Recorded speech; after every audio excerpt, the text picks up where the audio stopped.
Good morning and welcome to the Wargaming.net League Grand Finals 2017. My name is Ryan Ektar Murphy. Joining me here is Mihailo Still Mojo Jugovic. How are you today, sir?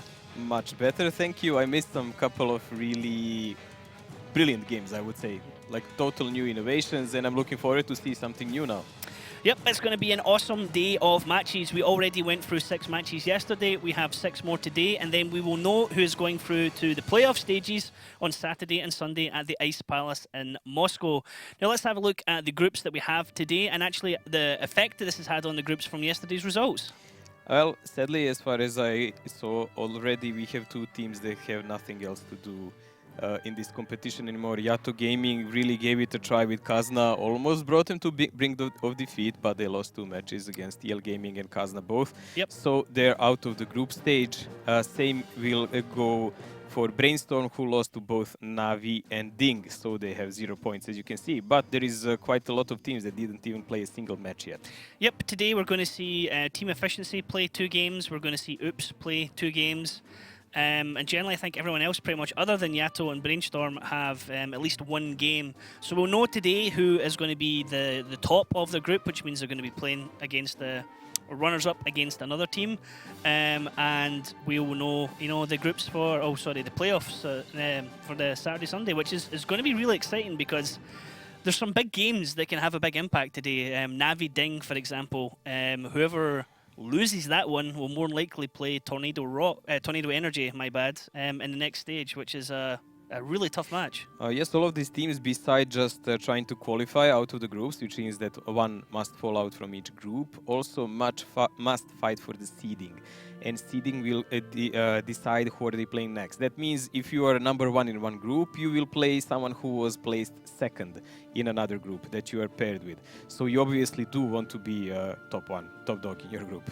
Yep, for those not familiar with the format we play here in esports, it is 768, which means you have 7 tanks, 7 teammates to be able to make up a team with. The points total is the tier value of the vehicle.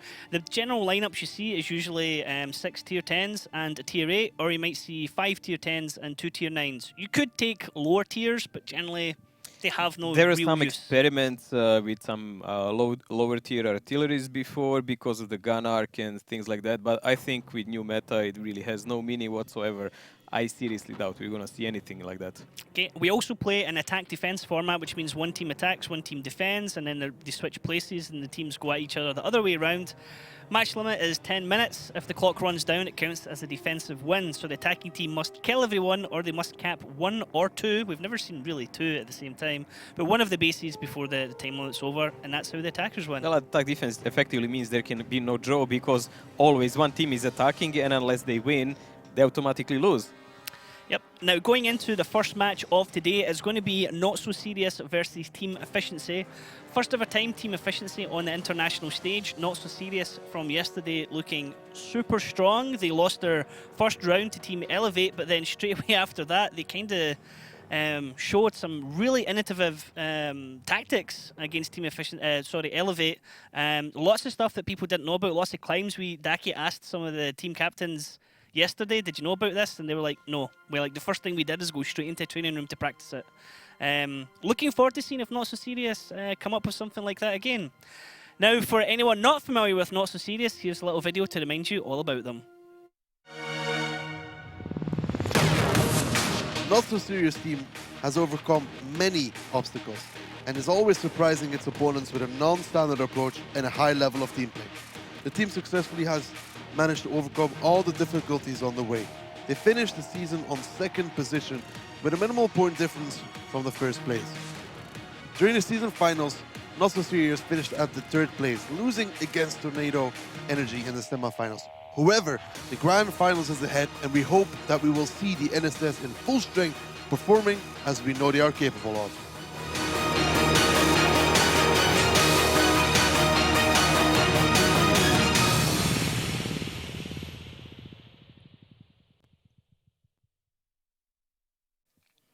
Now, Not So Serious, one of these teams that have high expectations in their tournament. Many people view them as always standing in the shadows of Navi and Tornado, and they have a point to prove here at the tournament. NSS is a really talented team. I mean, tactically, they're sometimes even ahead of Navi and Tornado. But of course, Navi and Tornado have pretty much the most skillful players in the world, so they compensate at every occasion. NSS showed us some of that new innovative things, especially on steps yesterday. Yep. That was really radical and unexpected even for the most experienced players. Even some of the teams on the grand finals, they had no clue what to do about it. So I'm looking forward today to see are they bringing some of the changes on the other maps also. Okay, now let's have a look at the details here of Not So Serious. A bit more specific, have a look at the players here. Mojo, what can you tell us about them? Well, they were really constant. And in season one, as example, they ended up fourth. In season two, they ended up third, but they lost in both of those occasions to Navi in the first season and to Tornado in the next one. Also, they played in grand finals, at least one of them. This team changed lineup quite a lot, and a couple of the players from here you can see Coca-Cola as example, and Just Cause came actually from European server 2 seasons ago from Virtus Pro, very well known to us. Lolsto came from Tornado, and he is actually something that gave them a push in the right direction, I would even say. Nidin is a guy they really lacked in these season finals now. Because they even didn't have a replacement player who was Evil Granny, so they were actually guested by a third guy, Bulkin. Question about this, and you're the perfect person to ask. Lol, I see Lol Show. Is it Lol Sto? How exactly is it pronounced?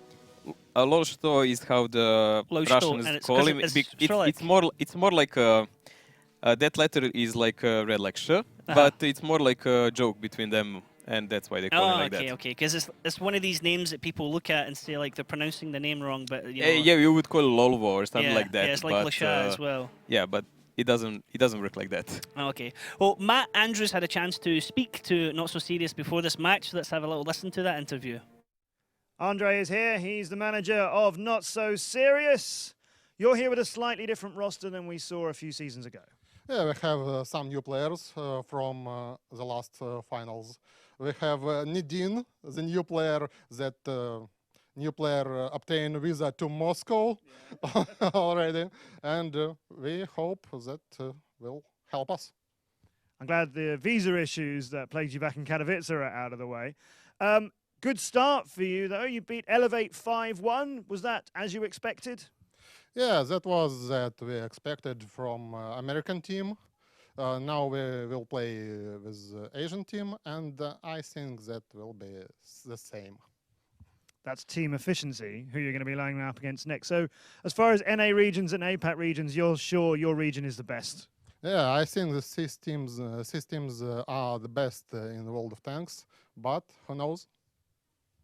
I'm going to ask you why your record on mines is a bit unusual. We've seen some big statistics throughout this tournament from teams, but you have an 18% win on mines.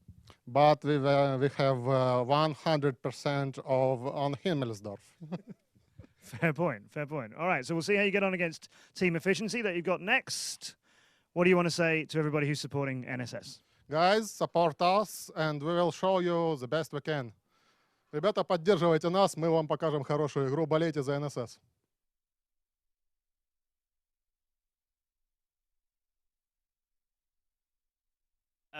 Pretty much, I'm pretty sure it's going to happen. Team Efficiency, more than likely, going to ban out Steps against them. I would see no reason why not to do it, but maybe based on what they saw yesterday, they feel confident they can make some kind of counterplay to it. True, they can maybe bait into it, yeah. But you can, by playing counterplays, you can be baited into some even bigger plays, because these teams usually don't have only A, B, but there is always a C or even D laying around if they're really good. So you cannot really surprise them by just a simple counter attack, because they will never play just blind against one thing. And that's the strength of really well-trained teams. Yeah, I mean, I was talking to Daki about it actually this morning, and Daki was saying how he thinks that Not So Serious did what they did on Steps, obviously to show that they know it, but he's certain that at least one other team knows it, so that they were getting it out there before, you know, somebody else could get it out there, so that they can kind of show that they were the ones doing it. But a lot of the European teams, and he was speaking, I believe to Team Efficiency specifically, didn't know about it, so it was a big surprise for them. Yeah, I mean, obviously not all the things, because the patch came in and there were a lot of new changes to the tanks. We gained the tier 10 light tanks, which changed the meta dramatically. Now RT changed how it functions, and those are the definitely two biggest changes. Obviously, all the kind of meta, all the kind of tactics drastically had to change and cope with it. That requires a lot of experimenting. The teams had about 1 month to deal with it. So that was okay for them, but it is not, let's say, endless amount of time so you can explore all the possibilities. Although it will seem to us on this grand final, oh, this is it, this is the peak of it because they are at their best, at their most ready phase, there is always a step ahead they can take later. when the time passes. So there is a lot to find out here. Yep. Now, their opponent's Team Efficiency, this is the kind of first time Team Efficiency have been in an international tournament. They are effectively the third team to come here from the APAC region, mainly Australian team. They have quite a difficult task ahead of them, don't they? Yeah, for a team, honestly, who came, I believe they were 7th in the first season they played, and they have only one original player from that time. I believe they stepped quite a lot, so this will be a great experience for them. I really doubt this can be that kind of princess story that they can take out a team like NSS. I mean, it would be a far stretch, but I believe they will give it a great fight, and maybe if they're patient enough in some future events, they will have a really good foothold. Yep. I mean, it's more than likely they're going to be defeated by Not So Serious, but then the later match they have today is against Elevate, which is, that'll be the decider of who survives their group. That's how we think, of course. Possibilities always exist.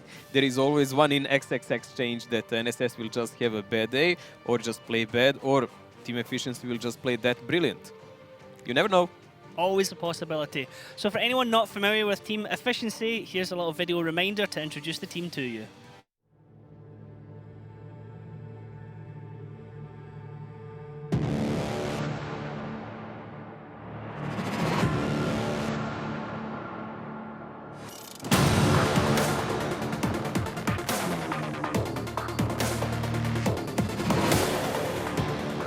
Team Efficiency has been around in APAC for years, and the current lineup has only one original member, and that is Ma.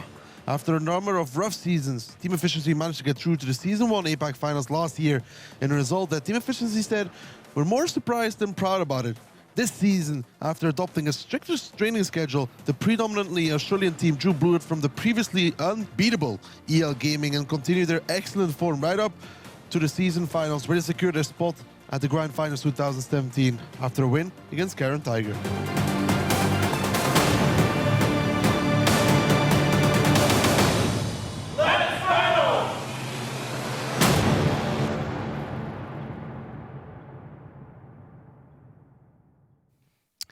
So these guys, Team Efficiency, they were the team who were able to stop EL Gaming going on their undefeated run in Season 2. EL Gaming, entire Season 1 undefeated, nobody came within near challenging them, basically, but in Season 2, Team Efficiency beat them twice.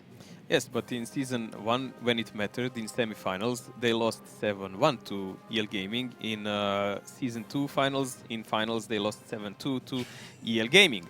So yes, they definitely did beat them during the season, but we've seen, like this example, Tornado getting wrecked during the season of CIS.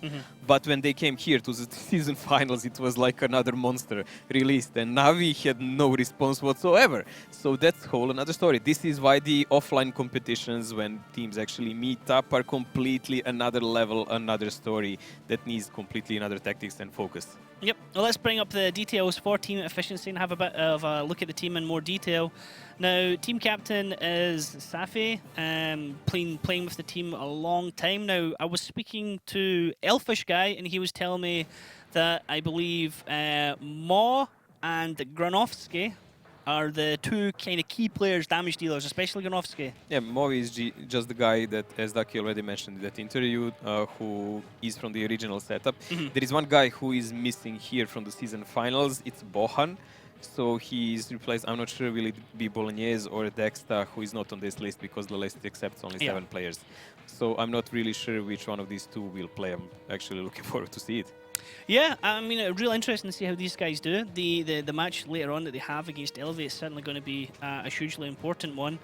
As I say, it's the first time really playing on international stage. If you can kind of take, I mean, APAC is like the European one that has teams from all different countries and sometimes the finals in different areas, but it's the first major international tournament. For APAC, they did really well, I would say. I mean, they had even a win streak of 8 games in a row. That's really quite significant huge, for any season. But the main problem here is you are as good as opponents you play against. So you can be a solo top of the king on a hill in some region, but if you don't have good enough opponents to challenge you all the time, you will not progress fast enough or far enough. So that's why, as examples, so far CIS region was very dominant because of such teams. Europe is really trying to catch up and it's getting close, but that's why, like example, APAC, you need to be able to even train against those teams. And Yeah. the far distance between servers and lag issues, that doesn't really give you an opportunity to do so. Yep. So they have to rely on learning themselves what to do, which is not always the best thing. Yeah, a very difficult task. Now, Matt Andrews also had the chance to speak to Elevate before this match, a little discussion about the tournament and the opponents they're about to face, so let's have a listen into that interview. Team Efficiency are here from the APAC region for the Grand Finals 2017. This is Safi.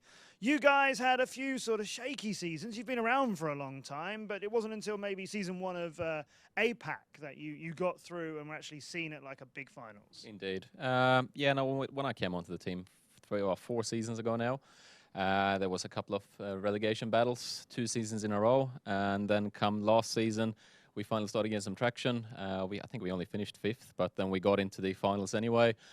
We did get knocked out straight away, but we took some experience, and yeah, I guess we just improved from there on. And then obviously this season, yeah, it's gone even better. We're here in Moscow. You are here in Moscow, where you want to be, and I gather your training schedule has changed a bit. You've taken things a bit more seriously. Can you tell us a little bit about what you've done? Well, I think what happened was when we got to the finals last season, we kind of realized that we probably want to go again. And if we want to go again and make certain we go again, we just need to up our training, actually start taking it a bit more serious. We had an internal team meeting, I guess, and we just discussed what we wanted out of the next season. And we decided that, yeah, let's start training a bit more. Let's start taking it a bit more serious. And, well, it obviously went pretty well. We came second just after a Geelong, which is probably expected. And then, yeah, we've lost to Geelong in the finals, but that was more than enough to get us into Moscow. You're in the same group as NSS and Elevate. Yesterday, NSS won that 5-1. Did that go as you expected? Maybe a bigger margin than you expected? Well, we expected NSS to win, but not by the margin that they did. We thought it was going to be closer, probably more like a 5-3, 5-4. But they obviously pulled out some cool stunts and some new boosts and so on, and they're not holding back at all. So obviously, I think that's caught Elevate off surprise a little bit as well. And I think it's going to be really tough for us today to compete with them. And lastly, anything you want to say from Team Efficiency to everybody who's supporting you? Yeah, thank you very much to all our fans. We really appreciate all the support. It's awesome going back and watching all the VODs and rewatch the streams after our games and see the support we're getting. So yeah, once again, thank you very much for the support, and hopefully we do your pride.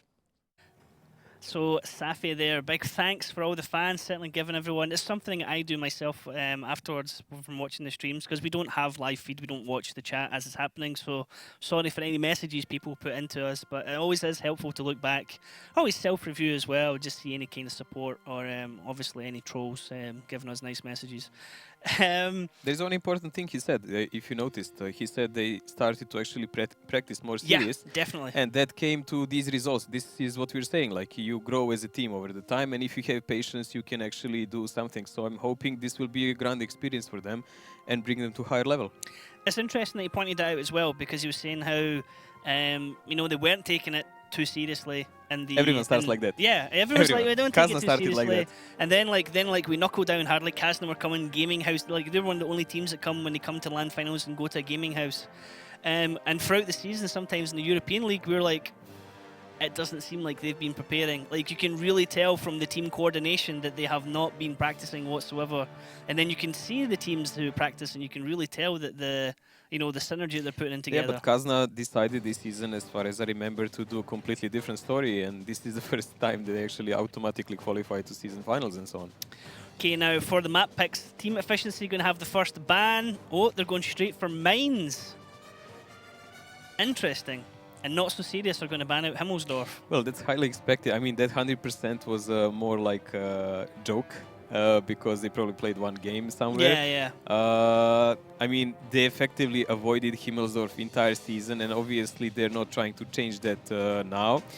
If they do, they will probably just do some drastic new tactic, they will stay for one moment. So I don't see any reason why would they risk otherwise. They'll be starting on Cliff with Not So Serious on the attack, and then Ghost Town with Team Efficiency on the defense. Well, Mines is definitely, I would say, one of the worst maps here for Team Efficiency, so no wonder they banned it.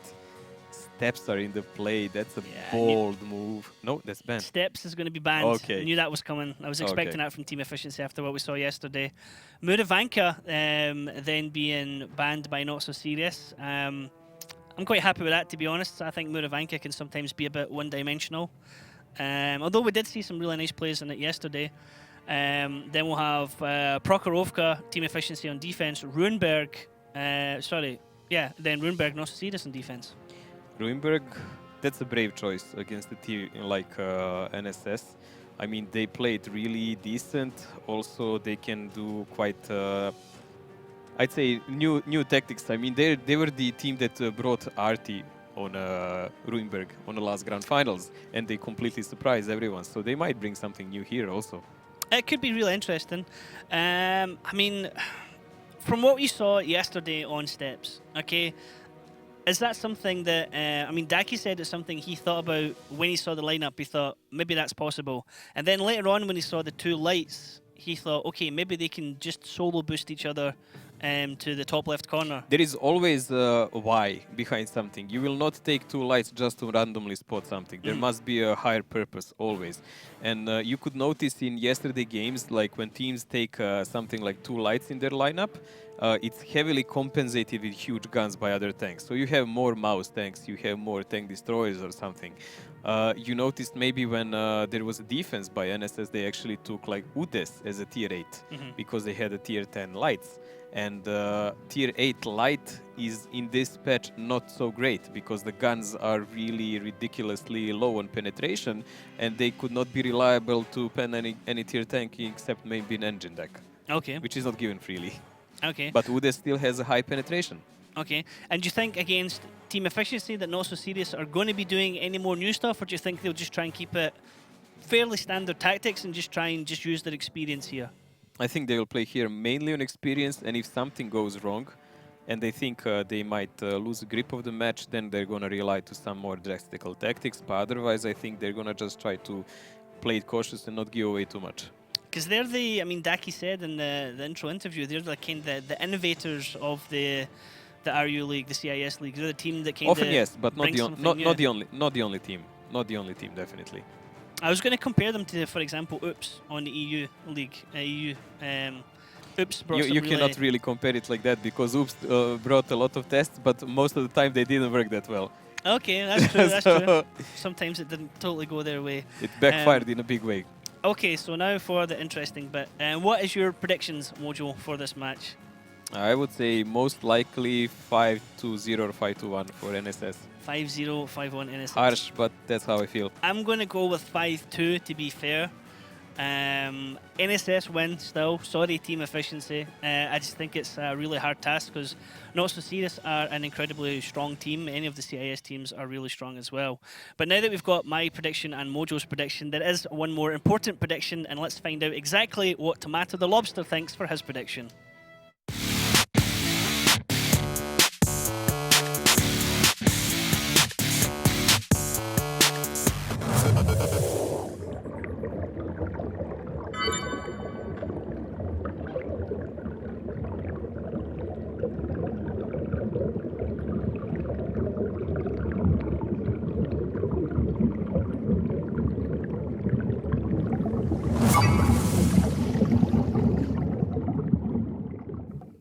Well, there we go. Tomato going for Not So Serious. Yesterday he was joint with me, 5-1.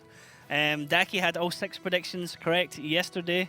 Looks like Tomato's going to continue his winning ways. Unbelievable, even he abandoned them. Daki is absolutely certain that there's somebody with food or there's another lobster off to the side or something, and he's female been baited lobster. each time. Yeah, he's been baited each time. But yeah, that's good predictions from Tomato the Lobster there. Psychic. Psychic indeed, yeah. Now, I left my crystal ball in there, you know? Do you have your crystal ball? No, I left it to him. Oh, God. Okay, that makes it. Daki kept that quiet then. Because he was pretending he didn't have it. He needed entertainment in an aquarium, you know? But I have to be careful with him now. Like, hopefully Daki has got enough crayons to keep him busy for the next couple moments. He will be joining me in the next match, so wow, we'll see how prepared he is. Now, yeah, I mean, 5-2, 5-1, 5-0. It's going to be it is going to be really difficult for team efficiency. I mean, it's like the prediction yesterday with Tornado Energy and Eclipse. Daki wasn't being mean when he suggested 5-0. Just it's Tornado Energy. They're a super strong team. Not so serious. They're a super strong team, and this is the strongest they've been pretty much all season. They didn't have their full strength team at the season finals. Everyone who comes here is most likely in their high peak. I mean, if they're with all players, if all players can manage to come there. Definitely everyone is training. You play seasons, you play season offlines, but this is it. This is the high mountain, the top of the top. There is no higher place in World of Tanks than this. The guys that actually win this are the best players in the world by all aspects, and they definitely train and give everything for this. The biggest thoughts, the best tactics, everything radical that you can try will be tested here. Team efficiency, they will grow in experience. I mean, this is the moment where they can try something that would they usually even be scared to try. But some teams usually, especially new ones, fall in that kind of trap, Yeah. and they try too much. Now, the first map we're going to be playing on is going to be Cliff. Do you think there's room in Cliff for new stuff that we haven't seen already? Because it wasn't one of the most played maps yesterday. I think we only maybe saw it once or twice at Is there most room? yesterday. Yes, of course, there is some room for. I mean, we haven't seen utilized all the tanks, the new tanks that can be played, like light tanks and whatsoever. We don't know what kind of meta can be given. Like there is different even concepts how to use those light tanks, because do you use some tier 9 combined to tier 10s, or you play tier 8 something combined with them and so on. You cannot use any more tank like T49 because it's a tier 9 now. Yeah. So you cannot compensate that with the 6 tier 10s. If you take a T49 as example, tier 9 now, you must have something tier 9 like a budget. Yeah. Now, Daki was saying that the German light tier 10 can climb the hill apparently unspotted really quickly because of the speed of it. So that was a possibility. We did see, I believe... Goes 75 kilometers per hour. Yeah. So, yeah. I think Tornado Energy did have one in their team against Eclipse, but Tornado Energy instead set up a trap for Eclipse to run round into, which was a extremely well-read trap, to be honest. I think Tornado knew exactly what Eclipse were going to be trying to do, and it was beautiful with the double back chat. So I'm interested to see more on Cliff. Sometimes it can be an absolutely chaotic map where the two teams just end up rushing each other, or it can be a really slow-paced game where you get hill control and control on the smaller hill, on Applewell's hill, if you like. Yeah, unfortunately, yesterday I was prevented to see half of the matches. So today I might be in a moment like, oh, look at this! This is so nice. It's so exciting. It is really exciting. No, this is like, it's really true. Like when you see something new you've never seen before, you're like, this is amazing. A, because you're getting to see it first time, and B, because you know that more than half the teams probably don't Well, know if about I it get either. overexcited over something that was yesterday, just You'll be like, yeah, deal with Mojo, it, guys. Come Mojo, on, that happened go like with it. 5 times yesterday. You know, it's nothing Aww. new. But no, I mean, there is a potential for lots of different picks, lots of different vehicles being used. And then just trying to second guess straight away. That's always fun. Like, okay, why are they taking that? How's that going to be used? Daki was certainly enjoying that yesterday. It's a good mind game. It's always interesting to explore possible options. But at the end of the day, the teams can use that as a bait. We've been saying that many times. Like, you can always put something that the team will think, oh, it's most logical and obvious to do this, and then you just use it as a bait. And you play a trap. So there is a lot of mind games involved. Some teams are really prone to it. Some teams just like to play more head-on. So you never know. Yep. Is there anything specifically or any vehicle you would like to see specifically being used more of that teams don't use? Do you think there's room for it? Well, I'm also interesting to see will a Sheridan be used, because Sheridan tier 10 has a derp gun and a small gun. So True. they can actually experiment what to do. A small gun has hit ammo about 280 pen and 360 alpha. So it's actually a gun like a medium tank, and it's really fast also. So it can climb fast. So I'm interested to see can it be used, because it has also great gun depression, same as German tier 10. Yep, it's something that has a possibility. Now, here we go. Everything is ready to go here into Cliff and Mojo. I can already see 2 tanks that have never been used before. Wow, we can see a Motion, and we can see also VZ132, which was a really rare choice. But this is the only light tank, if you remember, guys, that actually didn't automatically go on tier 9, I believe. So we had to farm it. Interesting choice there by team efficiency, but definitely NSS with a new radical setup with those 2 heavy tanks and a light. Now, those 2 heavy tanks, you kind of have to expect them to go down the 1-2 line, don't you? Yeah, they're really slow, so they will have no option whatsoever except to go there. Otherwise, the entire fight will be futile. But that means that they cannot go super aggressive on the middle, because then they would be annihilated. So Team Efficiency on the red side are defending, Not So Serious on the blue side, attacking. The light bulbs that you see appearing up beside the health bars, that's sixth sense basically. It lets you know that the team has been, or that player has been spotted. Also the name appears in yellow. I've noticed some people in chat asking about that. And there we go. The German tier 10 light is up on the hill immediately, unchallenged. Yes, this is interesting. Also, if you see position of motion tanks, I believe they were actually aiming up to shoot possible climber. So I don't know why didn't they even connect anything? I guess he was not spotted on time. So Granovsky here has already fired out one shot at Nadine and missed. So has to be careful with that one. Look at this. Motions are actually going for the lower lines now, and they will probably try to surprise with their armor budgets and make them use their shells while trying to stay alive. And if they manage to do that, there will be huge counterattack then by Not So Serious. So they're coming up at E and F3 area then, yeah? They're not carrying on into the top corner. Well, look at the positions of NSS. They're completely defensive. They're positioned so they can take the brunt attack of the Clipper tanks and just try to snipe them with those budgets in the lower positions, in trapping positions on a hill. But the key bait are motion tanks. So they want to create a crossfire between them, and I would say even Team Efficiency is a bit playing their hand at the moment. This is interesting as well from Granovsky there. He was using the threat of his tank to be able to get into a reload. Obviously, he's not going to be pushed there by Nadine, which allows him to get a reload after firing that one shot and not connecting with it, so he has a full clip ready to go. Nadine played really brilliant yesterday. I saw that on steps with the light tanks climbing everywhere, so it was a really nice display.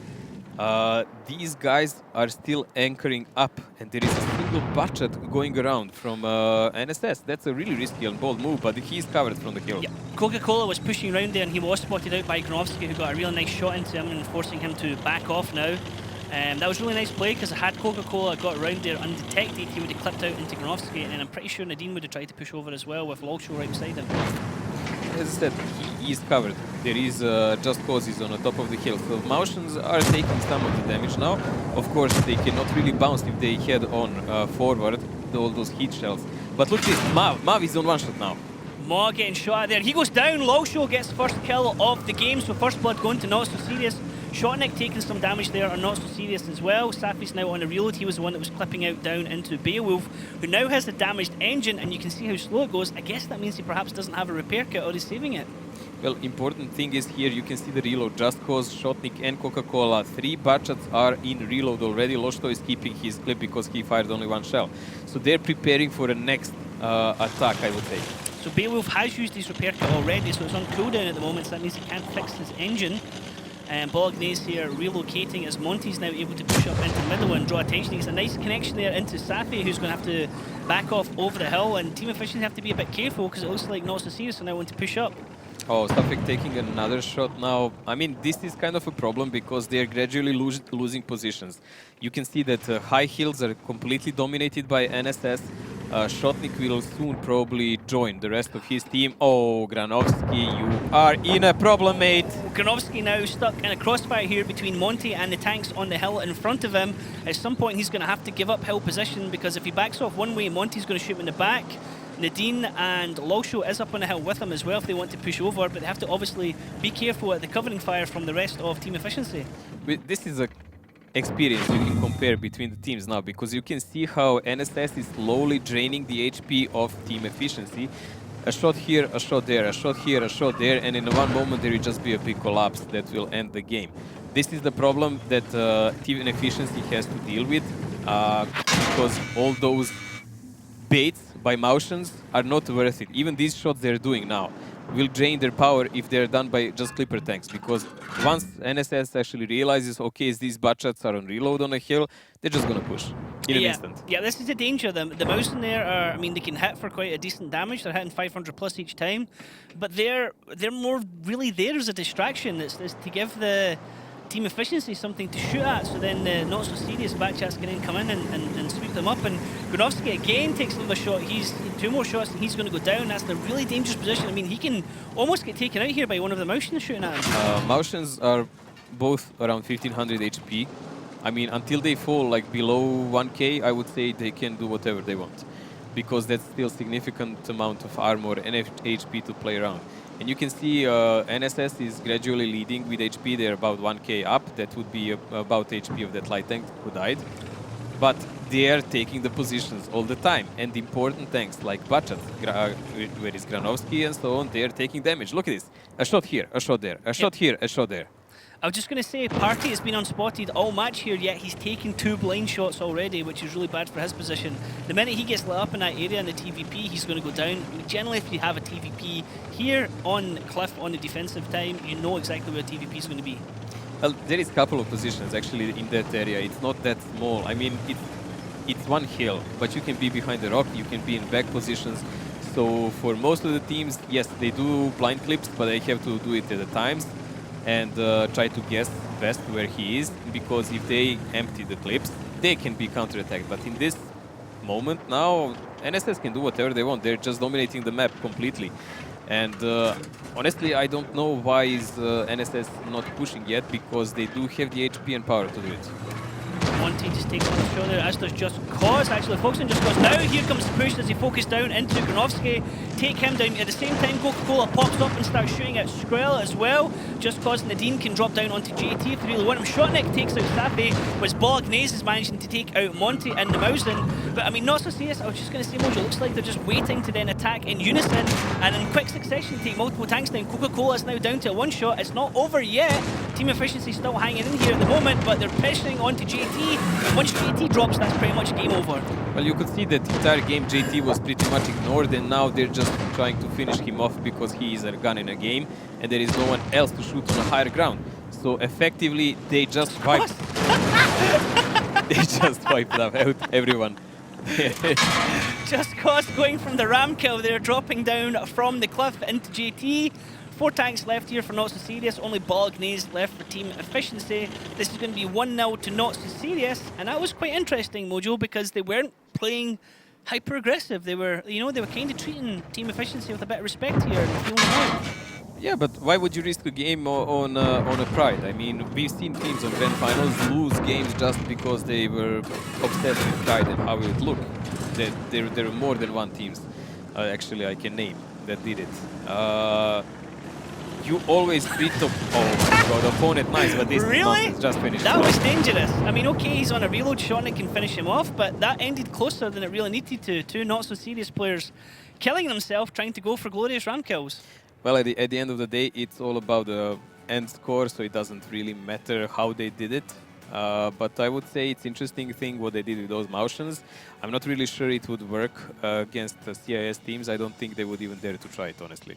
They'd probably just straight up ignore the motions, wouldn't they, and just relocate? I'm 100% sure they would actually get pushed with 7 tanks in their face from the start of the game. Just go straight for the motions, yeah, and go down. No, go up.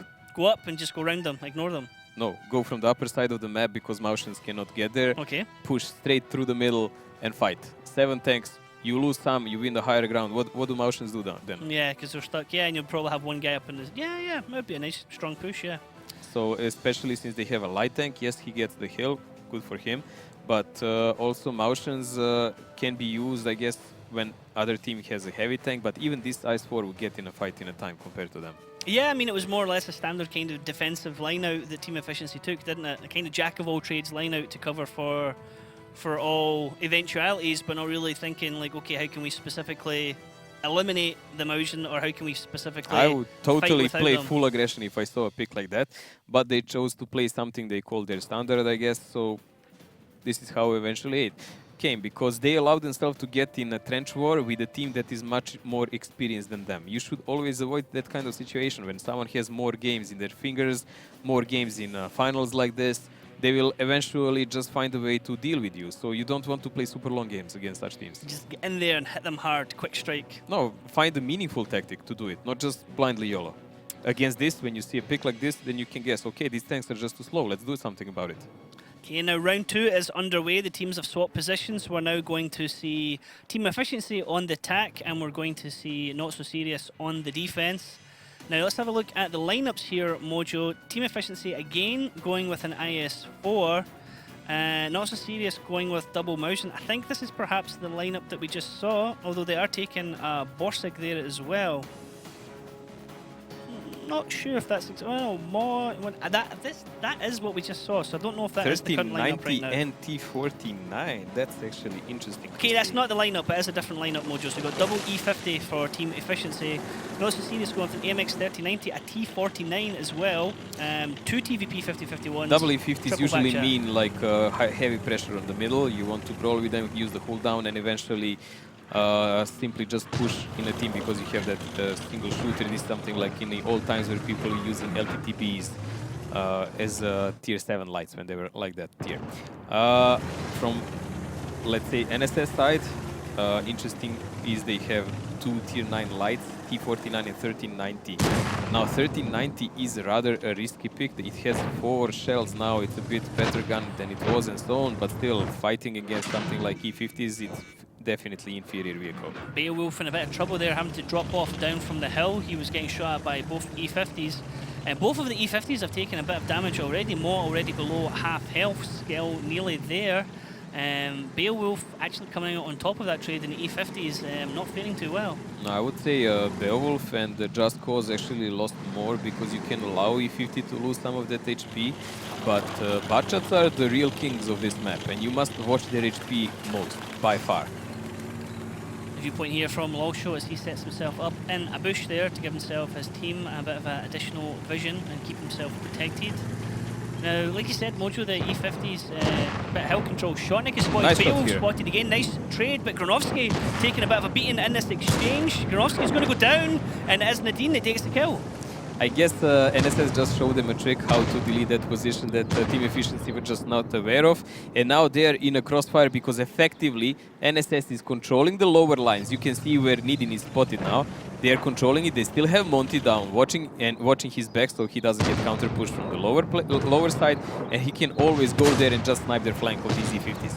Skell about to go down here. He's a one-shot on 137 health. And this is great positioning here from Not So Serious. Nadine getting that area without being challenged is able to get multiple crossbar shots. As Nadine also drops down Skells. That's a double kill for him. Nadine gets focused in return, and it's Party that picks up the kill there. Now quickly, team efficiency need to make some kind of move here and reposition. Yeah, but they're already facing the stiff resistance here of NSS, who are gathered up on the middle. There is 4 guns against 6, I would say, from NSS, and they're definitely not in position to do any kind of strong push. Even if they overmatch some of the tanks in the middle, there will still be a huge crossfire by the NSS tanks from the hill and from the lower side.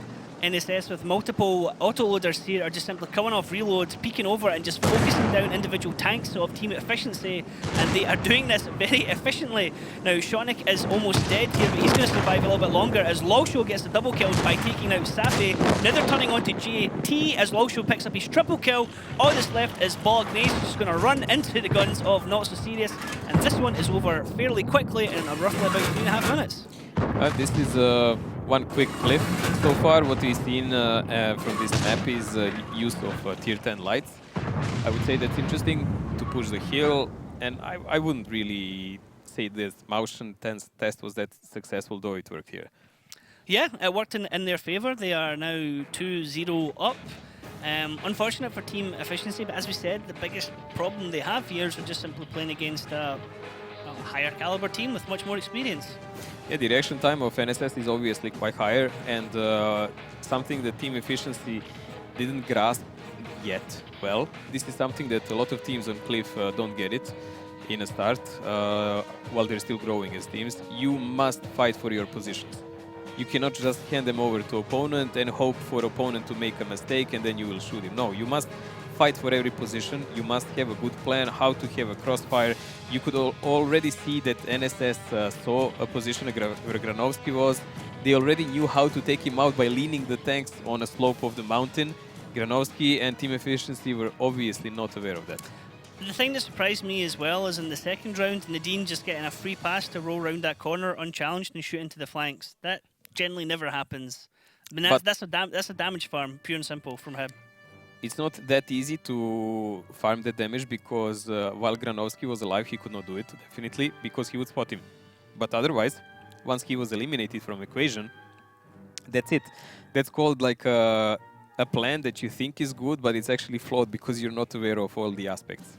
Yeah, it was like, I don't know if you saw it yesterday, we had Elevate setting up this lovely defensive position. Daki was talking about it on Himmelsdorf. Everything was beautiful. They covered all these angles apart from one route, and that's exactly the route that Not So Serious went down. And Daki was like, this is great, but I don't know what they're going to do about this area, because that area, they can't do anything. And when Not So Serious rolled up to start the cap, Not So Serious just went into exactly where Daki said, and Daki's like, what are you going to do now, Elevate? Like, you can't actually stop the cap happening. And when they did go to reset it, they got absolutely wrecked for it because Not So Serious had all that angle When covered. you make a plan and you know that there is a weak point to it, you really must be prepared for it. Okay, now next round here, next map is going to be Ghost Town. One of our favourites, Mojo. We both do like this map. We like the fights that we get on it. We obviously see the heavy tanks coming out, multiple Maus here. A couple of variations in the team lineups, but we've seen a lot of these vehicles used before on this map, so nothing really standing out new in the tactics of either team. By these picks, I would say definitely NSS will play something of a more aggressive setup because of those two VZs. It allows them to go even in a cap with that 1-1-3 and play rather defensive with the rest. As far as team efficiency is concerned, tier 9 budget.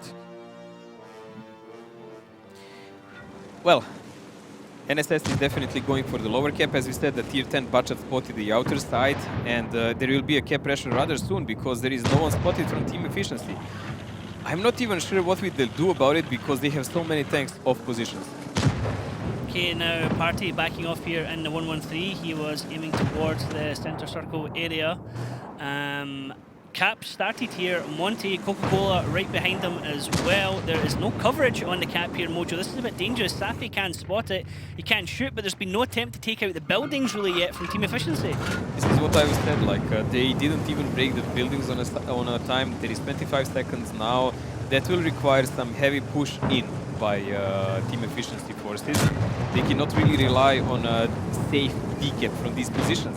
And also these tanks on upper line, 1-1-3 and Mouse that are approaching, can be counter-attacked easily. Safi missed the shot there. There was a reset coming at last second. We're almost down to 10 seconds there, but reset comes back in.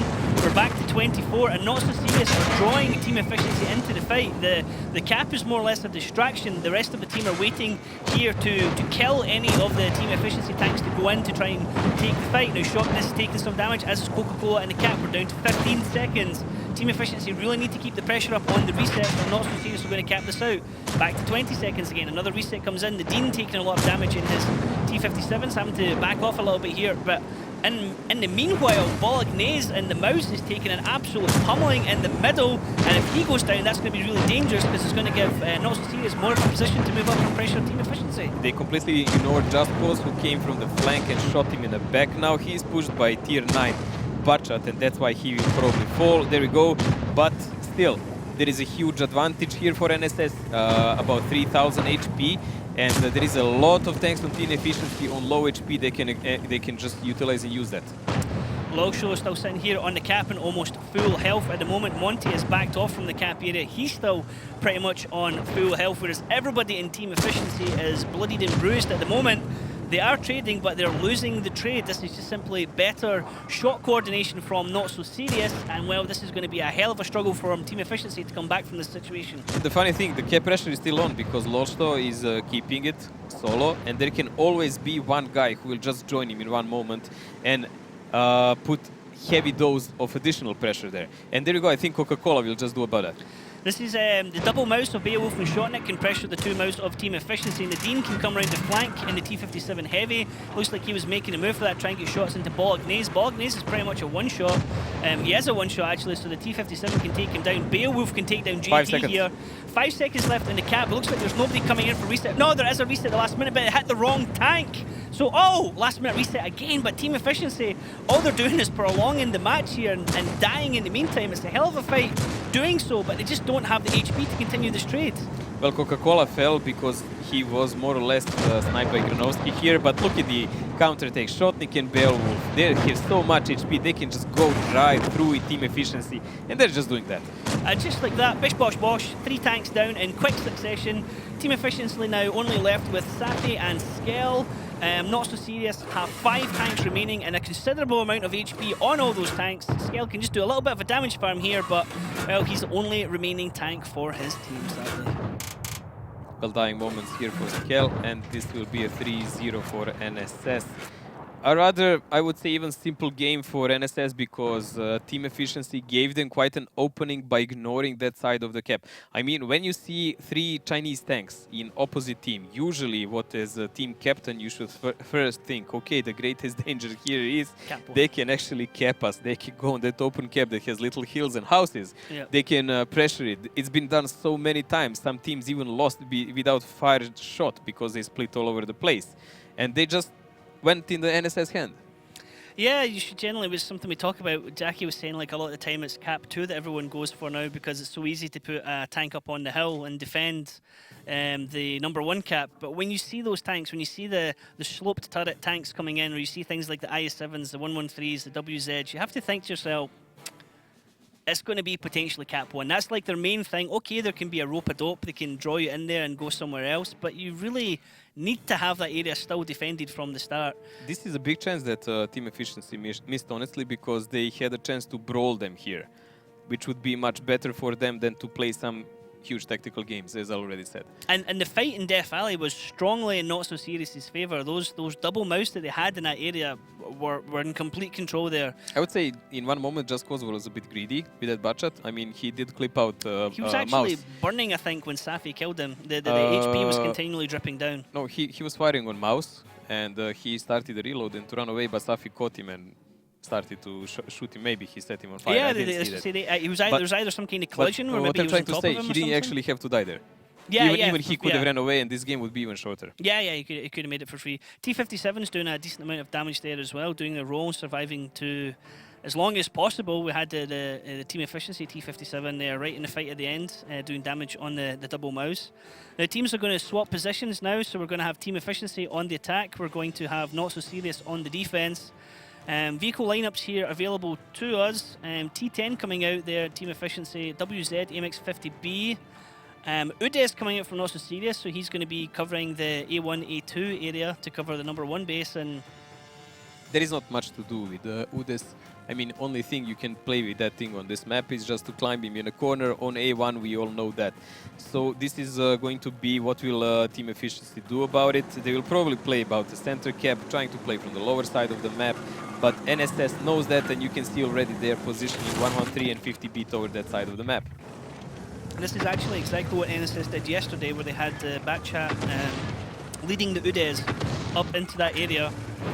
We've seen this so many times throughout the season. What happens is the Batchat takes a slightly forward position sometimes and spots for the Udes, or the two of them just sit together ready to wreck someone.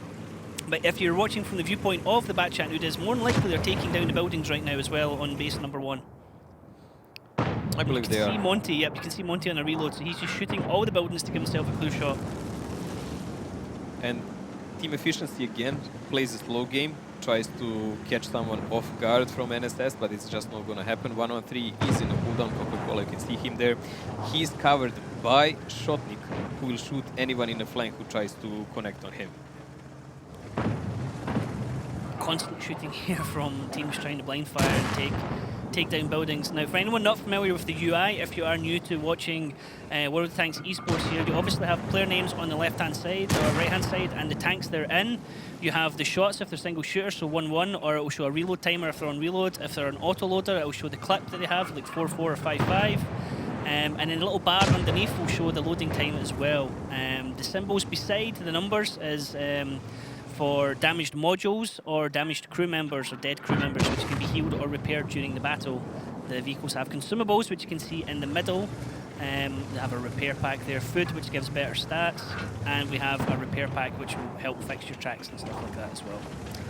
Very important now, recent patch to the game allowed you to have repeatable consumables, so every 90 seconds you can do a new repair, which previously you couldn't do that. You could only hit repair once, and then that was you for the entire game. Now, also we can see here Party, his name at the bottom of the screen, and there's 3 separate symbols. 1 is the damage he's done. 2, the little shield symbol, is damage blocked, you can see here in Lulshow. And then the symbol beside it of the target is damage assist, which is really important for these matches. Now, Not So Serious is playing... Well, interesting part here is to see, I mean, in this upper corner, oh, what is with this? Now, base number 1 is the area where it's going to look up into where the Udes and Bacha are. They're going to cover into base 1 at the moment. Bolognese and Lolsho just kind of facing off against each other here in the middle of the map. Not really any kind of direct, push from Team Efficiency. Kind of biding their time at the moment, trying to feel out exactly where Not So Serious are. Lolsho trying to peek and get a shot there onto Bolognese. And Skell's taking actually a bit of damage here, and so far the exchanges are all going in favour of Not So Serious. Now, Skell and Party again pushing up. Just trying to get vision here around the corner of Death Alley. So not actually in Death Alley, but one behind it. Missed shot there. Looks like they're trying to perhaps blind fire into where Monty is. Couldn't actually see exactly where that shot went.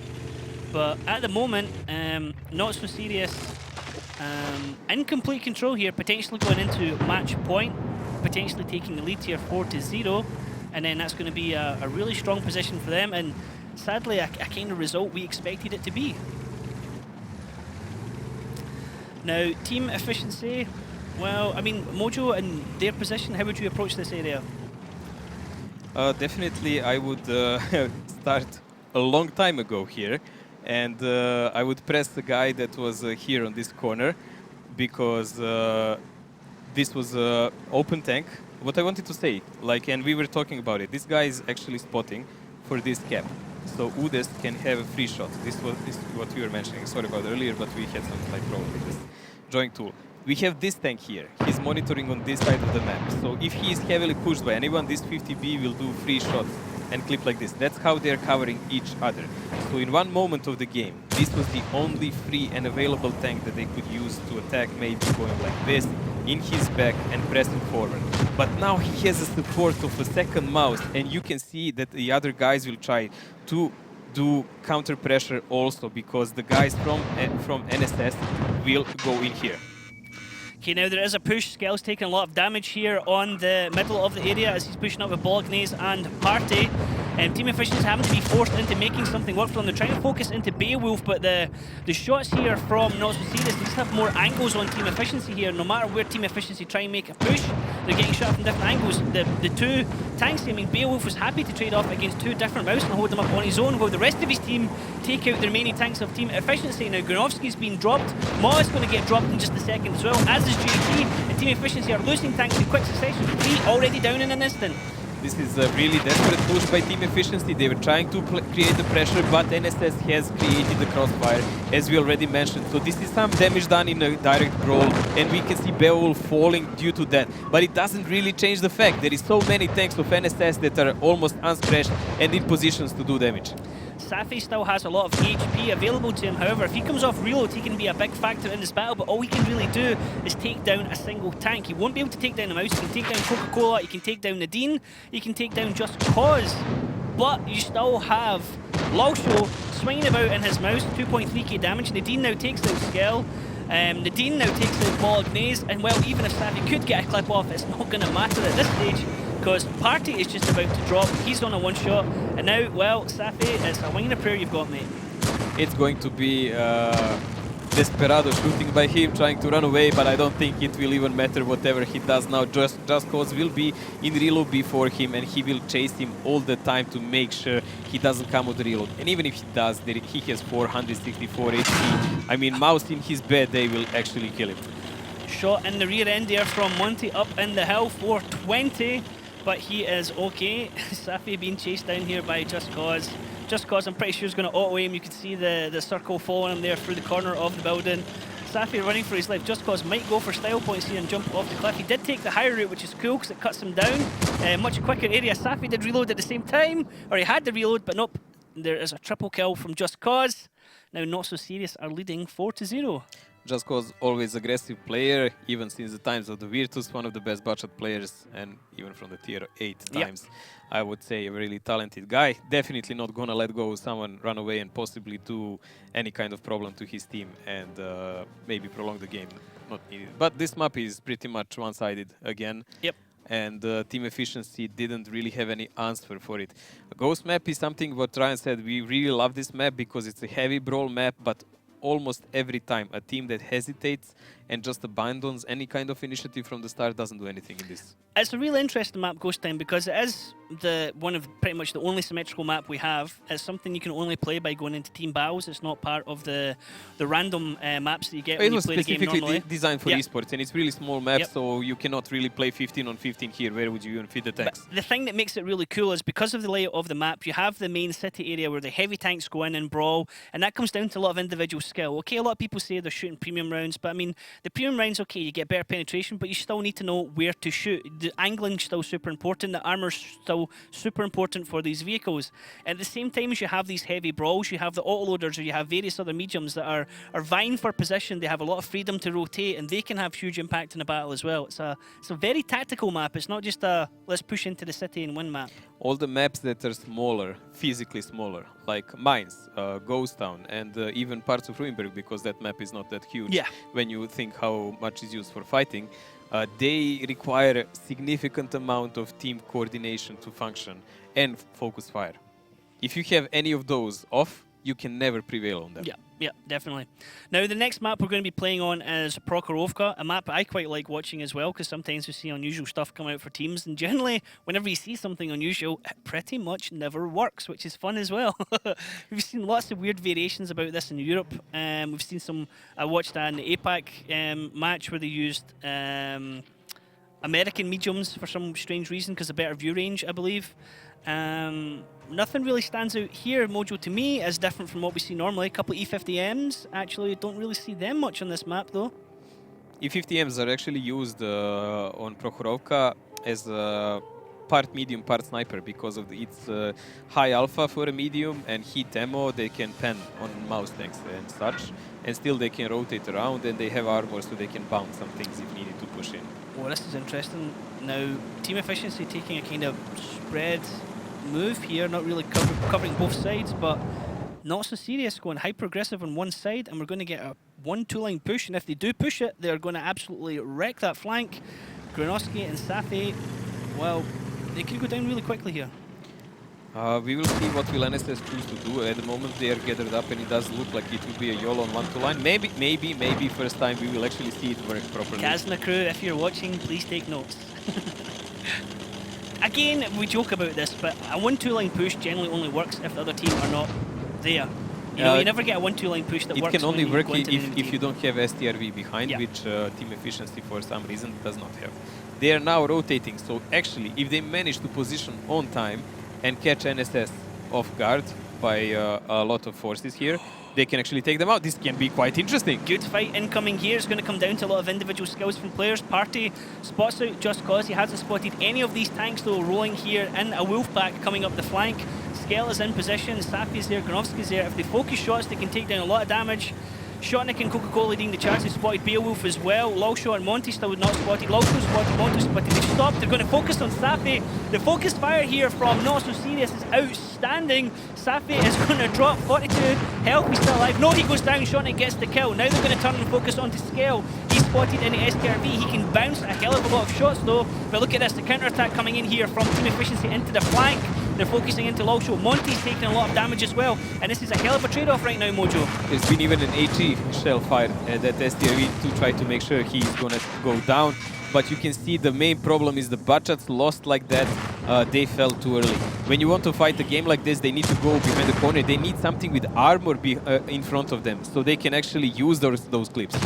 Party came flying over the back into the back lines here of Not So Serious. He's a single shooter and he's a 1-1-3. He tried to get a kill on one of the low health tanks and it didn't work out for him. Now Mott is trying to run away here in WZ. Granovsky is on a reload running away. He's now the only remaining tank, and that is a super strong, decisive push here from Not So Serious, and they're going to take the map, they're going to take the match, and that's them going through to the next stage comfortably.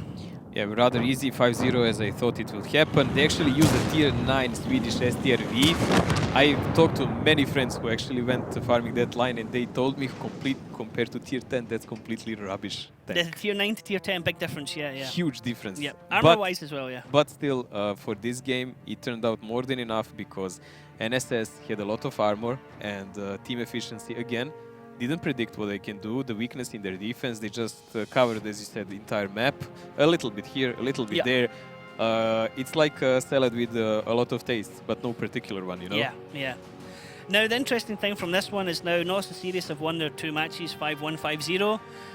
They're guaranteed to go through to the next stage, so we will be seeing them at the Ice Palace on Saturday, possibly expected. playing on Sunday as well, as expected.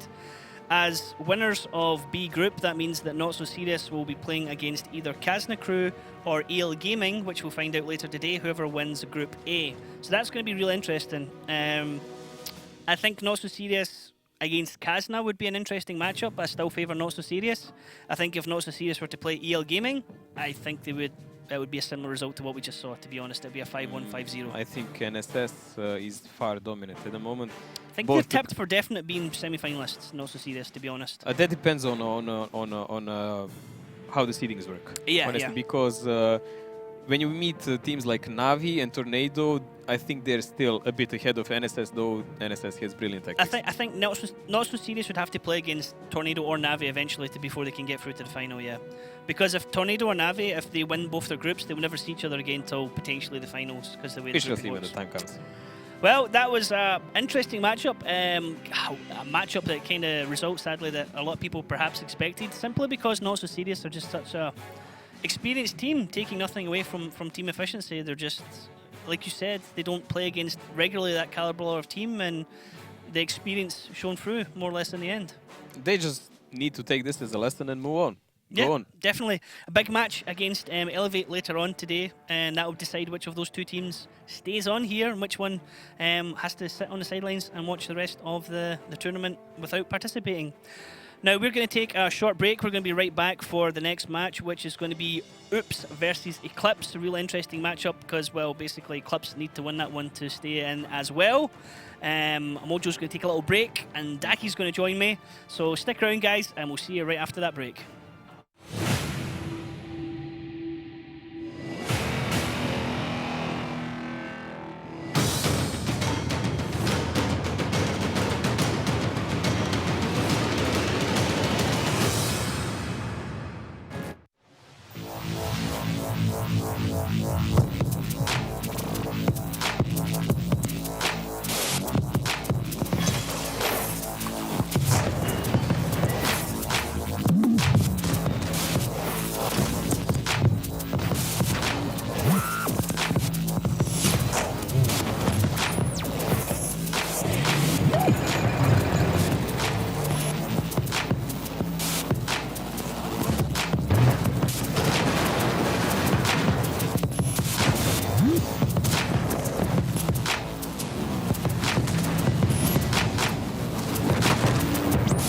Chrysler Grand Final.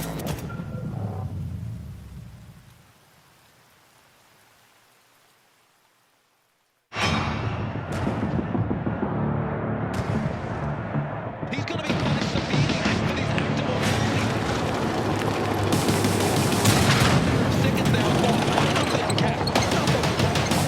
After that, he's loaded. He's ready to get into this fight. Has more value.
Good morning and welcome back to the Wargaming.net League. I was going to say Champions Rumble. Where'd that come from? It's the Grand Final 2017. My name is Ryan Ektar Murphy. Joining me here is Jordi De Kilzer versus Messi. How are you today, sir? I'm pretty good. I had a little nap like Mojo usually does. Got to watch the first game. I'll watch. It was over rather quickly. I strongly believe that Team Efficiency was keeping most of their best strats for the most important match, Okay. obviously, against Elevate. They're just warming up, giving Elevate the impression of we did even worse than you, so be a good match for you, but then the Aussies will strike back. It was 2 5-0s, wasn't it, for NSS? So No, 5-1. 5-1. Okay, I was against right. Yeah, Elevate. because they took the first round. My bad. Sorry, Team Elevate. But I mean, it's going to be an interesting match between Elevate and Team Efficiency later on today. Definitely. That's going to be our fourth match of today. No, actually, I'm looking at the wrong schedule. That's going to be it is the fourth match of the day. Haha. Now, what did you think of that first match? Team Truthfully. Efficiency didn't. NSS was in cruise control. Honestly, they played aggressive. They were playing very freely. After the first 2 rounds, they felt that they could play around with Team Efficiency, and then they just kind of outplayed them everywhere, most of it individually, and just went aggressive and they just better prepared. Yeah, it seemed to be not like they were toying with them, but just they were kind of like No, they feeling were them out, toying with and them. then they were just like, okay, let's. They just were go in. definitely toying with them. Okay, I wasn't wanting to say that. I was wanting to give them a bit of credit here. Now, our match that we're going to watch now is going to be Oops versus Eclipse. Eclipse fighting for their place to stay here in the grand finals, and Oops, it's their first international match, really, isn't it? Well, they got lucky having only to play on the second day after a long time. They had a lot of preparation, lots of time to watch the other teams, study other teams, even watch Eclipse and how they performed against Tornado Energy. Performed, big word there to say, but Oops, we expect a lot from them. Obviously, very disappointing season from them. Season 2, it's fair to say, they reinforced their lineup with a lot of new players, and it just didn't come to show, neither during the season, neither during the offline finals. And they said they prepared differently this time for this grand final, so we hope and expect a lot from this team. We had them tipped for greatness at the start of the season. They were kind of mini European super team, and they just didn't quite gel together. They had a fantastic start to the season. They ended Ding's undefeated run. They beat them in tiebreaker on Himmelsdorf, and after that, I think they lost 2 matches in a row back to back and never quite found the groove. They were never able to string more than 2 wins together pretty much all season. Yeah, coming here as well, they just didn't seem ready to play out the offline finals. They got wiped as well. Wasn't close whatsoever. Just a disappointing performance, but they realized that it wasn't just individual mistakes. There was a team thing. Nobody on the team really performed during the offline finals. Nobody stood out as he actually played well. They were all equally bad, if you want to say it like that. It's fair to say, because they said it themselves. They weren't good enough. They had a lot of time to prepare now. They've obviously added a go-hard player as well, Annihilator. Is going to be with them, so that should be another reinforcement. So it should be an even better team. Yep, now we're talking a lot about the team, but for those not familiar with the team, here's a video introduction to let you know more about them.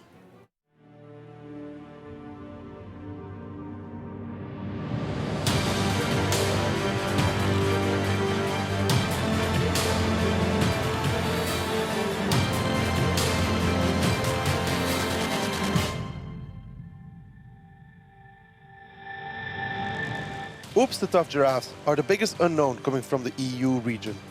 They have the experience from the Season 1 and Season 2 finals, where they took 3rd and 4th place.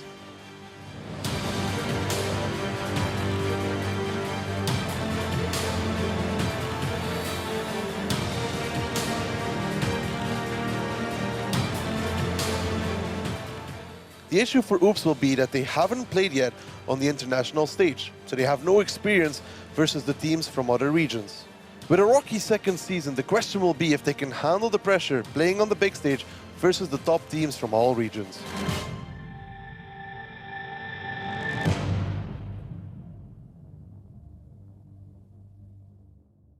We were talking a little bit about Oops earlier on, Daki. Now let's have a look in more detail at the players.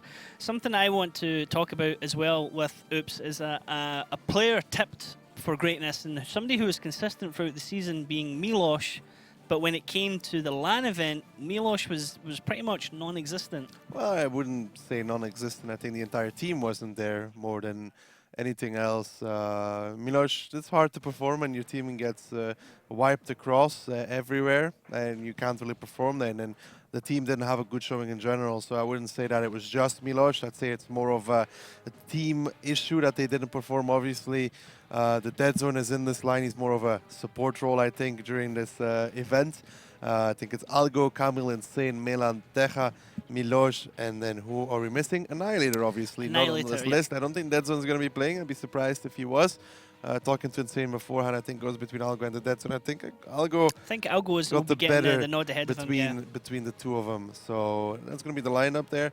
Obviously, it's a lot different from the Oops we've seen before. There's no Silence here for the people that were looking out for him. There's no idea Silence here. that- There's also no Spoink. No Spoink, that's what else was missing. I had no idea that Insane had such a long name. Yeah, French. It's crazy. It's crazy. There's a couple of big long names in that team. But yeah, no Spoink, no Silence. That's really interesting, especially Spoink as well, because Spoink was quite Well, it was, consistent. during this season, I wouldn't say he Yeah, was. well, He didn't yeah, really play came in most and of the out, yeah. season. And at the offline finals, he was probably one of the worst performers. So Yeah. it was a bad season for Spoink. Not really surprised that he's not at this event either. But in saying that, bringing in Annihilator, that is a very strong addition to the team. It should be a very strong addition to the team. We can't say it just yet because we obviously don't know how he gelled with the team, how they have incorporated him into the tactics in Gohard. He was mainly that single shooter player. If you remember, he was picking up the heavy tanks, the 113s, the IS-7s and such. Now in Oops, obviously, you already have a player like that, Swedish Milos. Now, the question is how is the role is going to be between those two players. Is Milos going to stay on the single shooter or is Annihilator going to be the player? Either of them will have to move more towards an autoloader heavy role because you don't have so many single shooters on every single map, obviously. Yep, I mean, the Annihilator, I think Season 1 had the highest average damage, highest fantasy points for sure in Season 1. So I think he goes quite good on artillery, TD sometimes as well, but generally, yeah, he's not really an autoloader player. But who knows? Everyone has like pocket picks. We never really knew about Mary being an artillery player for Ding, and he's starting to play that quite regularly. Now, Matt Andrews had a chance to chat to Oops before this match. Let's see how that interview went. Oops, the Tough Giraffes are here at the Grand Finals in Moscow. I'm with Myland. Exciting to be here. It's the first time you've been at the Grand Finals as a team. Yeah, exactly. We're super hyped what's going to happen. We know we don't have the easiest way going into this tournament, but we're definitely going to give our best. We're well prepared, so let's see how it's going to go. Yeah, you do have a particularly big challenge in your group, which we'll come to. As a team, as a roster, any changes before you got here? Well, we switched in Niall, the Irish player coming from the team Go Hard. We've seen him throughout the season carry a lot, do his solid job, and that's why he took him. Switched out Silence for that, and so far he's doing a great job, so working out as intended. You have teams from other regions, of course, in this group of three that you're in. You've got a North American opponent, you've got a CIS opponent.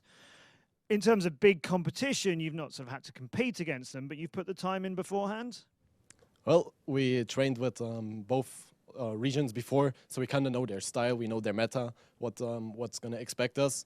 Obviously, we have to know Tornado Energy. It's the the world champion, so got to see how that's going to go. But I feel very, very confident against Eclipse, so should be a good match.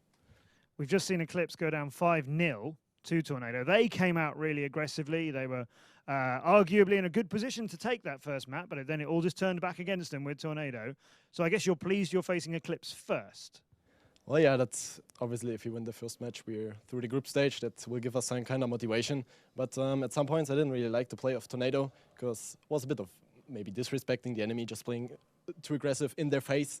But yeah, just using maybe that factor that they're the world champions. They can just go in and wreck everybody and show the dominance. Yeah. And this is one of the factors that we need to negate, like not have an effect on us. And that's could be dangerous, but let's see. Clearly, the Giraffes, the Tough Giraffes, are fired up and ready to make an impact here at the Grand Finals. Any words you want to say to those supporting you? Yeah, I guess a big shout out to our fans. Huge thank you for all the support you've shown so far, especially Grüße an die deutsche community. And yeah, make sure to watch the matches, and I hope for a fair tournament. Milan looking super happy there, full of confidence about this match, about Elevate, but you were disagreeing with some of the stuff he said there in that interview, Daki. Well, disrespectful, calling Tornado Energy disrespectful. I wouldn't have, one, say that before I still have to play them.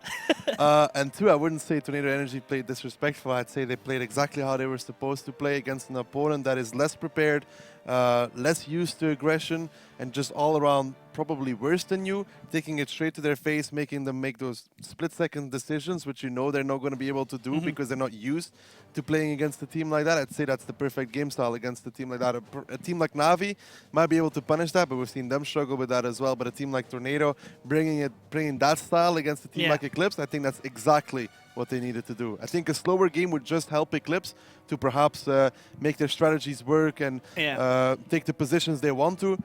Tornado didn't do that. They just brought it to them. Perfect style, honestly. Why draw out the match when you can just go in and get a quick win? Now, their opponents here, Oops, are going to be playing against Eclipse. They lost to Tornado Energy already. This is a must-win match for Eclipse. If they don't win this one, they're going to be now the third team that's going to be dropping out of the grand finals. And for anyone not familiar with Eclipse, they are a North American team. Here's a little video introduction for you.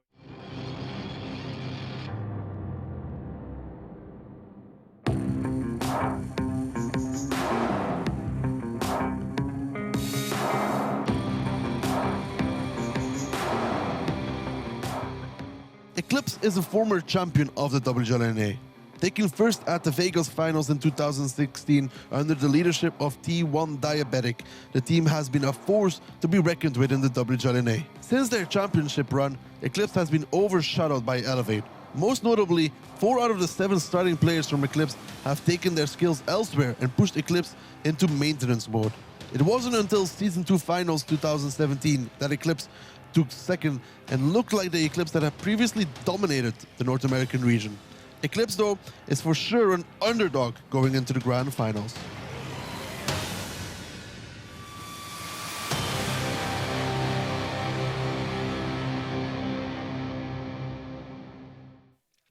Okay, now Eclipse being the second team here coming from North America. Daki, you know quite a bit about Eclipse, so what can you tell us about the team? Well, like we said the last time already, it's a different team from Season 1 to Season 2. A lot of the players have gone to Elevate, such as Brett, Vetro, Wallhacks, and Ox were in Eclipse. Tigers wasn't in the lineup in Season 1, then returned in Season 2. They've added Ledev as well from 07. Dargirl Zim is obviously a very well-known player, even in the EU community. He used to play with School Bus for the finish coming from the Simp team, which was at the grand finals last year as well. So a team with a lot of experience among them, and then Ledev obviously coming from 07, star player there. Has to bring it today for Eclipse for them to move through. Definitely, yep. It's going to be interesting to see which map picks the teams take and which ones they want to veto as well. Eclipse are going to be first, and they're going to take away steps. Oops has always been a gifted team when it comes to climbing, not just Spoink, but Camille as well was always a good climber. Spoink was obviously the better one, if you have to say it like that, but Camille was also very gifted, so no surprise there from Eclipse. I don't think a lot of teams are going to be playing steps after what they saw yesterday from NSS. Coming out in Rurenberg being banned for Oops. Again, this if I was Oops, I would remove as many 1-1 maps as I possibly can against Eclipse and bring maps such as the likes of Ghost Town, which is already being picked, Prokhorovka as well, which is somehow a defensive map, but we saw it already. You can win on the attack, obviously, more easily than Rurenberg. We saw Dingwood struggle with that as well yesterday, so Rurenberg being out, no surprise. Himmelsdorf being banned from Eclipse, though. City map would be hard for them to think to win against Oops. Cliff being removed from Oops. It was like a plus-minus map for them throughout the season. It was really good for them in the beginning. Came a little bit worse towards the end, but kind of surprised they banned that, perhaps keeping some stuff for later on over there. But Morovanka, which was, in my opinion, a pretty good map for Oops. They took it to the likes of Kazna and Ding on that map because they could read them very well. And then Mines is the only real 1-1 map, I'd say, in this map pool coming out. It's the only one that really saves defense bias. Well, we've seen a lot of defenses lose now, though. And I think if one team will have a original idea of how to break the map, it might be Oops, because they have always been known for their own strats, their own style. They follow the meta, but they always try to innovate. That's the strength of Oops, I'd say. Okay. Now, Tomato the Lobster is currently 1-for-1 already today, Daki. What's your predictions for this matchup? 5-1 Oops. 5-1 Oops. I'm going to go with 5-2 Oops. That way I get a better, comfort zone if it goes on longer. I'm still predicting Oops victory. So me and you are going to go for Oops. Let's see what Tomato the Lobster is for his predictions.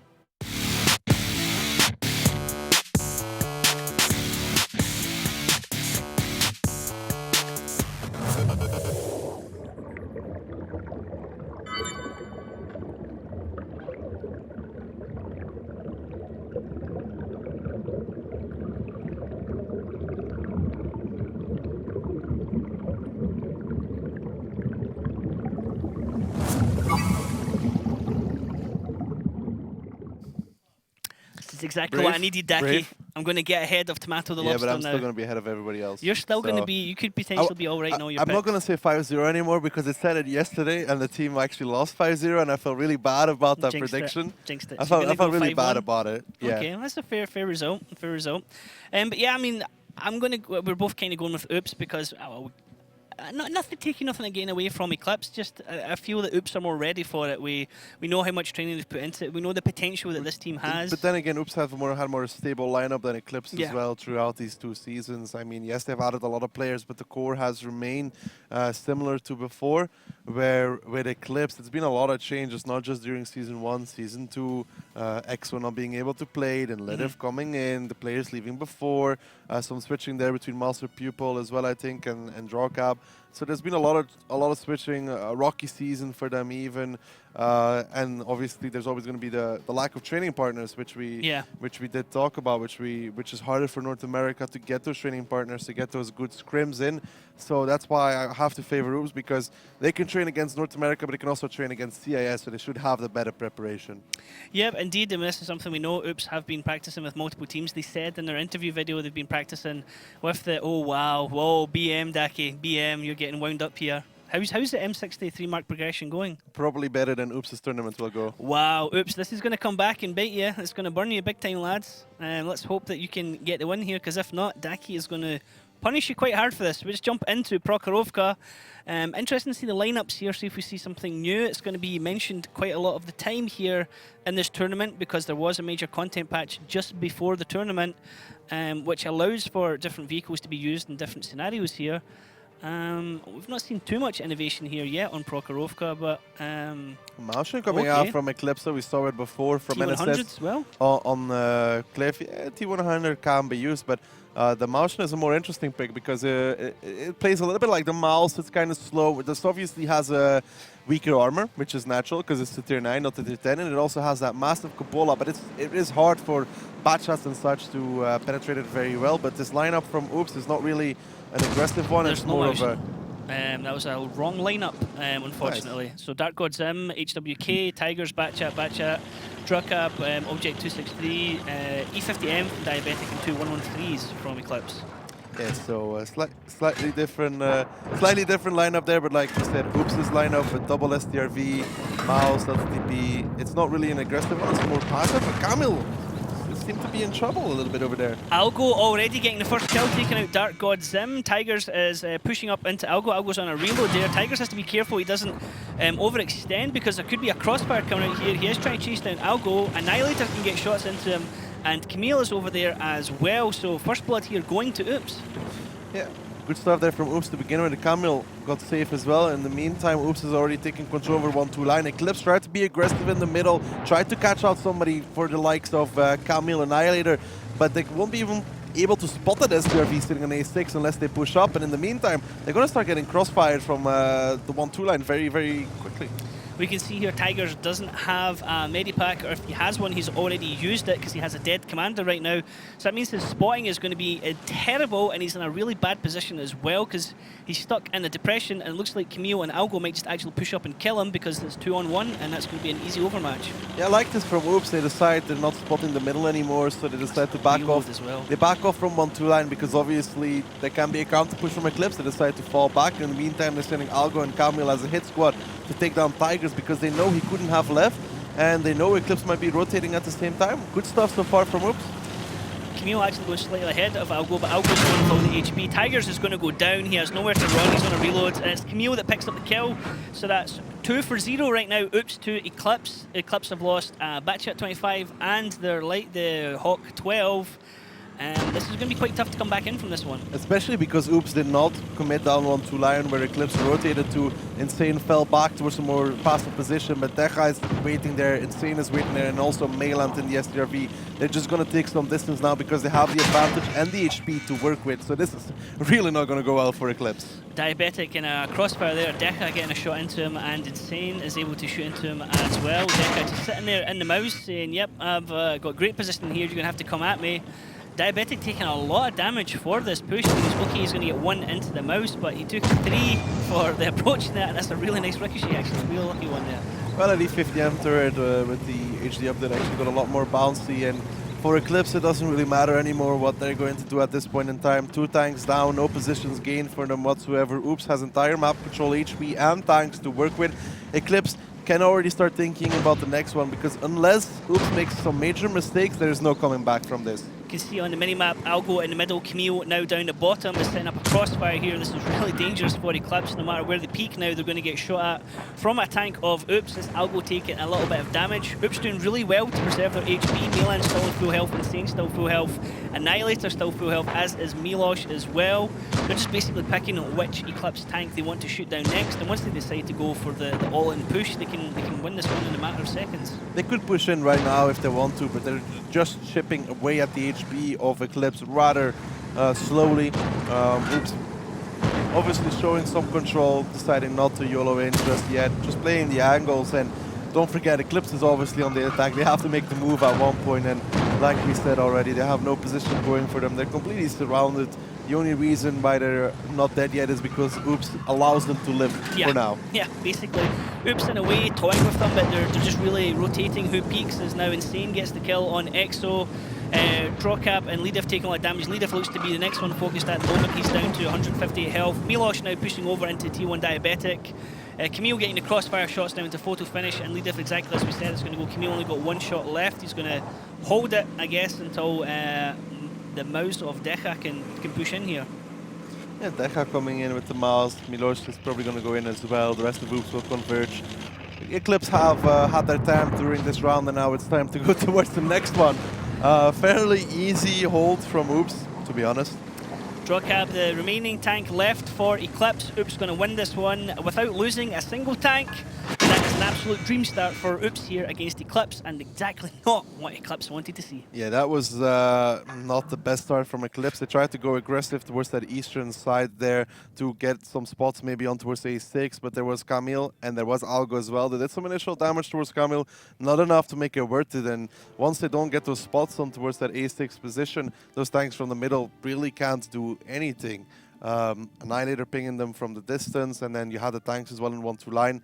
If they continued pressing in the middle, they would just take the side shots and obliterate them from that angle. Instead, they saw that Eclipse was probably going to be rotating. They didn't spot anybody else, which Camille and Algo would obviously be able to see. They decided to pull back from that area, go back into a passive 1-2 line defense, while those 2 tanks that were positioned in A6 knew Tigers had to be there because he cannot leave without getting spotted, and then they decided to just go and clean him up. Yep, it's interesting as well how the match ended, because we've seen Oops being in total control in the past of matches, and then near the end of a match, closing stage, you start to needlessly throw away HP of tanks and potentially then lose matches as the match turns against them. But they kept their composure. They kind of, you know, took it nice and calmly, respectful on the way to Eclipse, and didn't rush into it. And a perfect start. As I said, You want to dominate your opponent from the beginning on. This is a different kind of dominance than Tornado Energy Show, which was perfectly fine as well. Gonna keep throwing that out there. Yeah, but this is a different kind of team efficiency as well. This is a different kind of dominant. No, that was toying around. Jumping on towards tanks is toying around.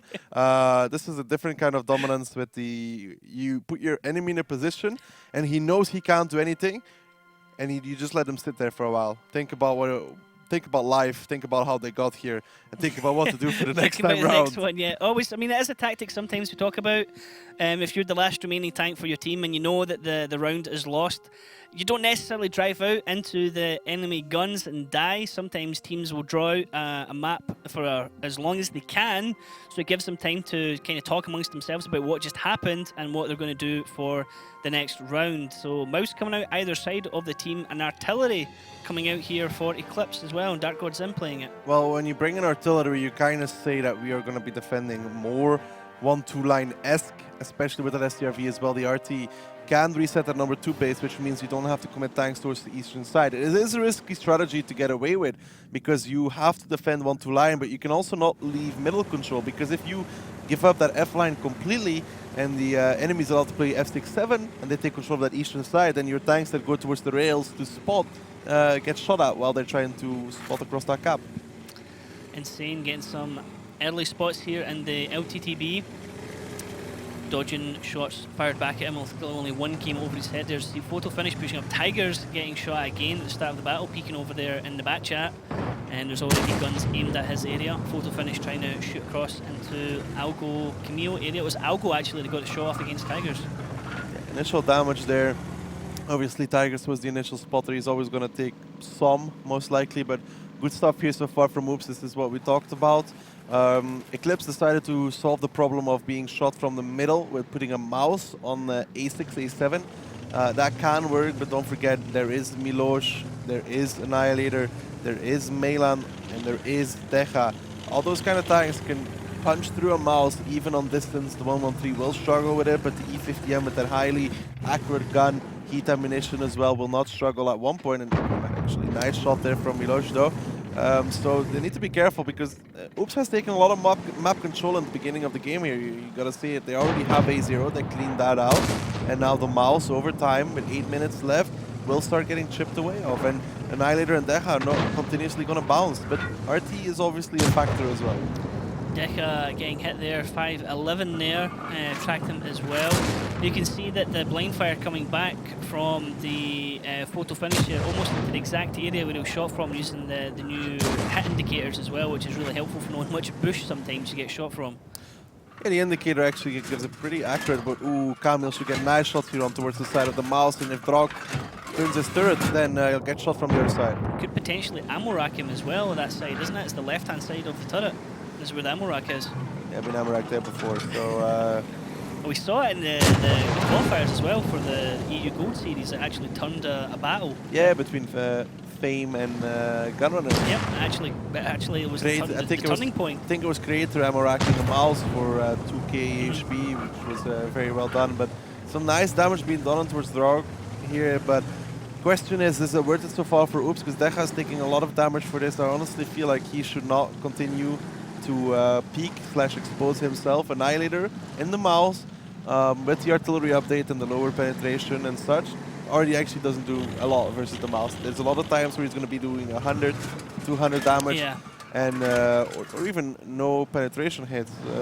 Oops might do something what they've done before, which is at one point you take 2 bad shots, you go across the A7 and you jump onto the mouse, but you need to make sure that you clip the mouse for that at least. So this is something they might be going for at one point in time, but I think they're going to try and slowly chip away first like this, and that way they can perhaps get the mouse down, but it's not looking like it so far. Yep. Drawcap getting shot at again there from someone. Now Arte was fired at Annihilator and missed. Drawcap having to slightly give up his position at the moment. I mean, he's hugging the red line so that it stops anyone trying to come in behind him, but there goes Algo and Camille. Looks like they're going to try and get a move over to him. He's not going to see them until they're right beside him, and it's going to be a case of how much can his teammates help him out when that happens. I want to see if Algo and Camille are actually going to choose to go up and over, like I kind of expected to go. Those 2 batches might be pushing in towards A6 at any given moment in time. Going for it now on the minimap. They're right beside him. Are they going to go all the way over? Algo's going to go first, then Camille's going to go after him. Algo needs to make his shots count. It's a distraction. They're going to try and get him to turn. There's the return fire shots. Camille getting focused actually at the moment. Algo, you need to make these shots count. Camille goes down. Dropcap gets the kill. Algo, you need to make that shot count, laddie. There he goes. Algo gets the kill. He's in a position now where he's relatively safe at the moment. In the meantime, there's a push over in the middle as Annihilator's pushing up into photo finish. Deca's giving him an assist as well, and the other tanks of Oops are actually sitting in the cap circle while this is holding up everyone in the middle. Yeah, Nile is only making a shield now because they have 2 guys on the capture circle. All Oops wants to do is avoid Eclipse spotting the cap. That's why Nile is going so aggressive. They're trying to hold off Eclipse. Dark God Sim is still on reload. He will be reload before the base gets captured though. But now Eclipse is going to be forced to push it and spot at the very least. Annihilator's going to try and get a tracking shot here on Leadif, or at least attack him. Leadif still has another tank to go through.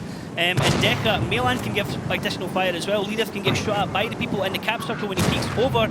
He does give vision, but there's no spots. You can see Milos is saying now they are spotted. Artillery could come in, 2 seconds left. There is a reset coming in, but it doesn't matter. Oops have already taken the fight right now. There's only 4 tanks remaining of Eclipse. Yeah, it's not just that. There's 25 seconds left of the cap as well. They can go off it because they've done the damage towards the side of Eclipse as well. We talked about the Annihilator in the Mouse and Deca in the 113 are just meant to be blocking off the tanks from Eclipse that are coming back to reset, while Mayland is sitting on the eastern side, also shooting anybody that peeks on the rails. And it looked like Eclipse was ahead, but in terms of positioning, they were far, far behind.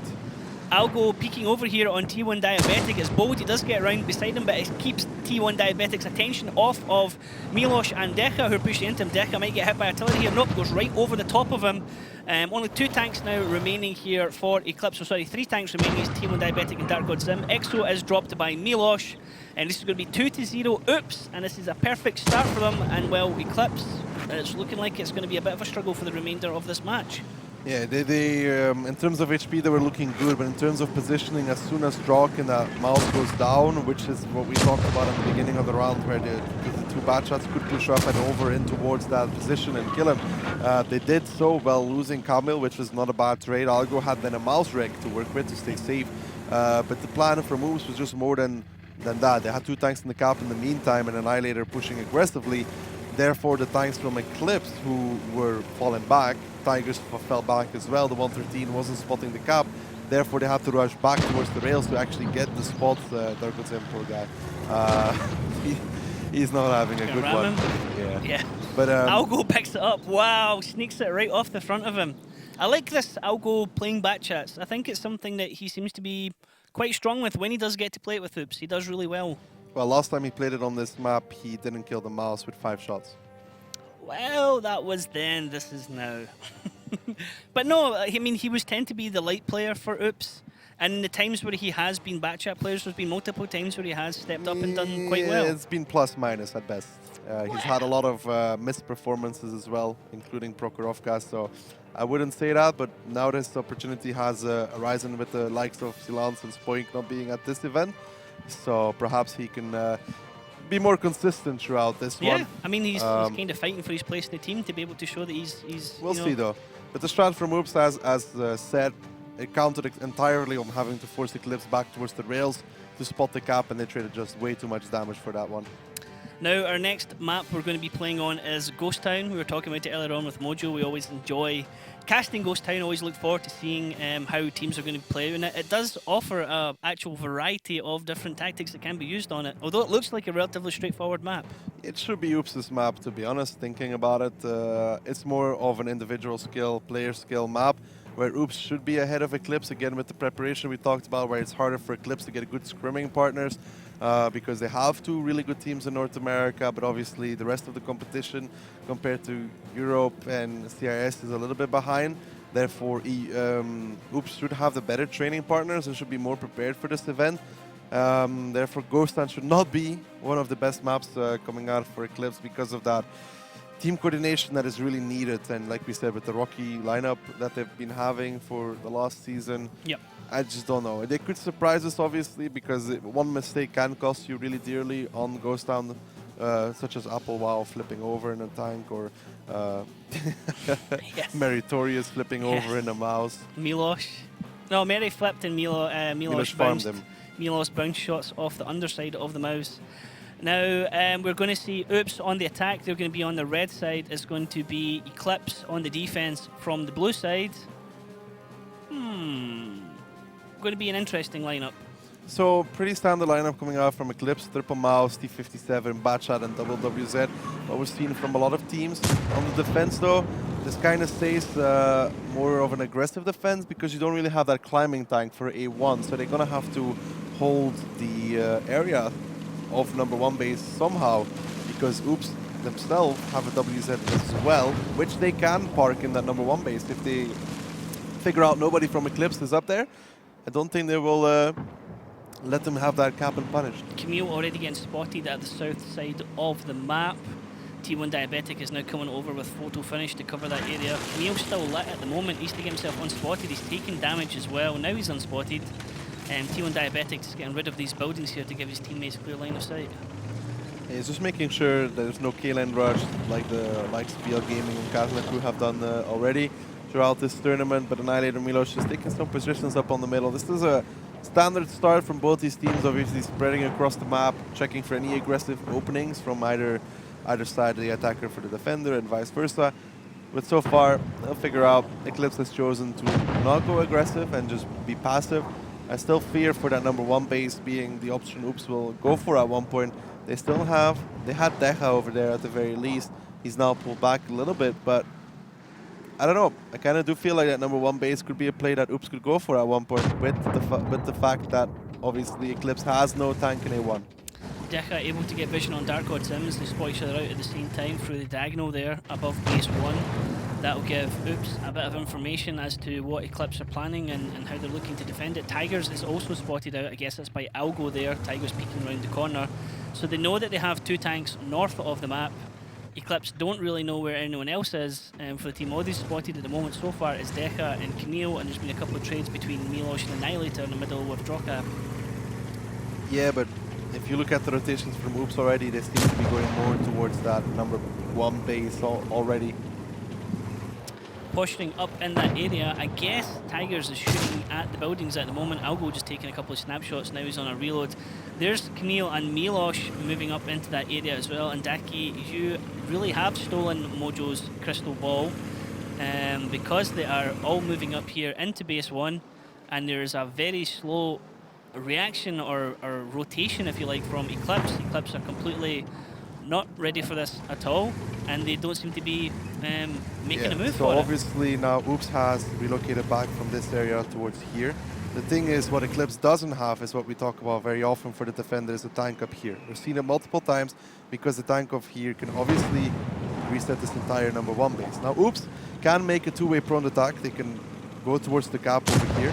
They can go towards the cap, but they can also play like this at the same time.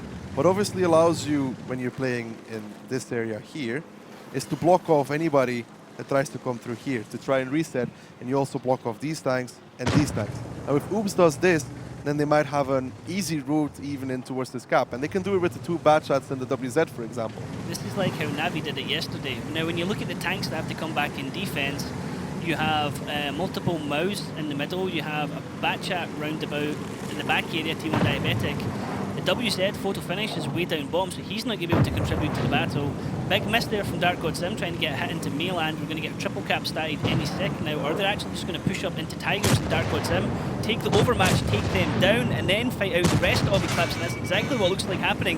Dark God Sim being focused by the gunshot of Oops. He's going to get dropped in a brief couple of seconds as he goes down. Deca picking the kill. Algo taking a lot of damage though. Now, where are the rest of the tanks going to go first? Algo actually gets dropped at the same time. Yeah, but they went for the play first to go aggressive like we talked about in that road. You can see all those tanks, the Mouses and Annihilator are exactly where we predicted them to be. But then Camille and Deja are now on the cap because Dark God Sim is no longer in position. So nobody can really reset Camille either in that hold down position, well, because the Mouses are holding off everybody else from Eclipse. The Mouses are in the middle here. They're going to try and take the overmatch into Drawcap. If they can get him dropped, then he can turn around and focus on the tanks coming in behind him, which is Lidif and Exo. Drawcap only has 1 more shot left in him, and he's going to go down. Looks like Insane might get that kill if he can pen. He does. Annihilator actually missed that one. Now they're going to turn it around, deal with Exo and Lidif. They're going to focus Exo first, get rid of the autoloader. He looked like he was burning, but then he got dropped. Lidif now the next one being focused. Oops, still only lost Algo at the moment. This is great focus fire from them. Mainland on a reload, just protecting himself behind Lidif. T1 Diabetic is running away. He's on a reload. Insane now picks up Tigers, and this is, again, this is really clinical here from Oops. This is like a different Oops from what we've seen throughout the season. Yeah, Oops realizing that Eclipse was too far split, went for the aggressive play, then killed Dark God Sim and the WZ, went back towards the cap to force Eclipse into a reaction. There was 1 mouse separated from the others there. I think that was Drawk, even in his mouse, was separated on towards that E4 position. They went for him first. That's obviously not the greatest thing to have a mouse out of the fight. In the meantime, abandoning the cap, obviously, because you need to win the fight. If you only have 2 tanks left at the cap and the enemy has 5 left, then you're not going to win the round either way. So coming off the cap, the mouse was turned around, and then they fight the remaining force from Eclipse that were with two groups from either side. So. Annihilator picking up the last kill there, and that is Oops now 3-0. Now the interesting thing here is whoever wins this match is effectively safe in their group. Yes, because Eclipse already lost once. Yeah, but whoever is a runners-up of Group C, which these teams are in, when it goes through to the games on Saturday, they have to play against, more than likely, Navi, who are likely to win their group with Ding and Brainstorm. Yep, well, we'll see about that though. If Oops were to lose this, it wouldn't be over completely though, because they still have to play against... Not so serious. But if they win this one, they've got to play against Not So Serious, and then they have to play against Navi. So No, I mean if Oops loses this game in groups, they're not out yet because they still need to play against them. Still one will. Yeah, they still have a match to go. Yeah. It can end on 3 points, everybody. Only Eclipse is really out when they Tornado lose this Energy, match. sorry, Not So Serious. Yeah. Oh, my bad. So they yeah, still have to play against Tornado Energy. So they win this one, but then they still have like 2 super hard games ahead of them. Like yeah, but they could lose this one. They just have opponents. to beat Tornado Energy after. Oh, yeah, Tornado Energy, then Navi. You know, it's exactly what everyone wants. You know. It'll be, I mean, they're super lifted right now, 3-0, but at the same time, it's... This setup from Eclipse, Oops seem to be familiar with it. They seem to read it very well. That one WZ with one mouse put pressure on towards Tigers, so Tigers cannot help Dark God Zim. Dark God Zim cannot help Tigers. Tigers gets clipped out by 3 autoloaders. Then the cap gets started to force Eclipse to continue the reaction, to continue moving, not slowing down the pace whatsoever. One mouse down, then a separation between the 2 remaining groups of Eclipse. One mouse separated away from the others. Not really what you want, because 3 mouses just pushed on towards him, cleaned them up, turned around, and then the other loaders came back in from the side. So Eclipse really getting torn apart here. Oops just having a really good read on what they're doing. Yeah. And Eclipse maybe playing a little bit too standard. It was good with the overmatch as well, because the triple mouse just focused on the single mouse opposite them, turned around. There was a mouse T57 heavy. They're like, okay, let's get rid of the T57 heavy. Then they can deal with the mouse. T57 heavy was in a reload, couldn't contribute anymore. And yeah, everything working in their favour completely.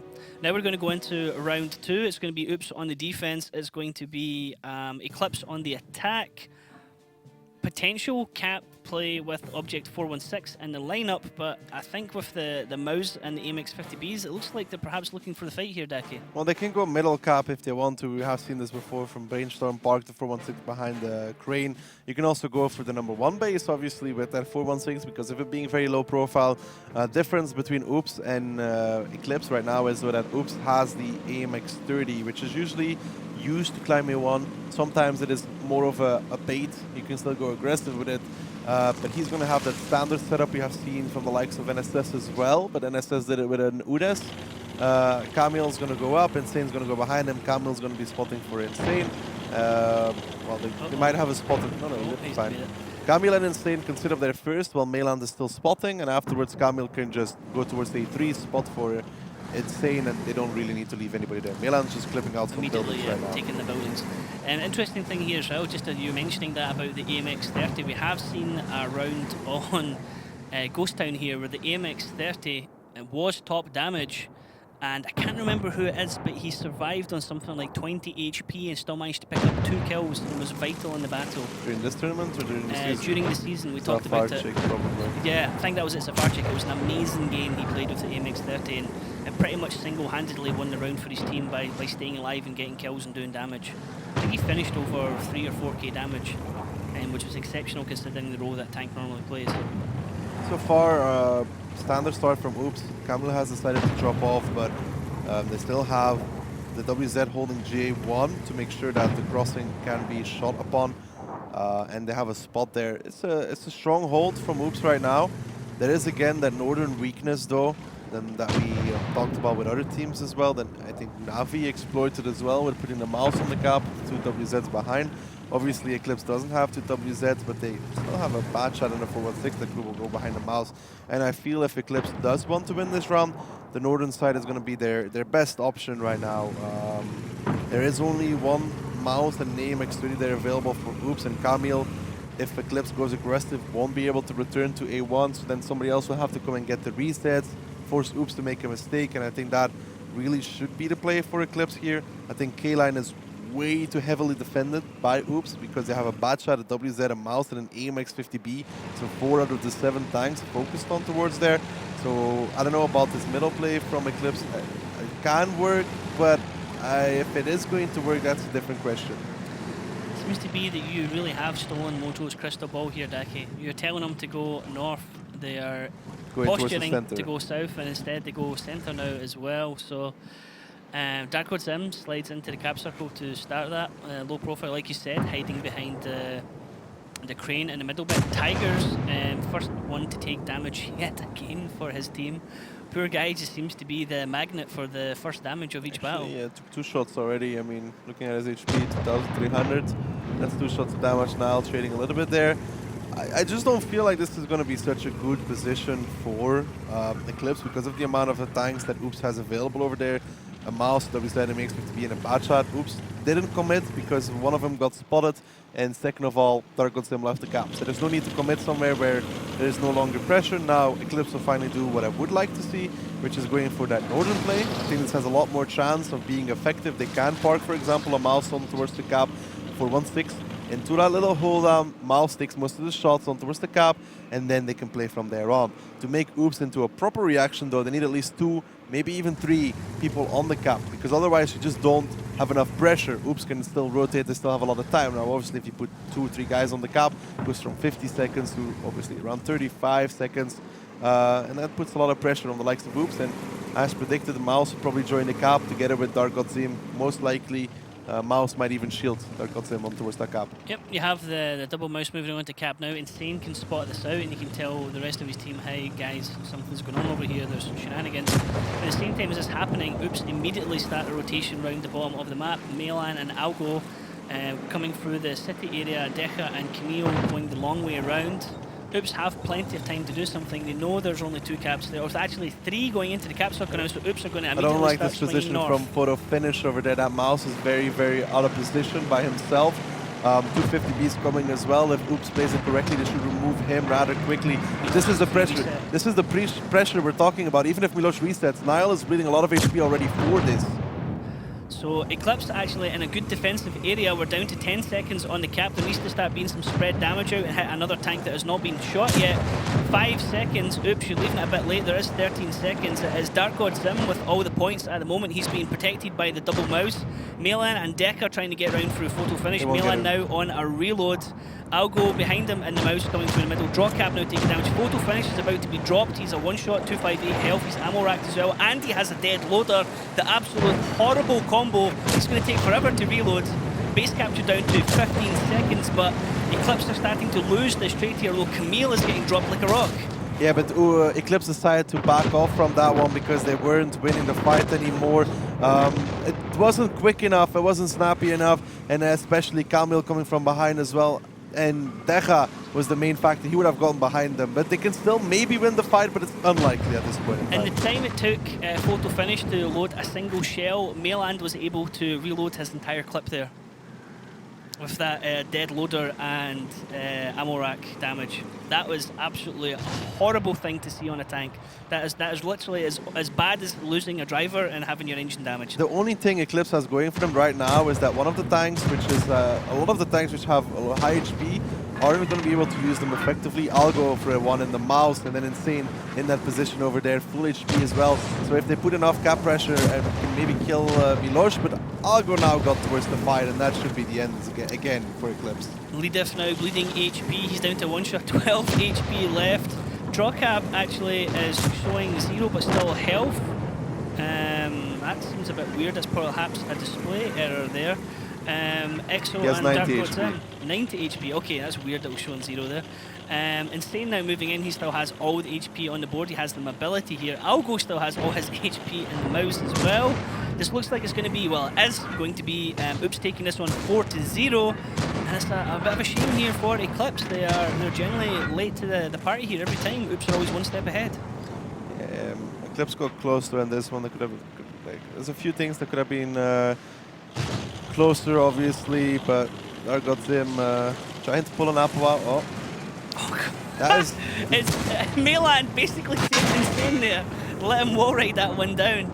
And it is Dark God Sim getting the kill there onto the remaining tank of Oops. But hey, it's done and dusted. Oops 4-0 up at the moment and sitting pretty.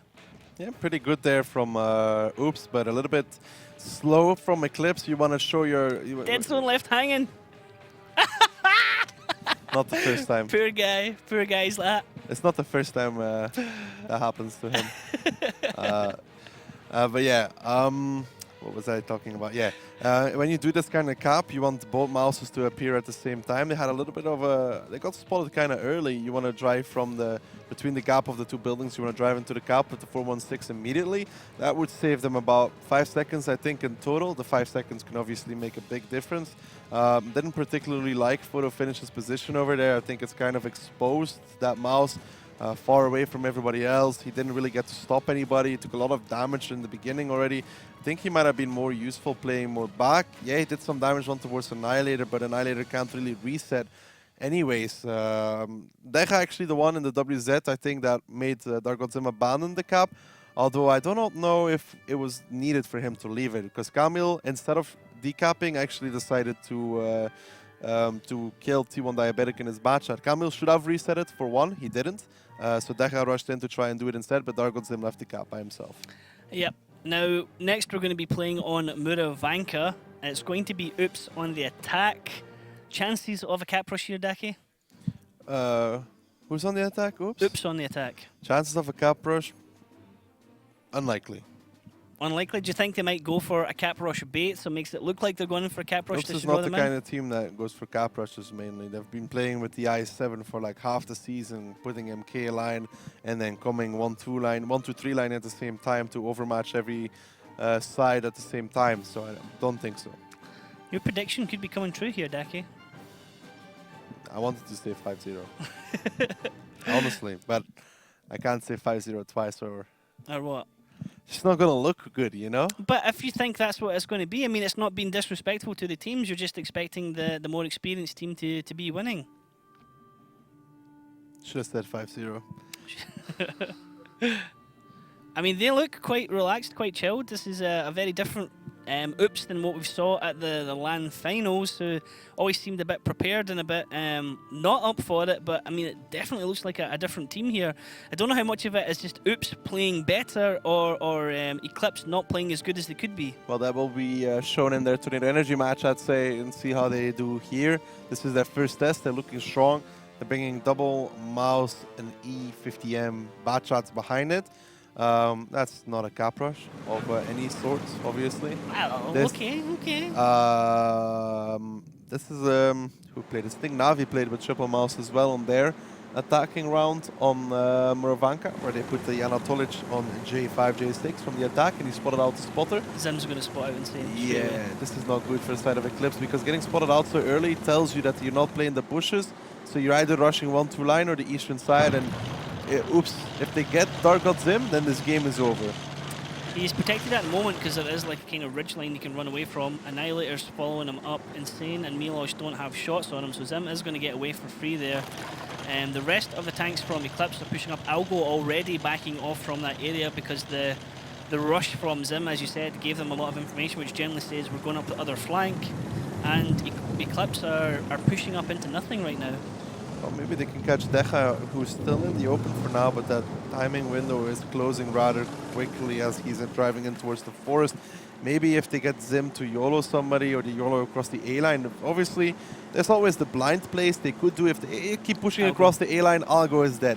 Do they know there's somebody there? Yes. Do they know how many support he has? No. Is it a complete blind play? Yes. Are they going to do it? Unlikely, because they don't know. There could be the entire team behind him for all they know. Yep, so they moved so far up, and then he stopped and thought, hang on a minute, boys, this is maybe not the wisest of ideas. Oops, gathering up all together so they can all form a gun line and aim in a Dark certain God Zim is literally in the same bush as, I think, the brainstorm. obvious bush. The bush that Anatolic spotted by going towards the house. So if he stays there and Oops does the same thing as Navi did, which is getting a mouse on towards that building at one point, I think Dark God Sim is going to go down rather quickly. So it's more or less known as the obvious bush? Yeah. Because you can proxy spot it from the house? No. No? Or you just push from the house? It has a different name. Okay. Okay, we'll call it the obvious bush from now. It's a bush that a lot of Just teams expect look at- someone to be in. It's just- one of the first ones to shoot at. Just look at the shape and you will understand. Oh, okay. That makes sense now. Annihilator is spotted on the edge of the forest, trying to debate out something here from Eclipse. Is this gonna, are Oops gonna just try and push them off base 2, or Oops gonna try and draw them into a fight here, Daki? Oops are just clearing out the K line slowly, and then they're going to probably try and find the spotter just as Navi did. They know Eclipse has taken 1-2 line control. Drog would never be there by himself in a 113, so they know they have taken that. So now their focus will be to try and clear out the Delta DB, and if they find him with 7 minutes, if they find him with even with 3 minutes left, they can very easily win this game. And there got Zim, that bush, things can be found within 2 minutes. 2 minutes, so we're at 6:56. Daki will start the countdown, see if you're correct there. Now, the other heavy beside Annihilator. When they start Deca. blind firing, though. Okay, Deca is spotted now as well, side beside Annihilator. No other real movement here from Oops. They're sitting on match point. They know if they win this one that they are safe, and they're going to knock out Eclipse from the remainder of the tournament. Eclipse are going to watch as a spectator. They have no more matches to play. It's just a case of how cautious Oops want to play this, how well they can bait Eclipse into making a move. Well, Oops seems to not be going for that K-line play right now, putting Camille as well towards Milosh and Algo. Kind of says perhaps they want to push the mouses across like they're doing just now and push A-line at the same time. Try and get the rotation, try and grab the attention of most of the Eclipse tanks. In the meantime, they will rush across the A-line. T1 Diabetic is there, supported by Tigers, but that's not enough to hold off a batch-out rush, because T1 Diabetic will not do more than 3 shots of damage. Tigers is quite far back there as well, so he's not going to be able to give additional support. Mayland is moving up into the middle. He's spotted. He can provide crossfire shots from the E50 if required. Drawcap now spotted up on that hill. They know he was over there already. He's on the backside of the hill. You can see Camille and Algo pushing now ahead into Tigers. I'm not going to know direct talking. Exo taking a lot of damage there. Tapped by one of the mouse, and they're free. And now Tigers has got the tank outside and they're spotted. Watch out quickly, sorry. T1 Diabetic's health is going to drop, and how many return shots he can get out. He gets 2 before he goes down. Camille taking a shot there. Yeah, he only connected 1 out of the 2 shots. We said 3, which was obviously being generous. In the meantime, Dark got Zim, finding Dark got Zim, and this is Oops dismantling the defense of Eclipse. Eclipse being set up quite obvious, and it's going to go down rather quickly yet again. Tigers the next one to fall to the double whammy of Algo, Camille, Milosh up there as well with them. So now all that's remainder is to focus on the tanks that's left. Melan taking a bit of damage, but now Algo drops Exo. Drawcap pushing into Melan. Melan getting a couple of shots before he goes. Milosh still has 2 shots available to him. Won't be able to kill Drawcap. Drawcap can't get Melan because he hides behind the bush. Camille now on a reload as well, as is Milosh. Algo on a reload, so the triple backchats on a reload. Melan can duel against Drawcap here if he's still bold. Melan had the HP, but he bounces. Now Drog should be able to kill him if Melan exposes. Melan probably doesn't want to give up the kill, but yeah, again, this is the defense from Eclipse. It is what you get when you do a very split defense across the map. You have weak spots within your defense, and Oops just really exploited them hardcore. To be honest, mouses was obviously a distraction. You can see that they were just meant to draw the fire as we watch the final moments of Eclipse in this tournament. This is decisive from Oops. This is very well played from them. As I said, they have a lot of people looking at them and wondering how they're going to do. It's their first major international tournament, and they've just won their first match 5-0. So they're super happy about it. Meland and Deadzone making sure he got his high five that time. Yeah, he's even pretending to be part of the team with the hoodie on, pretending keyboard, to do something with the keyboard. With the keyboard, he's probably tweeting something. Probably social media. It's called the social media zone, I believe. Yep, is well known for. At the social media. At the social media zone, yeah. Send him a tweet. He'll be maintaining. You know I what's the believe, difference between the Oops from last season and the Oops from the Grand Finals? Their social media presence is much better. No, Deadzone's not playing. Trying to make fun of M60. Oh, M60. The M60, wow. Let's just hope Oops. I really hope at this point in time. Let me just hope that Oops makes it to the finals, because the amount of DM that's going to come out is going to be glorious. For everyone who's not familiar with what's going on there, why do they have M60 Daki? Explain that to people who are not familiar with the game. Come on, be honest. I don't know what you're talking about. Okay, so on each vehicle you can get rings or you can get marks. How would you on know? the You don't turrets have any of those. based on the performance of the vehicle and how skilled you are with the vehicle. To get 3 marks means that you're better than 95% of the other people that play that vehicle, I believe, correct? No, that's not how it works. So, well, anyway, you have to be extremely good. Daki is currently trying to 3-mark the M60, which is one that you get from playing Clan Wars. Generally, only the top level of players within World of Tanks have this vehicle. Again, not and true. Daki has been trying for a very long time recently Again, not true. to 3-mark it, and he's currently not able to do it. And it Again, really annoys him not because true. he knows somebody who's done it at least 3 times, I believe. 5 and out of you the don't- 5 you don't things you hold it. said were wrong. Okay, then explain it to the viewers then. No, no. What? Don't sound better about it. I know it's something that I is a don't goal for you. sound bitter. It's not 95% of the players. Then- It's then- 95% then- of the expected damage. Then It's a that's what I different said. story. Explain it, but you had the No, choice I to. don't You have to choose not explain to. anything.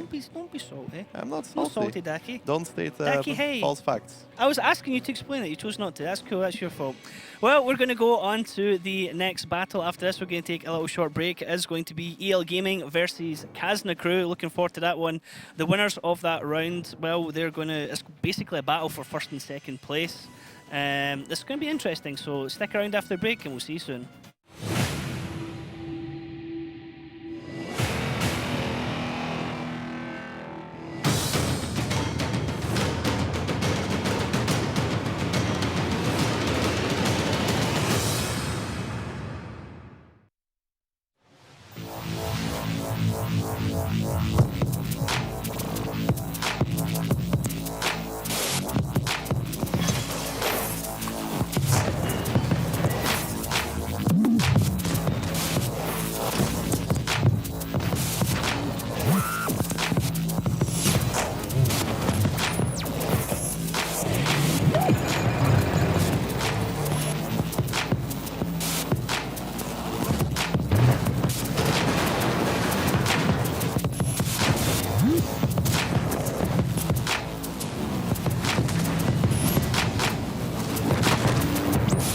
Chrysler Grand Final.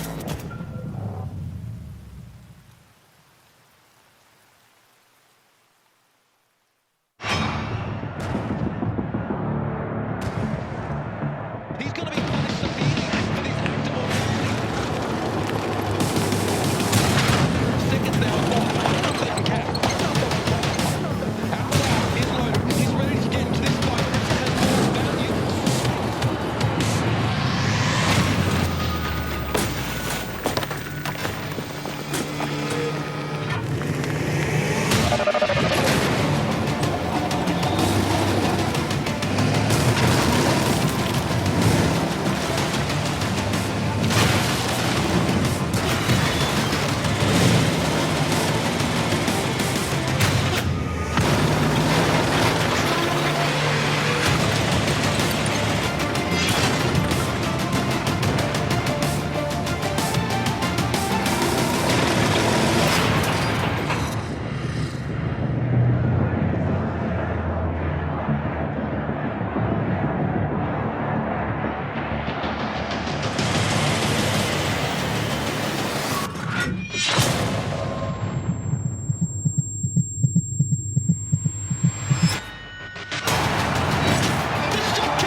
Hello and welcome back to the Wargaming.net League Grand Finals 2017. My name is Ryan Ektar Murphy. I'm joined once again by Mihailo Stelmojo Jugovic. Dude, we have an awesome game ahead because it's going to decide who wins the group now. It's not gonna decide only that. This is an old grudge match that Kazna never got away from, I believe, and this will be a total attempt of payback. This is, Kazna crew in our previous Grand Finals were looking... Second Grand Finals. Everything was looking cool. Kazna were a favourite strong team. And that was not long after a patch. It was the biggest tournament for Kazna ever. They came to semi-finals. They were playing outsider EL Gaming, Chinese team, without special tactics, and they lost.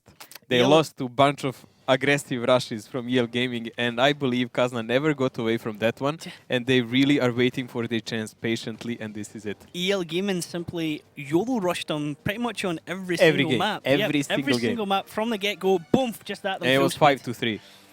Unbelievable. That was when we had the crazy cliff matches. It was just like... And most of the Kazna guys who played there are here. Most of the EL Gaming guys who played there are here. I hope we get to see Cliff again, to be honest. I really hope we get to see Cliff. Yeah. Now, we've already seen Not So Serious defeat Team Efficiency 5-0 in very quick fashion. After that, we then had Oops taking on Eclipse. Oops won that one, 5-0. Now we're going to see EL Gaming versus Kazna. This is Group A. And the group is also Yato Gaming, which sadly are already going home. Yato have lost to Kazna and EL already. So this match will decide the winners of the group. It will decide the runners-up, which will also decide who they then play. It is very imperative who actually wins this one, because they will avoid Navi. Indeed, yes. Whoever wins this one means that they'll play against either Elevate or Team Efficiency. Whoever loses this one is pretty much guaranteed to be playing against Navi, which is not what you want at all. It's going to be a tough one.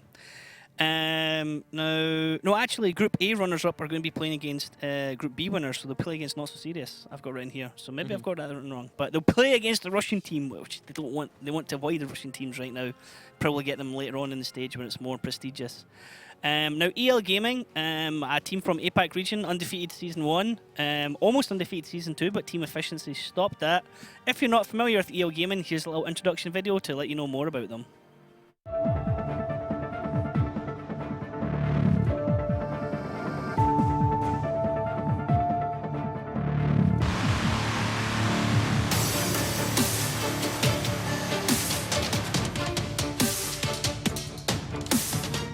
EL Gaming is a name synonymous with the WGL APAC League. For years, their lineup has been at season finals, grand finals, and just about every competitive World of Tanks tournament in between.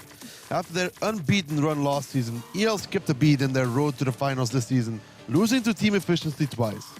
Their position in the Grand Finals 2017 was secured before the Season 2 finals, which they also managed to win. EL Gaming is looking to make up for the weak performance in the last Grand Finals and perhaps repeat their second place from the second Grand Finals.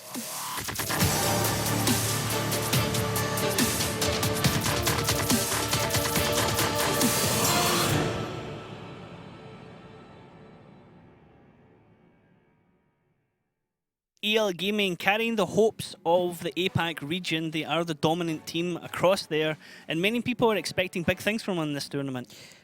Well, they're dominant by far for a long time now, I would say. They changed a couple of members there. The most significant change for me would be because Reflection is not with them. He was actually a guy who raised the second place for them and did a huge interview on a stage on Grand Final 2. Now the manager, I believe, of them, or coach of them. No, he's actually Yato Gaming. Oh, that's right. Yeah, Daki was talking about that. Yeah, but they have nice black Fox TS. They were on both Grand Final 2 and 3. Grand Final 3 went horrible for them. They actually lost both matches there hard. Like, they were quite beaten. Yeah, I mean, they were like one game, one on each. One of the first teams out last season for the Grand Finals. They lost to NSS and Yato even. Yeah, now Yato put them out. And NSS was led by Levanta back then. So this is a team that played a lot together, a couple of changed team members, but same goes for Kazna. Most of their guys are also changed now. So they have 3 or 4 guys that played back then, and these guys have 3 or 4 guys who played back then, so that's a nice little par. Yep. Hardliner, one of the players to watch for EL Gaming, one of their strongest players, tends to do a heck of a lot of damage and is fully capable of carrying a match on his own. Well, he's an addition to the team compared to that time, so definitely a good one for them. Now, their opponents, Kazna Crew, we can talk about these guys pretty much all day if we want to. They've gone through a lot of ups and downs, some slight team reshuffles. They brought in reinforcements in Season 2. Didn't really use them as much as we thought they would. Tend to sticking back to their core lineup that they've always really had. It's a, let's say, a possibility to rotate players. That's why you take reserve players, so you will have enough players for trainings, and you test them and you try to iron them there and see what you can do with them. They were trying to make cohesion after Ilian left for Ding. Ilian was one of their key players and definitely a missed one. So they were trying to make some kind of inner team synergy so they wouldn't feel it. And it actually worked, because this was the first season they ended up second on the online stage, and then they took the second place again in finals, losing to Ding only by 1 game. It was 7-6. So close, yep. And now Kazna Crew, pretty much always runners-up here in Europe, always struggling to get one over their rivals Ding. The two of them have a crazy history. Now, if you're not familiar with Kazna Crew, here's a little video to remind you just all about them.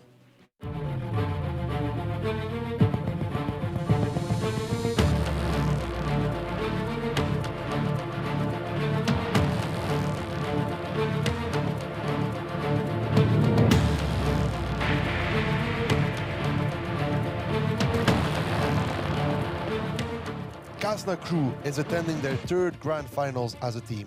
Playing big events like this won't be an issue for them.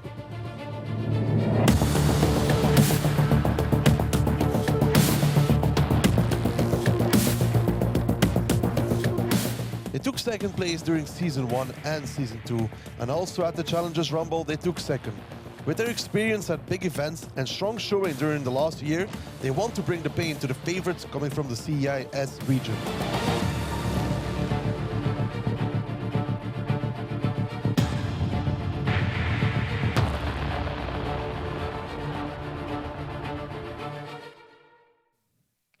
So yeah, Kazna Crew, another one of these. Quite a few of these teams have something to prove. They have something, you know, either a bit of a grudge match against one of their former opponents, or they're a team coming here with a lot of pressure on their shoulders to try and deliver that they are the team that can actually, you know, step up. Well, Kazna is the oldest team in Europe, the team that is only team, I can say now, from the start here, from the very Season 1, the very first one that was played here. A lot of changes since then. Only Vetso and Haiba you can see from those, let's say, already ancient times now. Old man. Old man. But they have 3 or 4 players here who played on Grand Final 2. You can definitely see there Vetso, who played Haiba, Isne, and LD Nexus, who is unfortunately not with them here today because he couldn't attend. Then on Grand Finals 3, again similar setup, Vetso played and Nexus and Haiba, but Stefan and Durst couldn't make it. Yeah, unfortunately. I mean, they were additions. And now they have new players here. You can see compared to that Kaizu and Diplomat, who never played with them before. Diplomat played last 2 seasons, of course, but Kaizu is a completely new addition coming from the Go Hard. Diplomat coming from Go Hard after Season 1 as well. Yes. Yep.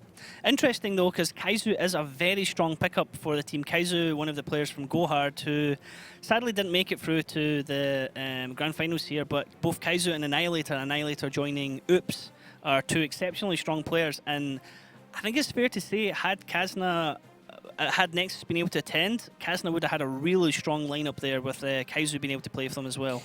Well, they have a strong lineup as it is now, but it's only a matter of question, like, did they practice enough with Vetso, who is playing now, or did they have enough time to sink in all the new strats and the new patch that came out? So that's the only difference. And Nexus was one of their main damage dealers all the time through all the season played, so that will be felt definitely. But that is not excuse, that is something that every team faces, and you just need to deal with it and go on. Yep, indeed. Now let's have a look at the map picks. We can see the ones that are getting banned straight away. Kazna Crew, well, that's unusual, I guess. Nothing to do with Himmelsdorf. And in Elgin with Ruinberg, which is completely okay.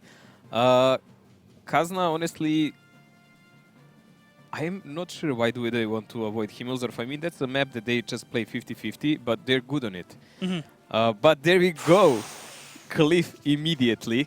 Yes. First map goes down. These are, again, high conflict maps. This is something I was really interested. Maybe Kazna is just trying to make EL Gaming play high confrontational maps and bait them to try to do the same as on the last grand finals, but play with their heads on this one. Yeah, this is what Daki identified when it was EL Gaming versus Yato. Yato didn't look as strong against EL Gaming. They actually kind of got steamrolled, and EL Gaming were playing hyper aggressive. But when Yato were playing Kazna, it was more slow paced, and that was more comfortable for Yato. So I'm wondering if Kazna crew are kind of baiting out Cliff if they're expecting EL Gaming to rush them. All these maps are highly confrontational, all of them. Wide open maps as well.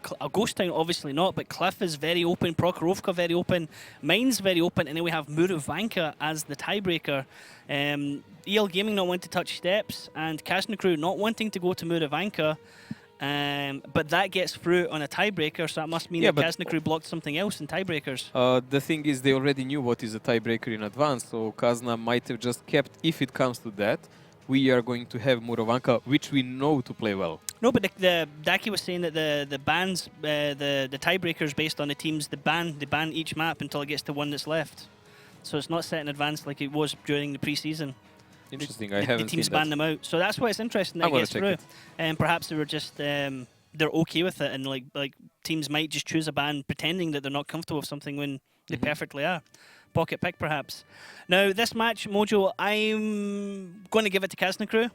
I'm going to say 5-3 Kazna crew. I think EL Gaming can still challenge them. I think it's... the way Kazna played against Yato, I don't think they were too dominant, but I still think they're going to take the win here against EL Gaming. I believe Kazna will take this match also. It's really hard for me to see EL Gaming winning it again.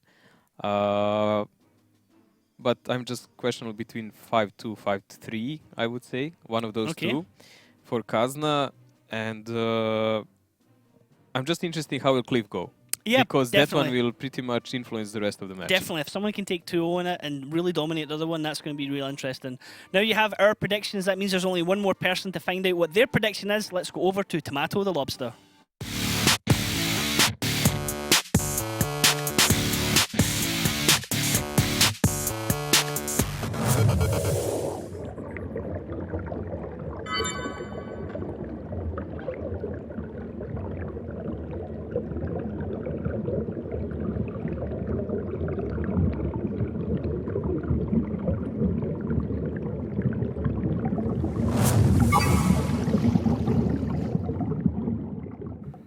Well, he dropped and had a little think about it, but then he was decisive, straight for Kazna crew. Tomato is my man. Tomato is, if he gets this one right, he is 2-1 for today because he went for Eclipse in the previous one.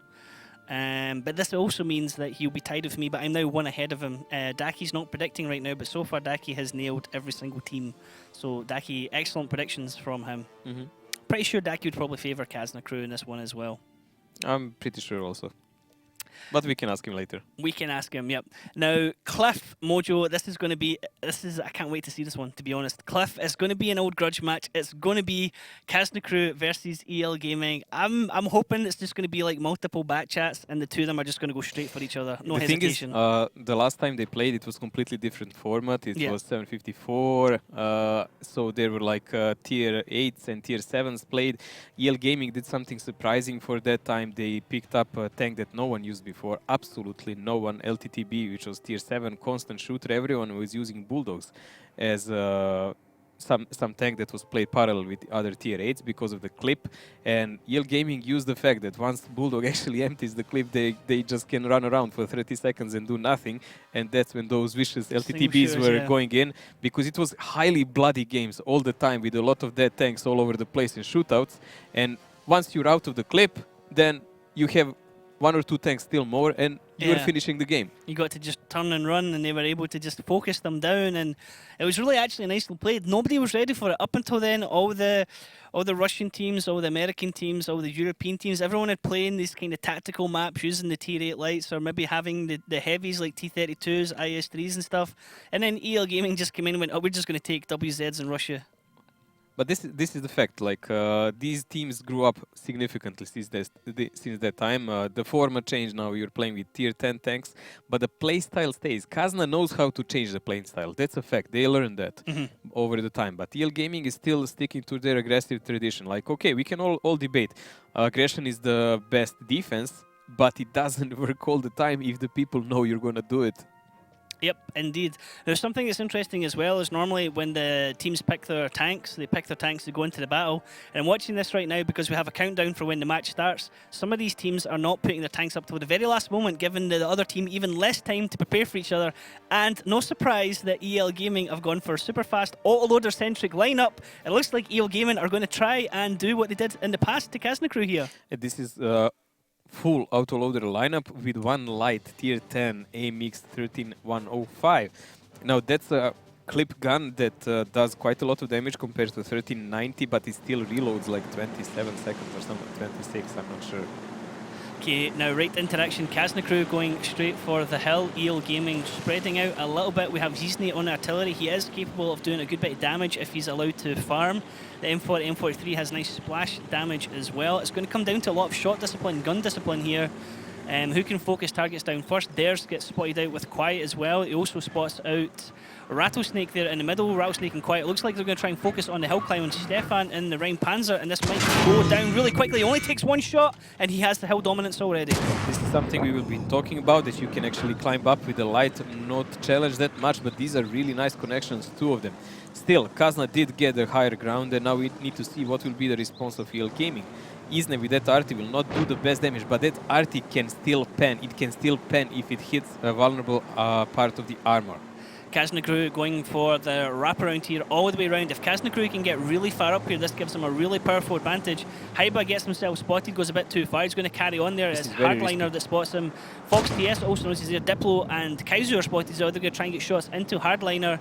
Haiba is now paused as well. He's in a relatively safe position. Fox TS is getting shot at. Hardliner got hit by artillery.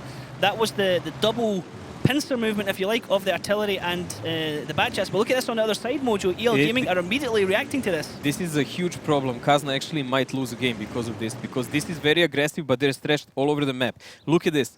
Durs is completely stuck here. These two guys will have him served on a platter. He will not be able to run up because of the guys in the middle, and we will have a bloodbath soon because Kazna will have to choose.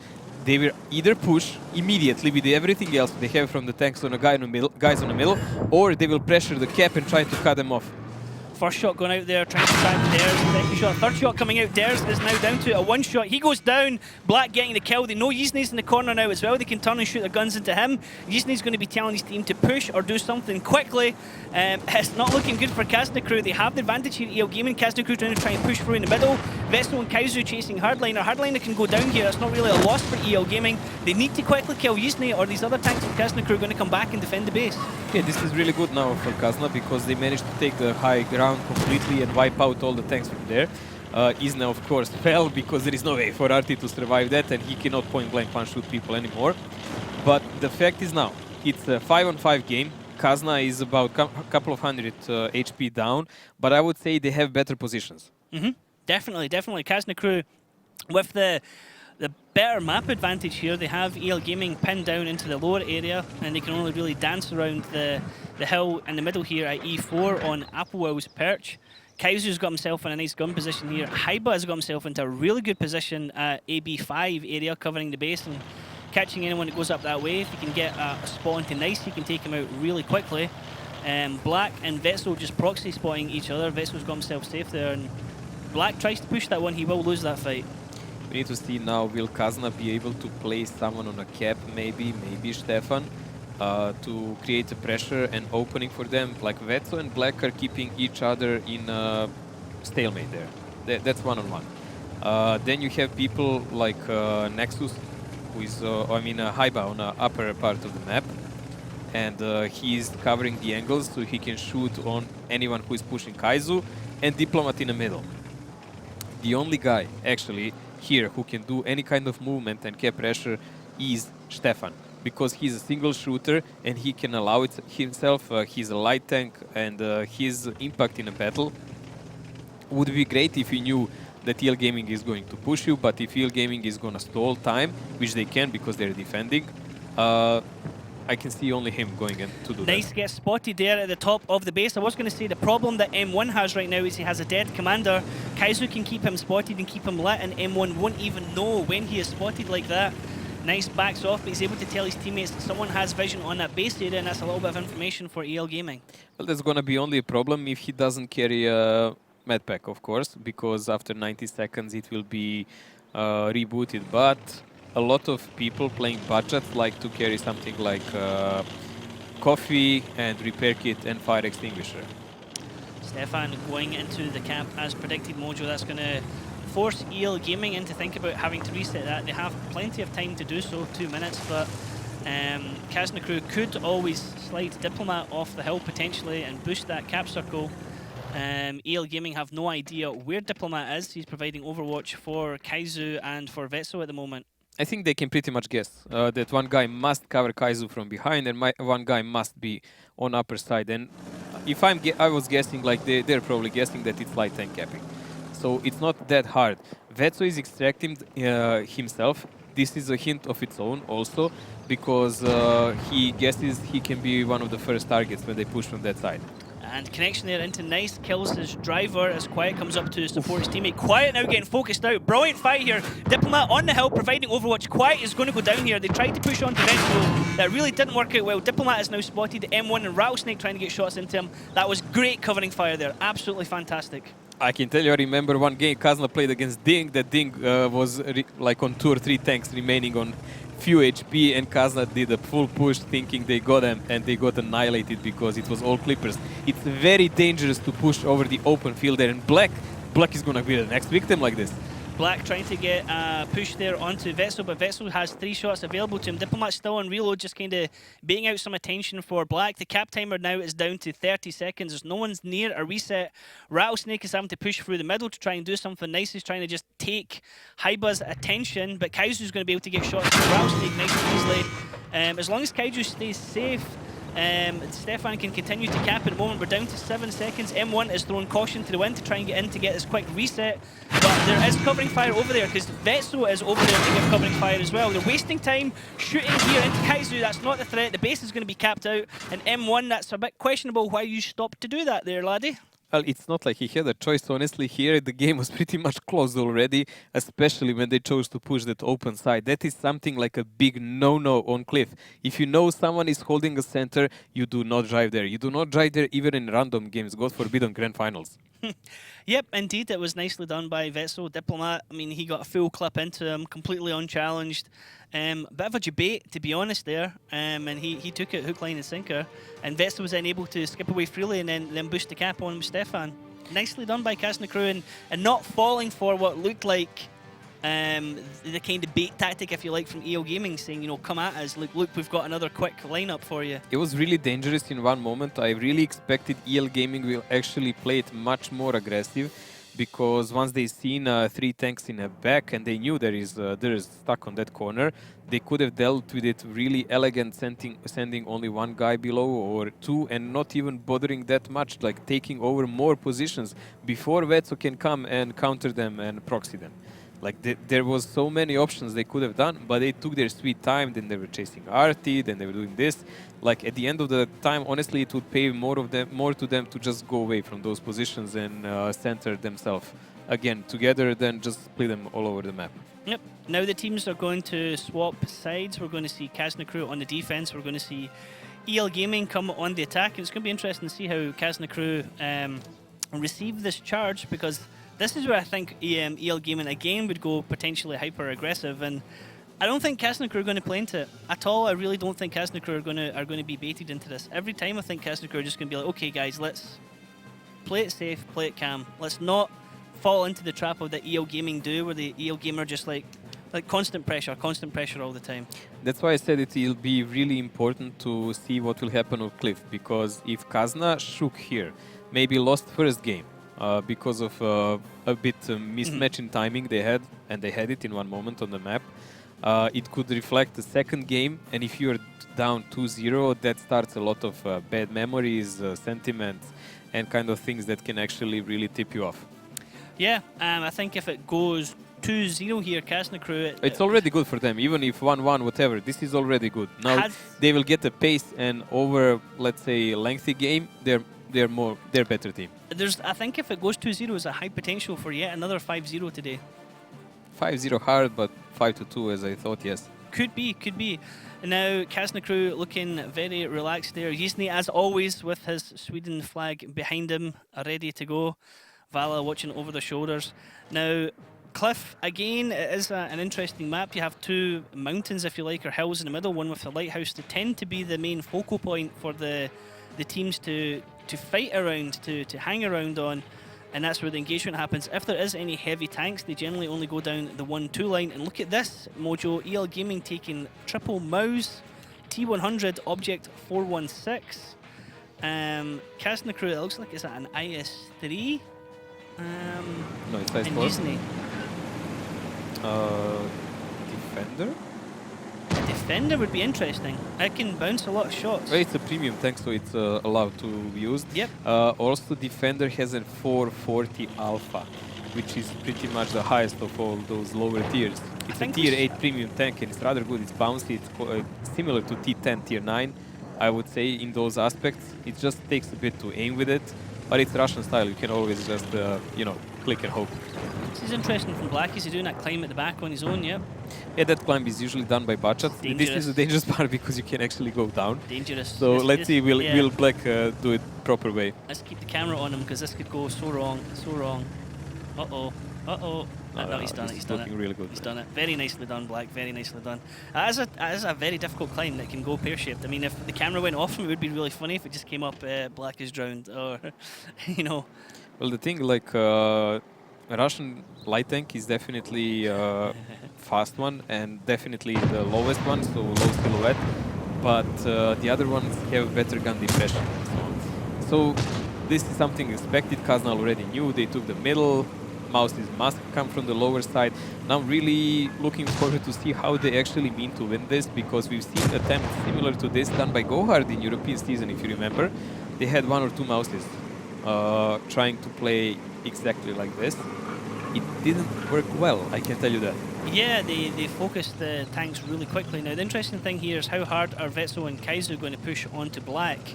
They were both spotted. They know someone is over there, but if they push hard onto him, they can give themselves a really easy wraparound, basically, Kazna Crew, and they can just pick their shots on the EL Gaming tanks below them. Okay, EL Gaming are gathered up here, but the danger is that they can get shot at from lots of different avenues here. Well, Kazna needs to avoid spending too many shells on those mouse tanks. But then again, like, because those Bachats, if they manage to single out someone, they will be deadly completely. Object 416 is taken there because he has high penetration and 320 alpha for a tier 8 tank. So Nice can play it and snipe a bit. And he has heat ammo. That's very important part, so he can pen even higher tier tanks. But Black is rather safe here. There is no one who can really 100% challenge him. I was going to say, is there any... Oh, this is a nice angle. Nice from Diplomat. Vetso, however, gets crossfire there. A Rattlesnake able to get shots into him. And I was going to just ask you, is there any way to get over at Black from the side? There isn't really, is there? Risky. I mean, easiest would be to go from the other side, but then they would be exposing themselves to the enemy fire. And it's just to chase one light tank. Isne Nice doing shot. nice alpha also. That Bachat, that's a good thing. Quiet taking so track. much damage. Quiet's track is going nowhere. He is red tracking while he's repaired it. Oh, Yisne is getting shot at like Swiss cheddar right now. One through him. He is dead as M1 gets the kill. And there you go, guys. Everyone who says the defender is OP, well, all you need to do is shoot at it with tier 10 tanks. Still, he did quite a lot of damage. Like this is what we need to pay attention to. Mouse tanks can have a lot of HP, and that is normal. But if Bachats drop on HP, Kazna can actually allow themselves to rotate more, pressure more, and then when you are stuck only with heavy tanks, what do? You cannot really counter them because you can get shot from so many angles. Vetzel being left at the bottom to keep Black distracted as Kaizu and Stefan are going to collapse onto Rattlesnake. Dare's coming over as well. Haiba is keeping the rest of the team occupied, and this is going to be really bad. They need to rush Rattlesnake here. They need to make those shots count because already Stefan's not penetrating. He's only penetrated one. Kaizu coming in as well. Guys, you need to start landing these shots and making sure that Mouse is blocking a hell of a lot right now. It's very hard to pen a Mouse if he's angered properly, and there is a counter-attack massing up from EL Gaming. I believe only Diplomat will be able to do something about it in this moment because he has a shell. You can actually have a look at Rattlesnake because we can get a viewpoint on him. We'll be able to see how much shots, how much damage he's already blocked in the moment. Diplomat can shoot down on top of him. He's trying to get into that engine deck, but he goes straight for the upper front plate, which is perhaps a better angle. In return though, Diplomat is hit for 901 in total there. Now Rattlesnake's having to back off. He's down to a two shot at the moment. But look at this, the Kazna crew tanks have taken a beating here. Now they can be bullied by the Mouse. They're rushed by Mouse, that's even worse. Fox TS is going through the middle like a total hero. And Kazna is trying to move away and collide on the tanks that are cut off like Nice, who is tier 8, or M1 who is on lower HP Mouse. And you can see that is their play and that is their only choice. The butchers from EL Gaming are coming from the lower side and trying to cover them. All the HP still left on the board. Fox TS, I mean, there's a kill now. Stefan gets the kill on M1. Fox TS still has 2.3k. Rattlesnake, 2 more shots and he will down. Hardliner has only 62 health, but in the meanwhile, Yizny is the only player dead for Kazna crew. He was in the object. Rattlesnake finally takes down Kaizu. Dares is up above Fox. Fox doesn't really have any shots on Dares, but Dares has to be dangerous with the crossfire. Now Fox is getting shot from front and back. He's about to drop down. He goes down. 2 more tanks on EL Gaming are one shots. It looks like Kazna crew are taking control now. Critical in this kind of play when you have so many slow takes like Mouse tanks is how your butchers are actually cooperating with you and playing nice angle here. Ooh, nice actually double tap on Stefan by EL Gaming. But as I was saying, like the butchers from EL Gaming were running left and right a lot, but with a little effect. Haiba now using that little bit of HP advantage he has to come in here to get round the back of a Rattlesnake. Dares always has to be careful of Black. Vetzel is keeping him spotted, but Black can still find potential angles to sneak out and get a shot at his teammates. Hardliner sitting down low there in the back chat, 62 health. I mean, it can still go either way, but I would say the advantage here is with Kazna crew. They have 3 autoloaders, so that means they can pump out shots in quick succession. They have the upper ground also, which is critical, and 1k HP advantage. Oh my god, 999 HP taken. Okay, I mean, the next shell should be the last shell. But it did cost Haiba quite a lot. That's damage that he didn't really want to take. It's nice angling there, but Haiba is able to pick up that kill. Kazna crew now with the gun advantage. Oh no, sorry, actually no, it's still 4 on 4, but Nice still can't really contribute to the battle. And actually, no, sorry, it's Black that can't contribute to the battle. Nice is actually sitting on the cap circle now. We're down to 56 seconds. I'm wondering what is Black trying to do. Still proxying and playing out with Vetzel, it seems. But Vetzel will abandon him because he needs to join his friends. They do need to pressure Nice. They need to monitor these guys down, and then one needs to lean over and shoot from A5 like Inspire did on the grand finals, if you remember. That's really nice from Vetzel actually there to get away from Black. He's unspotted, he's moved away, but Quiet is able to sneak up on Haiba. There was no cover there for Haiba. Dares was trying to get in position to cap the circle, and Kazna are actually throwing this match away, Mojo. Dares is trying to suicide rush the cap circle. That was a bit of a bait because now he can be taken out by Hardliner. There's only Diplomat and Vetzel left. Vetzel's down low, he has multiple shots, but no! Hardliner takes him out. Only Diplomat left, and Kazna, that I don't know what to say about that, to be honest. This end play was just complete disaster because they were not covering Haiba's back. They didn't really watch how to do it. They didn't watch the lower part from 2 line, and Quiet noticed it, came from his back, and then they just fell like dominoes. That was insane because Haiba pushed and got himself spotted, so they knew Haiba was up there. They could just send somebody round because I guess they were expecting someone to come from Dares' side to try and get a shot for Haiba to do the spot.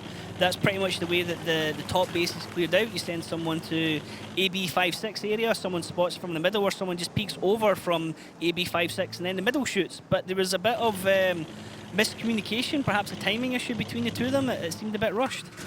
Interesting that all of these guys are actually trying to pack together. If he manages to hit a single blind shot, maybe kill a hardliner, he can actually win the game Diplomat, but it's not going to happen in this game. Not going to happen. EL Gaming cap out, and we are 1 for 1 here on Cliff. The grudge match still continues, and Kazna haven't really... Well, they salvaged a bit of pride in that first battle, but I mean, 2-0 would have been a much better result. But Kazna had this game. They had it, They had definitely. this game, and it's... In the palm of their hands, and they been... They were in dire situation in one moment, but they used the movements of their fast tanks very well. They found the weak spots in EL Gaming positions. That was really well done. They managed to get an advantage, to get higher vantage points, and then they just threw it away because in those last critical moments, they simply didn't cover all the angles well enough.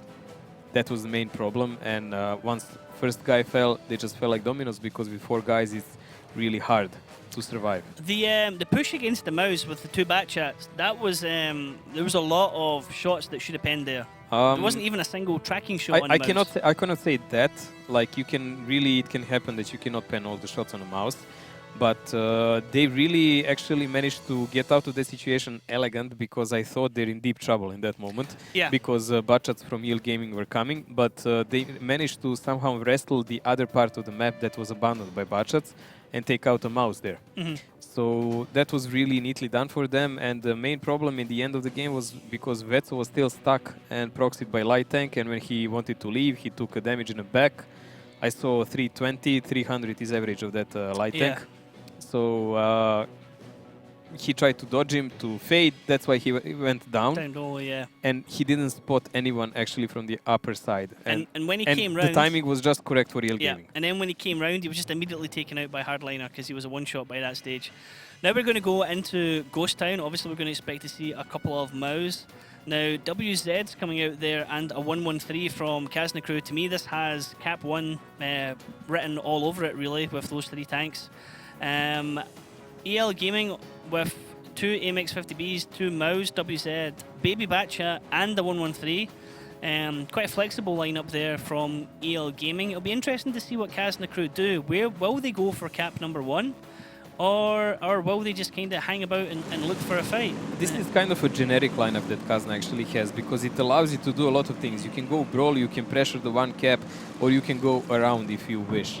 At the moment, EL Gaming with this lineup, I would say the only problem in it because they had a tier 9 budget who sometimes, if it's not really played well, and Black will have to outperform himself for this one, can get in a problem because one-on-one he cannot win a budget that will be in a pack from Kazna. You can already see him on B0, and Kazna is definitely going to press number 1 cap. Look at this push though from the south area of the map from EL Gaming. Again, EL Gaming going full aggressive. And the danger is that if Kazna Crew just say, okay guys, let's go into the base, EL Gaming are not really in a position to come back and reset it quickly, although it does look like it's 50Bs, Hardliner and Fox. Yeah, well, Hardliner is 1-1-3, Fox can come back. Quiet is with them as well, so actually they can come around. They're going to get a wraparound in Kazna. This could potentially be bad for Kazna because they're going to be shot at from multiple angles in a couple of seconds. They're keeping the 50B down so he can get another angle on the ramp on the 7th position, but the decap, that's the only thing they need to worry about now. There's the first decap coming in, we're at 20 seconds, nicely shooting through the buildings. Now, not a lot of the buildings are coming down, we're back to 20 seconds. Another reset coming, that's an HE splash going into the WZs. Rattlesnake now coming in to support Nice. Now the all-loaders coming in through the back, the Kazna Crew tanks trying to hold them up. Black is taking a good bit of damage for that. Kaizu in a T57 heavy trading off there. Yizne seems to be the one that's focusing on at the moment, down to 13 seconds. Another reset comes in on a different tank, and now the WZs are having to pull out the cap circle. It's going to be interesting here to see what will Stefan do. Black is in a deep problem there because he's on 600 HP. He's a 2-shot for Stefan. There go 1 shot, and he will probably fall as the first picking. And look at this massive push from Kazna coming in from the center death alley. Black has all his shots, but he doesn't have the HP to trade with it. Fox TS is running away because Diplomat got some nice shots into him. Now look at the fight here on the cap circle. They're trying to surround on Haiba and take him down, but by doing so, they're effectively giving up the rest of their team. Kazna Crew are going to just drive away from that and now go into cap 2 and go for a triple cap because now they can focus into Hardliner, who's in there on his own, take him out, and that's another gun out of the game, as they can also shoot into Quiet in this area. EL Gaming is getting completely outplayed here because Kazna decided to go with a tactics stick together team. Kaizu needs to have a repair though to repair his Amorex, but still, even like that he will reload maybe about 50 seconds, which is endurable. can see that Diplomat just drops back there so that Ders can go around the corner to try and take the first hit, but instead they still shoot at Diplomat. Disney trading off with Fox TS as Fox TS gets then taken down by Stefan. Stefan actually picking up his double kill there after he just killed Black before that as well. Now, trade for trade moment, Rattlesnake still has all the HP. He needs to get involved in the fight and get stuck in the middle of it. Nice, takes out Diplomat. Rattlesnake now coming in, he's going to probably shoot at Metzel right in front of him actually. He misses, no, he's reloading now. Now he comes in to shoot at Metzel, 41, nice shot. Dare's now getting shot at the back as well, and actually EL Gaming Mojo are taking control of this fight. Yeah, nice comeback there, getting Pinster on a Kazna. I was really surprised when I saw Rattlesnake nice not pushing in actually there because they have 3 tanks in surrounding, and Kaizu, because of that Amorek, didn't have shells to help them. Kaizu taking the option to shoot at the tank beside him. Actually, Stefan picking up his triple kill. Rattlesnake now going to pressure into Kaizu. Hardliner looked like he wanted to come down on top, but no, his teammates get the kill. M1 actually on the double kill. All that's left for Kazna Crew is Stefan. He could potentially take out Hardliner, and nice, he's on a reload just now, but Rattlesnake still has a huge amount of HP, and M1 still has a considerable amount of HP as well. Well, no matter what Stefan does, it will not really work out here because EL Gaming has 4 guns in a game and they're defending. So everything goes for them. Like Stefan would have to kill them all, he cannot cap, they will just come in a group and kill him, and that will be that. I mean, they're trying now. Someone's going to drive into the build, Hardliner's going to do it, yep. All they need is one person safe in there, or 2 people safe. I mean, this is... Why, I don't know. Putting everyone in.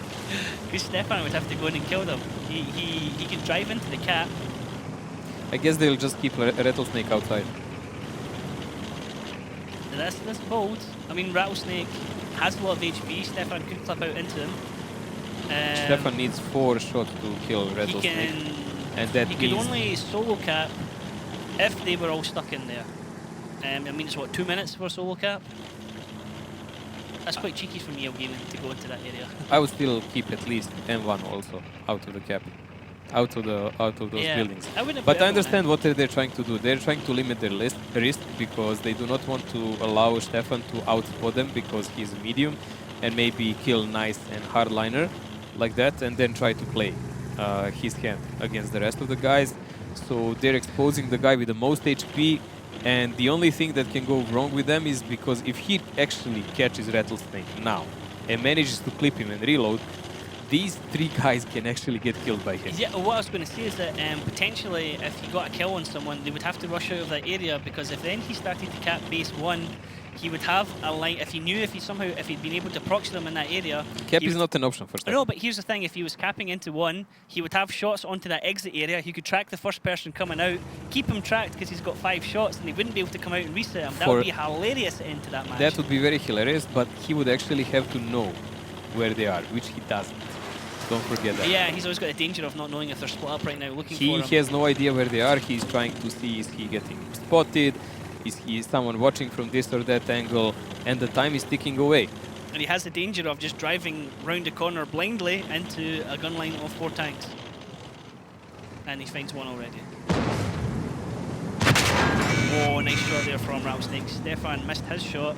The rest of the team, nobody is, and they're actually all coming out. Hardliner is already out. The rest of the tanks coming out behind him. Stefan trying to do a bit of damage. A little shake there of the...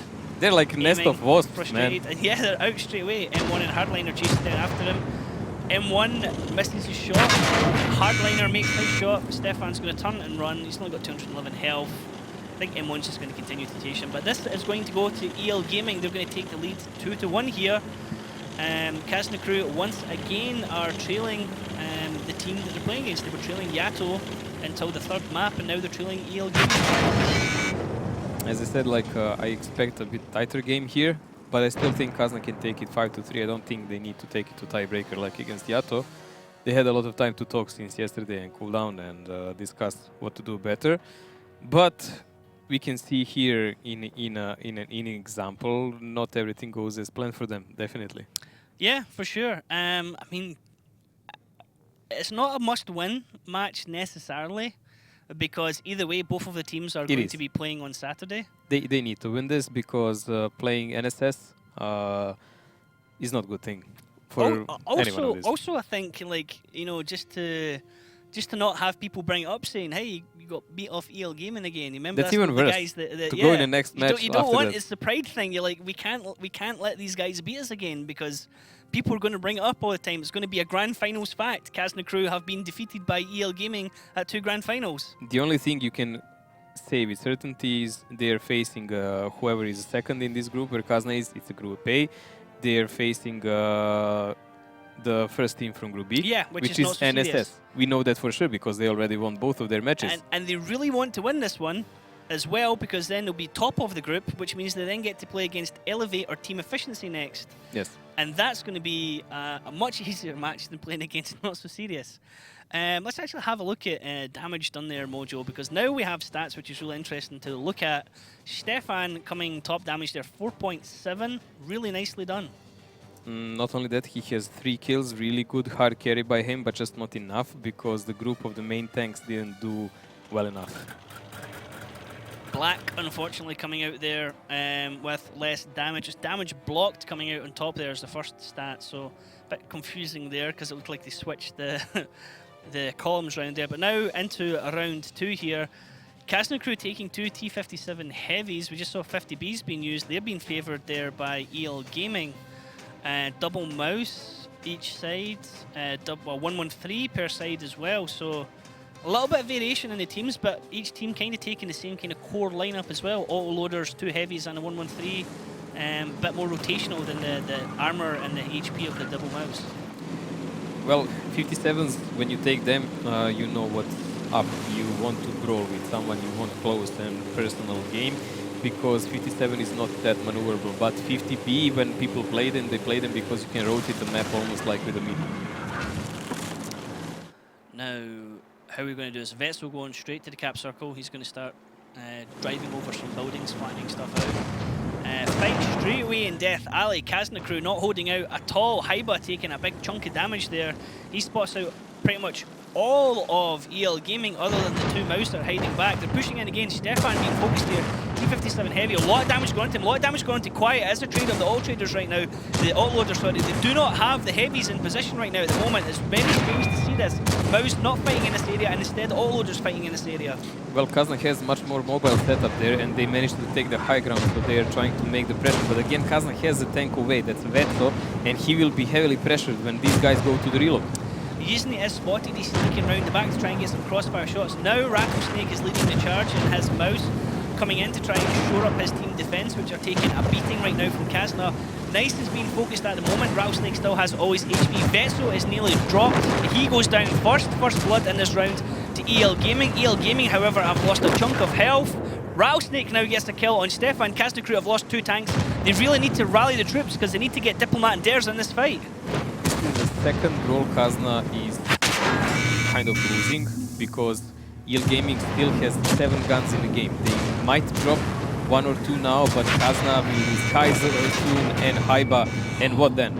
Haiba surviving on a sliver of health at 17 HP. Kaizu is a one-shot. Dares is now getting shot at the moment as well. Kazna Crew down to 4 guns. EL Gaming have now lost Fox TS. They've lost an autoloader, but they still have 6 guns available to them. 2 Mouse for the HP. Hardliner 113. Quiet and autoloader is clipping out. He has 1 more shot left to go. M1 is still being able to do damage, as is Black on 15 HP. But look at this. 2 more tanks get dropped, and Kazna Crew completely losing that brawl. Their Mouse were not in that fight whatsoever while it was all happening. Must say, Quiet is playing really well because he's there in some crucial moments and striking the significant kills, taking out the targets that are low HP and that can bother them on the long run. So this play that he did now, taking out Haiba, fading away and coming back full speed and just doing gangster style from the back, 3 shots, tack, tack, tack, like that was really nice. And I would say EL Gaming took this ghost town really well this time. This one was dominating, like completely dominating. It was really strange to see the autoloaders trading off like that. 50B against the T57s. We generally see the mouse going in there, and then the autoloaders try and do some shenanigans on the corners. Funny that you mentioned about Quiet, being really impressed with him. On speaking to the APAC casters, they were saying how Quiet is generally not a star player as such for EO Gaming, but he's Mr. Consistency. He's one of the guys you can always depend on to just constantly be there, doing exactly what you expect of him to do. I was just looking at damage. the chances he was taking, and those were really smart decisions, not something you can coordinate with the rest of the team. This is just a moment that you see as a player and you take it yourself. Yeah, so EL Gaming now leading Kazna Crew 3-1. A result not a lot of us kind of expected here. We knew it would potentially be a difficult result. Real interested to see the damage done in that battle and the damage blocked, actually. The all-loaders did a significant amount. Hardliner blocked nothing, but he was able to do 3.3k damage there. Diplomat blocking 3.4. That's a huge amount of damage blocked. But yeah, I mean, damage dealt kind of average here. Would really help to know which tank is which. I mean, we can guess. Yeah, I mean, It would we've got a kinda help. damage assist, but I'm pretty sure we were looking to have the tank name there because it helps us. And you got to try and remember what the tanks are. So, I mean, 3.9. I mean, he's surely going to be in a heavy. I don't think he was in the mouse. He was in the mouse. So, Kazna Crew, a bit of an uphill struggle here now. We're going to be going into Prokhorovka. It is a map that is Kazna Crew have had some major failures on. As long as they avoid the 1-2 line. If they push 1-2 line again, I'm just gonna yeah, that's going to be me go headset off, walking away. But again, they might just do this to throw us. And so, look, guys, we can actually play the 1-2 line. But it's something in the back of their head throughout the regular season. Kazna Crew tried to push the 1-2 line at least 3 times, and at least 3 times they got wrecked. They fell into traps, or they got lured out, and the team was able to cap quickly while the rest of the team were stuck on the other side of the map. So, interesting to see how this one goes. It could be won here by EL Gaming. They could take both rounds. really defensive lineup here by Kazna. 2 mouse tanks and STRV. Isne in tier 8 light LTTB. I mean, that's probably the bulkiest of them all, but he's the fastest. So that's the sole purpose why they have him, 100%. While on the other hand, EL Kazna's Gaming going. has a really mobile setup. Look what they're doing, Mojo. Yeah, but they're defending. Ah, yep, and they're taking it hyper aggressively as well. Yes. So that's the point of Isne. He's spotting the middle to see the positions of the rest of the tanks. So Isne gets the spots out on Fox, TS, M1 and Hardliner. Black is spotted as well. Now, Kazna Crew with the defense on the 1-2 line, defensively, it is okay. It's generally when they're attacking, it has gone really, really bad for them. This is really strange tactics, honestly, because if EL Gaming pressed the 2 cap, they will already be cut away from that side, but I guess Kazna wanted that because they positioned Mouse on that side to play the hold down against these tanks that don't really have it.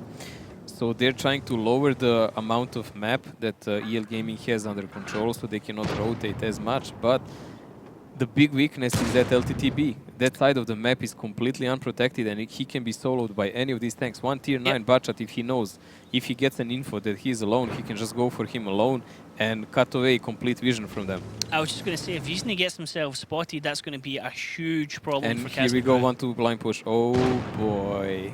Okay, Haiba getting shot at now. Double tap there as Nice gets a connection into him as well. Nice gets his vision port now repaired. Hardliner getting a free shot into Diplomat. Another shot going into Diplomat as a crossfire there. Overwatch from the hill behind him. Rattlesnake now is being focused because there is the 1-2 line push. Rattlesnake and Fox having to run away. Rattlesnake's probably going to get dropped here, and then EL Gaming are going to be in a very bad situation because Kazna Crew are going to have a very nice wraparound. Rattlesnake is at the moment safe, but the problem is about the counter-attack. Like, if they Isne's want to spotted. Isne's going to go down. One more shot and Isne's dead, and that flank is wide open. But yeah, but there is 2 guys on that side of the map. The point is, if Kazna actually has an overmatch here, they will kill all the heavies and the mediums, and the game is done. Isne is now there, but Kazna knows what are they playing against. Kaizu gets the kill on Diplomat finally. Diplomat now pushing over, and sorry, Kaizu not getting a kill on Diplomat. Diplomat now pushing over into Hardliner here. If he goes down, that's going to be a really strong position. Black is reloading at the moment. M1 gets dropped by Kaizu. EL Gaming now sitting on 4k HP. Kazna Crew almost double, and this one looks to be easily Kazna Crew taking this round, so it's going to be 3-2. And EL Gaming, well, they didn't really... It seemed to be they didn't expect a 1-2 push from Kazna on the defense. It's a really risky thing that Kazna did, actually. Super high chance they took, and it could have gone wrong on so many ways, honestly. Like when these mediums were pushed, if they had strength in them to push on mouse tanks on the other side, they would probably lose that game, and that would be a disaster. But they came back in a bold way, so that's good for their morale here, I would say. But still, now they have to win attack on Prokhorovka, and this game is still not over, but it will be. Haiba gets dropped in the middle there. I mean, it's not over 100% yet. Quiet is being focused at the moment. Black is on a reload. Quiet kind of stayed out of the fight for a little bit there. He was up on the hill. And when Yeezney got dropped, it could have been a potential win there. Quiet just kind of stops and says, shoot me. Black is going to get shot by Dares, actually. It's Kaizu picking up the multi-kill, so 4 kills for him. And Kazna crew go wild with that win. At least a little happy. Slightly delayed reaction there when it happens. But yeah, they're looking happy now, being able to get a win there. So back to 3-2 now. I expect this Prokhorovka to be a 1-1 map. It was a bit of a shame because had Yeezney been dropped quicker, you might have seen EL Gaming move further over to that side and not be as exposed as they were. It's not only that, like they had 2 mediums on that side of the map. That means that one of them was, of course, clipping the mouses on the middle, but that's not reliable damage. Also, he was far away from the fight because he then needs to reload to come join his tanks and do some damage. And Isne could have been pressed by 1 tank, as I said already. But they found out too late that Kazna is actually not doing some kind of trap in a corner where Isne was, which some teams often did. So if you come there alone with 1 budget or even with 2, you just get annihilated by 2 or 3 tanks waiting there in bushes. Yep, and the power of the 1-2 line as well is that you can drop back over into the 1 line and be able to defend that. So top damage there, Kaizu coming up with 4 kills as well, 3.1k in his bat chat. Stefan actually doing 2.7 STRV, strong player. Now, actually, it would normally be Nexus would normally be playing that, wouldn't he? Then Quiet 2.4 in the bat chat, Diplomat 2.2. Nicely done there. Yeezney, he's not going to do high damage. He's the LTTB. You wouldn't really expect that from him.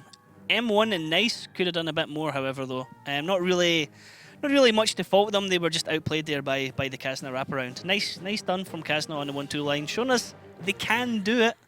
But only in defense. This kind of spread that a lot of CIS team like to do, like EL Gaming did now, but the reaction time was at this moment not that well. Yeah, definitely they can react to it much quicker. So Yeezney once again in the LTTB, Kaizu taking out the Object 263. We saw Mailand playing that earlier on for Oops. Object 263 is generally taken in attack because STRV needs to go to siege mode, it cannot shoot then and so on. But Object 263 can just go drive and shoot like a tank, just without the turret. Yeah, it's one of the few maps that actually gets used on this one. It's absolutely the only map. I can't think of any other time I've saw it being used for anything else. It's very specific because you can use it on the edges of the map. You can never play it on the center because it's easily penned on the sides, but frontal armor is brilliant, it's mobile, and you can then position it on 1-2 line or on the hills on 9-0 line. Very aggressive defensive push here from EL Gaming, all going down the 7-8-9 line. Black spots out Yeezney. Yeezney backs off. They're not going to see any more tanks come up into this area. I always kind of wonder about a push like this because it does leave base 1 quite exposed. Well, it's a bit one-minded, but if you want to push one side and clear it, you need to do it super aggressive. They left M1 behind. He is in the bushes trying not to get spotted, so he is their fail-safe trick. If there is too huge cap pressure, he will just try to YOLO. Are they going to go YOLO here? Are they going like a proper zero-line YOLO? This is actually a normal tactic played by many teams. Actually, even Kazna played this. So you need to do it super aggressive. You need to go over the hill, you need to go below, yeah. You need to spot, and then you need to try to catch Vetso. Vetso, good night, sweet prince. You are dead. Wolfpack coming in here from the back chats. We see 4 tanks of EL Gaming. They're going to do a drive-by on Vetso. Vetso shooting at Black. That's not what he wants to be shooting at the moment. They're going to carry on past him. Nice taking out Vetso. Stefan now getting focused at the moment. This drive-by is fantastic here from EL Gaming. They've got 2 kills for only 1 shot into Black. This is fantastic, but this is so horrible because I can tell you, I remember Kazna playing this exact tactic that EL Gaming did now, just with different tanks. Isne pushing there with RU and the rest of the team over the hill and winning it. So they actually exposed themselves to something they played a while ago themselves. That was super decisive there. That was really nicely played. Diplomat taking a couple of shots there in the middle, and now EL Gaming have complete control over the right-hand rails. They can choose to push all the top, middle. Haiba now peeking in the middle, taking shots. That is a very bold thing to be doing. Kazna crew pretty much lost all their vision here, and now they have to worry about where the tanks from EL Gaming are going to pop up or where they're going to rush next, because once these tanks have reloaded, Fox TS currently reloading at the moment, Quiet reloading at the moment, they're just going to push on to somebody else and eliminate them. This is a really dire situation for Kazna. 2 tanks down, barely notched HP out of the EL Gaming guys, and they are gathering again. They have no mercy whatsoever. EL Gaming back to the Zerg tactics. They're just going to rush in, take out Haiba now. Autoloader's just clipping out into him. Haiba is going to go down. At the same time, Diplomat goes down. There is 3 tanks remaining of Kazna Crew. Okay, they have HP, but EL Gaming have no interest in rushing them at the moment, or they might just carry on the push. They're going to wait till the reload, go right back in, or they're just going to rush with what they've got left. This is like EL Gaming of old against Kazna Crew. I can tell you one thing, like they also played Prokhorivka there, and they're losing against the same team because applying similar stuff. Like they're spread out all over the map, trying to play map control against a team that likes to play group pushes to like scout out certain area, then push with a high number of tanks and play aggressive. And they play it well. The Zerg is really well done when EL Gaming does it. The only problem is if they meet really higher skilled team, like I remember they tried to play the same in the finals against Hellraiser, and I can tell you it didn't go that well. Hellraisers, yeah, just outplayed them. But I mean, this is brilliant from EL Gaming. The gathering up of the tanks on that 0 line, the push over, it is always something risky. It worked out completely in their favour. They got the drop on Vetzel. Vetzel stopped to shoot the light. Stefan was on the rails trying to shoot back. He went down straight away as well. That's 2 Batchats down, 2 primary damage dealers down for Kazna, this is disaster. This is not only that the game is completely out of their hands now and they have to play for... Everything's on the back foot now, yeah. Tiebreaker. This is the moment when they actually can fall out from the tournament, because if they lose this, the next opponent will be NSS. And we've seen NSS how they play, and EL Gaming are little babies compared to what NSS showed. Yeah, I mean, the thing is, I mean, who's going to be your next opponent? If you had the choice, do you want to play against, well, Elevate or Team Efficiency, or do you want to play against NSS? You'd be like, not NSS, please. Because NSS have looked super, like the big 3 Russian teams have looked super strong. Like, it's definitely going to be one of those 3 more likely in the grand final, the finals. That's a long way away from here. We will see, but we can say definitely NSS is someone you want to avoid. And Kazna at the moment is looking really shaky. It doesn't look like very coordinated. Even the tactics they're using at the moment are kind of, I would say, even obsolete. Yeah, they're not. I mean, Kazna Crew in a way sometimes, like Ding, were not the most adaptive team sometimes. They were a bit slow to adapt to changing metas or new tactics. Nice, not surprised coming out on top there. 3k, 3 kills as well, 3k damage. Kaizu did do a lot of damage in the 263 before he went down, 2.1. But I mean, this was just a steamroll here from EL Gaming, to be honest. Look at this. Vetzel only got 1 shot out. Stefan didn't even land a shot. When he went down, he got annihilated. Diplomat only got 1 shot out before he went down. I mean, they were absolutely wrecked by the second the page YOLO train. is a way to the disaster, definitely. 5 tanks doing absolutely almost nothing, and we are on mines. Mines here. Artillery on artillery. We might get some blind shots going out because there is only really 2 places the defensive artillery can be. Rhine Panzer there for Kazna Crew. We know that's going to quickly do the climb. It has the ability to do that really fast. But it's a flexible lineup here from EL Gaming as well. Kazna Crew themselves have a fairly flexible lineup, but they could get bogged down with the double mouse here. Kazna Crew are going to be attacking. It's going to be EL Gaming defending from the blue. And well, Kazna Crew need to win 3 straight matches now. And it's match point. Surprising, I don't see any light from it. I mean, Kaizu actually plays it, so he tries to spot the blue, of course, and to see if someone is climbing on the mountain. But look at this aggressive and surprising push immediately by EL Gaming. EL Gaming taking the middle hill. They only take 2 damaging shots, and Kaizu is dead unless he can get out of there quickly. He needs to drop down any way he can. Looks like he made it. It looks Nice like he play. made it safely. Nice and important play. Artillery shot coming in quiet, and he's on fire. Look at that damage just ticking away. He is stunned. He is going to get himself back into safety, and that was a hell of a shot there from Izne. A good Izne. When it's needed, he connects. Now there will be a counter-attack by Kazna, who have some heavier tanks like 2 mouses, and they will try to pressure them while they're still in reload and a lower number of the shells because they were chasing on Kaiser. No TDs here really for EL Gaming as well to counter this mouse push into the middle. Haiba's going to pick out shots into M1. Kazna Crew going to go dominant here on the hill, try and regain control as the mouses are going to act as a blockade to take out damage.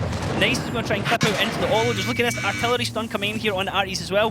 Diplomat actually being focused. He might get dropped here. 141 health left on him. Hardliner, however, is being focused for EL Gaming. He gets dropped. Kazna Crew taking first blood here. It's just too much of armor and HP on one spot, and Kazna is actually taking them a bit. But Durs is falling on low HP. I think Bachats are coming out to the reload from the EL Gaming very soon, and this might really go both ways at the moment. Fox TS with a big shot there onto the double mouse. It stuns both of them, which means then Haiba is dropped. Vessel is now being focused at the moment. EL Gaming are taking control of this one, Mojo. It's all going to be what can Yizny actually do if he really needs to make the shot right now. It doesn't matter. Needs to take out these Bachats as It well. doesn't matter. It doesn't matter. I think it's completely lost. It's a 1200 HP difference for EL Gaming here. They do have the positions like it would be a miracle. Kaiser is a single shooter light. It's an artist, so only Stefan and Vetso are any significant damage dealers. Once they fall, it's GG. Black gets the kill there on Stefan. Nice gets the kill on Vetso. There's only Kaizu and Yizny left. EL Gaming are going to take this one from Kazna Crew 5-2. There is nothing left that these two tanks can do. Black still has plenty of shots. M1 has the HP to be able to bully Kaizu out of the way. Fox TS still has his artillery. And all the predictions for this one just went out the window. And I would say that's our first upset of the tournament. Well, it was a 5-2, but for a completely different team. It does look like EL Gaming definitely has a key to unlock any possibilities that Kazna can show. We said it when Kazna were playing Yato. Daki was saying they do not look convincing here. They look rocky. They look, they look a bit rough around the edges. I was asking, do you think it's going to be a big thing that not having Nexus? They've played with him all season. Kaizu's going to come in. He has to, take his place and do it for him. Yizny's going to go down here, and this is it. EL Gaming 5-2. Nexus actually would play, I think Kaizu would replace Vetso. Yeah, but I mean, it's just the team dynamic that they were training for up until this moment is now not there. It's not only that, even some of the steady performance they had, the players like Stefan, who is supposed to be one of the best damage dealers in European server, he completely played well on Ghost Town, if you remember. Yeah. And that was it. Yeah, After he was a non-factor nowhere to be seen. Prokhorovka, yeah. EL Gaming, we knew they were going to be aggressive. We knew, but not this aggressive. Like that was like almost suicidal hell rush that they did at the start there. No, this is something that was done by many teams before. They just took a chance, played a little mind play, let's say, with Kazna taking RT. We're not going to rush. Yes, we're going to rush. We don't care. Ha ha ha. We have a couple of the games in the pocket, so we can even allow to throw one if needed and still play. So, wow.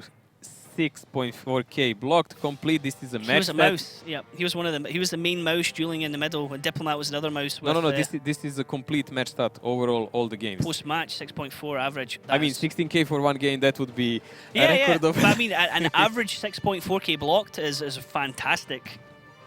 That is absolutely insane. Haiba blocked 7.7, Del 12, but let's see in the bottom. He always plays tier 10s, Bachats mainly, only 8.6k damage there. Unbelievable. Vetso slightly above him. Isne playing lower tiers is almost the same as they are.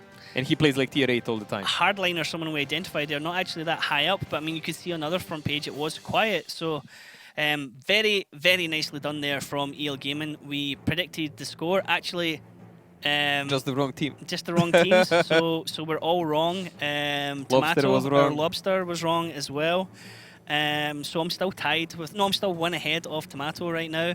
I'm pretty sure if we didn't ask Daki, he was hanging just off camera there. I think Daki would have gone for Kazna as well.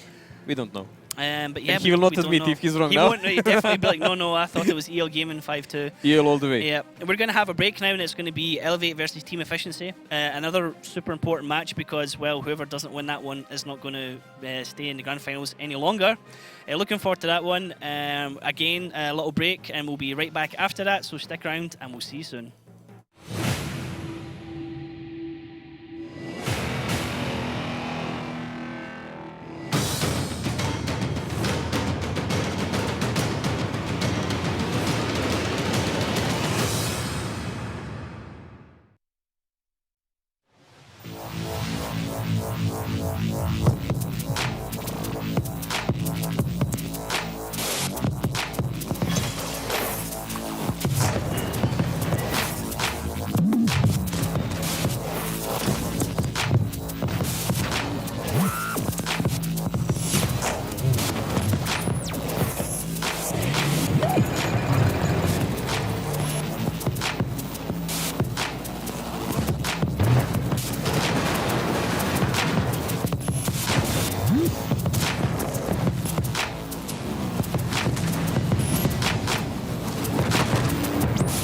Chrysler Grand Final.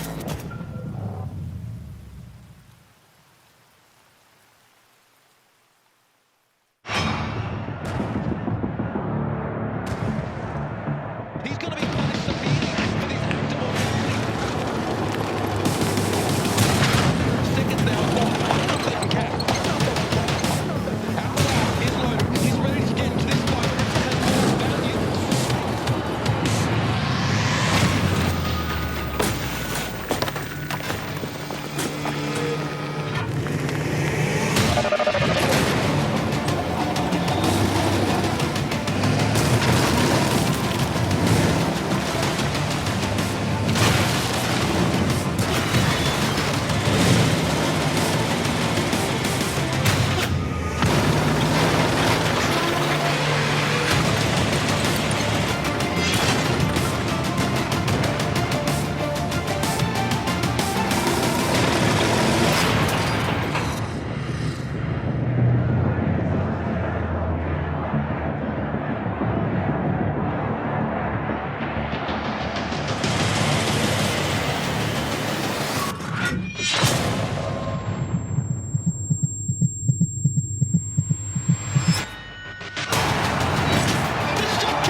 Good afternoon and welcome back to the Wargaming.net League Grand Finals 2017. We are halfway through today's matches. There is 3 matches remaining. If you're new to the show, my name is Ryan Murphy, also known as Hector. Joining me here is Jordi Versamesi, also known as De Killzor. Yeah, that was a brilliant match before this. I loved watching that one. Talking to some people, we all came to the same conclusion. We all think that the reason that Kazna went down there is the fact they were playing standard against EL Gaming, where EL Gaming was trying to play their own game, countering those standard strategies. So Kazna's going to have a tough road ahead of them, but they're not the only ones. Actually, this could decide the opponent. If Elevate, well, will decide the opponent. If Yes. Elevate win this one against Team Efficiency, then we will see an EL Gaming Elevate matchup in the quarterfinals. Something not that we expected coming into this tournament. We all really tipped Kazna as favorites to get there. So kind of surprising, really. Yeah, the next match we're going to have now is Elevate, the American 2-time back-to-back champions, undefeated second season, going up against Team Efficiency. Whoever loses this match will be out of the grand finals. They'll be spectating going forward. Whoever wins this one will get to play against EL Gaming and get an easier pass, obviously. The second one, well, you're just going to watch the match. Arguably, watching could be an easier thing to do as well. Yeah, but I think Team Efficiency want to win at least one round. Yeah, definitely. I feel bad. I feel so bad for Eclipse in that regard. I want everybody to win at least a few rounds during this tournament, and coming to Moscow, playing 2 matches and just losing 10 rounds in a row. It's not fun for any team, realistically. You hope that they're going to pick up a few rounds. So even though Team Efficiency might not win this, even though I have great faith in them, but I have also great faith in Elevate. It's a conflicting story here. I hope that Team Efficiency can at least pick up a few rounds. Yep. Now, Elevate, they, as we're saying, back-to-back American champions. They are American All-Stars. Basically, it's the best team to come out of North America. Here's a little introduction of the team for you.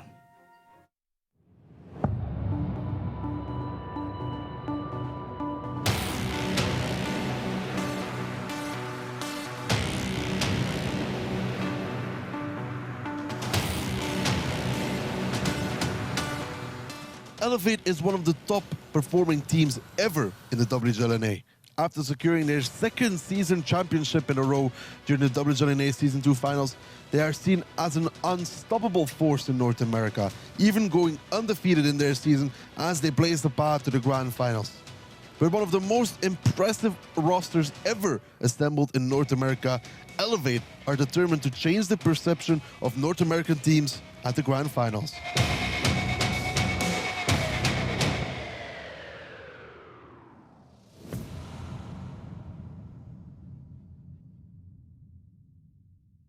So Elevate is one of these teams with the high expectations that everyone has. Some of the teams don't have much expectations, no offense to them, but Elevate is certainly one of the teams where everyone says these guys should perform. With Eclipse being out of the tournament, we have to refer as Elevate as the hope of the North American region, the last remaining of the comrades to come over from their respective region.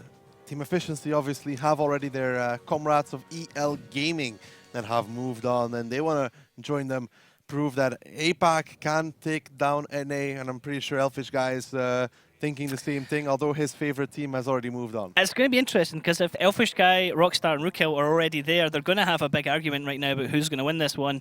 Elevate, realistically favourites here. They have an exceptionally strong team here. Daki, you've played with a couple of these players before, so you know them quite well, don't you?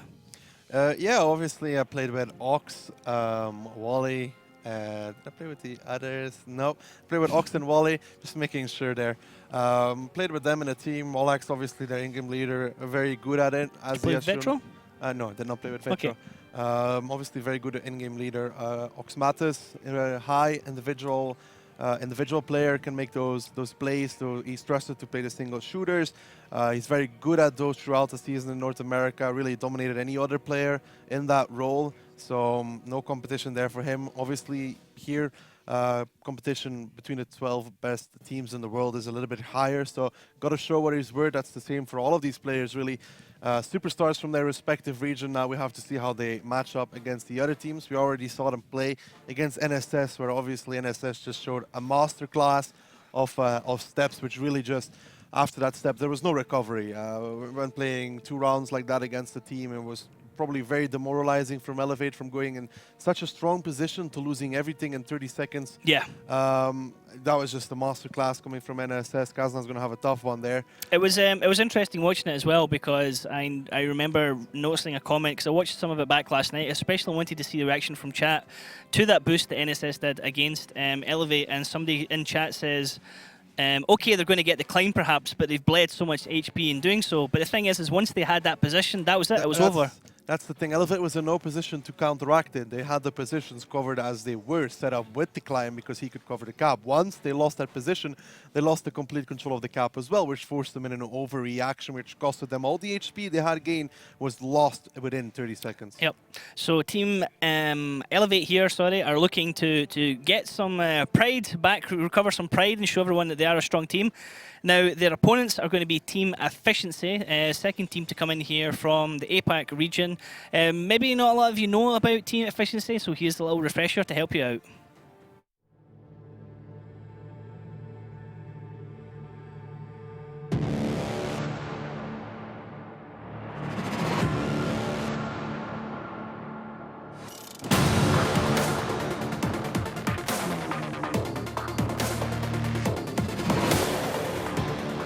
Team Efficiency has been around in APAC for years, and the current lineup has only one original member, and that is Ma.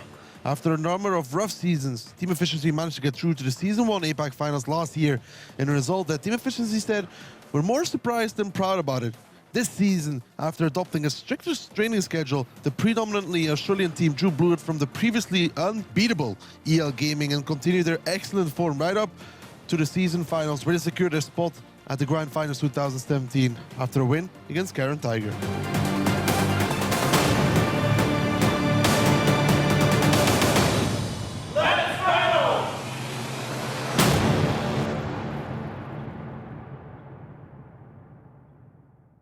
Okay, now Team Efficiency coming into this Daki as, to be honest, they're coming in here as underdogs, aren't they? Yeah, definitely, and I hope that Panda for them is going to be a little bit more tough than the one in the video that's been going around attacking a rock. That is rather, if you've ever seen the red panda attacking the rock, if you've never seen that, it's basically a zoo red panda standing up, attacking a rock and running away. Let's just hope that they're not going to be fighting the rocks falling off the mountain from Elevate. It's going to be the red panda versus a mountain, so it's probably going to be an even worse situation, because, well, Elevate, yeah, they definitely are favourites here. Now, Team Efficiency, Daki, we know a little bit about them. Certainly you know Safi quite well, don't you? Yeah, Safi, he's a special kind of person. Swedish, I believe? He is Swedish, living in Australia for a long time now. Has settled down over there, so he's Aussie/Swede at this point in time. I'm not sure how that works, but we'll go with it anyways. But yeah, overall, they have a strong lineup of players. They've shown in the APAC region that they can even bring EL Gaming to defeat, close as well. Every time tiebreaker, 2 tiebreaker wins for Team Efficiency there. So it is a good team, but EL Gaming also said that during this season, Season 2, they were not properly prepared for playing against Team Efficiency. Now, when we look at the finals, though, where both teams did win their semis, move on to the finals, EL Gaming wiped the floor with Team Efficiency. Team Efficiency seemed rather tired from the celebration from the night before. They were obviously celebrating, they went to Moscow, so hopefully this time they weren't celebrating that they're going to have the rest of the week off. Here's an interesting thing about both teams. Now, both teams have performed well in their domestic leagues throughout the season, but domestic league seasons, they're played at home. They're played we saw what happened to online. Eclipse, right? And yeah, Eclipse coming here, and Elevate. To Oops. Oops was only third, fourth Yeah. in the EU region. Elevate potentially as well. Team Efficiency is potentially the problem. The biggest problem that both of these teams have is just that they don't quite play as strongly together when they actually come to LAN events. I think it's all down to the preparation. We have seen so far that most of the EU teams have shown a good amount of preparation coming into their They've matches. been taking it super serious. Like, we've been talking to them and they're like, don't talk to us, we're scrimming or whatever. So, you know? yeah, most of them have shown. I think it's because of the preparation. Also talking to Safa, they were talking, obviously their preparation could have been better because they don't get to scrim just as much as all the other teams do. And the thing is, you might think, oh, well, less scrims doesn't mean much.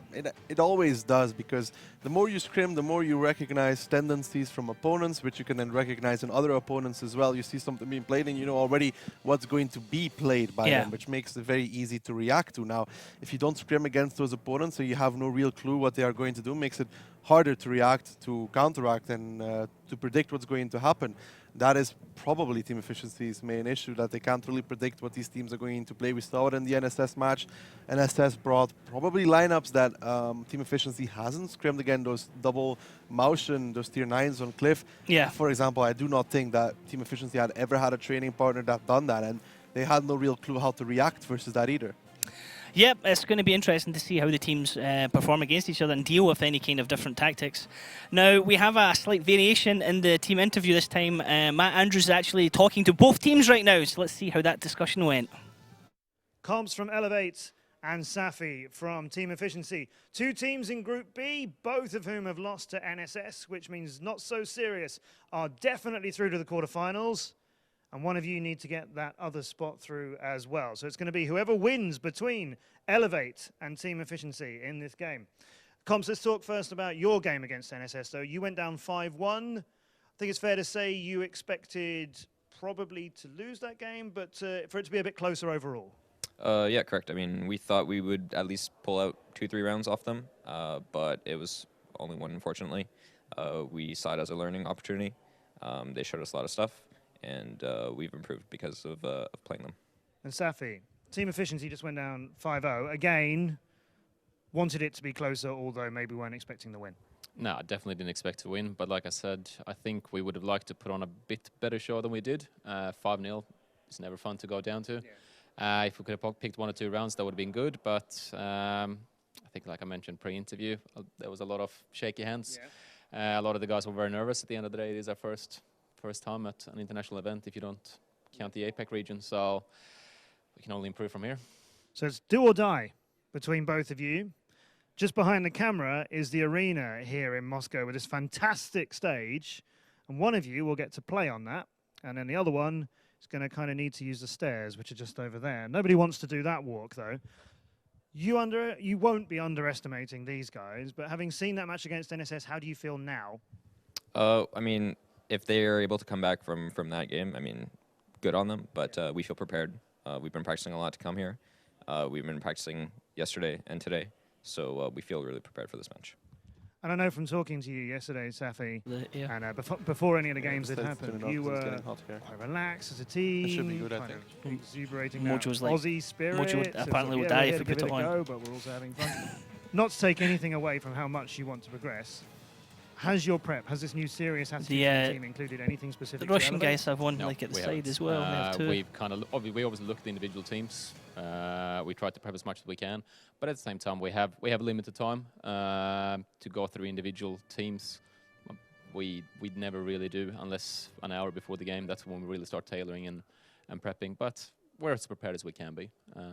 That's really it. Whichever one of you makes it to our grand finals stage in the quarterfinals, it'll be fantastic to have you there. These are two terrific teams with great personalities on them. Comps and Safi, let's have a handshake or a fist fight between you, but I was hoping it would be a handshake. Yeah. Elevate against Team Efficiency for that last place in Group B into the quarterfinals. I like that. Let's have a handshake or a fist fight. It's very English, isn't it? It's like, if you had to take the advantage, just lean over and go, slap. Just walk off. Safa's Swedish. He's too nice to do such a thing. But Safa there also saying about the preparation that it can always be better, but they don't have so much time and such. So, yeah, that's going to be an issue for them here. It's going to be interesting because both of these teams kind of on level pegging with stuff like that. So, yeah, but Elevate a lot more professional in that regard. They formed that team in essence to win tournaments like this, like the season finals. Yeah, for sure. They have been doing a lot of trainings, so they should be the better prepared team out of these two. Straight for picks and bans, we see Elevate removing Prokhorovka and Team Efficiency removing Mines. Mines being banned. We saw a team with a lot of preparation can break the defense, and Elevate is one of those. So perhaps Team Efficiency wants to take them to maps where you need to think more on the fly, on the move. Himmelsdorf coming out as first map. Let's see, Ghost Town. We saw Elevate not having a good time on that one. Interesting. Against NSS. Team efficiency, did they play it against NSS? Yes, they did, and that was also not that great whatsoever. We're going to get 3 city maps here, unless... Yeah, well, no, you can't get... I mean, we're going to get Runeberg as we well. still have Runeberg in the pool. That's interesting, because generally we've Runeberg not is seen... still in it, so we're still going to see it. Yeah, I was just thinking, it could be like tiebreaker, but it's not. So it's going to be Runeberg efficiency. Well, it could still be the tiebreaker. Yeah, it can still be tiebreaker as well, but it's just interesting that we get 3 city maps. Muravanka as well, very different map from the 3 of them. So 4 city maps and 4. Lots of armor involved is going to be here. Very Yeah, interesting. but both these teams, like talking about Ghost Town, they don't have a good showing on it whatsoever. I mean, NSS dominated Elevate on it. Wasn't that team efficiency as well that were one of the teams on Runeberg to come in with like 6 mouse or something like that? Pretty sure. It was either Elevate had 6 mouse, so the team they were fighting was 6 mouse, and he did something like 12k damage and still couldn't take down the enemy tanks. But one of the APAC teams did go something crazy with like multiple mouse, like a super heavy Ding lineup. played 6 mouses. I can't recall anything else. I fully expect to see something like that being used in Runeberg, like something like super heavy, just to try and break down enemy team with just. Well, we shall find out one thing, because Elevate again. Let's be honest about it. If they went on towards the quarters, they were for sure expecting to play Kazna Crew. They were not expecting to play EL Gaming whatsoever. Now, the second thing is, we saw Kazna Crew go down against a style which they weren't familiar with, which they couldn't predict, which was a counter of their own style, counter to the slow meta, to the positional play.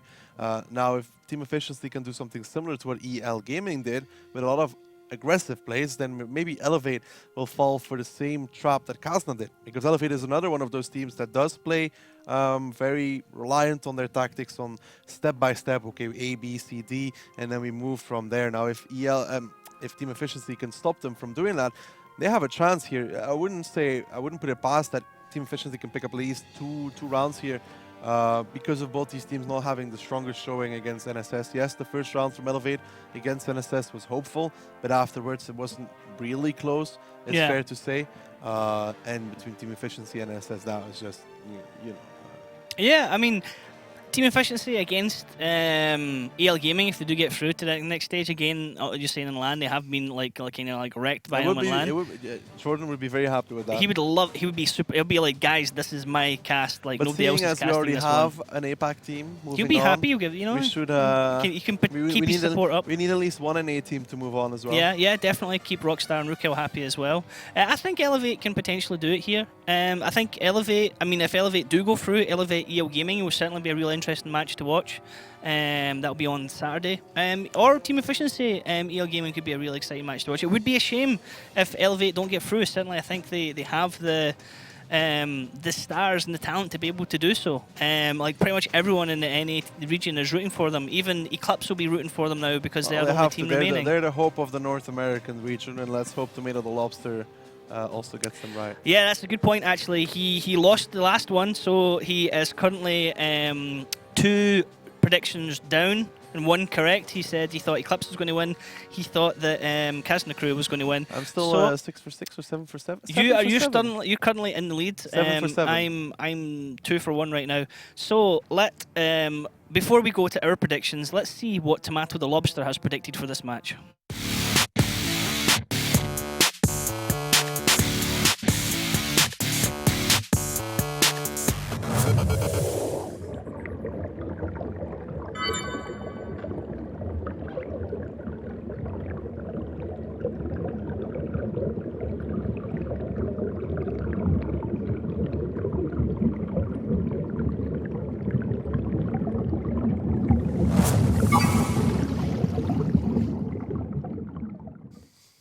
Let's just say I think there's going to be a wall built between between that lobster, the Tomato the Lobster, and Team Efficiency. I think Tomato the Lobster should perhaps be borrowing Mojo's crystal ball because he's really not hot for predictions today. Yesterday he was it 6 for 6 or was he 5 and 1? 5 for 5 and 1. So today he's not doing so hot based on our expectations. It's a bold choice to go for Team Efficiency. But hey, I was, pretty much tied with a Lobster yesterday, but, today it's not going that way, thankfully. I'm going to go with Team Elevate. I'm going to go with 5-2 as my prediction. Well, I think I'm going to go with, I really want to say Team Efficiency, but my heart is telling me go for team efficiency. Stick with them because otherwise I might not get my goodies. But my brain's telling me go with Elevate. What's the So, score though? This is the equal thing so I'm now. gonna have to betray my friends from team efficiency. I'm very sorry. I deeply regret Are you gonna this say moment in 5-0 time. again? I'm going to say 5-2 for Elevate. 5-2. So you're saying the same prediction as me. Yeah, for once. That's only because I got my. Wow. There's a shout out to the sponsors, eh?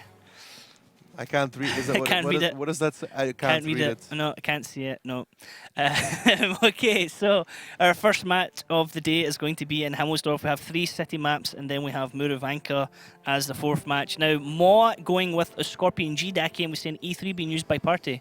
Yeah, the Scorpion G coming out here. This might again be one of those tactics to use as a shield because Scorpion G is quite tall. We'll have to see if that is the case because we saw Eclipse do that with the board stick. Perhaps Team Efficiency has a plan with the Scorpion G. Elevate is going to be playing with triple mouse, double 50B, double T10. It's a little bit of an aggressive lineup coming out from them. They're just going to play standard control. Ma is going to be playing that Scorpion. Interested to see where he's going. Nope, so far he's not being used as a shield. That's interesting. So far they're doing the pretty standard 1-2 line defense. JT, Granovsky going down there, down 1-2 line. Ma's just going to be covering. Okay, interesting use for Scorpion G. It obviously has a fairly good gun on that one. Yeah. It can punch through mouses on the side, even if it is showing the weak spots from the front. They can obviously punch through that as well. It's one of the new breeds of premium tanks, the Scorpion. Quite a popular tank here in the 7v7. It does pop up occasionally. You see it getting used in Cliff, for example, quite a lot of the time. Now, Daki, with this lineup here on Team Efficiency going quite heavy down the left-hand side, down the rails, does that give them good coverage for the map? Does that kind of set out the tactics for Elevate and let them know where they are? Well, it's a fairly standard tactic here from Team Efficiency, I'd say, with a lot of tanks in 1-2 line. They're kind of covering everything at the same time, but Elevator starting off like you can see a normal attacking team on Himmelsdorf. They're taking control over the entire map, and they're now starting to group up for that 8-line move with 2 tanks coming from the hill. Safa should be seeing that one though. Okay, now the external 007 and Wohax are now going to push up the Banana Road. We see Dodoma above them there, sitting beside the castle. Viewpoint with Oxmassus. Here comes the heavies going through the Banana Road. God Emperor Brett's holding position at the bottom, and they're stopping, but let's see. Daki, what can you explain here? Let's just go over the initial strategy at first. So this guy over here, this E3, is covering off this little crossing over here so nobody can go there. Then you have the 50B covering like this for anybody coming through here, right? Some damage being done in the meantime, not very important. These 2 tanks are supposed to cover as well towards this. So everything's focused on 1-2 line, right, in the beginning. They have Safa over here. We saw that before being done by a team, but there was an E3 over here that destroyed that. Obviously, this is not available for the side of Elevate, so that's not an option. He could play there for free. He spotted the tanks from Elevate coming down here.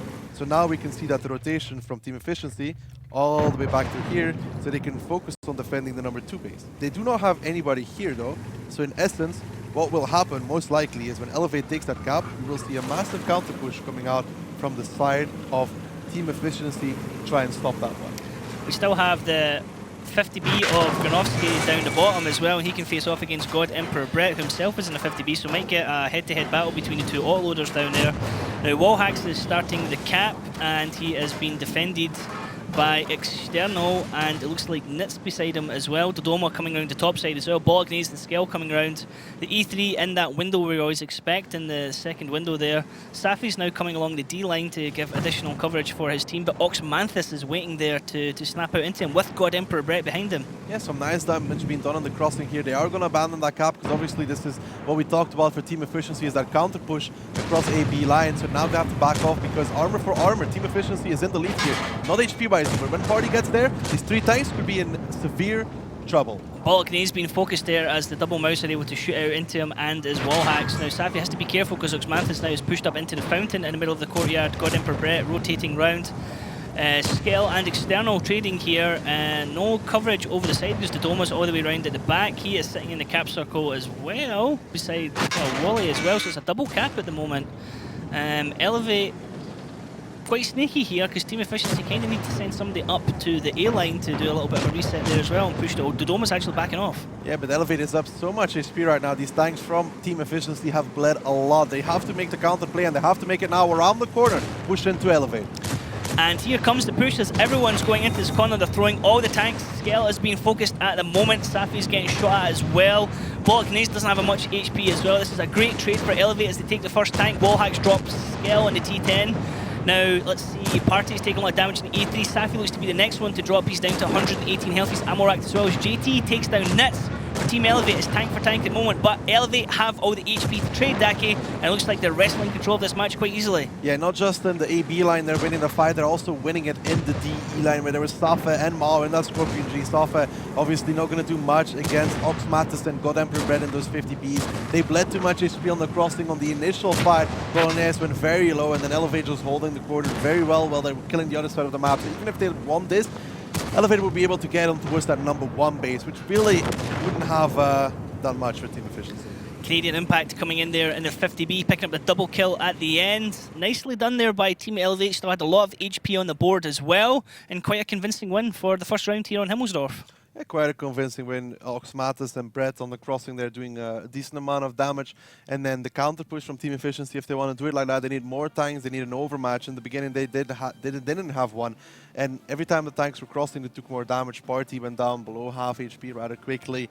And they just didn't have enough armor. They needed really suffer there almost to get around that corner, because Elevate got the first shots. They obviously pushing around the corner against a team with more HP.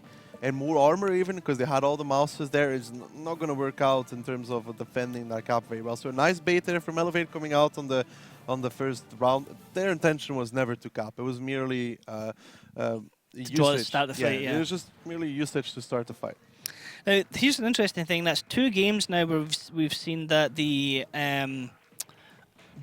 defending team doesn't have someone to the right-hand side of the cap circle. Now, that's something we see a lot in the EU teams. Teams tend to have like a T10 or something there. Matorius goes there all the time. He dies there all the time. But it does allow for cap resets. Why do you think teams haven't done that? Because it was actually, I believe, Elevate were the other team that didn't have a tank there either when they got like capped out. You have seen what happens then, though. Even with Navi, the only reason they won is because Anatolic survived. They had a nice 4 over there, and he died. The thing is 5-line, and even HE spam from the 6-7 line, it really deals with a tank rather quickly. Get the damage blocked here by external. Really nicely done. Very well done. He was the main one on the corner, dueling out there. Canadian Impact certainly playing his worth in AMX 50B, 3.2k damage there. Ox Manthus doing pretty much 3k damage in the mouse. Exceptional play again. He is certainly one of the star players of Elevate. You would expect him to carry that way. Skell only doing 468 damage is not so great. Not having a very good time in this battle so far. Mao actually doing more in that Scorpion G. Kind of disappointing from Team Efficiency, but obviously hoping for them to bounce back in the second round. This was the first round. Himmelsdorf attack is considered a little bit easier almost than defending because of the way the positioning works out. The defender has to kind of go down 1-2 line, has to kind of give up those positions, and Elevate making it work. Yeah. I mean, Himmelsdorf can sometimes be a 1-for-1 map, so it is always interesting to see which teams come out on top of the other one. If someone can take a 2-0 lead, obviously at the start it always is a big thing. It's like a kind of comfort zone, a buffer zone, if you like, and certainly teams can take a bit of confidence for that, but it's very easy for teams to drop a 2-0 lead as well. Yeah, I mean, we have seen it multiple times around throughout the seasons as well, where the team picks up on the first map 2-0, obviously winning both rounds, but then usually that happens to be one of their better maps, and then the next map, usually, well, you pick always, like, if the opponent picks their best map, you pick your best map, where the second team wins the map 2-0. The biggest issue comes from losing a map 2-0 and then losing the next round. When you're on 3-0, it's a completely different story than 2-0. Oh, Daki. T95 Elevate's been experimenting with this throughout the season. They have tried it on mines as well, if I'm not wrong, trying to make that work. Oh, so 2 IS4s as well. It's a very, very heavy lineup. Obviously, so T95 much armor to have to go through there. Yeah, they can defend. They can put a tank on that A7 position though this time as well, because they can cover the 5-line very effectively. You can do that with IS4. This is a park the bus stop. Big time. This is big time. You know, we're not going anywhere. We know exactly where we're going to be, and you're going to come and get us. Now, I've seen some regions using the T95. It's never been used in Europe on Himmelsdorf. It got used once on Steps, and not on Steps, on Prokhorovka, and it got played terribly. Double IS4, I don't recall ever really seen before either. Certainly I've seen one IS4 being used for the number 2 base defense, but I'm going to be really interested to see how this goes, because like I say, it is a lot of armor to get through. That's the biggest problem. Yeah, there's a ton of HP as well. They are even up over team efficiency. Well, the nice shot there from Party. Canadian Impact's going to have to repair Zamorak. That's 90 seconds of repair kit, not usable. But still, elevate up in HP no matter what, and that is impressive, seeing as the lineup from team efficiency is very, very heavy as well. Yeah, it's like 2 super heavy teams here. Now, Bolognese and Skel sitting down at the bottom, down the church are blind firing up the middle road, but there's going to be no one taking that bait. Now, I'm interested to see how it's going to play out from here, Daki. How do you think it's going to go? Well, we can see. Let's just talk about the strategy from Elevate, right? We have the T95 here together with the mouse. The T95 will sit in front of the mouse.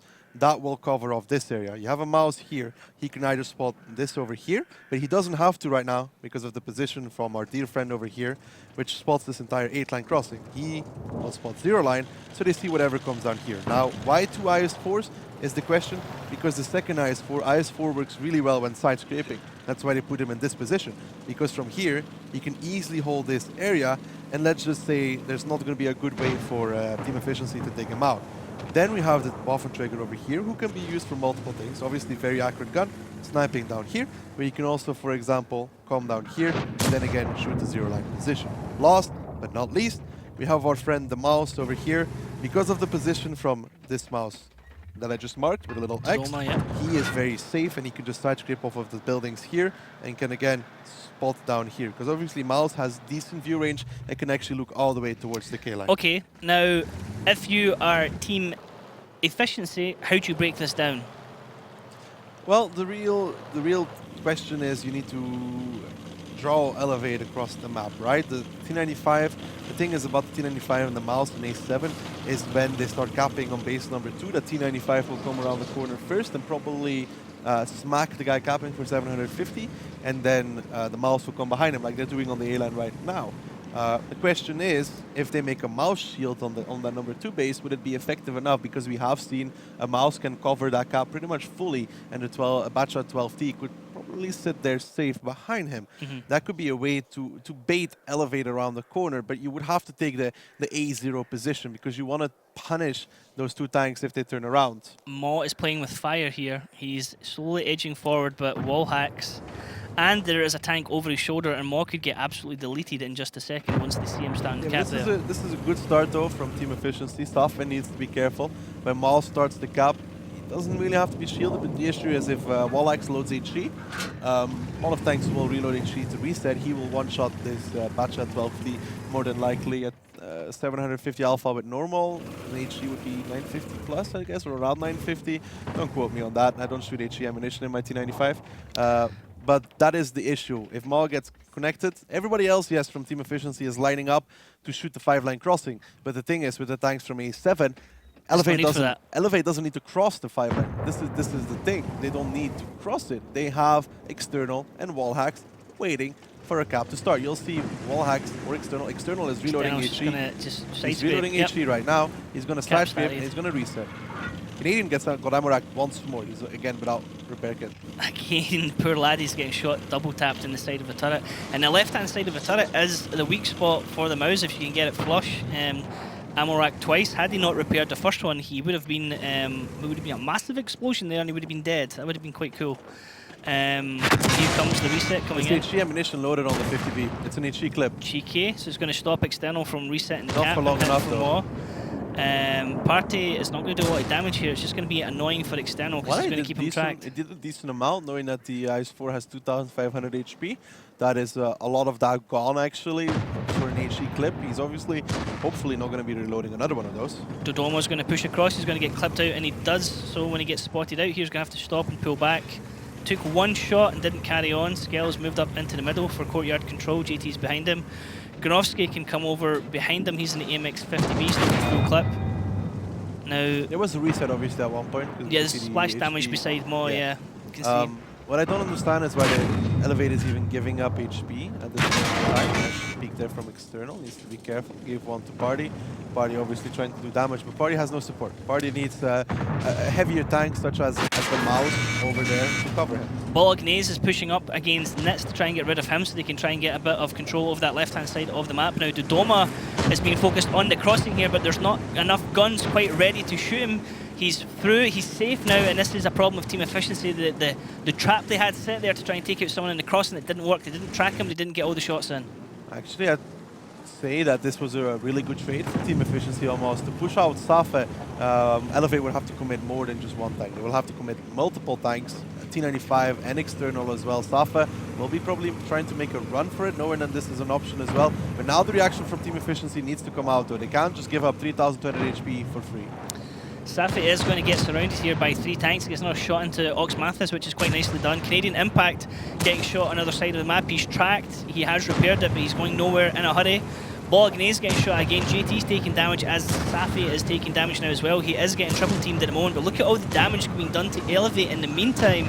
Elevate is actually losing damage across all their tanks. Safi's surviving for quite a long time here and holding up 4 tanks here from Elevate in the meantime. Yeah, holding up 4 tanks, but Wallx will probably finish him. Safa should probably have gotten on the side of that T95 as he does now, but they've lost Party, they've lost Bolognese as well. These are the positions from Elevate that are very hard to counter, but they're doing an okay job so far. They need to kill Nitz though, and then the game will just about be even. God Emperor Brett will try to do what he can before he goes down, but that's a nice shot from Skell. Probably will get traded though. Nope. Ricochet right in there from God Emperor Brett. It is 4 guns to 6. Nitz, sorry, 1 more hit and he's going to go down. Got Skell takes a hit there trading with God Emperor Brett. Mo and JT are trying to get Nitz down without taking more damage, but JT takes another hit as Gronowski gets the kill on God Emperor Brett. Skell now holding this corner, externals coming down the bottom. This is actually a nice little rope-a-dope here as everyone else from Elevate's going in the top. Okay, so let's talk about this lineup from Elevate now. It's a very slow one. They need to push on towards Skell. Gronowski needs to get in position to cover that mouse, but nice Skell is tap. too far forward, gets taken down. The cap has started, which was the thing they had to rely on because they had the quicker setup. They needed to do damage towards these 2 mouses, and now Gronowski by himself does not have the damage to do so. Gronowski is going to clip out into, he only had 3 shots there, he gets 1 into Ox and backs off. Now look at this from external coming around on the back, he has enough HP to trade here. 1 shot going in, 1 shot misses. 2nd shot goes in, he gets dead. Ox Manthus gets a double kill on Mo, there's only Gronowski left, he's on a reload. He certainly doesn't have enough HP to trade, and well, he's just going to get pressured by the triple mouse here. He's in like possibly the worst place he could be right now to try and run. Well, there's also a T95 going to come around the corner soon, TM. Yeah. So let's just say he's in big trouble. Supplies. 7-3-5. T95 didn't really work out throughout this game. It didn't work out, but at the end of the day, he's still alive. Considerable amount of health left on him. Elevate 4 tanks surviving and taking it 2-0. Yeah, reaction from team efficiency. Safa surviving for a long time, that's fine. There's a few issues there. Party for 1. If you're the only tank, external sidescrapes doesn't see anybody else. Doesn't see a mouse, which is there usually. So he's just, okay, I'll peek out and give Party 2 shots of damage, which honestly is on Party's fault because a good player will realize there's no support and just punish you for that play. The reaction on 1-2 line was fine, but they lost too many tanks for it to begin with. They lost Bolognese, which is unacceptable. Second of all, Nitz survived for such a long time. If they wanted to put and bring the pain towards Elevate, they needed to clean up Nitz rather quickly. They needed to kill God Emperor Brett as quickly as well. I don't understand what the match at 12T is doing against the Nice 4.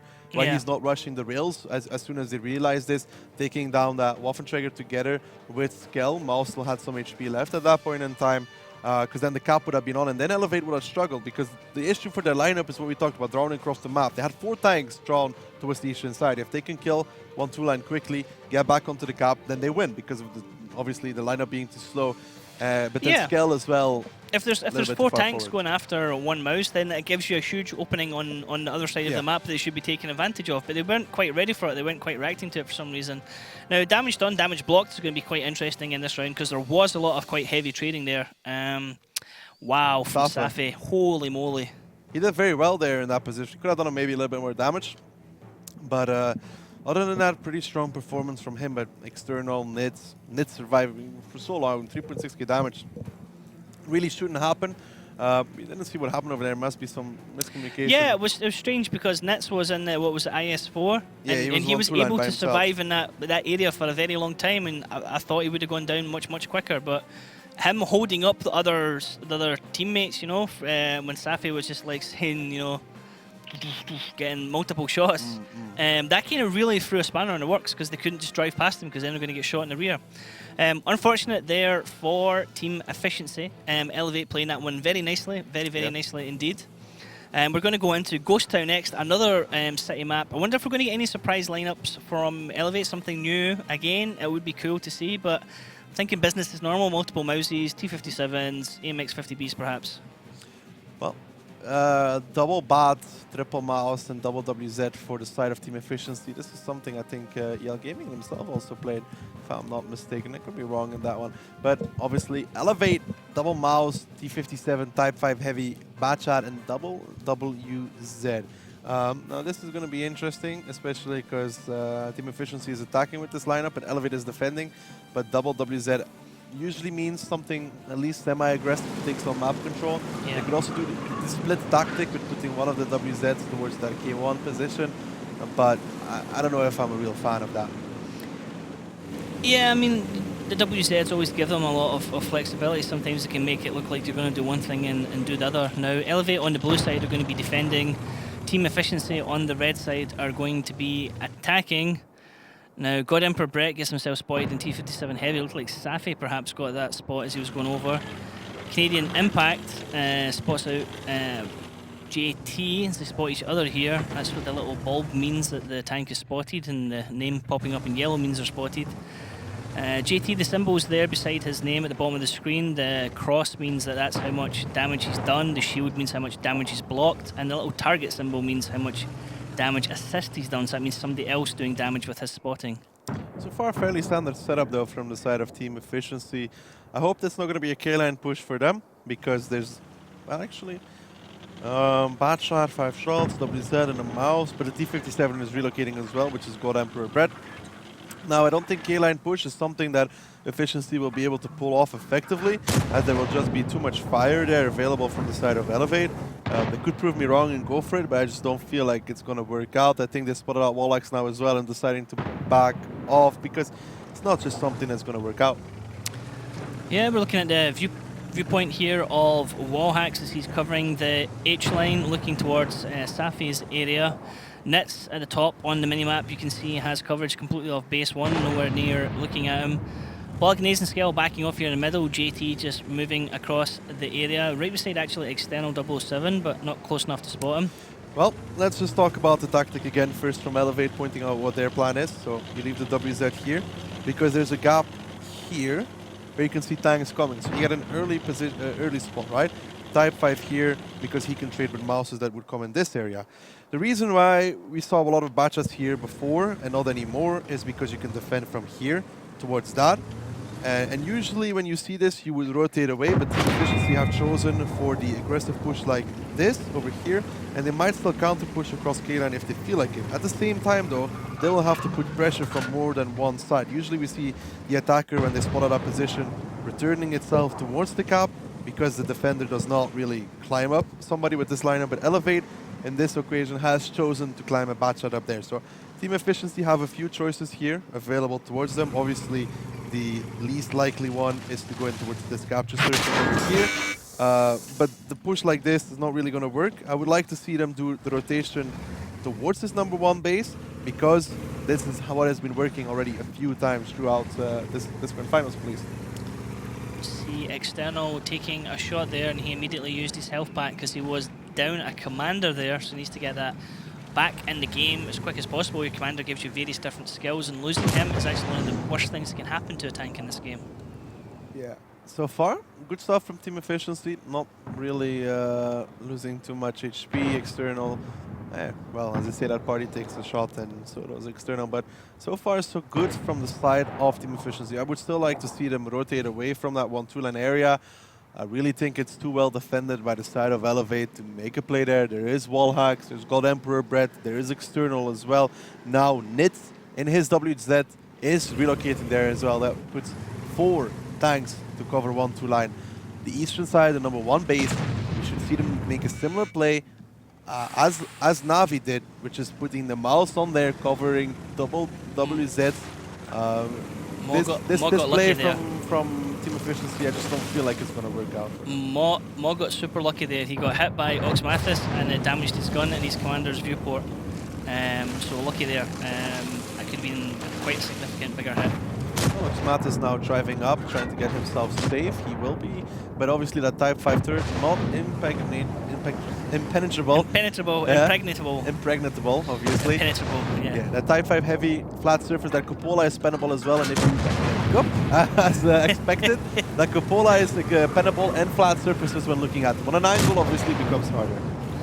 The thing is, he can peek right over and get a shot in with his shell and do some module damage or some crew damage. Wallhacks getting shot on the other side of the map. Actually, they're pushing Granovsky down the bottom as well.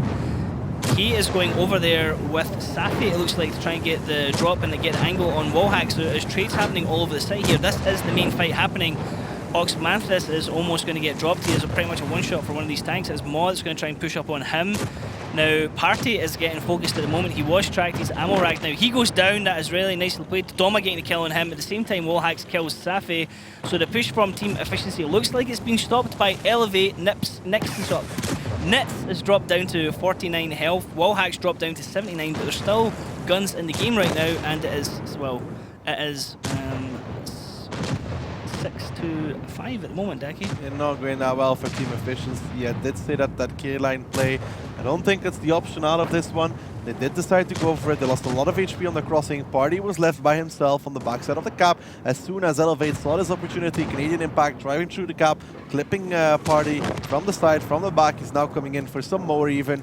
That's the issue. Party left alone, you lose a mouse. The Bachas don't get to do anything really. I don't think Granovsky and Safa had any role in this round.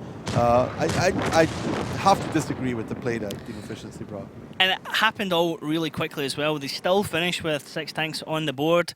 Okay, multiple tanks were on low health there, but I mean, you kind of need to focus those tanks. You need to make sure you get that tank out of the game. If you want to kill Oxmathis in that Type 5 heavy, the ramp next to where the mouse is playing, the mouses were on the lower side. On the right-hand side of it, you have a little bit of a ramp area where you can peek from and actually shoot that Type 5 effectively with a tank that has strong armor, such as a WZ. Obviously, because of Wallhack's position in the 1-2 line, you have an angle towards that position, and you can not actually do anything against that Type 5 effectively. It will take 2 mouses a long time to kill one Type 5 heavy, because they obviously need to hit the cupola time and time again and Elevate. It wasn't going to wait for that. They already pushed on towards Party. The Bachas were crossing the K-line at the same time, but with a T-57 and a WZ over there, there's just nothing to be gained for Team Efficiency on that side of the map. I really did feel like the number 1 base was more of an opportunity for them than the play they went with. Yep, so Elevate now sitting 3-0 up. We're going to go into round 2 here on Ghost Town, which could see Elevate going on to match point. I would like to see a bit of a longer game. I mean, it would be a real surprise to see our third 5-0 of the day, considering how some of the matches went yesterday. There were some longer matches compared to what we get today. Let's have a look at the damage done in that round. We can also see the damage blocked, who came out on top for the kills as well and shots.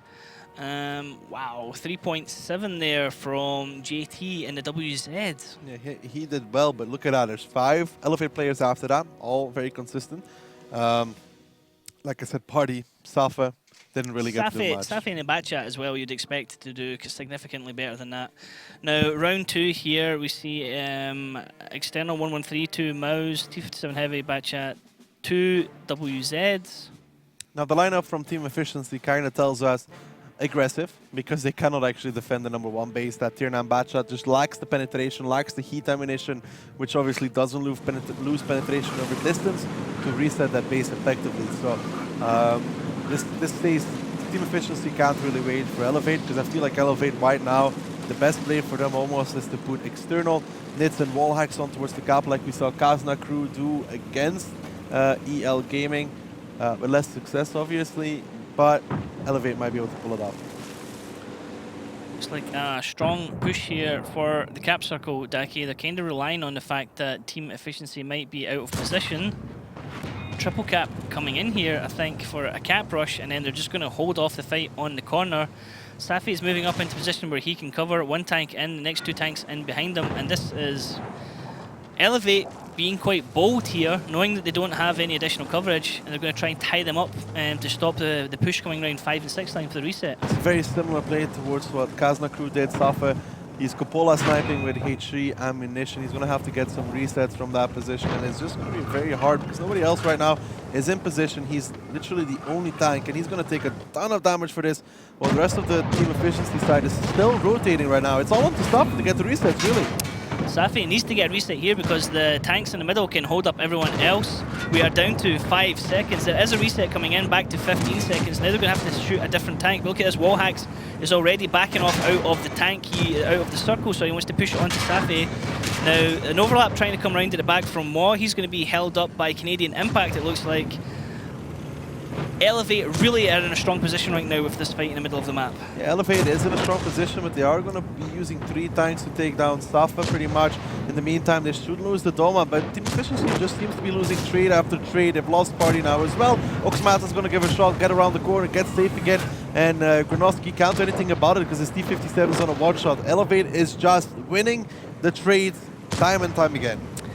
Down to individual plays a lot of time here. This is what we say when it comes to Ghost Town. A lot of it is business as normal for a lot of tanks. They have a lot of teams here, but they know what to do, and it just comes down to who has the most experience, who plays against the higher caliber teams, and who can avoid the shots. JT and Bolognese are stuck against 4 tanks here trying to survive that wither of fire. It's not going to go well for them. God Emperor Brett has a full clip. He's instead going to start shooting at Skell. Skell gets dropped to JT and Bolognese on less than 1,000 HP each. Maw coming around, Ox Mathis coming around from the side to a flank shot into JT there. I thought he was perhaps going to go into Bolognese. Really nice target priority there from Ox Mathis. And there we have left only Maw against 5 guns from Elevate. Yeah, the trades are just in favor of not team efficiency, sadly.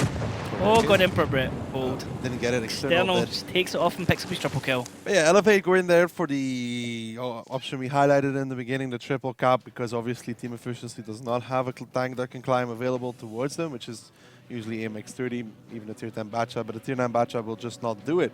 Safa then being forced to continue pushing forwards to get those resets, went down to 300 HP before he even saw what happened in the fight. In the meantime, Granovsky peeking the corner, getting clipped out by God Emperor Brett as well. That's already 2 trades being lost for almost no return. Then party went down. It just didn't get any better for team efficiency. They weren't winning any side of the map, and it's mainly not even due to reactions, just due to trades. Yeah, it was a fairly quick round, that one. Ox Mathis again showing why we point him out as being one of the top players for the region. He's currently almost on 5k damage there, only blocking 1 shot, so he needed to. Bolognese blocking the exact same shot as well. Yeah, Bolognese, pretty well done for him, but again, 5 players from Elevate on the first page. Safa just not having a good time in this one. Poor Safa. He's also being put in positions where he really can't do much now. Yeah. He was the only one that was able to reset the cap. He was the only one that's going to reset the cap even, because nobody else was in position. Everybody else was trying to counter push. Now, if you are team efficiency and you have 3 guys on the cap and you're losing 1 guy, you need to make sure that your trades on the other side of the map where you have a 6v4 need to be on point. Now, the difference is they weren't. Tanks from Elevate survived too long. Oxmatis even ran away, took a scenic route along the map, drove through the cap. And this again comes down to the traits from team efficiency not being on point, because if Granovsky doesn't lose 1.9k HP on his T57 heavy, then he is able to block off Oxmatis from running away. For example, Ox tries to do the same play with Granovsky higher HP. Granovsky just clips him out. That's a dead mouse. Yep, now we're going to go into Muruvanka. This could be it done and dusted here. It can be decided. This could be the end of team efficiency and the grand finals dream. I'm sure Elfish Guy is going to be just a little bit upset that one of his boys are not going to be taking any further part in the battle. Now we can see the lineups here. Daki, anything kind of stand out here for you as being unusual? Yeah, as in not correct. This looks very much like the vehicles we just saw in the previous round, so that's not what we're going to be seeing here. Multiple bat chats obviously being used. Wallhacks coming out in a Hawk 12, IS4 for Nits, Ox Mathis again in the mouse. He certainly is a beast in that tank. So mouse has 4 bad shots in the light for the side of Elevate, but they're actually going to take some map control with that because of the heavy lineup from Team Efficiency. They expect them to be going towards the eastern side. Now there's perhaps a mistake being made because JT, Party, Bolognese and Skell are just sitting on 1-2 line. They might be waiting for somebody even to go into E1, but they got spotted out. They might be waiting for God Emperor Bread. He will be in E1. Maybe they can blind fire him, but 4 heavies here. The rest of the tanks from Team Efficiency just taking some control of the eastern side. This is actually not that bad for Team Efficiency, but they can't lose too much on these heavies pushing up. So Although this is Party, important. Bolognese and Skell getting imported. Wallhacks- Wallhacks spotted and he's having to back off. That will let them know that there's no one potentially south, but Canadian Impact is down in that area. Yeah, but it's not as effective as sitting in the bushes with the bad shots as it is with the Hog.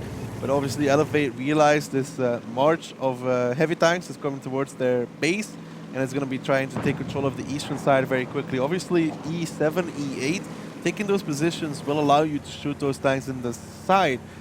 Use this position in random battles all the time for unaware heavies. It's amazing. They just didn't even know that you're farming them from the side. You need the vision to be able to do that, though. You need someone to spot the base. Yeah, but Nits has now pushed them towards these buildings as well. So how Team Efficiency plans on capping this, I'm not sure. They're going to take so much damage because look at Elevate and how aggressive they're going in the 6-7 line. Wallhacks is spotted. He's tracked. He's going to go down here if they can keep shooting at him. At the moment, he took one, then he got tracked. Now he's repaired the tracks. He's coming off reload. Ma is being focused on the other side. He gets dropped by external. God Emperor Brett taking a couple of damage to focus into him. Wow, he went down almost so quickly there. One more shot and he's going to go down. That's really nice fire there for Team Efficiency. But Granovski's taking a lot of damage. JT is getting a lot of damage as well. He's almost dropped by Elevate. Elevate have only taken damage effectively on 3 tanks. They are still in a really strong position right now, and it is not looking good for Team Efficiency. No, Elevate taking just too much map control. They finally cleaned out Brett, but look at the HP deficit. It's completely gone. Elevate is wiping the floor with Team Efficiency. It's safe to say that. Good rotation from them, taking the eastern side, getting in the faces of Team Efficiency before they make their play, because I guess they wanted to counter Brett like they did. Yep. But Granovski saw they couldn't finish him as they had to run away from the bad shots from Elevate, and now Elevate look to close their match 5-0. It's looking like another 5-0, and sadly that's going to be Team Efficiency going out, just like Eclipse. They are down 5-0 in both of their matches. That also means we know who's going to be playing in another group, which is going to be EL Gaming are going to be playing against Elevate on Saturday, so that's going to be a really interesting match to look forward to. Well played by Elevate, exceptional. They have been very, very strong in these matches against Team Efficiency. They were favourites to win this one. A great way to bounce back after the defeat from Not So Serious. They're on clean-up duty at the moment. Bolognese is currently the remaining tank with Skell. They're focusing into Bolognese, then Skell's going to follow quick after that. So, yeah, unfortunately for Team Efficiency, their grand final dreams are now at an end. They can now watch from the sidelines and you know, just enjoy the moment. And surely it's a learning experience for them as well. First international tournament. Very sad, 5-0 for them, not getting a single win during this grand finals. Sometimes it is what it is. Elevate bouncing back from their loss against NSS, taking the 2nd place in the group. Will be moving on, as you said, in towards the playoffs against EL Gaming, which will be a tough opponent, no matter what. Good stuff there from Elevate. Really good rotations in this last round as well. Yep, and we have an American team out of the group stages. Yes, making it out of groups. Something we haven't had before, I believe. Well, last year Simp did it? Simp did actually do it. Okay, yeah. Eclipse didn't do it. So, Daki, your heart and your head were right here. You said, you know, 5-0. No, I said 5-2. 5-2 because you didn't want to say 5-0, Exactly, but you really thought it was going to be 5-0. You just didn't want to say it. Maybe I did, but I'm still supportive. But nobody will ever know. Still supportive. So well played to Team Efficiency. Again, first international tournament. Can't really say they did anything wrong here. They had a very tough group playing against Elevate and against NSS. NSS, exceptionally strong team. Elevate, undefeated all season in North America. So it was always going to be a tough order. Now let's have a look at the stats from that battle. It was really interesting, Daki. I mean, it went really quickly, but this is the post-match stats. Look at the average damage dealt there from Oxmanthus. Outstanding, 4.8k average there. Yeah, on very 5 well done rounds. by him. Played very well throughout this match, but like we said, in a victory like that, your damage doesn't really get dragged down, but good performance from him. I mean, there's not so much to say about these stats other than Elevate really dominated, and most of the team efficiency guys didn't really get to do much. Average damage blocked by Safi, decent. He was a punching bag a lot of the time in those battles, though. Are you going to go now in your own statistics and try and find a tank you block a lot in? Yeah. I'll be like, well, I actually block a lot, but my win ratio is terrible, my accuracy is terrible. Damage received is probably a good I'll stat for you. probably just take the B2 and just camp somewhere, play low tiers and just play the B2 and bully everyone. PZ2J, that's what I'll go for. Just a great performance from Elevator. Yeah, exactly what they needed to do. We've seen some dominating wins today. Tactically, it was solid, but it was mainly just trades. Winning trades over and over again. Skill levels, really. Yeah, experience. Those individual trades between players and between the team itself. There was not a player on the team efficiency side I think was winning their 1v1s. Most of the time, Safa tried on Himmelsdorf, but then they sent 3 more tanks to come and deal with him. Poor guy. But other than that, on every other map, it goes down.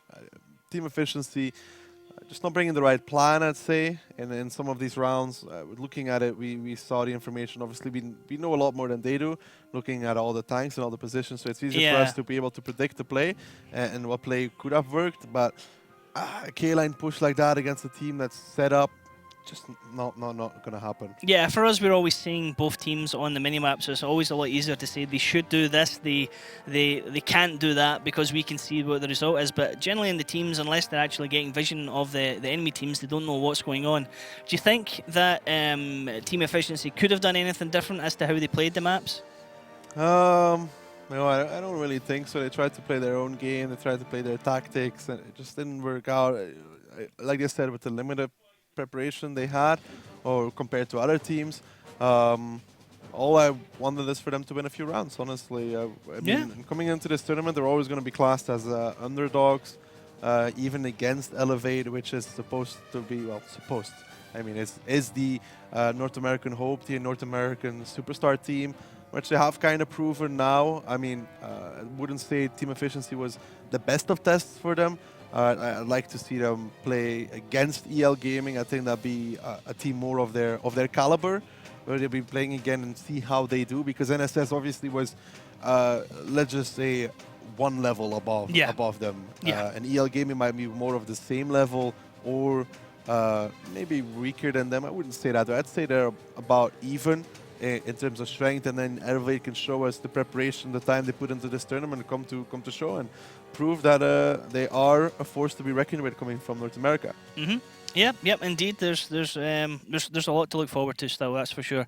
Now we have 2 more matches still to go today. We have Tornado Energy against Oops, and then we have Ding versus Navi, which is going to be a decider to see who wins their group. A match a lot of us are really looking forward to.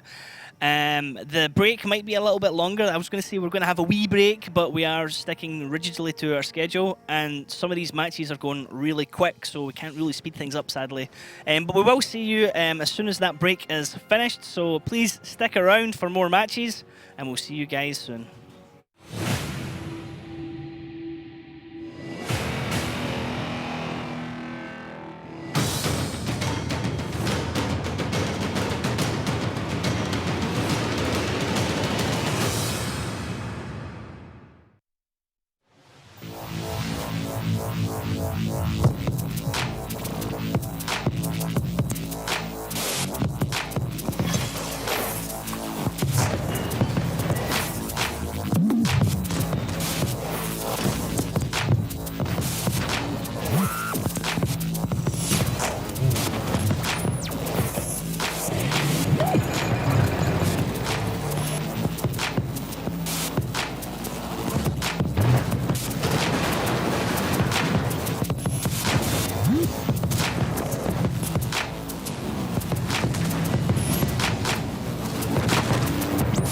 Chrysler Grand Final.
Hello, ladies and gentlemen, and welcome back to the Grand Finals 2017. 4 matches down, 2 matches to go. I'm your host for now, Jordi, the Killsverse Master on my left. I'm going to be joined by the beautiful Mihailo, still Mojo, Jugovic. Wow. How are you feeling about these matches so far, Mojo? Well, I'm hoping to have a much closer fights and bitter struggle between the next opponents. Yeah, hopefully so. We have seen all the teams play once. We know who's going home as well from the teams. Now it's left to decide who is going to be playing against each other in the playoffs. Yes, the next match we're going to watch will be Oops against Tornado. That should be quite a fight because they both like to play aggressive. Of course, Tornado being by far a favorite. Yeah, obviously Tornado looked very strong in their first match, but then again, Oops doing the same thing as well. Both teams taking down Eclipse 5-0. Poor Eclipse, I could say that. Yeah, not the best, Not the best groups. memories. But looking at both matches, there was a very different style in between the two teams, I'd say, where Tornado was more aggressive, more all-out in towards Eclipse. Oops tried to play more. They just of played a- dominant and yeah. wanted to close the matches. That's what the feeling I had. Like, okay, we are the big bag dogs here, and we are not scared of anything. We're just going to go for it. Yeah, and they did that very well, and so did Oops. But for the people that are unaware of Tornado and their history, I think we should take a look at their video as an introduction.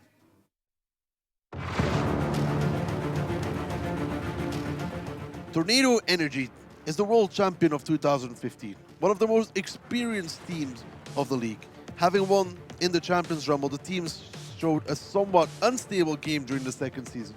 However, at the LAN finals, the team was more powerful than ever, completely defeating NSS and Navi on the way to the title of the champion of Season 2. Now these guys are on the rise, and the main question is whether they have enough views to successfully complete the battles during the Grand Finals.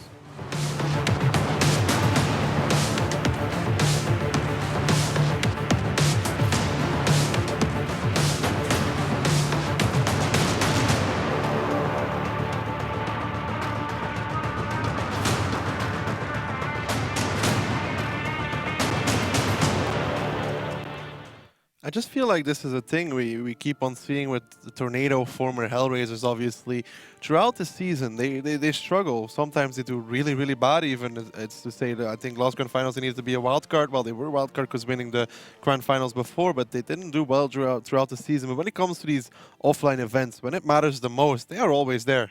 They're one of the best teams, definitely, in that regard. I mean, they came from a really young teams before, but they grew over the time.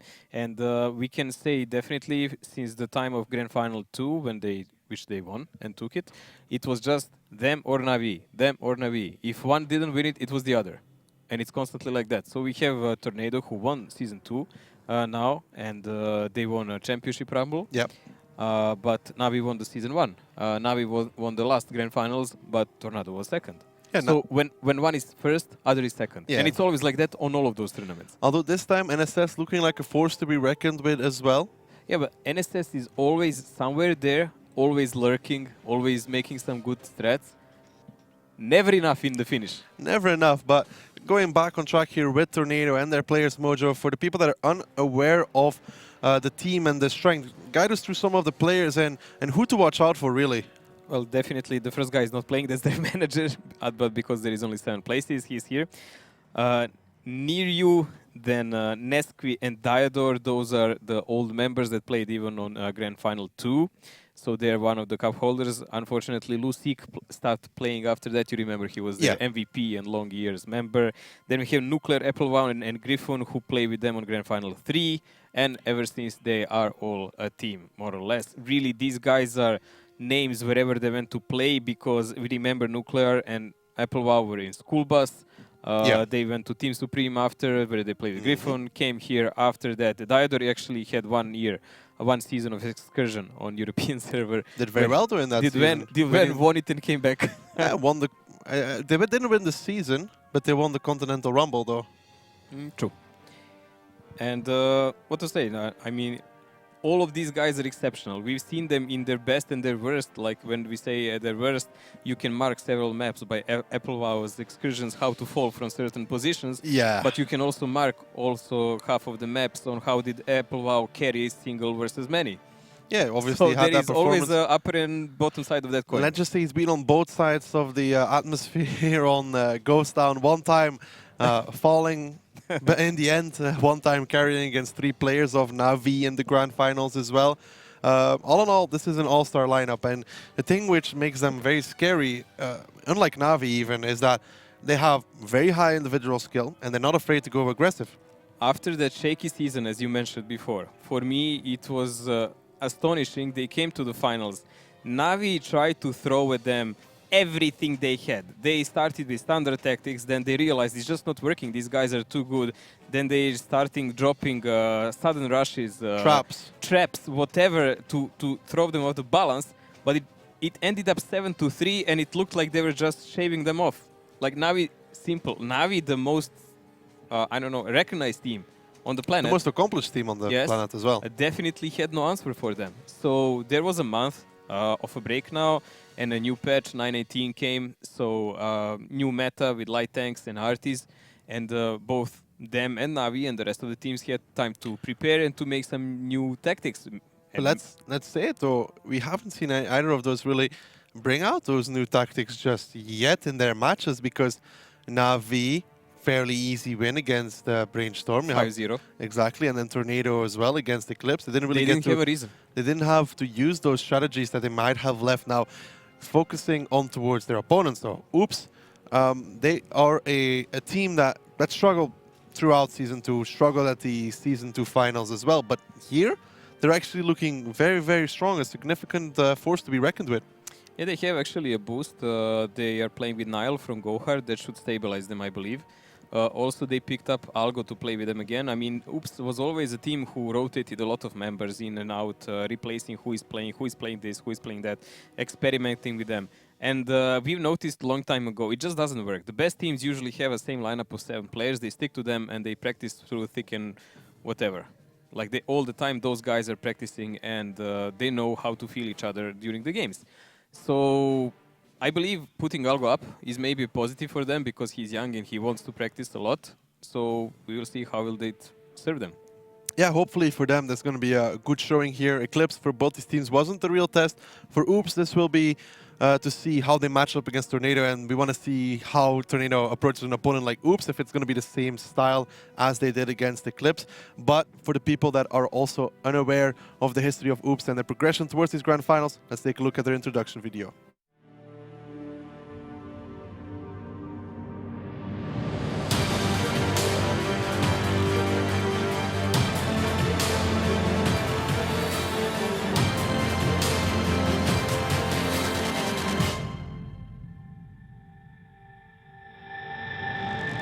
Oops, the Tough Giraffes are the biggest unknown coming from the EU region. They have the experience from the Season 1 and Season 2 finals, where they took 3rd and 4th place.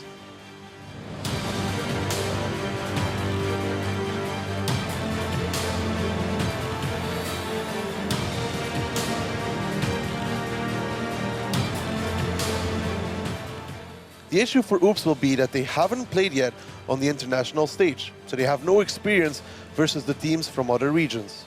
With a rocky second season, the question will be if they can handle the pressure playing on the big stage versus the top teams from all regions.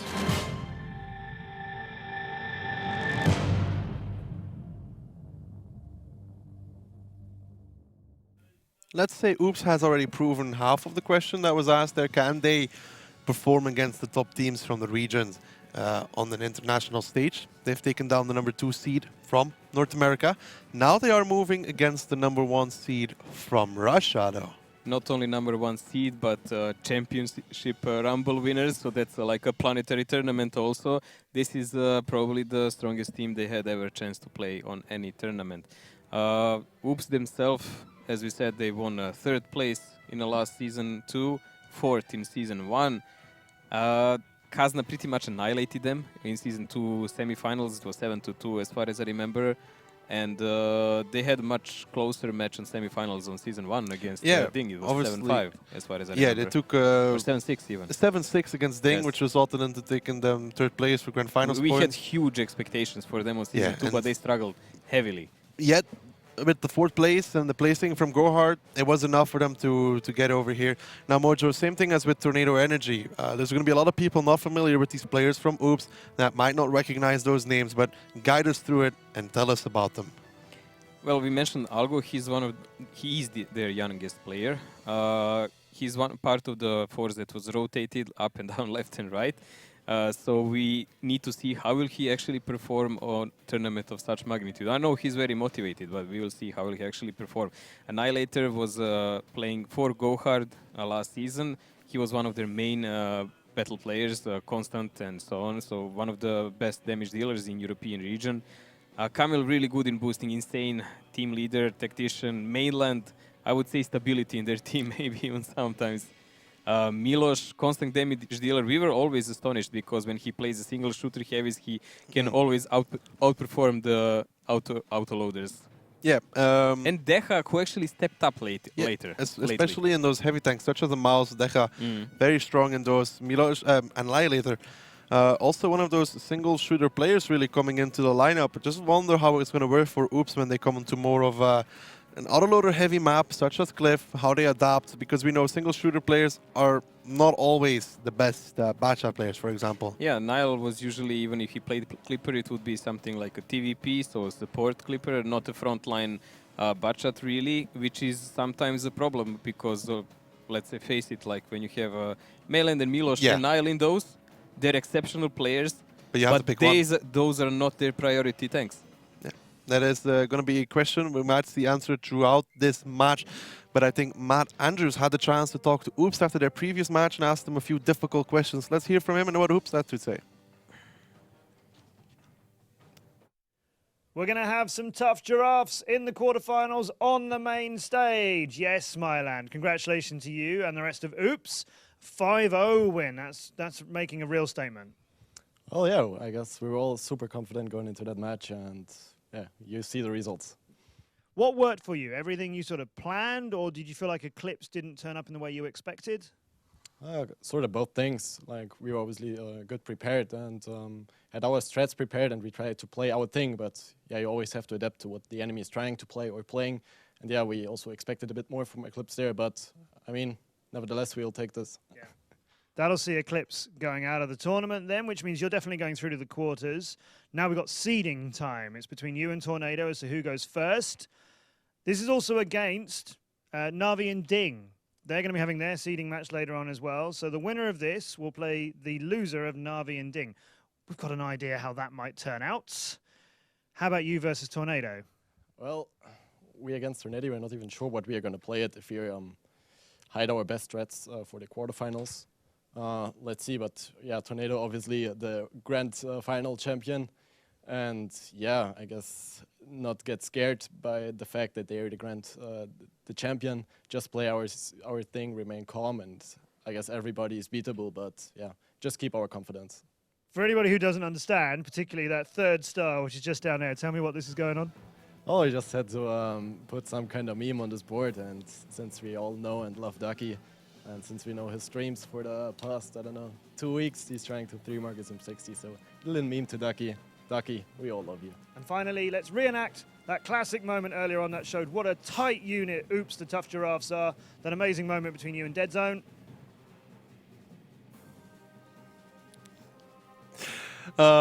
Picking up there on Dead Zone, being left hanging. Good there. About memes, I don't know. We'll see when I get in Moscow. I hope that it's a big city. I hope they know a lot of places to hide because they're going to need it. We can check, do they have the 3 marks on M60?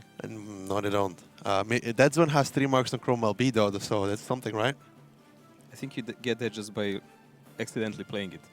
Yeah, but for a team that's saying they don't want to be scared of Tornado Energy, seems like a lot of excuses are being made of why to be scared for them. Yeah, by psychology, usually when you mention some words, that means that you're thinking about them quite a lot. If you have to say that you're not scared of an opponent, you wouldn't even talk about it. From what I got from that interview is that they're like, okay, we're gonna play this, and what happens, but we're gonna prepare for the next match, which will probably be when we are second. Already mentioning about keeping strats for those quarterfinals. That's like saying, you know, if we lose, at least we can say we were keeping strats. I wouldn't go that far, but definitely they're probably calculating who will they already play there. Yeah, obviously. And thinking like, okay, there is a high chance Tornado is actually going to be first. Let's face it like that. If we manage to do something cool, if not, we're going to try to throw everything we have then. Obviously, in the meantime, we can see the map picks on the screen. Let's go over it quickly. Steps, Runeberg being banned out, Mojo, but let's focus more on what's being played. Himmelsdorf, Prokrovka, Morovanka, in that order.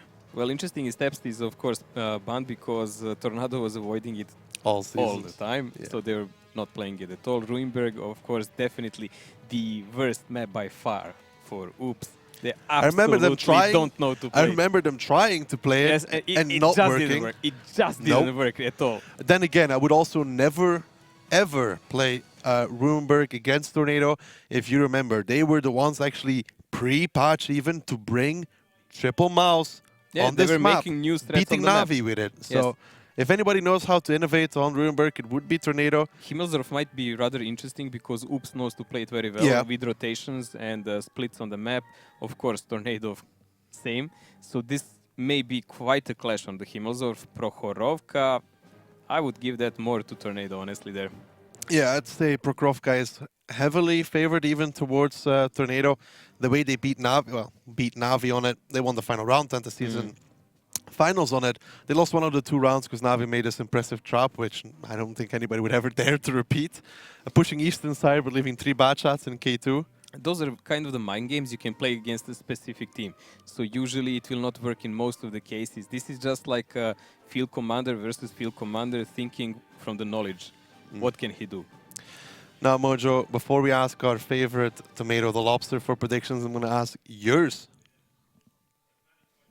I would say this will go 5-2 for Tornado. Well, I'm going to throw something out there. Even though they like to make some memes, I'm going to stick with Oops. I'm going to say 5-4 for Oops. I don't care if I lose. If I'm right, it's going to be much, much better. I'm You're sticking such a with homie. Oops.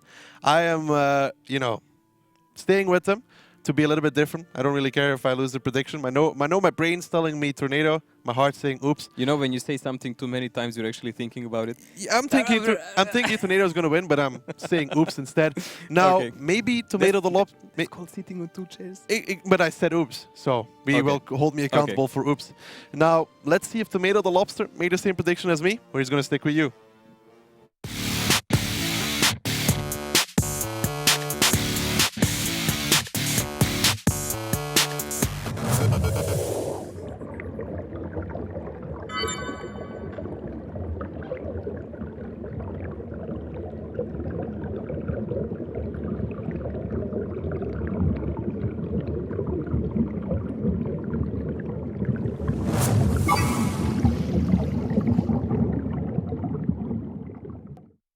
The wrong logos there above the teams. That was definitely Oops. He's a tomato. Tomato the Lobster going with Tornado Energy. Seems to know pretty well what he wants. Well, he's been wrong before. He picked Kazna crew as well. Oh man, so did I. Like, that was such a disappointment of a match, I would say. Yeah, but it's going to give us a great quarterfinal matchup, though. It will be a huge fight there because Kazna has nothing to lose anymore. No, they have to play all out. But between these two, Oops and Tornado, what needs to go well for Oops to be able to have even a shot at beating the ex-world champions? They cannot lose this first map 2-0.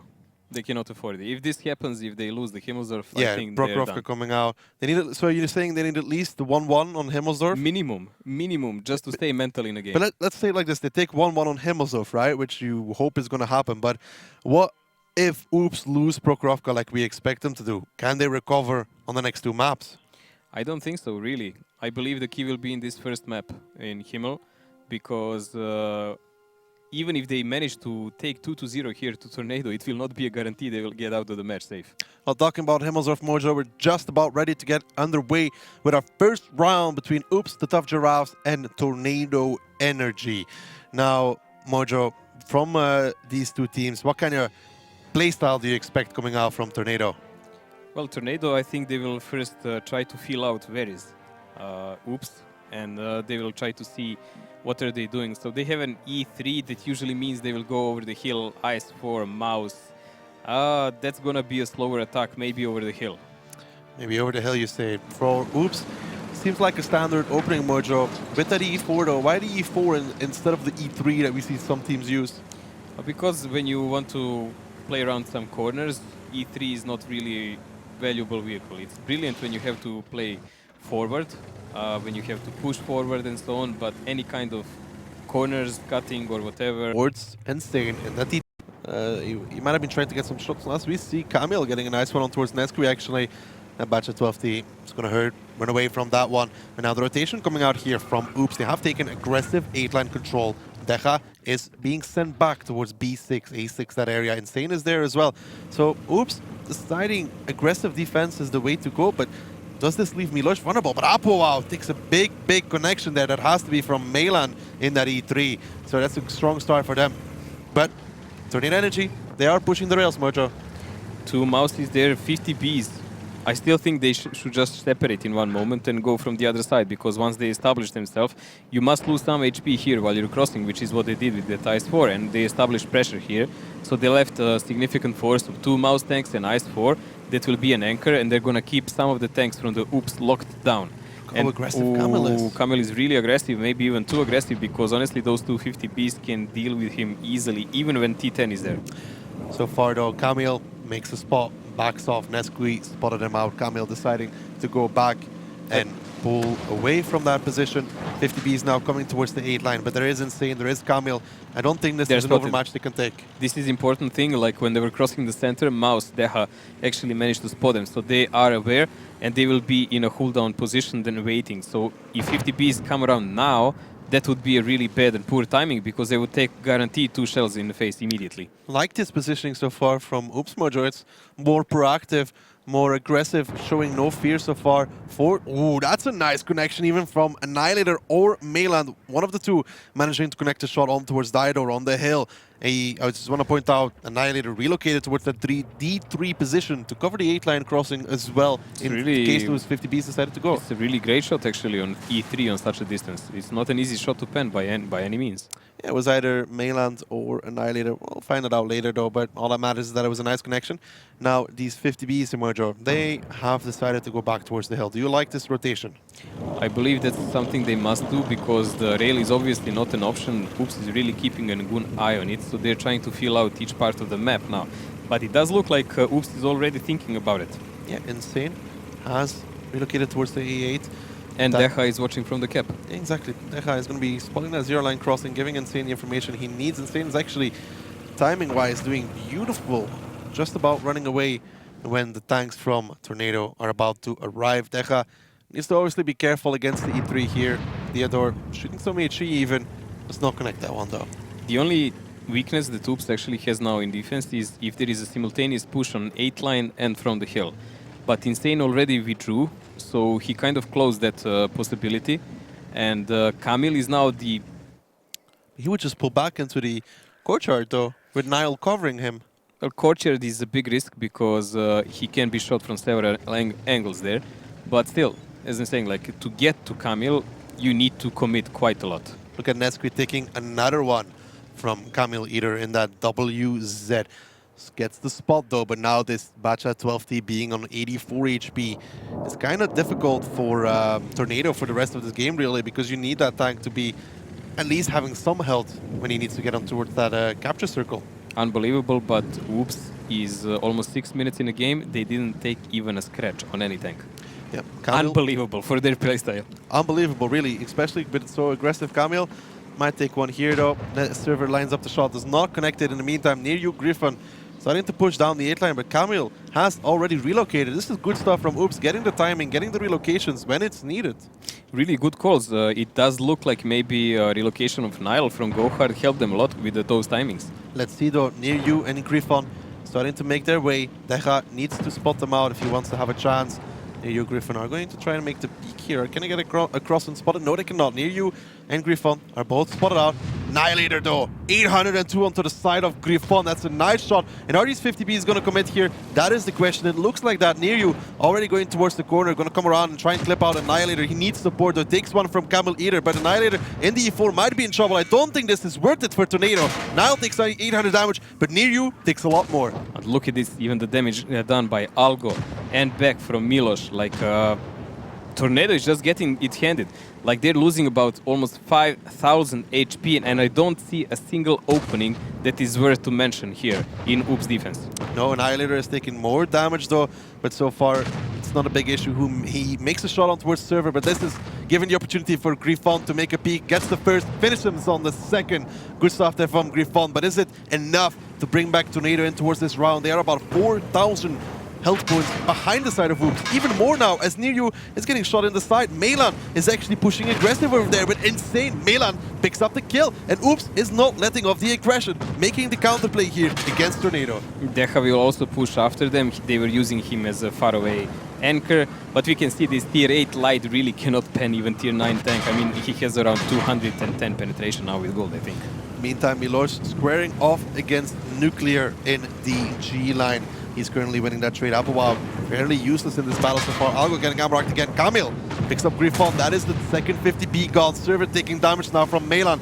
And with the HP that Tornado has remaining to them, there is no way out for them. Oops, showing a masterclass of Himmelsdorf defense. And you talking about this first map and how important it is for Oops, they seem to have gotten the message. This is definitely great moral boost for them. There is no way out of this one for Tornado. They simply don't have the HP to play around with any mobile tanks.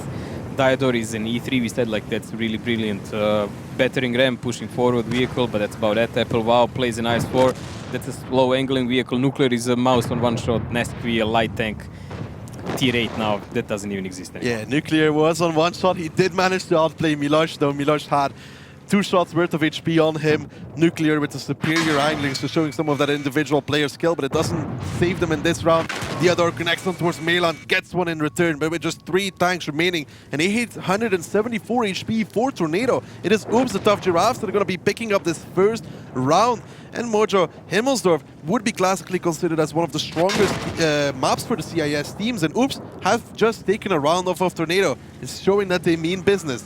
Well, this is important because, as we said, this is one of the best maps for Oops, and they need to take points here. If they don't, they will be in a deep trouble on the other maps that are coming.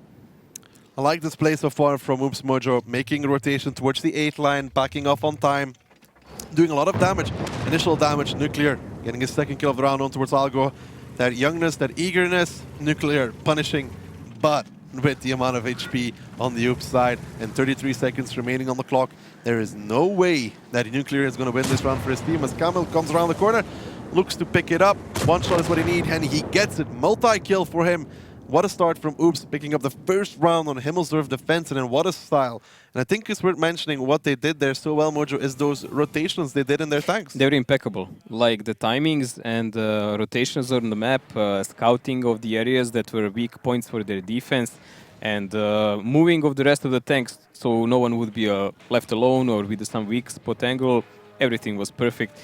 Tornado tried to probe them from 3 or 4 sides. Nothing worked. They were forced to do push and just try blind. They tried to find a weakness throughout this round, going K-line, getting Apoav across there, first step of the way. But then Kamil in the 8 line, giving 2 shots to Nesqui, running away on time, those 50Bs, not getting too much. Then those 50Bs getting spotted by Deja. And Nine are actually doing pretty well in that E4, but then I'd say the counter push from Meland and Insane was beautiful. And I think it will show in the damage as well.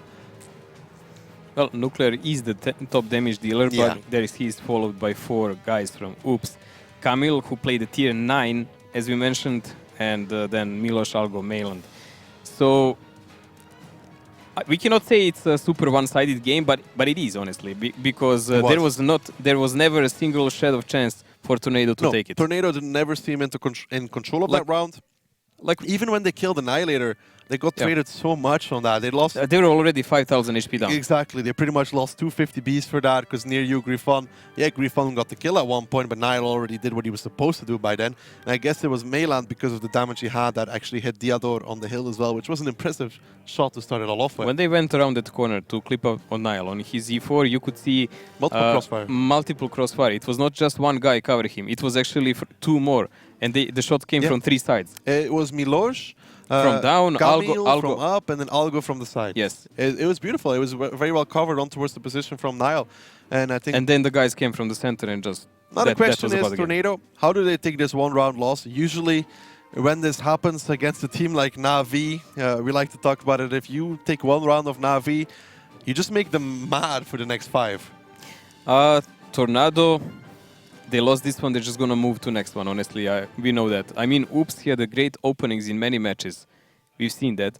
But if they start losing one map too much, and something tilts them, they can just drop there. We have seen Oops pick up the first 2 rounds and then lose the next 5 in quite a few games. Even first 3. Yeah, so with Oops, we're always careful to say how well they're doing. They are not going to be on the attack mojo. And lineup-wise, Tornado very heavy with that double tank destroyer. Tornado playing defense with double E3. This is really heavy duty defense of Rail, I would say. And not only that, they have an IS-4 also. So I guess he will have to cover that A5 corner probably, or even maybe do the old school defense around the A7 on a top cap. Look at this though. Camille, Melan already pushing down that 8-line Nesquik in that Bacha 12T. Will be able to spot it out, get the information towards his team. Wow, will he make it to that A6 corner before the tanks from Oops are there though, Mojo? Is he even going to try for it? It doesn't look like he actually wants to. He was driving there for a second and then decided, look, he's turning around. Yeah, he gave up. Perhaps this throws a spanner in the works for the side of Tornado. Apawa might have been willing to get there, but with the aggressive play from Oops, this is impossible. Insane though, taking a lot of damage in that T10, but he wanted to take that position on purpose. This is one of the Oops risky tactics, I would say. This is just a bait on a top cap. They want to attract the slow lineup of Tornado to react while they will pressure from the lower side. But look at this, near you is alone, completely alone on the lower side of the map. He got 2 shots in towards Miloš. Miloš only getting just 1 in towards near you. Some individual play being made on the south side of the map. Miloš currently getting the near you taking the better of Miloš, but they've abandoned the cap now, Mojo. They've traded a decent amount of HP for this, mainly on Insane, some on Miloš as well. Why do you think they decided to leave the cap there? Because they would be probably annihilated. If even 3 tanks push them, they would lose at least 1 guy. So, and they would not be able to counterattack, not with this, because they have a lot of crossfire here, but that's not enough. Nesqui, again on his light tank, losing some HP, but he's not a significant damage dealer here. He's just there to keep eye on rotations. The important guy is near you on the rail, and he just lost some HP because Nile actually, I think, connected on him. He found Annihilator. Annihilator connected 1 shot towards him. Near you is going to have to back off from that one. So that evens out a little bit what has happened before. Apawa getting spotted here though. The 5 line is decently covered by the side of Oops. Miloš and Deca might be able to get shots towards that. And with the quick tanks from Oops, they might be able to abandon that cap quickly enough. They need to abandon it right now. Yeah, they need to run away. Right now. But Griffon in the meantime picking up Insane though. Insane was in that courtyard. Griffon relocating towards the D-line, picked it up. A nice shot there from Server on towards Miloš. And Oops seemed to be repeating what Tornado did in the last round. Bleeding HP all over the place. All over the place. Also, they have Nile who is pushing down and making Near You run away.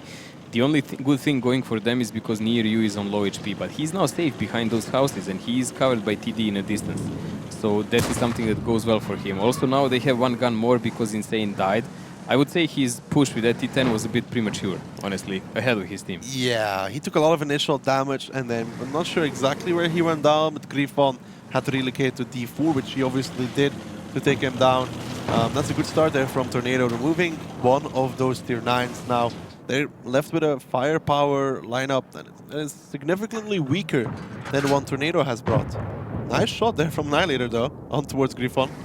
Pretty good, but we now need to see Near You is definitely the focus of attack. For Oops, they will try to press the rail.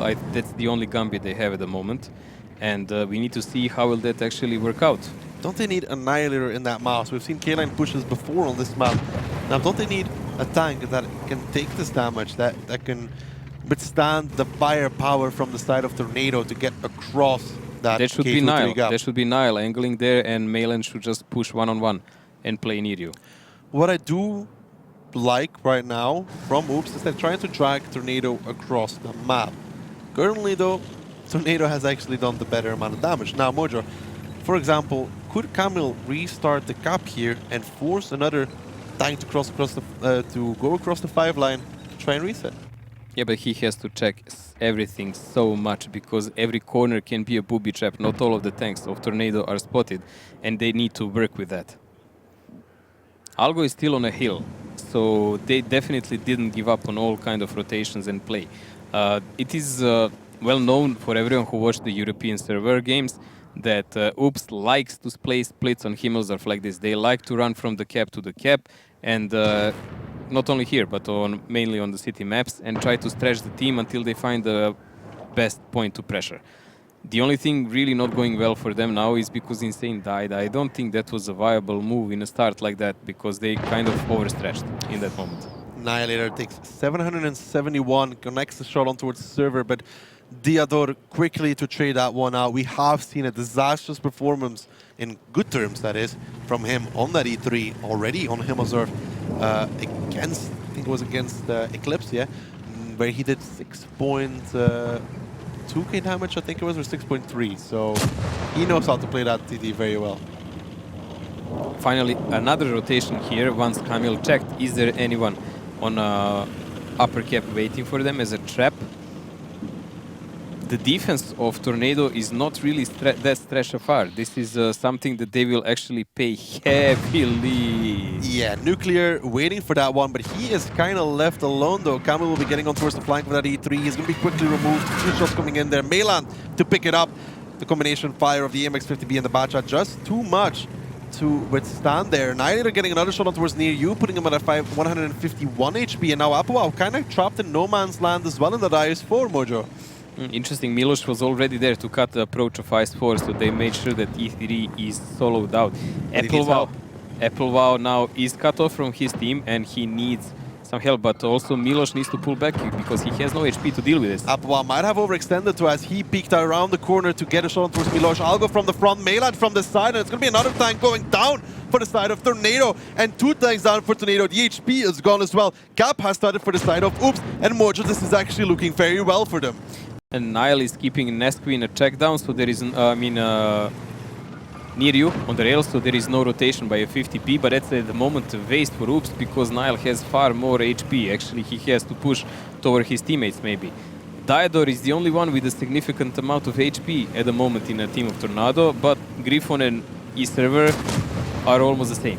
Teja going for the 1v1 here against Server. Needs to be careful because the other Griffon are in the 5-line. Teja gets on towards the side of Server. This is good because that Mouse, such a high structure tank, has issues lowering the gun enough. Kamil either with a cheeky shot from the D-line there. And now Teja still on towards the side. Griffon trying to support, gets the shot, but it's not going to be enough to save Server as Kamil picks up the kill. And Oops, gun in the game, Mojo, but also they have HP and they might be looking to pick up Himmelsdorf 2-0. Melan's now going to be pushing forwards. Diador seems to be his target. Another one of the slow tank destroyers that can't do anything.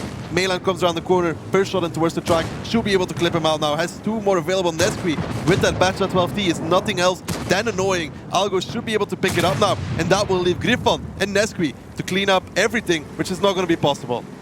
Oh, come on, Algo connect this one. Diador is in the broken ammo rack, but he is down. Nesqui on the light tank is not significant by any means. Griffon left, he just used the repair kit. So this is a classic Oops games where they stretch the team around and now they can cap even both teams. Nile, while we were talking, he was actually pushing toward his team and just kept turret turned around so he can finish off the 50B when he comes up. Yeah, exactly what he should do. He should just keep aiming on the 50B and drive. Mouse dispersion on the move is good enough to be able to hit that shot 9 out of 10 times. Now it's Griffon. We know what this man can do with Nesqui, but with the HP of Oops, there is just no way that he's going to get back in towards this one. And Oops Mojo are bringing it to Tornado. The season winners in the CIS region are about to go 2-0 down, which I guess is a surprise to many at home. Griffon getting a multi-kill already. He's had all the kills for his team, but Melan with the triple picks it up, and that's Oops 2-0 over Tornado. Let's just say this is not what we expected. This is by far the best opening that Oops could hope for in any possible theory. Yes. The morale boost is immense, and if they manage to get all the games now 1-1, let's say at least, they can even win the match. Let's not start dreaming. But we were in this situation before, that's what I wanted to say. Let's keep it realistic. Where Oops opens the game like this, and it looks like super glorious, and then... It is a very good sign, though, the way Oops is showing up towards this tournament. It's a lot better than anything we've seen in Season 2 and the Season Finals, even. Honestly, Oops, this match looks 3 times better than Kazna did in so far matches. Yeah. Melan coming out there with the top damage for his team. What really changed this round, though, I'd say, is the position from Nuclear by himself in the 5-line. No support. Double autoloader going for him. Oops seemed aware he was there, obviously. Why would Nuclear, you can see it in this E3, the 767. They were ready for option that he is there. They were not 100% sure he's there. Because you could see by Kamil when he went out on even E3 that was already aimed. Even and if he was like, Apoa oh, was there, okay. Even if Apoa was there, I mean, it wouldn't change anything. There would be Dead Eyes 4. No, that's two single shooters also. While they were pushing on a E3, that's what I noticed later. Milos was already pushing toward the upper cap. So if Applewell was even angling and trying to do something, Milos would just shoot him in the butt. Great play from Deja as well, though, to get on the side there off server. Obviously, that was great solo play. It's the most annoying thing in that tank, obviously, with being such a tall tank. When a lower profile tank starts hugging you from the side, lowering your gun. And moving up and down, and the turret of Mouse is really slow to turn. So that's quite a problem. I mean, Mouse is a beast when you can position him, when you can angle, and you can even drive toward the enemy and shoot because the gun is super accurate and the Mouse is so slow, so it doesn't really spread much. But this kind of game is not something that heavy tank of such caliber likes. No. Great stuff there from Oops. Now Tornado looking to come back in towards this one. We're going to keep it realistic. We're going to keep it real. We have seen, for example, Oops pick up a map and then lose a lot of rounds after, and we talked about Prokhorovka already, which is going to be our next map, so we imagine Oops is going to struggle on that one. We already said if there is something that Tornado will probably play standard, but if something goes wrong, they will probably go out and try to get the game back in their hands. So they definitely don't want to play someone like Navi they would meet, I think. So Oops is going to be playing with a triple 113, a double bad shot, and an STRV, finishing it off with the tier 8, which is going to be the LTTB Tornado Mojo. Look at this lineup. Not one, not two, not three, but 4 113s. Now, what is the plan behind this to defend like this? Because it's realistically only viable for the middle. I mean, this setup, when you see it, you know that they're defending, but they want to attack. There is nothing else to do with these tanks. You cannot sit around the corner and snipe with 113s. This is not their purpose in life. So they will definitely try to apply pressure from the start of the game. Well, here we go, near you, Nesqui getting spotted out. So it didn't say in his LTB. The entire team from Oops is on the 1-2 line, though, as now the 113s from Tornado will get spotted out. The entire lineup from Oops, insane. Already takes some damage there, 486 on towards him. The 113s from Tornado getting only about 2 shots in towards him. Griffon trying to clip as well, but now 1-2 line push from Oops. We've seen this by a lot of teams, Kazna mainly throughout the season. It hasn't really worked. Deja taking already so much damage from these 113s. Mojo, do you think this 1-2 line push is actually going to work out for Oops? This is definitely not working out. I mean, Tornado is already in position to cut them off. They're in position to go in the middle of them. Who will do the crossfire? Now, Kamil is trying to go back, and they're trying to play some kind of cooldown against Tornado, but this will be very bad. Nile is needed. He gets spotted out driving in towards E1 and gets removed by the team of Tornado. Now that's something foolish. It's something you cannot do when they're this close. Nihilator thought he could get away with it and he could not. Deja continuing to take more damage. Nuclear Apoa on the front line, delivering crucial blows to the side of the Oops tanks. And Mojo, what was happening on Himmelsurf is now being delivered twice towards the side of Oops. No, Oops tried to play the fast game here against Tornado, but Tornado are not what they are. By chance, this will still be a battle, but tactically this battle is won by Tornado by far.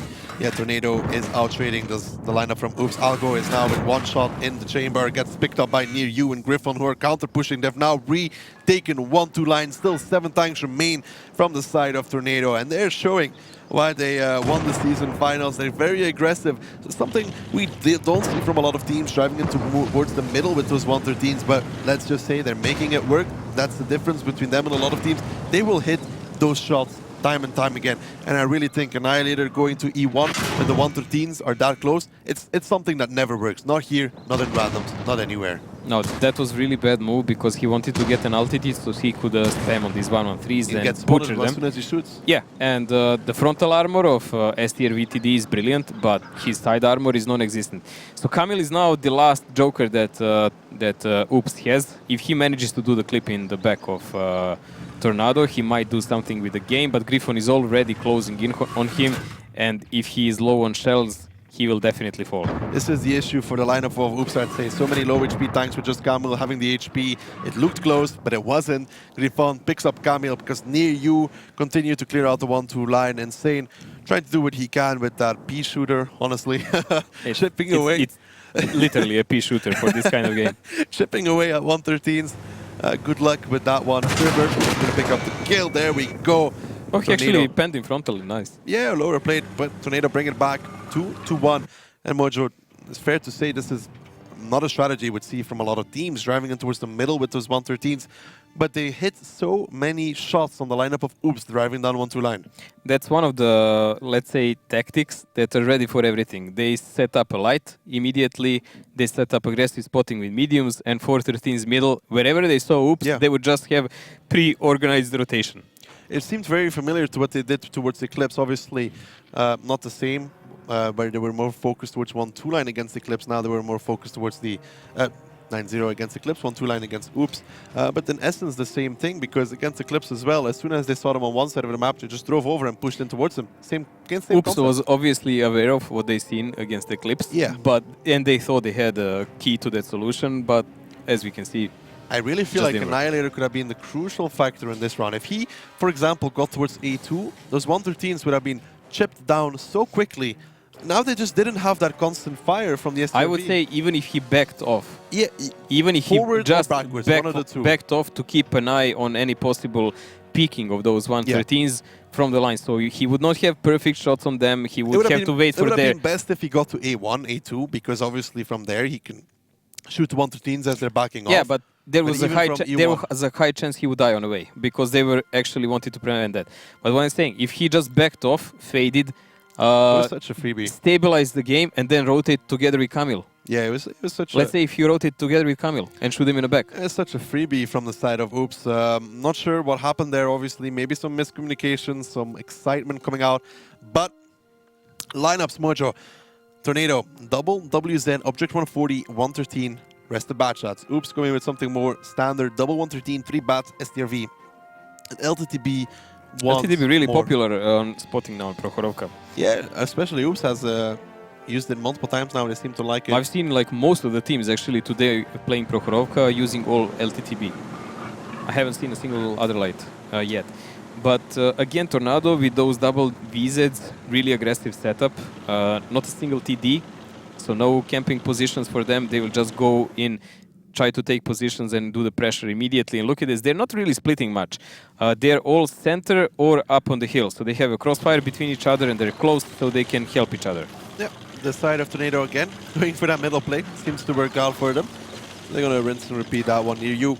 Just going towards that F8. This is something like a play like Oops also had before, if you remember, hiding butt-shots down in a push line, waiting for a counter push.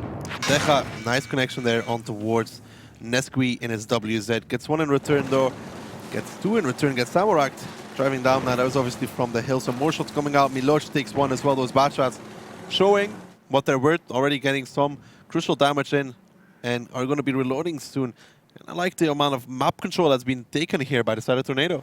Not sure should Nile even go for that position down now. Can he even position well? Yeah, he even position well without getting shot in the flank. I guess with that much of presence of his teammates, he might try. But still, Niryu is already there, Server is already down there. And if Niryu takes A0, he just can't speak anymore. Yeah. Now, what does Tornado do from this point on, though? They can start the cap if they want to. Because I don't think Oops has really any tanks that can peek the rail. No cooldown tanks at all. No cooldown tanks at all. But who to place on that cap? It has to be one of the guys from the village side, because everyone else is occupied and cannot be used. But look at this, Mojo. Tornado's not going to wait for it. Apo already peeking, connecting towards Deja. Mojo, this looks like a counter push. Yeah, if they realize that Camille and Insane are down, they're going to push. They have nothing to lose. It will be a huge overmatch. Algo, Melan spotted in the distance, out of the fight, out of the game. Deja already down by Apowa, and this is the counter push. This is Tornado. We know aggressive. Milosh in the 113 is the next focus for this lineup. They realize Oops' positions were just not good enough. With Algo reloading and Melan on the run, they quickly lose the two 113s. Annihilator not getting any better in this round as in the last one. And Tornado just showing what they're made of. Full aggression coming out here. The counterplay very, very quickly, putting Oops on the back foot, and it's 7 versus 4. what an astonishing comeback after that Himmelsdorf that we were watching, but obviously this kind of play is Tornado style. Griffon will fall here, but still this is 6 guns against 4, and Oops is split by far. Kamil is in reload now, so he will not be able to help his teammates, and they are chased like animal in the woods. Yeah, they're being chased by everybody and those single shooters. Kamil's on the run, on the move, near you. Not gonna miss those shots. Kamil's just about gonna get saved for a moment here. Near you taking some damage though from the LTTB, but it's not gonna be enough to discourage him from going aggressive. Kamil still trying to avoid those shots, but near you has 3 available towards him. He's not gonna miss that one either. Gonna finish it off right here. Misses 1. Melan actually picks it up near you. That miss is gonna cost him. But in the meantime, Algo got cleaned up. Melan's now running again, and this is the strength of those single shooters that Tornado has left. It's 4 of them. They can just chase down these bad shots. Well, single shooters combined with auto loaders that are keeping their flanks safe. I would say like that.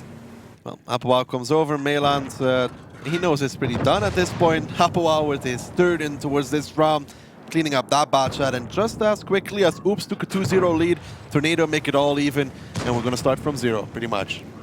Yeah, I wonder, I can't remember which is the next map. Was it Mines? Morovanka. And then Mines. I think so, yes. We shall see. Obviously, as Aki said, we are starting from the 0 because, but we are not starting from the 0. We're not Oops starting is from now 0, but it's all even again. I would say Oops is now actually on down foot, because when you are so hyped up, oh yeah, we won entire map, we are 2-0 up, oh yeah, we're doing so great, and then you lose in such a fashion a next map entirely, and you got and you get everything you worked for annulled. I think you're actually on a lower side. Momentum definitely on the side of Tornado. Energy insane. Actually, the 2k damage in the Delta to be impressive. With the low alpha coming out from that one, he's not going to be able to save his team in this round. And look at Tornado, they're just all driving forward, trying to catch the Delta to be off. Insane has to pretty much sit there and wait for the hit squad of Tornado to close. You can see that Nesky is just sitting there, hoping for Insane to make that play, My damage. Don't just win, do damage. It's their motto. Come out, wherever you are. Nuclear gets the most damage dealings in shot. Diador will probably finish it off in the object 140. Misses the first, which gives Nuclear the opportunity to claim the kill. Let's see if he can do it. What? I wonder what he was waiting for. Nuclear finally finishes it off, and that will be Tornado Energy, equalizing it 2-2. Now, that was just brilliant play from Tornado Energy. So quick, so fast on reactions. 2 tanks. Well, it wasn't even. I think if Algo and Meland were still there to get a bit annihilated, they would have still done it, because they were grouping up for it. They saw those tanks. They were like, okay, they're even more gone. Let's go kill them. They grouped up really well, because when you get in that kind of crossfire, Oops was trying to retract the STRV trying to set up the crossfire in a back position to cover them, because then they would actually have someone who can do the damage. But like this, they were stuck all around the railroad, and they had no positions to do any kind of focus fire, while the guys from Tornado could just say, okay, we're going to peek and we're going to focus this guy between these 2 groups. Yeah, and even before they pushed in, Deja in that 1-1-3 really took so much damage before the push even came out. Kamil here being top damage. Insane. Almost top 2.5k, man, like with that LTTB. Yeah, 23 shots fired as well. Yeah, Deja, Mojo, 465 Annihilator. 2 rounds in a row, 0. Best STRV player in the match. Yeah, let's just say, I wonder if it wasn't his own call to go towards a 7A8, because sometimes players overplay when they get excited, right? You're like, okay, I need to go help my team, I need to do it right now. Which might have been the case in round 1 and also in round 2. In round 2, it did look like a team decision that he should go there, because we saw the team movement going toward the rail, and usually STRV would usually already be there. So he probably got an order, okay, get there to try to prevent, to do this, but Tornado was already in position. Now, Morovanka coming out, so traditionally this has been a good map for Oops. I like the way they sometimes play it, very aggressive, taking it straight towards their opponents. Is it going to be enough to break Tornado, though? Some really nice mind games here on Morovanka played by Oops. I'm not sure how much Tornado had time to study them, but I believe they did their homework. And well, honestly, if they did their homework that well, they wouldn't lose Himmelsdorf 2-0. Yeah. So there is a chance for, for Oops here. This lineup from Tornado, again, something unorthodox, something we know from Tornado that they can do. It's not the first time they come into Morovanka and play a very heavy setup. They have done this before against the likes of Navi, actually. I remember it, where they have played with such a hard lineup, armor-wise and gun-wise as well. But they're one of the few teams that actually tries this. If not the only that plays with 4-1-13s ever. Yeah, but this setup is not something you will say, okay, we are going to cap. This is a setup that always says we are going to fight. But look at Oops, they're going aggressive towards the eastern side like they used to do. Every bad shot getting spotted out there except for Algo. And Tornado Energy going to peek up, try and do some exit damage. Applewilm Nuclear, the first to peek up. Melan taking the most of it, down to 185 HP. That's going to hurt, it's going to sting, he's getting tracked as well. I don't think he's going to get out of this one as Diador picks it up. And Oops, well, let's just say this is not a good start from Muravanka. I don't think this is something that Tornado even planned. I believe that this is a lucky gift. Yeah, I believe that Oops actually thought that Tornado's gonna push 1-2 line with a bunch of 113s, try to cut them off from the cap. I think Melan hit a building as well. Yeah, he did. But Oops tried to actually flank them from the lower side of the map, sending 2 heavies front to hold them off, and the guys in the back. This is what you're talking about. If Tornado did their research on Oops, this push is very Oops-esque. They have done this in the regular season against Ding. Against Kazna, even if I'm not wrong, but against Ding for sure they've done it. They've done it multiple times, pushing from that side. Exactly where they went. So maybe Tornado was trying to counterplay that. I wanted to say, like, if Tornado was actually planning it, they will already have tanks in position to shoot.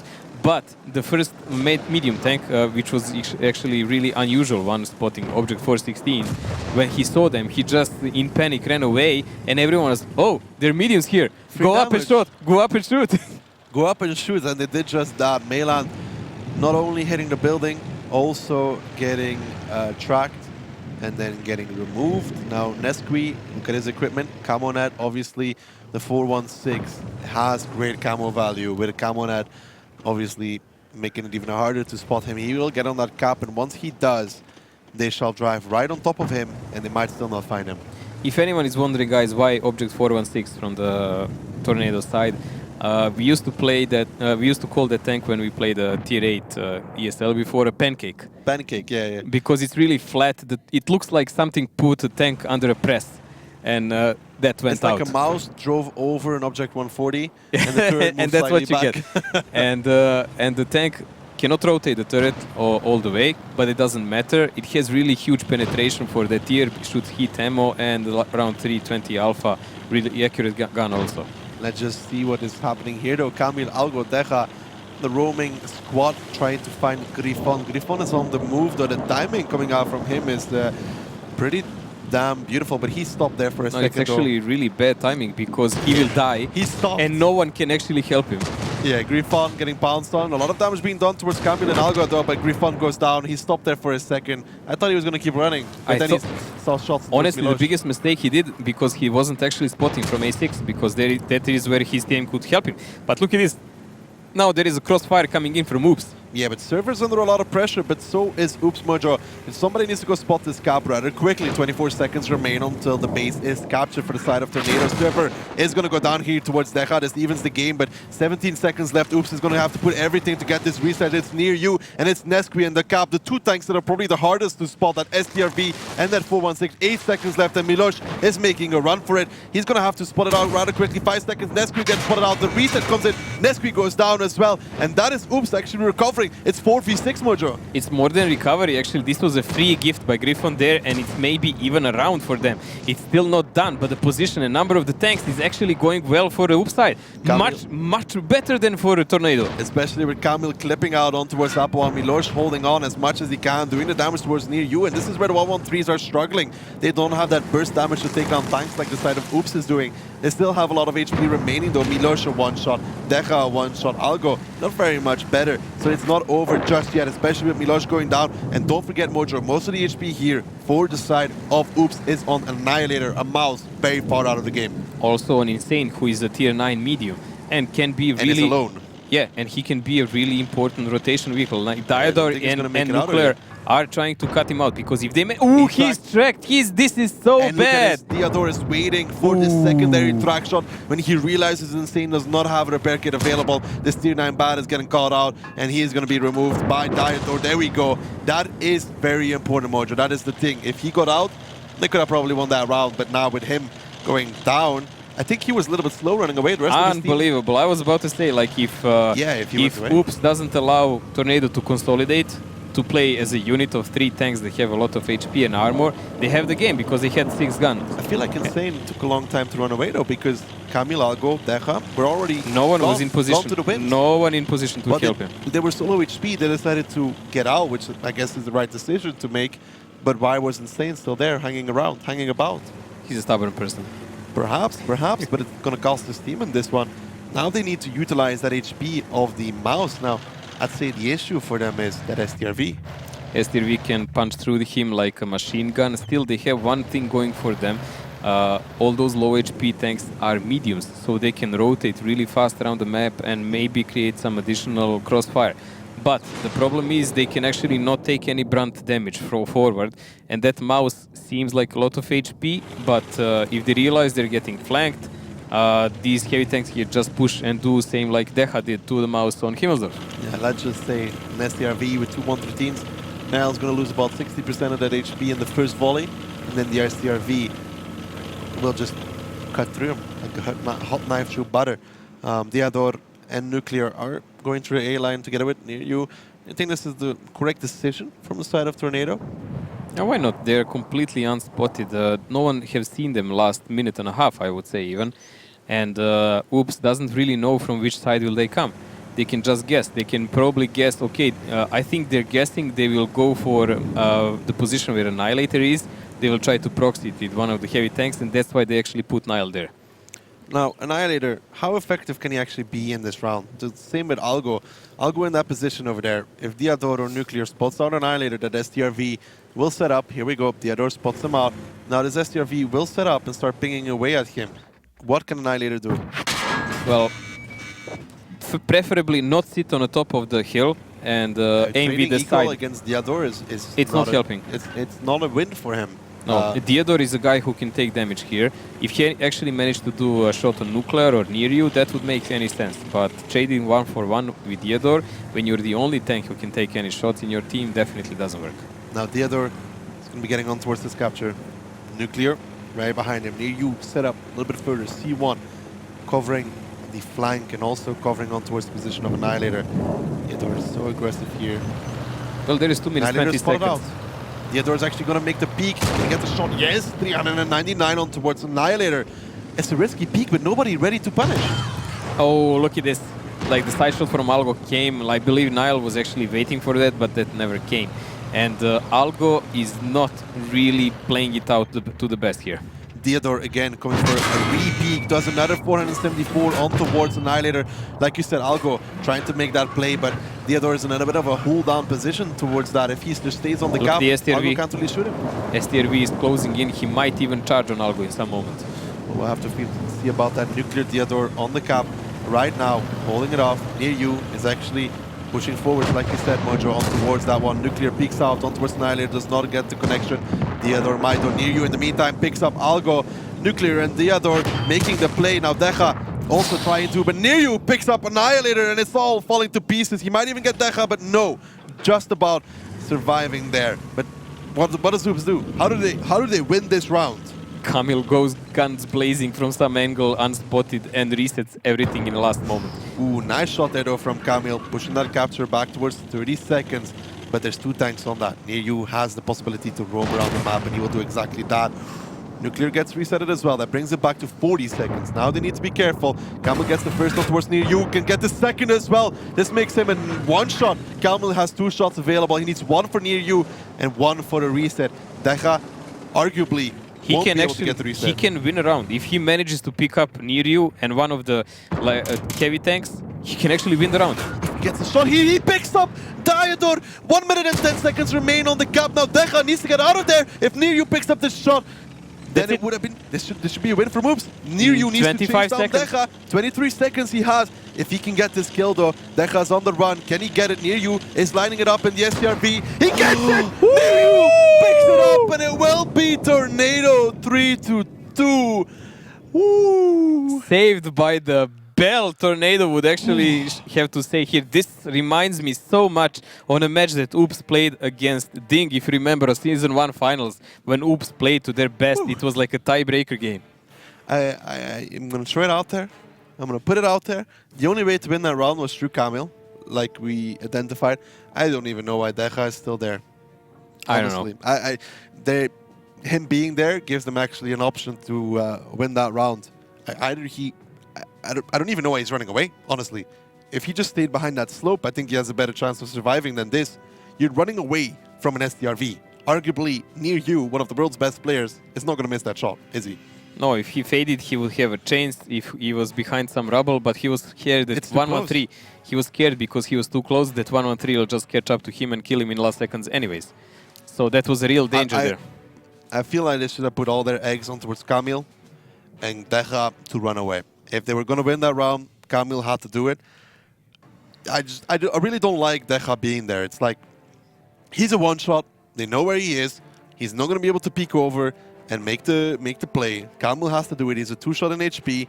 Why is Deja not running away? Why is he still there? I don't think it's even imperative why is Deja there. Imperative is why is Deja allowing himself to get spotted from there. Well, he peeked. He could have just sat there and spotted behind that slope. And exactly. With these shots, I think he had a few shots left. If he just lets them push on towards him, the SRV needs to siege up. He can kill him easily. I will have to see that moment later, I guess. He either had to just sit safe and wait or run away like before Kamil makes his play, because the STRV had to lock down. Well, when the STRV is peeking on towards Kamil, you know, when he gave him those two shots, I feel like that's the moment Deja could have just booked it, run for the hills and far away.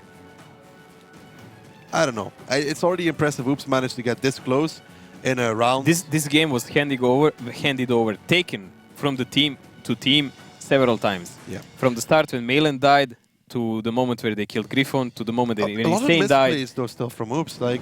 But a lot of, I would say, misplaced also from Tornado. Yeah, but also like when those two 113s are on the cap, nobody's covering Annihilator. He's just getting wrecked by them peeking.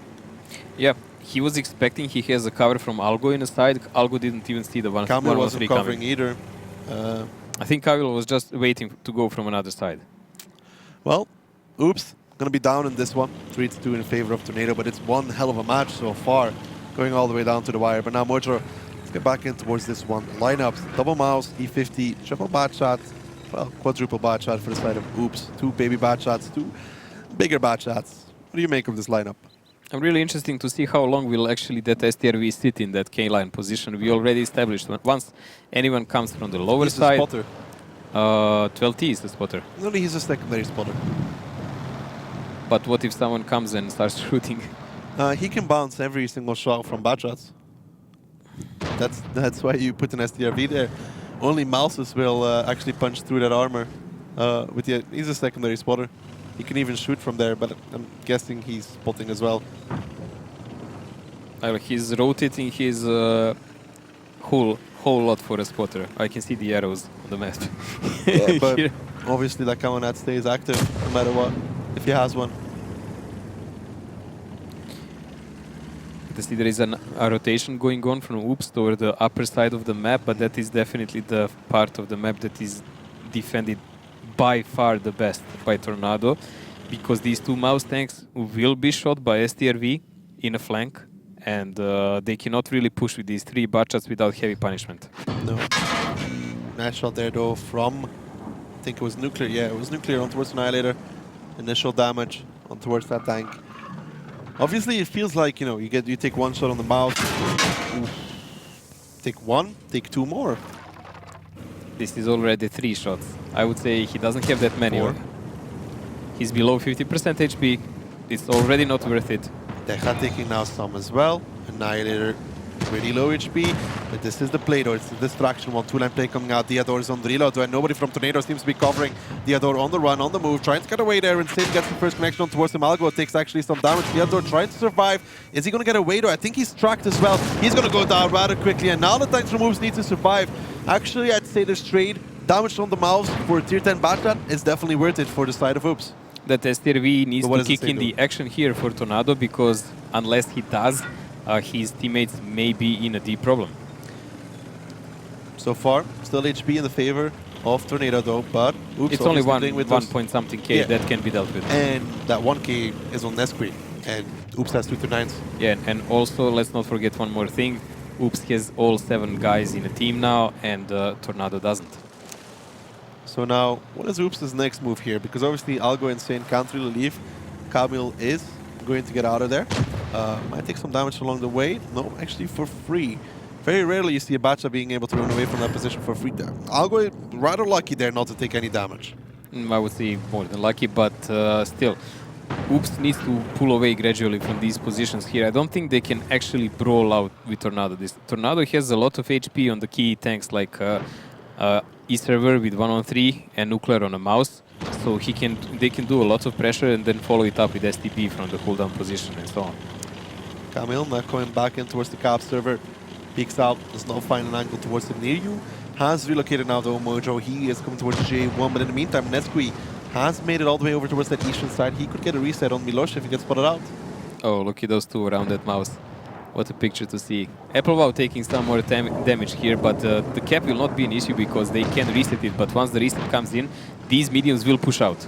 Yeah, but look at that in the meantime. Decha's being flanked already by Applebow in that batch, and he's taking a lot of damage in that mouse. He's about to go down. In the meantime, Oops choosing the overmatch around the corner. Server seems to be that target. They're going to lose Decha, but they're going to take Server down in his 1-1-3 near you, though. In the meantime, in that STRV, is going to start working very hard onto the sides of those Oops tanks. If they leave that STRV unchecked, he will ruin every single tank of the lineup of Oops. Nuclear now pulling back, taking distance, HP even between these two. But let's say Nuclear, I mean, near you is the biggest factor. Yes, but they're still pushing Griffon back, so he had to go down the hill, and now is the problem. Everyone here is in reload. Kamil has to run away, Milosh has to run away, Nile is getting shredded because there is no one to help him. Mayland is on one-shotted with that Amrek.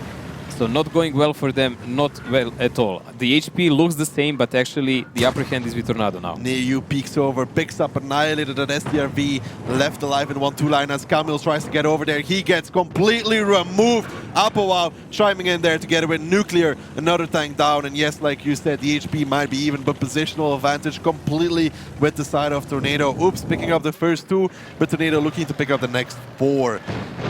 Good start from Oops. Now Tornado starting to edge ahead, though it's close matches, and Oops is showing the best they've got, and they're making Tornado work for it. Milosh peeking out, takes a shot, goes down towards Griffon, just Mayland remaining at E50M, and it's close again, Mojo, but it's not a win. It's a win for Tornado, and that puts them on match point. Yeah, this is a match point for Tornado now. 4-2 is the result. Good thing to say for Oops here, they really came to fight. They're really showing us a lot, especially on Himmelsdorf, which they won, and on Morovanko, Prohorovka, I can't say they showed anything. They were really handed over there. Yeah, but these 2 maps, they played really well. The regrets and the breaking was on the last game. Yeah, the last round. The last round, the previous round, not the one that we saw now. We need to ask what that did to the morale, obviously, having such a close round. Losing it in the beginning, taking it back, and then losing it once more. Taking it back and losing it again. It can break any team, honestly. But it's part of the game. And so far, Oops doesn't look like broken team, I would say, by far. They are actually fighting. Out of all the EU teams? Yeah. And I don't think they ever expected to actually beat Tornado, but there was a glimmer of hope. Like they're playing really hard. They're playing their very best, and it's very good to see near you. Nuclear, it's those 2 tanks, the combination of them, the crossfire in between them, that's really the ruin towards Oops. Near you, just phenomenal play in last round and this round. In this last part of the game, I have a feeling they should have just all tried to run away and shoot while they're, while they're running away, to be as far as they can from that STRV. But even like that, I'm not really sure would it affect anything at the end of the day. Nile was sitting on that slope, trying to play against the Nuclear and the near you, who they brought down to 400 HP at one point, just makes a cheeky peek, gives him 1 shot. Nile backs off, near you peeks up again, finishes them off, and it's just those small individual plays. If Nile survives, maybe can do more, but even then. Well, Oops can take lessons how is STRV supposed to be played, honestly, here, because this one that's brutal, Mojo. That's the truth, mean. Because Nearyu here did a lot of damage. He repositioned on his own, covered his teammates. 1-2 rounds. Didn't expose himself, 1-2 rounds by good positioning, and STRV is a tank like that. STRV is that kind of tank that you the need player a lot needs to play. Yes, you need a lot of intuition because You can't tell him what to do. yes, and there is no turret. You cannot run around with it. You have to rely on other people spotting for you. But when you position, you must be impeccable and you must connect those shells because it has brutal gun and you must use it. Yeah, SDRV, even running away. If you run away and you get tracked, you're pretty much on your side, and then you're dead. Yeah. So, Mines coming out now as the possible final map between these two. Let's get into it and see, though, Mojo. It's going to be Oops, or it's going to be defending, if I'm Oops not is wrong, defending. and Tornado attacking. Now, Usually there's a side that left then. yeah. Do you think that Oops can take this one, looking at the lineups? Well, Tornado has a light tank. That's a new meta now because he actually prevents anyone from boosting. And interesting, they picked to have tier 8 Nest Queen object 416. That Very means popular. they actually, they can smack him somewhere in the cap. Oops playing with Artie. Yes, they can actually take this round. Hill fight coming in, Mojo. Bad shots from Oops, moving towards the hill. 3 tanks from Tornado going to meet him there. Oops obviously not going to have reloads available towards them. Near you, lining up the shot on the crossing, but he sees those bad shots. 1 shot, 2 shots coming out each from near you as well. I don't think that connected for full damage. Server, it's going to go up and down. He's going to drop off. That's a good play by him, not getting caught by those bad shots. Now, we saw Kazna do... we saw EL Gaming do the same thing against Kazna crew. But Kazna was not positioned like this. Tornado was actually expecting this, and you saw that that light tank actually didn't even go for a spot. Yeah, where Kazna had the light tank on the hill. Near you was sitting at the rock. Kazna driving on that one. Up wow, close. Trying to get a shot. Algo actually bleeding some more HP here. Down to 505. I have a feeling that Tornado was actually expecting the last resort push by Oops, and the positioning of their tanks was saying that like TVP was ready to clip out on the Bachat while they don't have the clip. Even light tank was lining up to shoot, and Bachat was actually just spotting the approach while every other heavy tank was sitting in the back and waiting for anyone to peek. So Tornado guessed rather well what will Oops do, but now they have to monetize that. A difference as well between Kazna and Tornado and what EL Gaming did. EL Gaming stopped peeking at one point on the hill. Algo, Camille have been trying to make those plays and be taking a lot of damage. I saw Server just make a shot towards Camille as well, giving him another one. EL Gaming did not do that. They took the hill and they waited for Kazna crew, who drove into the guns, to be fair, and their RT actually foxed, yes. I remember him splashing 4 tanks at one point and stunning them as well. Oh, I wouldn't want to be on the TeamSpeak at that point in time. No, but it was really obvious what will happen to Kazna once the push came, because they were all positioned to deal with it. Niryu is doing the full push here. Let's see, can he actually survive? And yes, he did. This is rather important. Melan made a blind shot, and that caused him to be on reload when Niryu decided to make this crossing. Algo took 1 for that as well, down to 125 HP. And is it going to be the counter push now, Mojo, from the side of Tornado, do you think? I don't think they still have to. They're just buying time for a light tank to rotate more, I would say. Oh, Milos is now going for the boost. Maybe not going for the boost, maybe? You think he's going to try to counter the light tank on this side, but he can get sniped then. Well, they have to help Meland anyway. Meland is stuck down. He's not driving towards the boost. Let's put it like that. Yeah, yeah. He has to help Meland. Meland is down on G4 with that TD, and he is pretty much stuck. So someone has to help him so he doesn't get shot in the side. Milos, bad shot, going across, gets spotted out. Will take 1 from Nesquik. Should take 1 from Nesquik on the crossing. Nesquik fires. Connects, does not miss those kind of shots. Milos spots out near you now. Will take 1 more from that German light at the very least. Milos down to 849. 1 on towards near you. The second to pick it up. The German light is down. But this should prone the reaction coming out from Tornado. And Tornado now must actually push the hill because they have nothing to lose anymore. They just lost a tier 10. This is the massive artistan we were talking about. But they all have medkits, and they just used them. Melan delivers a big shot to Algo, goes down towards Griffon. An unnecessary peek coming out from that bad shot, removes him from the map. Kamil and Decha now the last 2 on this hill. Griffon makes another shot, does not connect that one, but oops, they need to come and reinforce this. And there is the boost by Server. Look at this, he is going for Decha in the back. If he actually manages to take out Decha, this is it, because they're pressuring Kamil and Decha in the same time, making it impossible for them to help each other. Decha pushed him off. Decha pushed Server off of the hill. Melan in the meantime pushing towards the middle. Annihilator is juking it out of there. Kamil did very well to hold on as long as he did. Diador picks him up in the meantime though. Annihilator should be removing Upwell from this map, but Server, who dropped off of the hill, got pushed off really. Now making the shots on towards Melan. Melan makes a shot, does not connect that one. Deja is going to go on the chase, trying to catch Server, who's not a one-shot though. But Oops is winning this battle so far, Mojo. Server And now Milos, down to 55 Milos, HP as well. Milos still needs to kick into the game because he is on the island and he's pushing from that side now. Melan picking up Nuclear, and Mojo thing to point out here, look at the HP from Tornado. It's close to the HP from Oops, but look at All that on one the other. tap. They're not gonna even try to shoot him. They will shoot everyone else. Deja now tries to get out of there. He will survive for now. I think he even got struck by Diador. And now, what does Tornado do to get out of this one? Because the hill entrance is covered by a mouse and an E4. I don't think they can actually get out of this one because the problem is because they are attacking here and they have no tanks to do that for. Like Diador is the only guy who has any HP. It's easy to get him in a crossfire. It's a mouse, a tank that goes 20 kilometers per hour at best. And then you have Server and Griffon who are both more or less on one shot. And they are the ones that are supposed to flank the enemy. But how do you flank the enemy if you have no I really do HP like to this play play with? though, Mojo. Look at the zero line. Server, he's going for the climb. This could be the end of Oops though. This is the one thing that could break them. He would have to connect serious amount of shells without It's getting Server shot though. back. He has done it before and he can do it again. Well, and only now does Melan look like they're expecting something from zero line. It's too late, Melan. He's already up. He's already gone. Great timing from Tornado. He can make this work. He can find at least initial damage on towards Melan, because Melan doesn't know he's up yet. It all depends on if Oops takes it as a possibility. Milos seems to be no. I don't think they expect it. They probably think he didn't do it, but I mean, if they expected it, they would be positioned a bit. Oh my god! Okay, he went down normal. I actually thought he's gonna flip for a second. But I like this later from Theodore. Nobody's spotting him. He will go in towards Mailand. If he can pick him up. Unbelievable how can these guys bounce back from the worst of possible situations where I don't even see an exit sometimes. Well, they seem to know one at least. Melan is looking up towards the hill, but Diador is not on that one. Server peeks out. Diador will come around the corner, spots out Melan.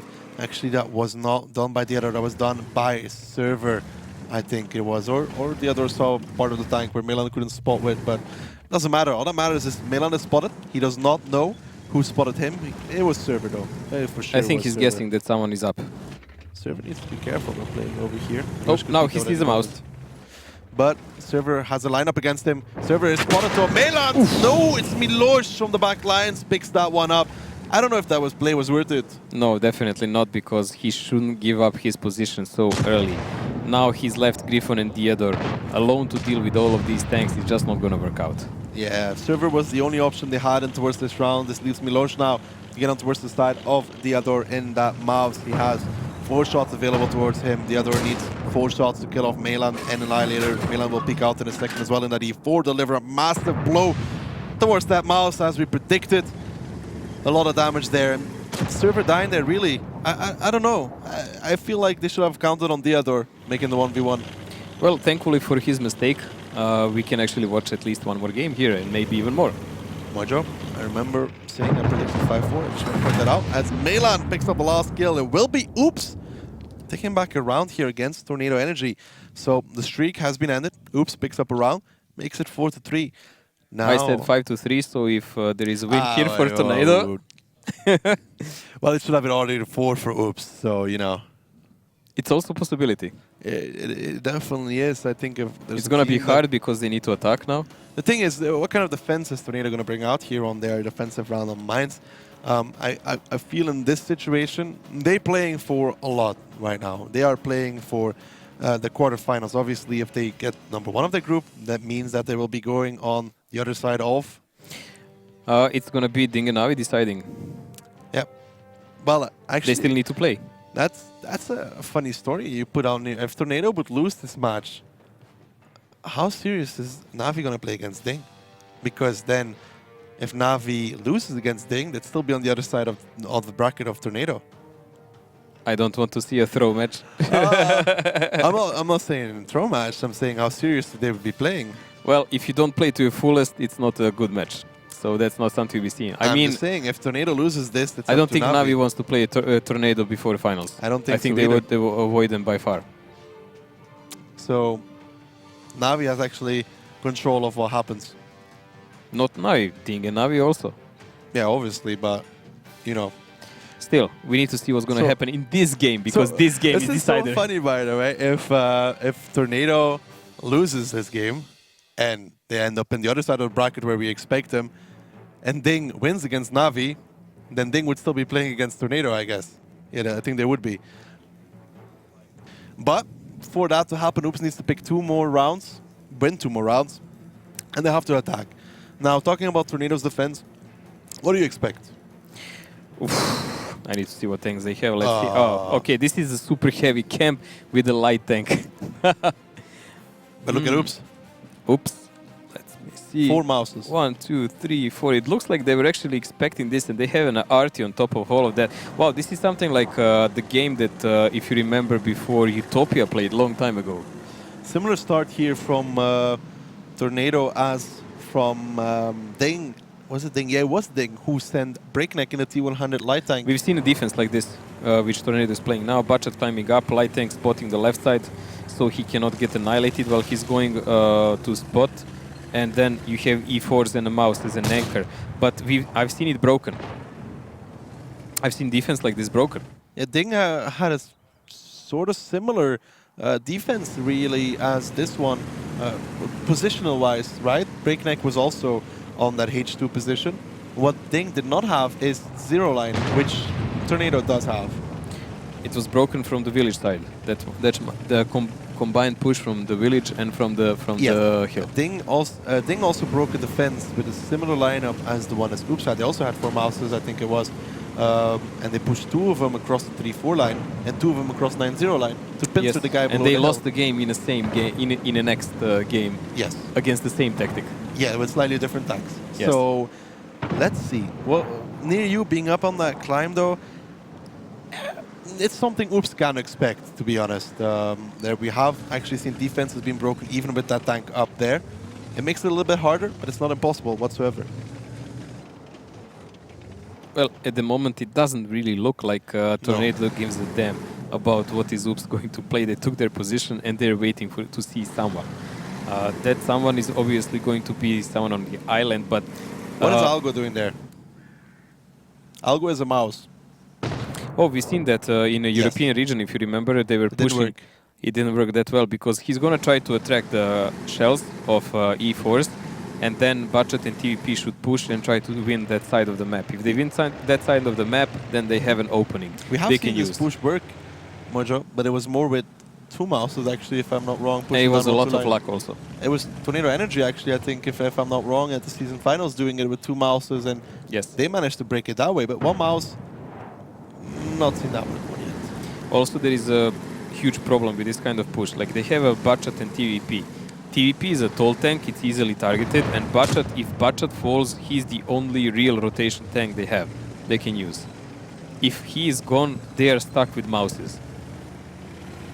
Well, multiverse mouse roll, Mojo, spotting, shooting, and tanking the damage. Why not? You know, it's the new mouse, Mojo. Nitro mouse. You might not think a mouse is capable of spotting, but I'll prove you wrong. I'll take mouse, I'll pick a binoculars, I'll pick a camo net, and I'll go sit in the bush. Why not? Yeah, it could work. You never know. Mouse is a small tank. It can fit in most of the bushes. You're just painting cool like this. You can put some carbon boxes above it, pretend it's a house. You know, like those tactics with pretending tanks, pretending it's a house. A just gun picks out when you shoot. Exactly. But the push looks like Kamil will try to do something about it because Algo is closing in on his position. Interesting is going to be for us this tactical part. Will these mouses from the center start the push first? Maybe attract damage there because they need less HP than the guys on the island. 666 on towards Algo is pushing now. Yes, they're doing exactly that. Yeah. So Miloš took the damage there from Diador. Griffon tries to make a connection, does not from his E4 on towards Algo on the 1-2 line. Algo still pushing forward, still trying to take as many damage as he can. Diador looking towards that one as well. Gets stunned, quickly heals up his driver as well, obviously to remove that stun away from his tank. Algo still going strong. Actually didn't take that much damage yet, still on half HP, but near you now clipping from the backside as well.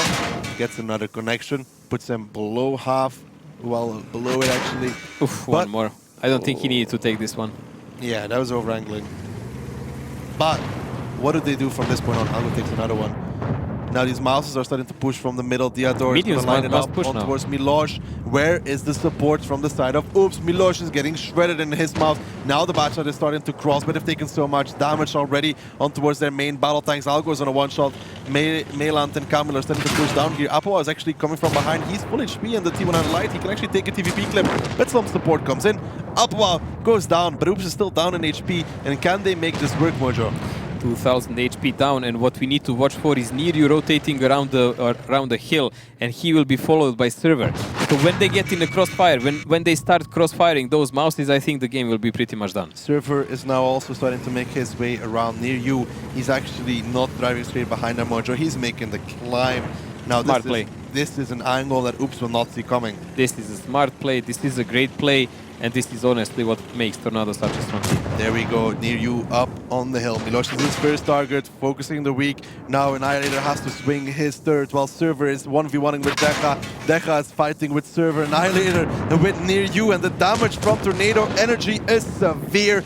Their Mind's defense, they're not going to give it up, and those two batches near you, Server, just completely ruined the game for Oops. This is completely outplayed Oops. I would say they tried a bold tactic here, a bit out of sync with each other in one moment. Slow from the minions. Yeah, I mean, Mouses didn't coordinate that well. I mean, there was too much damage taken on Milosh and Algo in one moment, but still, they tried a plan, they tried something bold, just didn't work out. Mailand trying to connect on towards Diador here. Diador getting the better of him so far. Finally, he picks it up in the TVP, but it doesn't matter as near you gets some more damage out on towards Annihilator. It's Insane is going to go down as well. And this was some great stuff from Tornado Energy. Server picks up Insane. And with 3 tanks left standing for the side of Oops, we don't even have to wonder what would happen if they were going to win this round, because Tornado is going to secure this one. Camille goes down towards Server. And that was just beautiful play from Tornado, hitting most of the shots, really. What else can you say about that one? Oops tried, didn't work out. Tornado not pushing in. Nesqui picks it up, and that will be Tornado Energy putting themselves as seed 1 from their group. It was a strong performance, though, from Oops. You got to say it like it is. My heart was almost right. If they won that Muravanka round, perhaps. I believe that Muravanka was definitely a game breaker for all of them, and something that they really needed to win in order to stay in a match. The result was 5-3. A close one could have been much closer. Like, it would be probably a tiebreaker game if they managed to break that one Muravanka. Yeah, if they picked up that round on Muravanka, then it would have been a tiebreaker at the very least. But let's see in the match stats and take a look at the Tornado side and the Oops side. Who were the main damage dealers here? So Nuclear, the player, we know 3.8, well 3.9, let's round it up above. Okay, average damage for him. Camille then, the second player coming out for the 14. He's the first player from Oops, then Diador, then Mailan. So Camille actually performing better than Mailan. That's an interesting storyline to see here, because we would expect Mailan up here, and I'm missing one important name. It's Annihilator. It's kind of not enough for a new player that's supposed to be a star player. It's not, and also Algo didn't really play out some of the roles that they were doing, unfortunately.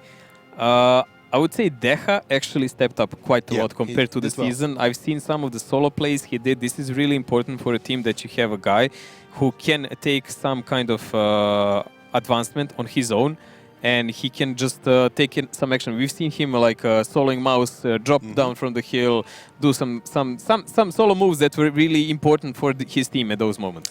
I think for this Oops lineup, it is very important to have a strong match like this against Tornado, honestly, because looking at it, I mean, we all expected them to perhaps do worse than this, perhaps. So it was a strong showing from them, not that bad whatsoever, all in all. But yeah, like you said, Mojo, Muravanka was the decider. Muravanka was definitely the map that we wanted to show now, but it will have to wait a bit. And Muravanka was the map that broke the team. There was a serious exchange between those two, and I believe that they had it 2 times in a row after losing mainland, and then Kamil falling. At the end was what kind of killed the game, because Deha, as we said many times, was just supposed to run away. But this is also those microseconds that buy or lose the match, because no one can really coordinate it from the team. It has to be also solo player decision, good or bad one, and it has to be supported by the rest of the team. Yeah, we still have to ask them why Deja remained in that position, if it was a team call, an individual call, or it was just miscommunication between them, because like we said, Kamil was the crucial player in that one.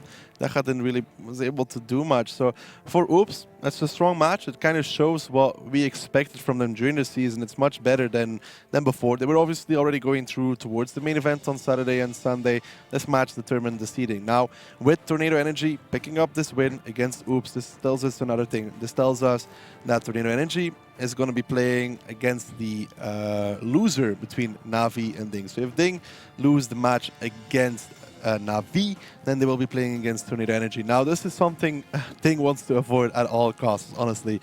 Talking to them, they said that they're going to try everything possible in their power to beat the lineup from Navi, to make it in towards the easier bracket, really, because nobody out of all these teams wants to play against Tornado Energy, as they look the most formidable out of all teams. Other than that, we also have the fact that obviously Elevate versus EL Gaming is going to be an interesting one. And Mojo, I think now you want to talk a little bit about the Moravanka match in more detail? Yeah, this is the proper screen, thank you. This is the moment where the game started really bad for Oops, if you remember. They did a push from this side here, and they were spotted, so they tried to run away with the entire team.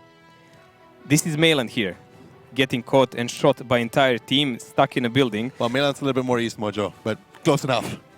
And he gets stuck there, and this guy then. Yeah. So this guy here getting shot by entire team in the back, and it doesn't really work for them because they lose him rather early. So what happened after that? Oops managed to kind of run away with the rest of the tanks, and they separated the positions. They positioned spotting from here, and they knew they had to do something about it. A good timing really helped them, because Griffon was left completely alone in this position. I thought Griffon was running away. He was here completely alone, and he didn't see anyone. Yeah, he was like running, and then he saw Milosh. He was like, okay, I can get some damage, and then 3 bad shots appeared. He literally started moving away like this, and the tanks were like 2 squares behind him. 3 of them. 3 budgets were following him from this side, unspotted, and caught him literally in this position bad. So why was that significant in that moment for Oops? Because at that moment, all of the tanks from Tornado were positioned here. So they were actually in a crossfire from these positions and these positions. They lost so much HP. They had to run away. They were under constant pressure. And that resulted in a huge exchange that we've seen before, if you remember. Yeah, I think the second significant point here, Mojo, is that number 2 base that we keep talking about. There was Nesqui, and there was also Near You on that one. They put a lot of attention even on towards that cap, trying to really get that one. It almost feels like it wasn't worth it anymore at one point, because Milosh was getting so close. No, the timer was super close in that moment, and the pressure was huge, let's say, on Oops. But Oops had a lot of fast tanks, if you remember, guys. They had 113s, Bachats, and so on. So Milosh in 113 actually managed to spot them. I believe there was 6 or 7 seconds to the cap, which does seem little, but in reality it is really not. It's huge amount of time, and they lost Object 416 there. The other guy got wrecked also, so that really brought the game completely back to Oops. But then another set of things happened, like Insane staying in the back, sacrificing entire 100% tank. And I believe this is the game that actually broke the match completely. Yeah. So sum it up, I guess, for Oops, strong showing, a few working points for them at least that they can still improve on. But all in all, for a match against Tornado Energy, they brought a brilliant display of what they are capable of, and let's hope they can keep it up. They're obviously going to be playing in the main event as well. I'd say that's an accurate summary of Oops so far. I would say Oops improved by far, and I cannot say they have 100% chance, but they're definitely not there just to show. Yeah, they're not there just to show. So that is this match done and dusted. When we come back from our break, it will be Navi taking on Ding. That's going to be one hell of a match as well. Everything is on the line, mainly for Ding, but also for Navi. So let's find out after the break how that's going to go.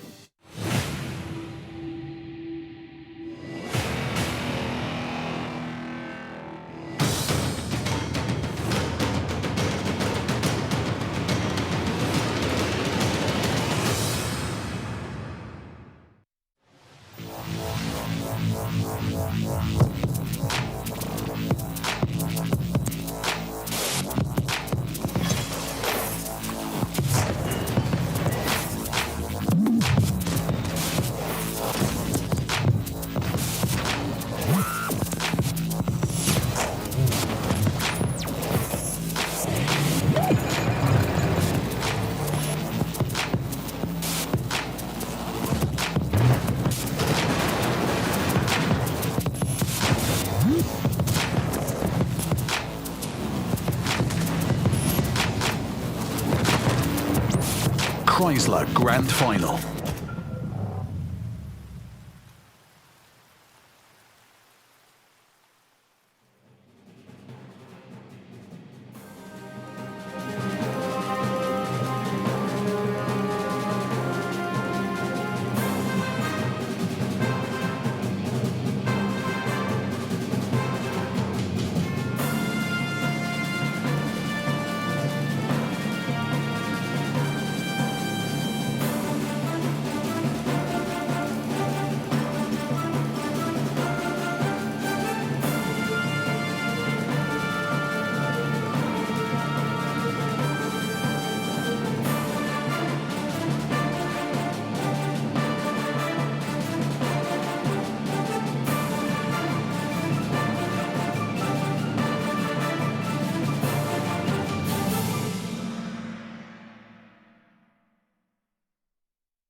Welcome back once again to the Wargaming.net League Grand Finals 2017. I'm still going to be your host for the people tuning in. Jordi Vismes, also known as the Killser. On my left, I have the ever so shining Mihailo Jugovic, also known as Still Merge. I'm just going to keep throwing those ones out and see your reaction. I'm just going to laugh, man. But don't let yourself be fooled by the last match, which was a 5-3 victory for Tornado Energy. This one, on paper, should be even closer. This was a super close match, probably one of the two closest ones we've seen in this group stage so far. Oops really gave a great resistance to Tornado. They started the match, opened the match with 2-0 lead even, but they lost it already in the second map, and then it went spiraled downwards. But still, it was really remarkable how close some of the games came. Yeah. That was an amazing match to watch. So definitely check that one out if you missed it. It's a stunner. It's a beauty. Now, between these two, Ding and Navi, this on paper is an even closer match because it's the seed 1 coming out from Europe. Double champion Ding, winner of the Challengers Rumble versus Navi, winner of the last Grand Finals, not winning the Champions Rumble, not winning Season 2 either. So on paper, Ding should be better. On paper, statistics-wise, like achievement-wise, for the last season. That's really a big stretch, I would say, because Navi still played a lot.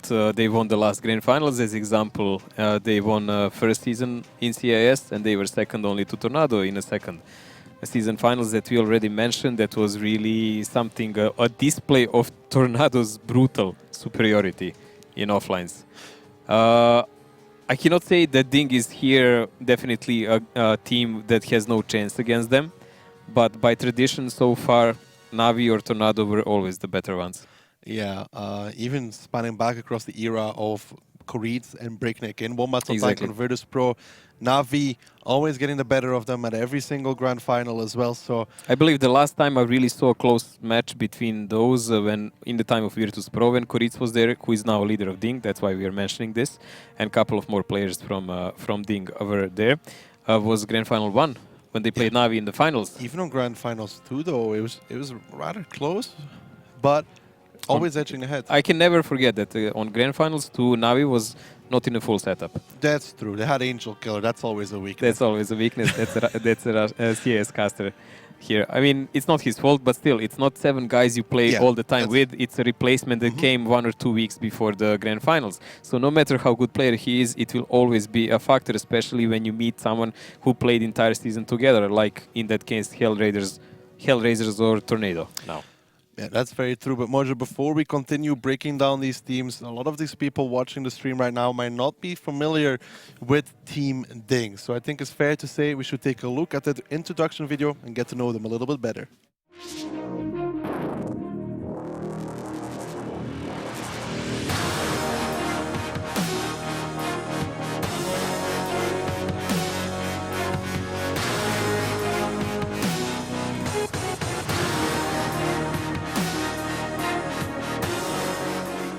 As a team, this will be the first Grand Finals they attend, but don't let that fool you. With 3 core members coming from Wombats on Tanks and Tornado Rocks, their experience goes back all the way to the first Grand Finals.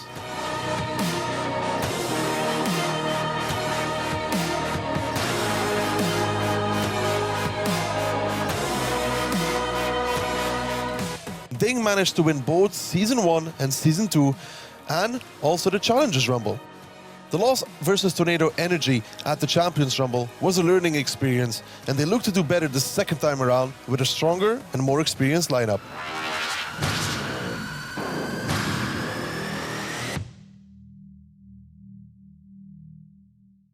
Obviously, with a stronger lineup, we mean in particular one big player change that they have gone through. Ding took in Ilian from Kazna, but that was already a while ago. They have, as we mentioned, as a core of all the players, only Shokish and Hulknik remaining from the old original team. Ilian joining them from Kazna. Then we have Koritz, Breakneck, and Positive joining from Wombats or Virtus Pro, who just changed the name to Wombats. Meritorious from GGVP. GGVP, yes. at one point as well. So this lineup, in essence, it's won so many things. It's not just won Season 1 and Season 2. It's also won Challengers Rumble. It's won so many seasons of Virtus Pro, undefeated seasons even. And then for Positive, he also managed to win the Continental Rumble against Breakneck and Koritz. For me, interesting part here is that in all the last struggles they had, they were always facing Kazna. And always facing Kazna with some really tight results. In the last season, it was 7-5, I believe, in the finals. In the season before, it was even tighter. It was a tiebreaker win for them, 7-6, something like that. It was vice versa. Last season was 7-6, and score lines was the same though. It doesn't potato, matter. potato. It's just last season tiebreaker, season on before 7-5. Challenger Rumble, Tiebreaker again, and really close matches between those two.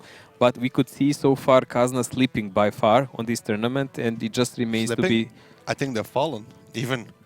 That's usually the consequence when you slip.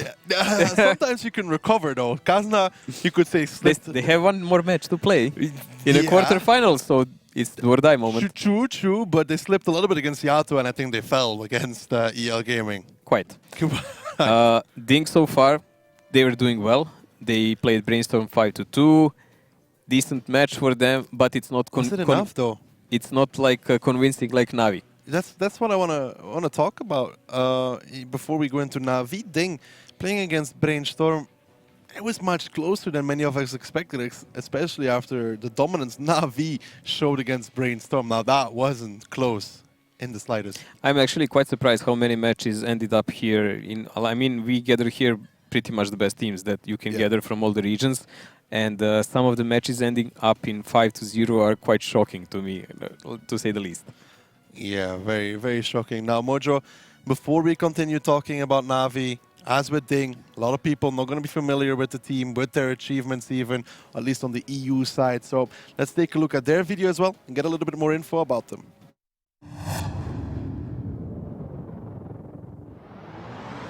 Navi G2A team is a two-time world champion and the most titled team in the history of the Wargaming.net League. The team finished the second season in the first place and many expected them to win at the LAN final. However, in the decisive battle for the title of the season's champion, the Born to Win team suffered a crushing defeat. For the second time in a row, Navi fails to lift the winner's cup over their head, and everyone can't wait to see what will be their result at the grand finals and a possible revenge on Tornado Energy.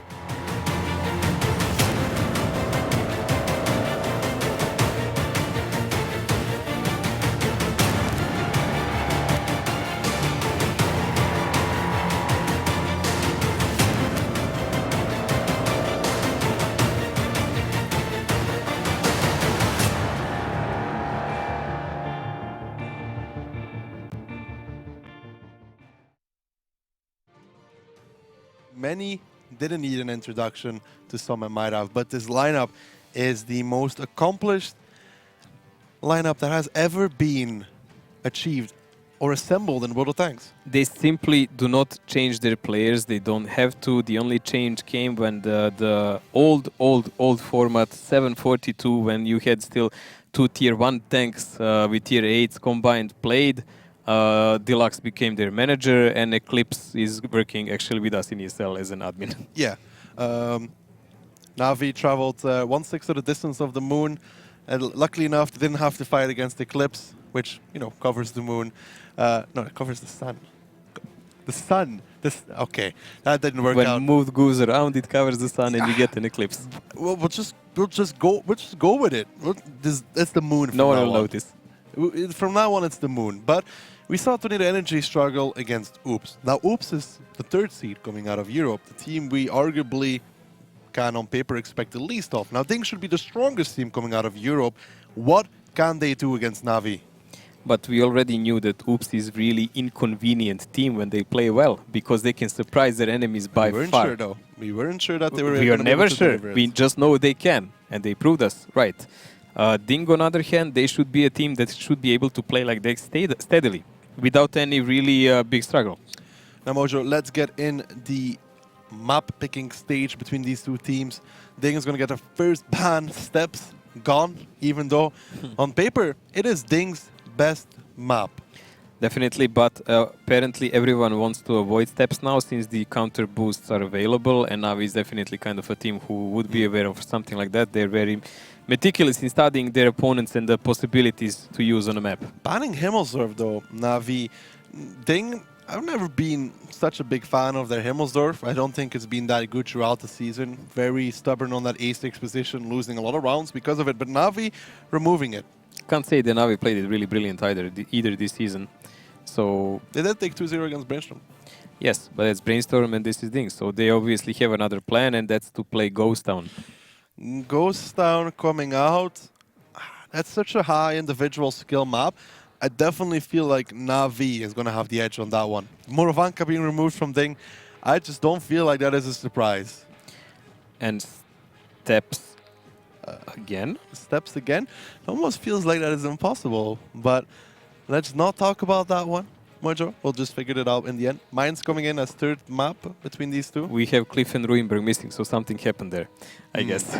We'll just see what the lost map is and then... Mine is actually quite interesting for me now with these lights because there is so many new these boosts you can utilize faster. Cliff was the first ban from Ding, Cliff was the first and ban. Navi banned Steps, which arguably makes a lot more sense seeing as Steps was Ding's best map. So I'm already wondering, why would you ban your best map?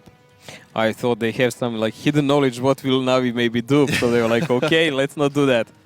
Perhaps not, but Navi chose to remove that one. Morovanka was an obvious ban from Ding. So the map pool, Prokhorovka, Ghost on Mainz, and Ruinberg. Now, if there's one map that can make the difference, Mojo, which one do you think it is?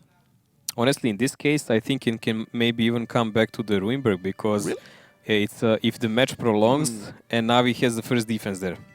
I feel like it can be decided on Ghost Town.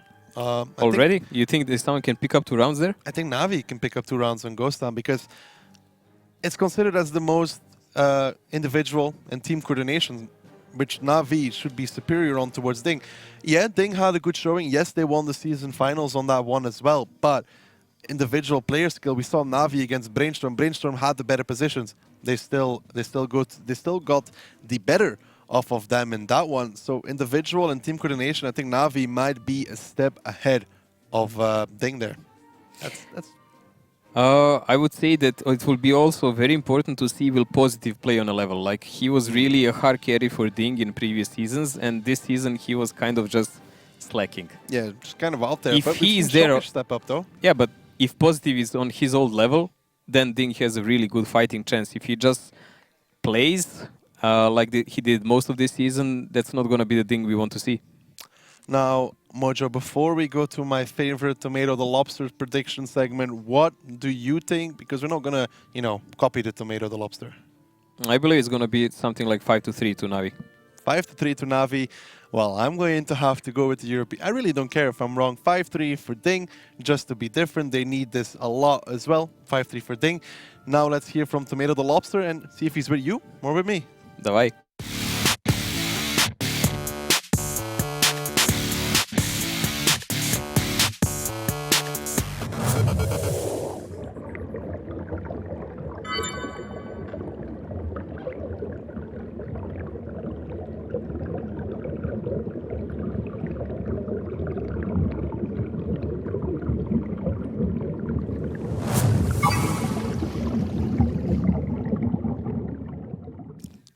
Mojo, I'm 100% sure they did that video 365 times until it actually went to Navi. The 364 times before that, it went to Ding. No, Lobster is strong within me. We have a bond. You and Tomato Lobster? Yeah, when I'm casting. That's also the only thing you have a bond with. Oh, you gotta have someone, Taki. True. It was great to say something, but never mind about that one. So, Tomato the Lobster going with you. I'm going with my own thought. I hope somebody's with me at least. Let's go Ding. Have to kind of, bias myself towards the EU region. I'm stuck with Oops, so it's only fair to stick with Ding. You're just stuck with your jerseys, man. I already got a Ding hoodie. I don't need anything. Well, actually, You always want more. Well, that's there is not the enough thing, for though. you, I know that. On screen right now, the Navi team. For the people that don't know, right side, starting from the bottom, Kriloid, Strike, Inspirer, then Rhino, Lefsha always with the cap, and the tall edge, and in the corner, Slide. Slide, hiding away. So Mojo, first map, Prokhorovka. We're about to get underway in this one between Natus, Vinsir, and Ding. Do you believe anybody has an edge on this map? Honestly, I don't think so. I think it should be something like a 1-1 map. And let's see the picks. Navi is here defending, and they're doing it with the 2 heavy tank tier 9. That's something we already seen today, if you remember. Tornado. Yes, Tornado, and they have an STRV2 Butchat, so they have a possibility to rotate and definitely hard push because the gun is very similar to the 1131.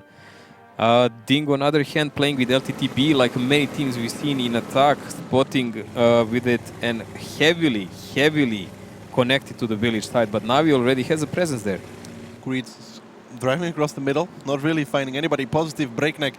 Going to be boosting the 263 up and towards the eastern side. Meritorious Alien. Shokesh already going very aggressive over here, trying to catch somebody off of guard from Navi, and they're going to go up and over Mojo. It's going to be rather impressive if they do. Here we go. It's the entirety from Ding coming on metal to the metal, and Krilloid is on fire. He's already burning down. He's going to be removed before anything even happens. Slide strike are on the chase, but this is going to work out for Ding Mojo because they're bleeding a lot of HP.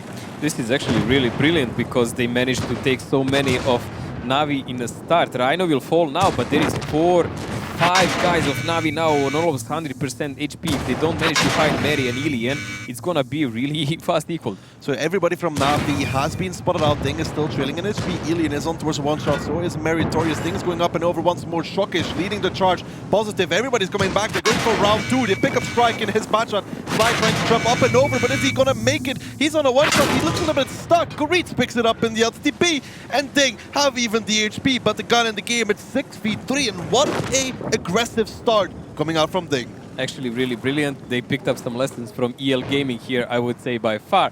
But still, Navi is still in a game. There is a possibility, as we've seen how it was turned against Oops, but a slight one in this case. A slight one, especially by Breakneck chasing down the Anatolic. He's going to go up and over. It wouldn't surprise us. Breakneck spots down left shot.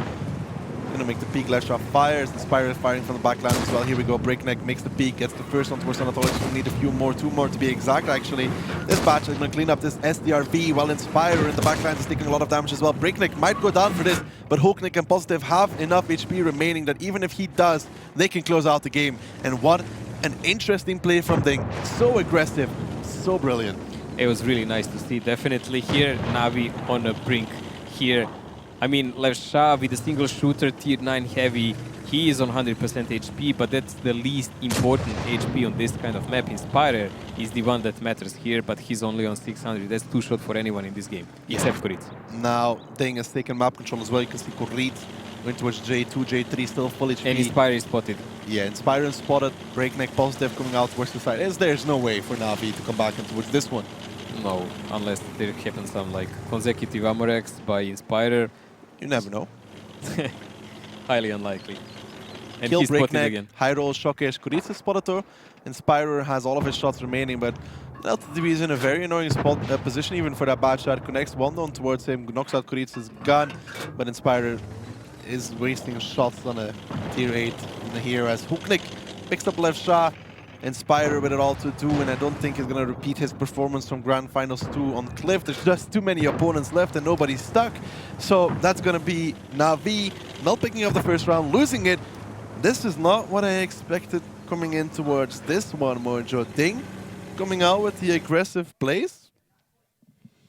We've already known, like we've seen them in crucial matches, that Koritz has a trick in his sleeve. They just what we say about Navi too. They just know how to play super aggressive in those moments, and they've proven us now. And they're not afraid of anyone. They've been on so many tournaments, so there is nothing to really fear. Like Malin can maybe repeat it 5 times, but Koritz doesn't have to. Koritz doesn't have to. He knows this Navi team very well as also. Well, they know him also. Them. They know him also very well. They know him very well. But obviously they didn't really expect this because they were stretched all over the map. This kind of play is something I expect more coming out from Navi than Ding, though, because we always used to know them as the defensive team that can break out at any given moment in time. Well, this was totally EL Gaming style, honestly. Hey, Navi, if it works. If it works, it works. But Navi also is not a team that will always rush or anything. They will just choose a particular moment, so it's not really out of equation to see them wait 1 or 2 rounds and rush them. I don't think Ding will just YOLO now. Now I think they will just play cautious. You never know. Could be taking a leaf out of the book of Tornado Energy against Oops as well. Kind of depends on who Ding is training with. If they were playing against Tornado Energy, for example, would you be surprised if they did something similar, aggressive? Well, then they have the same playbook, so then there is a high possibility they will play the similar. But Navi should be ready for that. Well, let's hope for them. They're going to be ready for that. Losing the first map, it's not a good start for any team. Second round of Prokhorovka, you don't think Ding is going to go aggressive once more? Let's see the lineup. You can't cheat, Mojo. They have a Jack Panzer and STRV. No, I don't think they will go Wait, aggressive. what? Are you okay? So, Mojo, as our expert here, Yak Panzer E100 being picked on Prokhorovka. Personally, one of my favorite random tanks. I love it. You know, removing 70% of the HP of any tank is always fun. What are they going to be using this for? Well, for removing at least 50% of everything they actually can hit. If it's a bad shot, it's, it can roll up to like 1.3. But Jack Panzer, seriously, like if you want to position him somewhere, you can really not rotate him. So wherever you park him, you'll have to leave him there.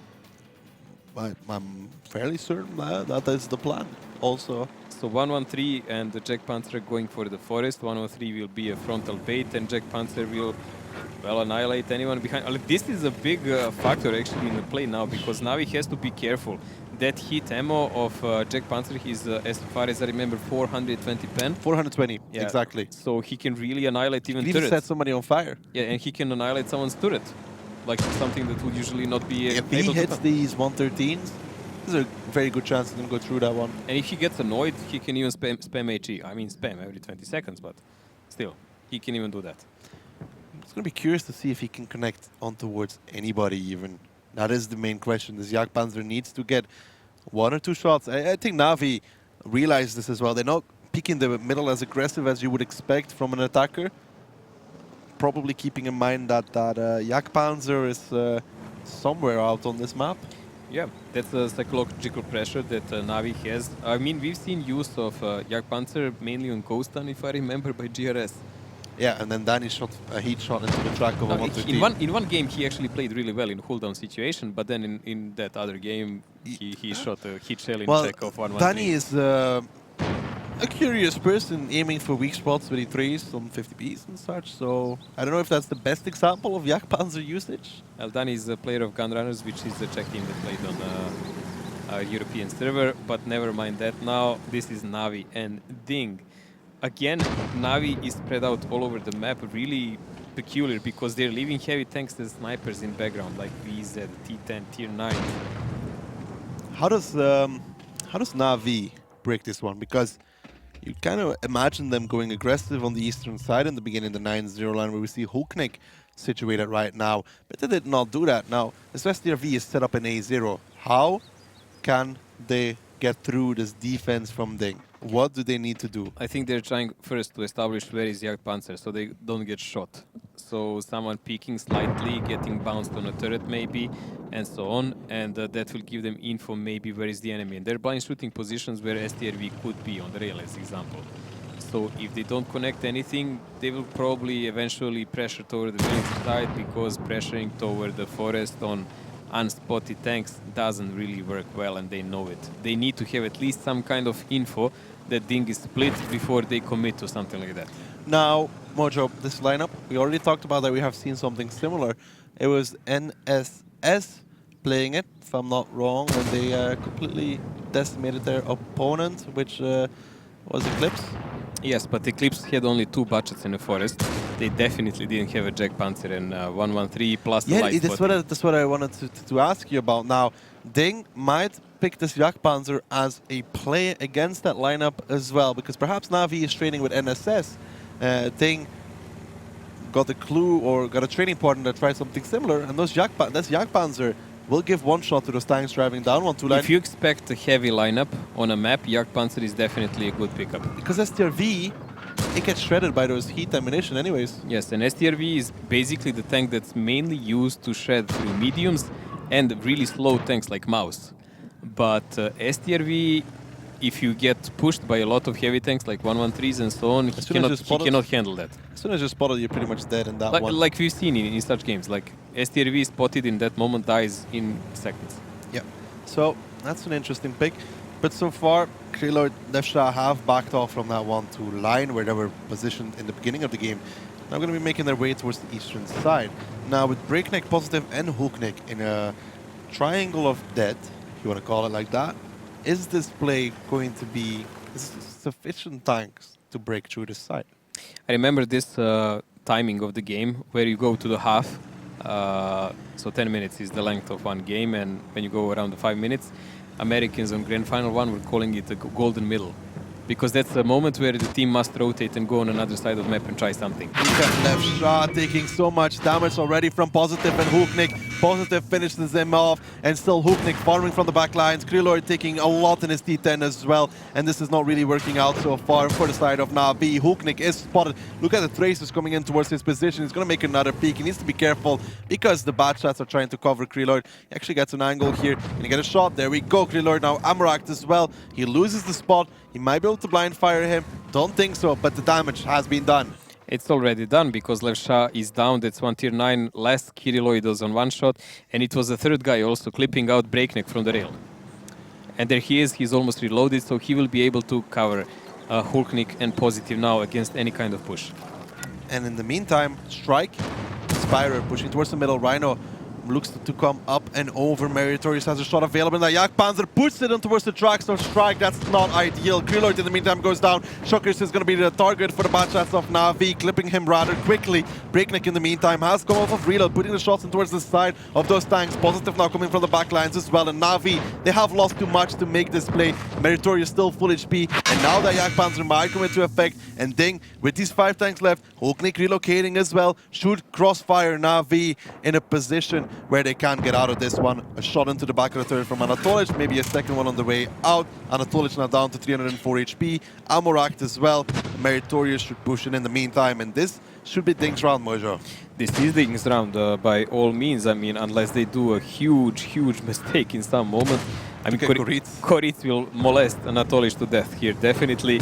And then you have only Inspiring Strike who can do anything about his game.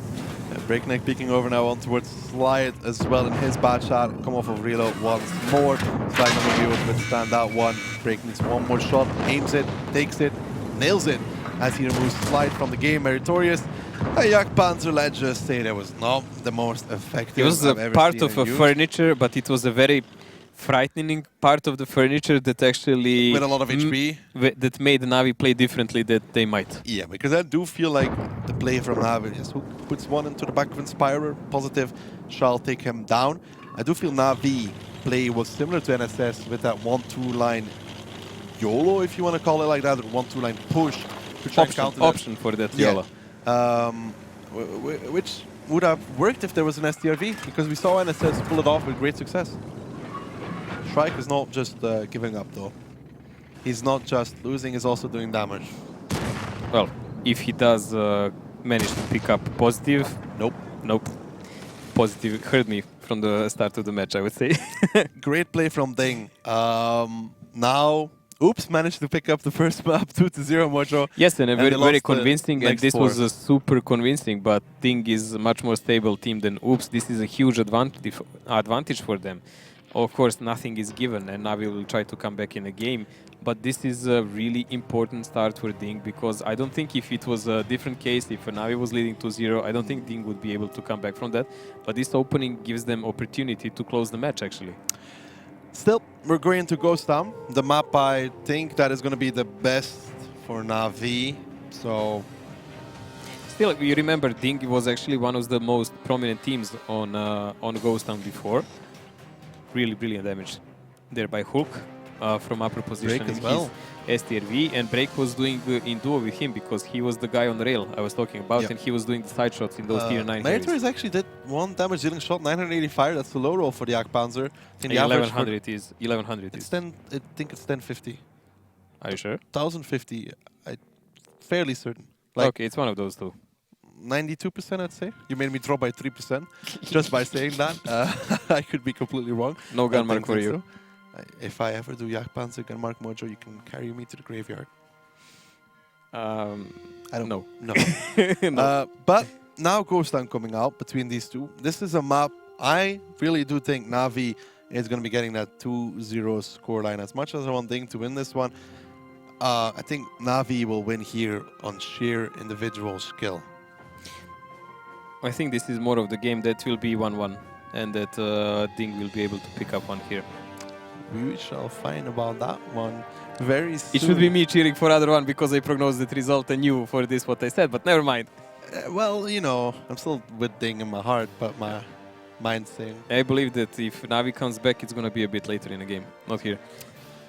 We shall see as it begins here on Ghostam. The first round on this map, to be exact, and it's going to be Navi attacking. Ding is going to be on the defense module. Lineup's going to come out in just a second.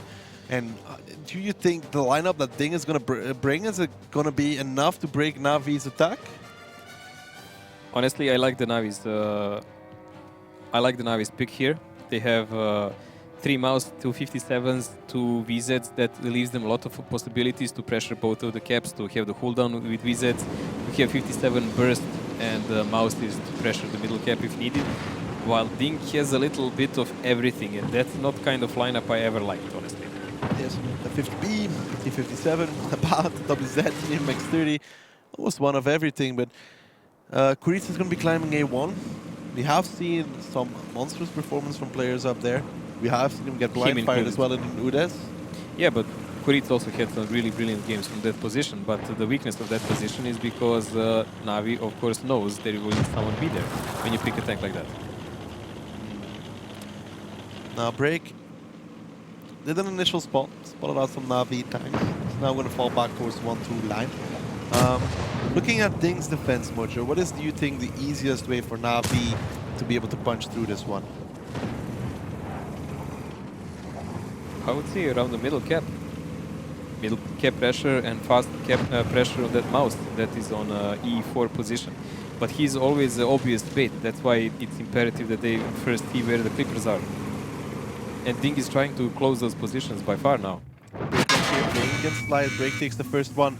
Decides that it's not worth it to pick against the T57 while the cap has started for Navi. Is this the play you would like to see coming out from them? And this is what I wanted to see, yes, and the mouse pressuring from the right side because it forces AMH30 to go down. And now we see that Ding actually expected something like this. They're trying to confront all the other tanks on the lower side of the map, but those 4 tanks by Navi should be superior. Yeah, but Levsha gets struck, gets held already, and his W set is going to go down rather quickly. Well, they need to take him down rather quickly. Preload coming in, the hero he needs right now. This is so far, this trade definitely being won by the side of Navi. Hooknik got dragged, got held, and look at him slide through that gap, through that window, making the shots count.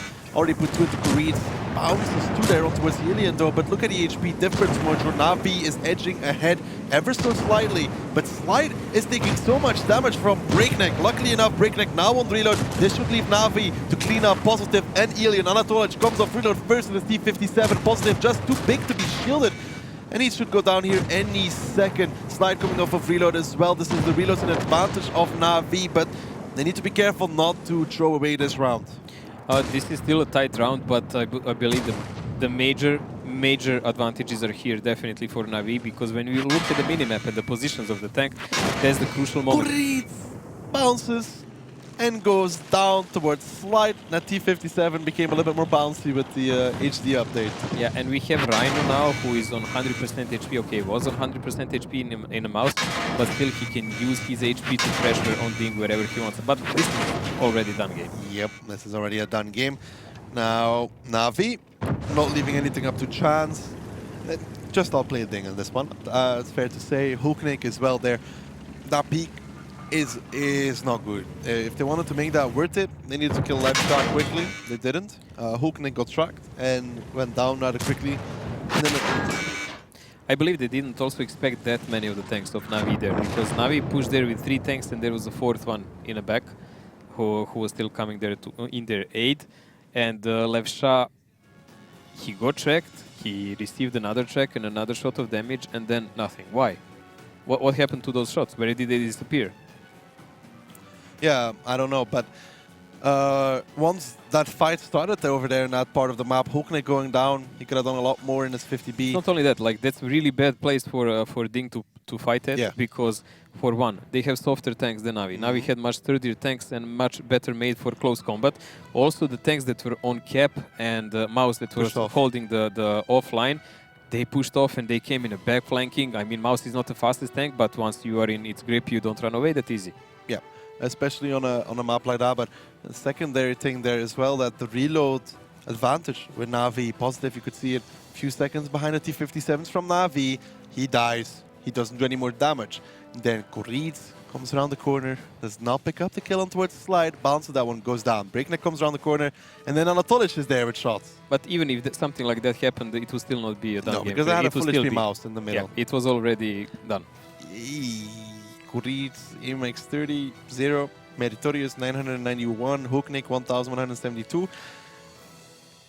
The autoloaders from Ding, the 2 out of the 3 of them at least are on the second page here, but all of them from Navi are on page number 1. Yeah, 57s did their work. 57 is of the heavy tanks the best burst vehicle.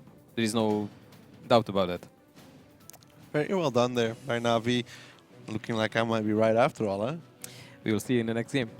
Well, yeah, well, the attacker is always favored coming in on Ghost Town, obviously, because he just has more control over the map almost. That's what I mean, because you can pressure, you can choose the way of the pressure on the map. It's a small map. It needs a lot of coordination, but you can still not blindly push as defender. But as an attacker, you can choose to do whatever you want Yeah, based we on have what you seen see. a lot of blind plays, especially on towards that number 1 base, not just from... seen it from the likes of Kazna, didn't work out. For Elevate, it did. Double WZ seems very popular right now on this map. What do you think is the reason for this? It was always popular, not only now, but even more.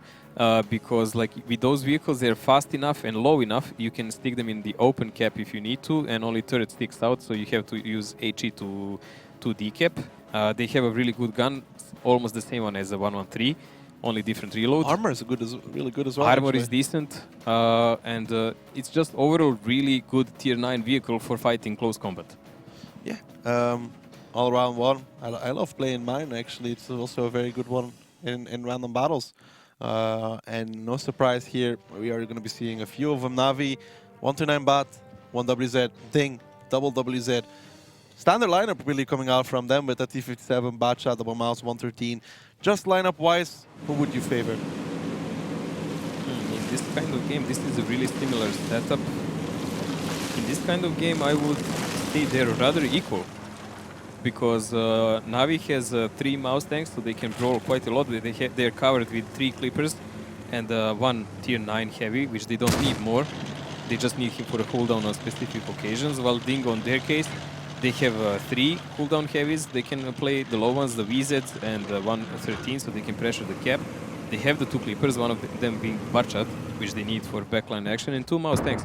So overall, for rotation, a bit better on Ding's side. For a close combat brawl, a bit better on Navi side. You can see there the T57s. Might wonder what they were shooting at.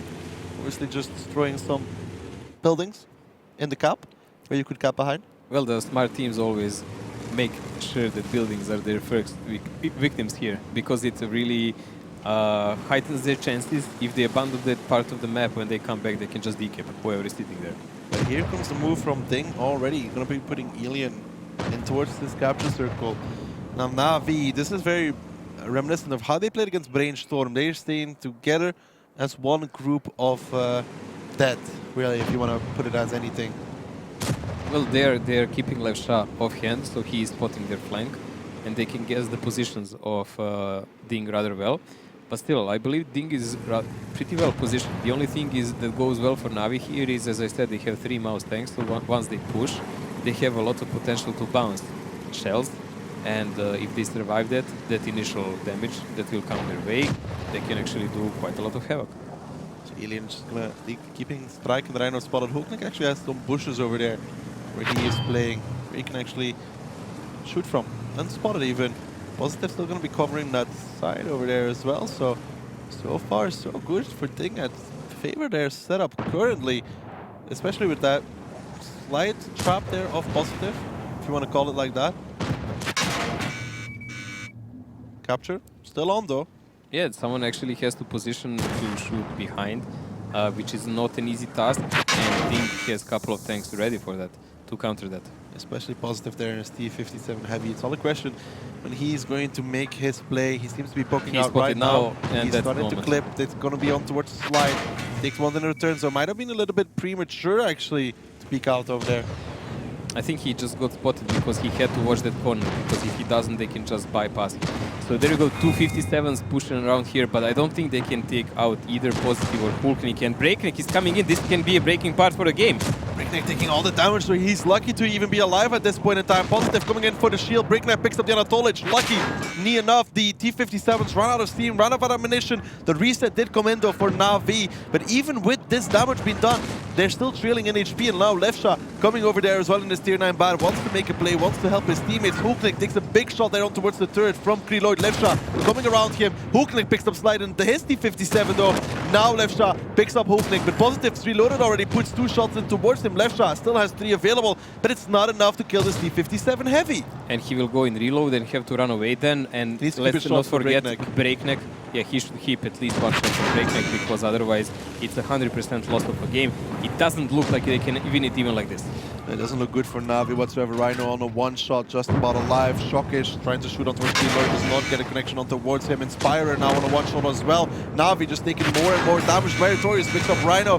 Strike is the only one with HP, and there's 6 tanks available for the side of Ding. And Mojo, your prediction is going to come through. It's going to be a 1-1 on Ghost Town, which means Ding will be putting themselves 3-1 over Navi. Which goes well with your overall. Well, you can't win them all, but some at least. We will see how it go till the end of the match, but this one is definitely going Ding way. This hasty push by T57s when they thought they had an opening down was rather bad, because they secluded themselves from the rest of the team, went in reload, and eventually herded up by 3 tanks instead of 1 they expected to see only. But they should have expected, this is really small map. There is always another tank behind the corner. Meritorious peeks around. Leshra gets tracked, actually gets his engine knocked out as well. He's not going to go anywhere anytime soon. He's about as quick as Meritorious right now.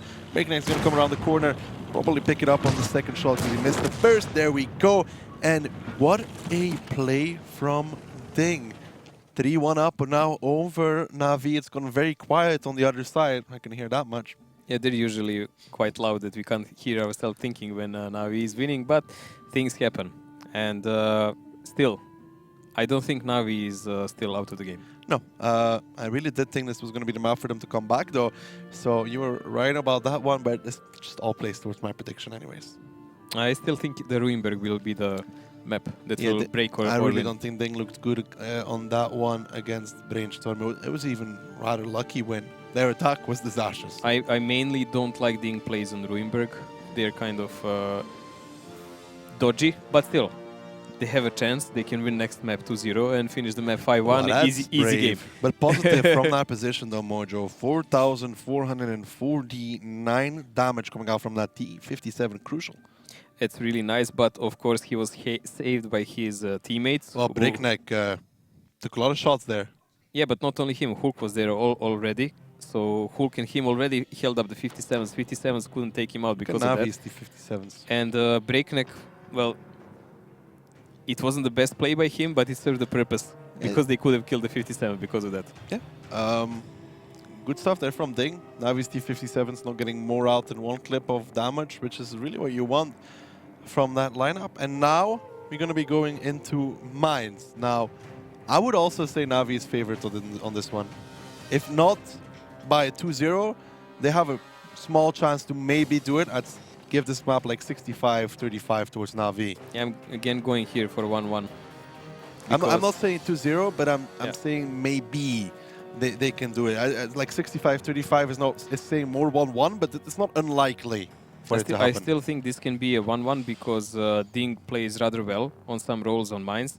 We just need to see because when you pick the tactic, you cannot really know. We saw their defense get dismantled by Brainstorm as well. The way they dismantled it, Brainstorm executed it the same way. But Ding is also kind of team that learns on their mistakes. We know that.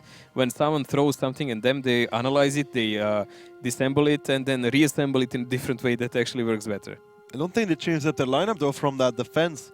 Looking at it, Type 5 Heavy, they had that. M40, they had that as well. T100 Light Tank played by... This is the same lineup, Mojo. Yes, it is. And let's see, Navi in attack. No, Navi in, yeah, Navi's in attack. Yeah, Navi is attacking with Lorraine. I wonder, will he try to chase Mary? It will not be the first time to Mary to die to chasing. That would be true. The Anatolic is going to go straight towards the climb. I don't think so. Shocker should be in position before that T100 LT gets up. We shall see, though. Anatolic seems to be going straight for it, though. He's lining it up. He's going to try and, if he gets up before Shokish even sees him, the Anatolic very quickly. Shokish spots him out. The Anatolic is spotted as well. Shokish misses. That is super crucial because now this position has been taken, and this is very risky from Navi, but very needed. But also there is a chance that they counted on it, that Shokish will not have a full aim maybe, and there is also a low silhouette of that light tank. He didn't take the, where you see most people drive through the C line, he just booked it through the D line, turned very late, which gained him 5 seconds, I'd say at least. Minimum. And slide here, taking the center. Let's see where the RT of thing is. It's in a corner. Even if Shokish hits the shot on the T100 light tank, it's not such weakly armored. If he hits the turret, he's not going to panic. You know, Meritorious actually can be traced now because the light tank is kind of proxying and seeing part of the positions where he could be. And Lorraine should actually know where to aim. Lorraine's smaller splash, though, is going to actually be able to get the RD out of the No, game. he has to hit him. Yeah. He has to hit him. I don't think Splash will just But he work. got some more splash, but it's not going to be enough to kill Meritorious effectively. So, I don't know. Now, Mojo, looking at what Navi did, if you were Ding, would you make a reaction or you just play out your tactic normally? Because I don't think they expected anybody to be up there that quickly. Still, it's only a light tank. It's mainly pressure. It doesn't have a good gun depression. A light tank, Russian light tank, has -5 gun depression, which is practically almost nothing. So he can more annoy them than really do some hardcore damage on them. I mean, let's see something. I was just taking some notes on that. And yeah, he has only 248 pen with APCR. Most of the time, you're not even... it's AP premium ammo. It's the other way around. I have it myself. The APCR is the standard ammo, Okay. and the AP is the premium ammo. Now, what is very annoying about that one, actually, when you're playing it, is that the APCR has a very, very high shell velocity speed, but the AP is much, much slower. Makes it actually quite annoying, honestly. Not gonna lie about that. Still, the main problem there is low penetration by that gun. Yeah, I think it's like... What is it? Look at this! What did connect Kirilloid? Meritorious. It must be Meri. He was countered there for a second. You could see the stun indicator as well. Kirilloid, he's 16 HP. Meritorious even gets... Ooh, but this is aggressive. Pushing straight down 1-2 line. Slide, Inspirer. Breakneck spots it out. Let's see how much damage they take on the crossing. Inspirer takes most of it. Takes even more. He's a one-shot. Breakneck picks it up. And that has gone disastrous for Navi. I would say this will bring Ding to the match point actually here.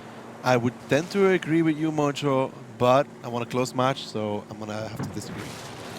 So at the moment, Ding is doing really well. I mean, Slide cannot even connect the shell on Breakneck. Now Breakneck is so low, and Breakneck can actually catch the top of his track. This is really annoying situation. There is so many unexplored options here with these light tanks. Yeah. Now, Rhino needs to be careful as well, because Hulknik is aiming towards him in that E4. There we go. There we see it. He might connect that one. If Rhino shows it at the first side of the third, there actually doesn't even matter. 642 on towards that one. Navi doesn't have an opening here, and the biggest problem here is now Kirilloid was spotted, and any kind of splash will kill him. Anatolic is now taking damage on the top of the hill because they are waiting for him all the time. And Inspirer, the solo medium tank, the mobile tank they had is gone, done, and he did nothing in this game. They need to find uses for Strike. So another shot from Hulknik. 811 now on towards Rhino.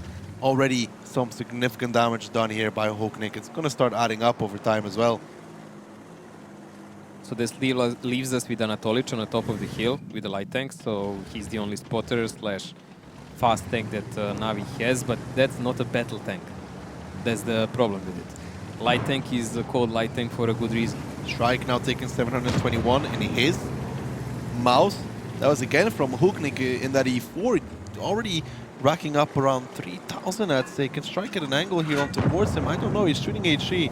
It's going to take him a long time to kill Hulknik in a D4. Opala. That's a nice shot, though. He actually managed to connect with that one. That Hulknik was really, blind shots. it was really unexpected. That was He close. penned again. Yep, he penned again. Anatolic starting to do some work. He's going to have to do a lot of it in 4 minutes, though, to make this work for his team. Well, Hulk is not spotted, so they actually don't even know he was even connected single time. Combined with that HE shell, that's around 600, 700 HP lost.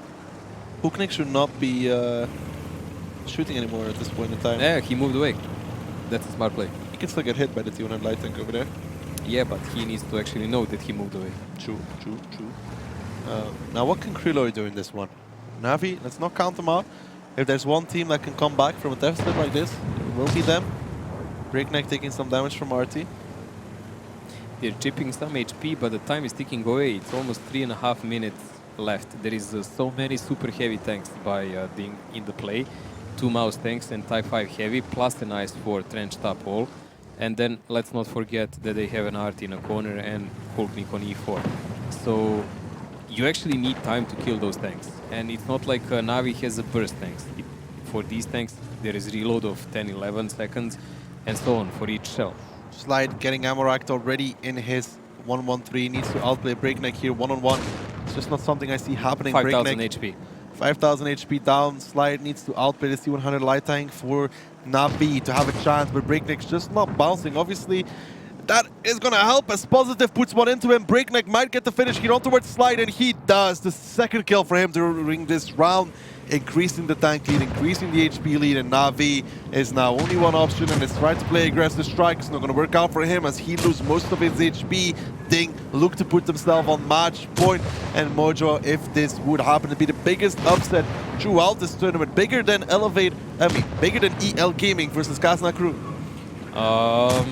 It would be in the same level, I would say. Well, it would cause, but it would cause something which is called Tornado Energy versus Navi in quarterfinals. Yes, but this was definitely be some situation that Navi wasn't in since the Grand Final 1, because that was the last time they actually dropped out in the first part in some kind of lower bracket. Well, Navi, Ding is coming in to clean them up. 2,000 HP left for them, 7,000 for Ding. Shockish and Positive double teaming Rhino here. You can see the damage from that HE coming out on towards Rhino. There's nothing he can do. He can do some damage, but all in all, Ding far ahead of Navi in this round.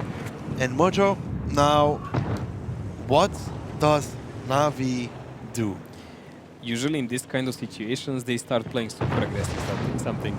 That's what I've noticed lately, and I'm wondering, will the next game be like that? Because once they were cornered by Tornado, if you remember, they went for aggressive tactics, and that was like that on several tournaments. So we will see the last game, possibly the last game, on Mines will be Navi defending. Will they try to trench up or to push up to surprise Ding? I don't know, but so far they were outplayed by Ding. And it was not some casual outplaying, they were actually playing better games. No, in this round they were by far outplayed. Slide crossing with Inspirer to take most of the damage, I guess, for Inspirer, yet Ding did not fire at him whatsoever. They all targeted Inspirer and his poor Batshot, who got removed rather quickly on that crossing. Ding not missing shots like sometimes we see some teams do. Well, Navi was making quite a lot of mistakes in this match that we've seen. Maybe they just want to play against Tornado Energy. I seriously doubt that. Hulknik does HE coming out even from that E4 on towards the 200 light tank. Meritorious is staring the Anatolic down in artillery. Now that's brave. Does Anatolic even have some HE ammo? Yeah, he has 6 HE shots. I wonder why he would pick that on the T100 light tank. It doesn't have the highest amount of shell capacity in the game. I really don't know what he plans. Probably so he could finish off some targets. Well, he's doing some damage right now, but it's for fun. I don't think he's having fun, Mojo. It's just for fun because he cannot do anything else. He can definitely not win the game. Nope, as Koreeds closes it out, that will put Ding on match point. Yes, match point for Ding, not for Navi. Scores are not the other way around. And the difference between is just immense. 4-1 for Ding, that's something I really didn't even remotely expect. I mean, Ducky stood with Ding, and it looks like it will go well for him here, but I seriously doubt even he expected this kind of difference. Mate, I was just being generous towards the side of Navi, honestly. I had full faith in Ding all along, I just want to point that out. I just gave Navi a few Why rounds. do you smile every time when you mention honesty? I'm very honest. I just made it closer for Navi because I'm just a generous guy, Mojo. Generosity is my key thing. It pours out through you, mate. Hulknik here doing 4 generous K of damage toward Navi. He's also a generous guy, you can see that. 2 generous guys. No surprise there. Janatovic coming in second with 3k damage. In his light tank from the hill. Mate, if Ding wins this one, I'm going to be like, I predicted this. Tomato the Lobster was wrong. You were wrong. The world was wrong. I am right. You against Tomato. They should put me in a fish tank. I'll get the predictions. I would like to see that. Probably I will have to be a pretty big fish tank, though. More like a level of a pool, a pond, a lake. Somewhere between the pond and that, yes. Something like that. But let's get back on track. Navi needs to pick up this round, needs to pick up the next 2, and then needs to pick up the tiebreaker as well if they want to continue. Well, if they want to continue against not Tornado Energy. After watching this round, I really don't think they have it in themselves, but if they pick up this round, they can at least have a chance to come close, because Ruinberg would be the next map, and that gives a lot of opportunities. So this is definitely then a breaking kind of game. Well, let's see what kind of stance Navi takes in this one. Gonna go aggressive, or they're gonna go defensive. The lineups will tell us a lot. Mojo, what does this Navi lineup say? 2 tier 10s, a light, 2 budgets. They can play this aggressive. They can play aggressive. Ding, on the other hand, triple mouse, Grille, the German tier 10 light. It is a fairly aggressive lineup coming out from them. Well, before that happens though, we're going to be coming back to us for a few seconds. Obviously, everything needs to be perfect. We can continue, Mojo. Lineups can obviously not change. So, in defense, playing a mouse and E4 plus all those fast tanks. The real mystery is like, why are they using 2 T10s? T10s are not the camping tanks. They can be used in a camp, maybe. They can, like, for next to the house, for example. Can put it there. Yeah, but they're not really huge brawl tanks against mouse tanks. So they can also drive up the hill. That's what I'm saying. Like, if you want to play like tanks like that, you actually have to play on getting some advanced positions and push them and play some kind of cooldown from there until the rest of your team comes. So probably maybe E4 and a mouse, so they could control the left side of the water, so they can snipe if someone is trying to flank them and to push the middle with the rest. But now that they restarted and they will play the same lineup, doesn't add that much time to think. See the looks there. Looking rather worried, I'd say. Well, they're gonna have a serious chat if they lose this match, that's for sure. Well, yes. I think Rhino's praying right now. I think they should all pray together, because they're gonna need it to win 4 rounds in a row. Hold hands. Hold hands. What needs to go wrong here for Ding to not pick up this match?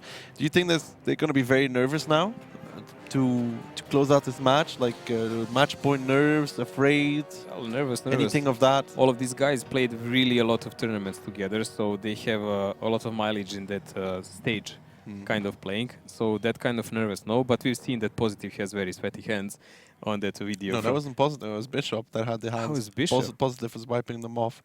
Oh dear. Never mind that. I was convinced it was him. He was on the gift though. But now back on track, and Mainz we go. The possible final round between Ding and Navi. Obviously lineups were locked in before. They will remain the same. Now Mojo, purely going off of that one, who do you think has the advantage in this one? Ding has really defensive setup for attack, and I don't like that. Navi's not going hell. Yeah, it does look like they're not. Ding has an RT, a light tank to spot And then Grile and the TVP Light Tank. Light Tank actually tried to climb up immediately, but he's Positive will greeted try by the same Bachat. thing. Positive will try the same thing, I guess, with Breakneck as Anatoly. No, actually, no. He's taking a route towards A8. Well, that looks... I didn't say anything, honestly. I wanted to say, oh, that route looks rather smooth. And then he continued to go up and over. So really slow approach here by Ding. It looks like they were expecting some kind of hard push on the middle by Navi, which they would respond like this. But if it doesn't happen, there will be a follow-up plan. Now, in this kind of constellation, you can see even with having RT, Ding has 1300 more HP than Navi. So even with having RT that has only 400 HP, look how much more they have than Navi. Now, last time we saw Ding trying to break Mine's defense coming out from Brainstorm. They pushed 7, 8, 9 line with 2 mouses and 3, 4 line with 2 mouses as well. Obviously, they don't have that amount of mouses available towards them now, but will they be going for the same thing? And they also have an RT and they position Grille on the island.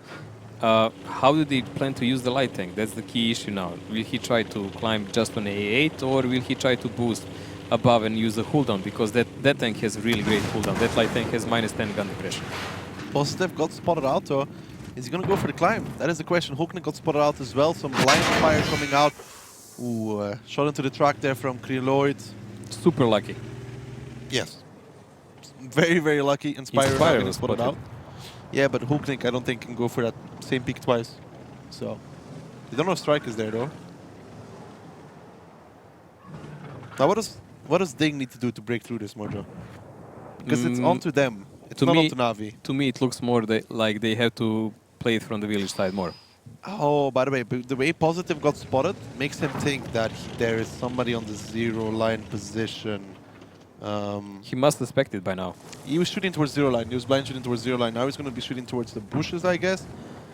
But no, he's not shooting towards the bushes. He's shooting towards Slight even, I think, if I'm not wrong. Huknik less of a shot on towards those bushes that Breakneck was using before. No connection. Now one of the questions is, did Anatolic break some of the rain driving over there? Because that is a tell sign for RD, you know what I mean? Because obviously in RD mode, you can see if something has been broken. Now, if Meritorious doesn't see anything, this kind of makes Ding maybe think that there's nobody there. I still believe that they will have to gather up the forces and simply press that side. But before that happens, or in the same time, the light tank will have to go up on a 0 line. Because playing defensively with the light tank, it's already far in the game. We are 3.5 minutes in, so 6.5 left. I think that light tank has to press on the top of the hill to create some kind of crossfire with the rest of his teammates. And you see already RT ran away from the water. So all these guys will need to gather up more or less, press from 2 sides, and maybe just keep that TD on the island to have a crossfire for people who are trying to return. Look at Alien and Creed. Very similar to what is against Brainstorm again. He's 2 mouses. Now Navi is also a team that learns from other teams as well. So they must know this is coming. Yeah, Rhino will be the prime target here. But with Slide, Levsha, Kryloid, do they have enough tanks to push out that side? Because Anatolic is there as well. Well, the key problem can be Inspire and Strike, who can actually snipe the guys that are in the middle. That will be used to pincer Rhino. Because without huge damage done everywhere, it's just not going to be enough. Well, Alien and Creed have started to make their way, Mojo. How much damage do you think they're going to receive? When Anatolic reveals his position, makes 1. I think 2 or 3 shots max. Well, so far it's 1, to be exact. Meritori is still aiming towards the Anatolic. He's going to splash on top of that building. 90 damage, stuns him, kills his commander. Anatolic quickly to heal that one. Positive in the meantime, climbing up on the worst side. Eastern Hill though makes it up. Doesn't even take any damage. But now Slide with a massive shot in towards Helion. Shokash is pushing the 3 line like we expected. Can Navi hold on? Can they do the damage towards the side of Ding? The Anatolic peeking out, trying to make those shots towards Helion. The first 2 don't connect. He takes a big one in return. Navi needs to hold on here. Can they do it, Mojo? But let's see what will Light Tank actually do from the top of the hill now. Anatolic is definitely pressed here, but he cannot be finished off because he's safe behind the He's building. getting shot by Shockish. Yeah. Mary is also a factor here, but Ilian is only on one shot. That was a really long stretch. Why did he go that much Strike forward? rotated though. Strike rotated from the H1 position And all then- the way back. And there is no one to counter Strike, so I believe Kurit will fall next. I believe Strike so will as just well. clip him. Strike coming in now. 4 shots available towards this batch at Kurit. Is a 4 shot exactly, to be honest. And Strike is going to put the first one in there. Nice roll even. Needs 3 more to pick it up. Bounces the second one. Strike, this is not the kind of clean finish you want. Somebody chimes in though with a shot. Strike picks it up. Ding has 5 tanks remaining. A lot of HP as well, but Navi seem to expect that play and seem to have the correct counter against it as well. Now, this is definitely a victory for Navi because maybe the difference is almost 2k HP for Navi, but again, 7 guns in the game, we've said it many times. No And positions. none of them is RT. We have RT for Ding, which really rarely penetrates now. And positions are completely in Navi control now. All the ones that they need. Positive, peeks out though, makes a shot towards Slide. Let's see what this man can do from this position. A big shot towards Slide even from behind. On towards that E4 and a miss coming on towards him as well. Splash from Meritorious on towards the Anatolic with 3 minutes left. Mary picks up the Anatolic. Positive kill Slide. Maybe some time for some magic, Mojo. Well, it would have to be a magic on Slide and magic on Bachat and then magic on probably Rhino combined with some other guys, but you would still have Strike there. Rhino making a shot towards Shockish. In the meantime, Hulk getting shot by Inspirer. Inspirer needs to be careful as he is 725 HP. It's just a one shot towards his gorilla. Shockish makes one in towards Rhino. It's not over here. HP getting closer, 1k separating these two teams, but the main difference is Ding doesn't really have any positions to work with. Anatolic is going to go down here at one point. 7 HP remain. Meritorious is going to need one more shot, but once he kills him, that will leave 2 minutes. Positive peeks up and over. Tries to connect on towards Rhino, does not. Rhino does instead though. So more HP being lost here for the side. Ooh, that shot went very far in the outside of the circle. That really didn't. I think he just drugged his Yeah, he moved. in the last second. But I think the main problem here for Ding is because they have Hulknik on Grilla, and Grilla wasn't very useful this game. It's pushing right now. Yeah, but it's just like too late, and I don't think he did anything significant. I'd say he did at least 1.5k damage so far. But it's nothing special. No. Positive peeks out on towards Slide.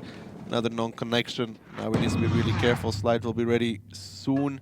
Must be exact 3 seconds from now. Positive is going to have to stay safe. Shockish trying to look for an angle, but Navi still having 7 tanks in this game. It's going to make it rather difficult for Ding to find an opening anywhere. Breakneck firing off another clip. No success so far. 329 damage for this TVP. One of the problems to why Ding cannot break it so far. And Spyro holding on to that island position very, very well. And with Hulknik going down, this round is over. There was a little bit of hope there for Ding at one point. Not enough. Strike. Massive ricochet of the gun of Breakneck. That one not going through. And I think Ding is already thinking about Ruinberg. Yeah, Ding is thinking about Ruinberg. The first side will be defended by Navi, as far as I remember. So all the pressure on Ding. Yeah, all the pressure is on Ding, because then they have to... I don't think they will break the defense, so then they have to win their own defense on Ruinberg, and they're not the best Ruinberg team, in order to avoid the tiebreaker. Their attack was really weak against Brainstorm. If you remember, it consisted of parking, I think, 6 tanks on the cap and hoping they're going to win that way, which didn't happen. Positive, still trying to do what he can. There's no position to... There's no point to go down even at this point. I remember Brainstorm even had a 50-100 in defense. Yeah, and he actually penetrated like 4 out of 6 shots in the match. So there's that as well. The Anatolic and Strike taking revenge on Meritorious, who's been harassing them all game. Leaves Breakneck, leaves Positive to do everything. HE coming in towards Positive. Well, for 587. That hurts. That hurts. Still, only 2 guys left here for Ding. Quite a damaged Positive on top of the hill, and Breakneck on the middle one. To attack first, and the attack they've shown against Brainstorm. I'm going to give it to Navi as well, because I feel if it's 4-3, Navi winning 2 rounds in a row, stabilizing, getting back into the game, getting momentum back on their side as well, it's going to swing towards them. Got to think so. That's the feeling I have. If they manage to take this out, that tiebreaker will be then Navi victory. Well, Rhino in that mouse, 4.2 coming out from him. Positive in that. German Light actually doing a decent amount, but most of that was towards the end stage of this round, though. Well, that's usually the job of these lights. Inspirer, 1800 HP. Still, it doesn't really matter. Tactically, this was a flawed play by Ding entirely. It was slow, it was sluggish, it was not imaginative, and they were not even in position to shoot with most of the tanks. So that leaves us with our final map of regular time coming out, and it is going to be Ruhenberg with Navi on the defense, Ding on the attack. Let's see what both these teams have to offer for us, as Ding really want to avoid tornado energy, but so does Navi. The attack from Ding Mojo, it's an lineup I think we know. We've seen it many times. Let us wait for it to appear so people could see it. On Ruhenberg, even Ding played something like this a couple of times. Well, I'm just impatient, so I'm going to say it. They have 3 mouse tanks, 3 budgets, and a Scorpion. This is something played by them many times. Actually, Kurit's playing that Scorpion, usually from the middle. And leaving just an option, where will they push with budget tanks? So we'll have to find out. Kurit's going towards that middle, like you predicted. Breakneck waiting there as well. Sending some tanks towards the start. It's not an aggressive start from Ding whatsoever.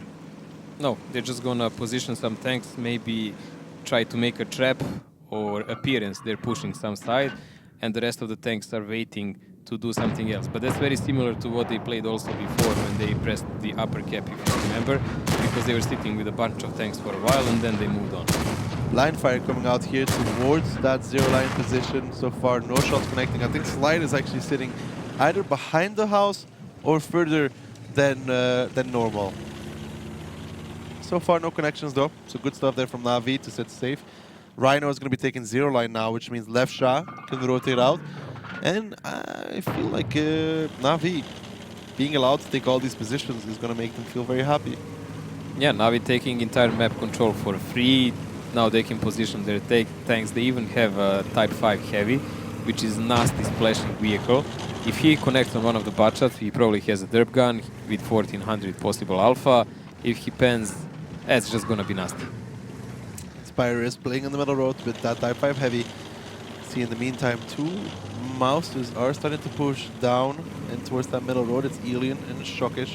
They're faking the attack from the lower side, so the budgets could actually go and overmatch the A line, whoever is there, and make a crossfire from those angles, hoping that the mouse tanks will survive long enough. Feels like a weak hit from Inspire, really. He took 560 for not that much, but Anatolic now with the FE215B making the pain come down from the middle road. Alien Shockish are going to try and catch on Inspire, but if Anatolic... Another very low damaging hit there from Inspire, 94 this time. AG ammo on mouse doesn't really pan for that much, honestly. Usually just a couple of hundred damage. Strike is now also spotted. He backed off, and there we go. There is a push by Budget. Ding now coming across with the A-line with their 3 batches. Left side is already being very low on his one. Strike running away. Inspirer makes the connection, but not for enough. He's going to go down to that Type 5 Heavy rather quickly. The damage being done towards Breakneck though, but Strike, he's in trouble. He has no support other than Kreloid. Kreloid really is going to have to block this gap if they want to make that 1-1-3 survive. He's going to do exactly that, but Inspirer is down. Kreloid is down. The mouses are shooting from the middle road. Positive actually managed to get past the wreck. Needs one more shot to pick up Strike, and Navi is in serious problem at this moment in time as they have lost 2 tanks already. The Anatolis is not very much better, and Ding is in prime position to take down the current world champion.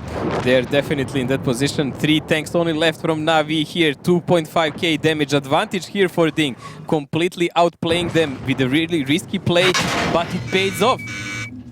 Ding have done it. Well, if they kill the 3 remaining tanks from Navi, they have Rhino, Slide, and Left Side, all what stands between Ding and not having to play against Tornado Energy.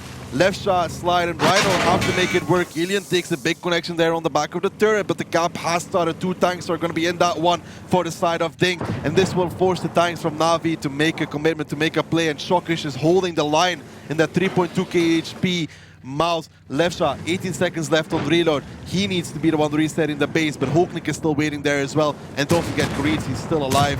Left shot already getting a lot of damage done towards him. Positive picks them up, and with 10 seconds left, Ding look to beat Navi 5-2, not a scoreline any of us would have predicted, but it is going to happen anyways. And Navi is not going to be the group winner. It's going to be Ding with a 5-2 scoreline and a very, very impressive run. That is something else. That is actually really brilliant game by Ding. Really good play and quite shabby performance by Navi Not here. a Navi we wanted to see. No, not something expected to see. Like since that Season 2 finals when they were pretty much stomped by Tornado, I was expecting they will work hard on their performance and try to boost for this. But this is not a display of strength. This is display of insecurity. This is a road for Ding into the finals even. Yes, of there the is grand a high finals. possibility. They are going to be playing against... Who are they gonna face? Ding will play someone from C2, so that's a second team. I think I know. It will be Oops. Exactly. They will be playing against Oops, and then later on they'll be playing against... Then they will play who is down, NSS and Kazna. So that's going to be interesting for Ding at least. It's gonna be really hard for any team to pass there. But let's take a look at the post-match stats in the meantime, see who were the damage dealers from the side of Ding. Positive, Mojo. You talked about him. Sorry, EL Gaming, and he Gaming delivered. and Elevate. Yes, I thought My so mistake. as well. That's the road for Ding into the finals.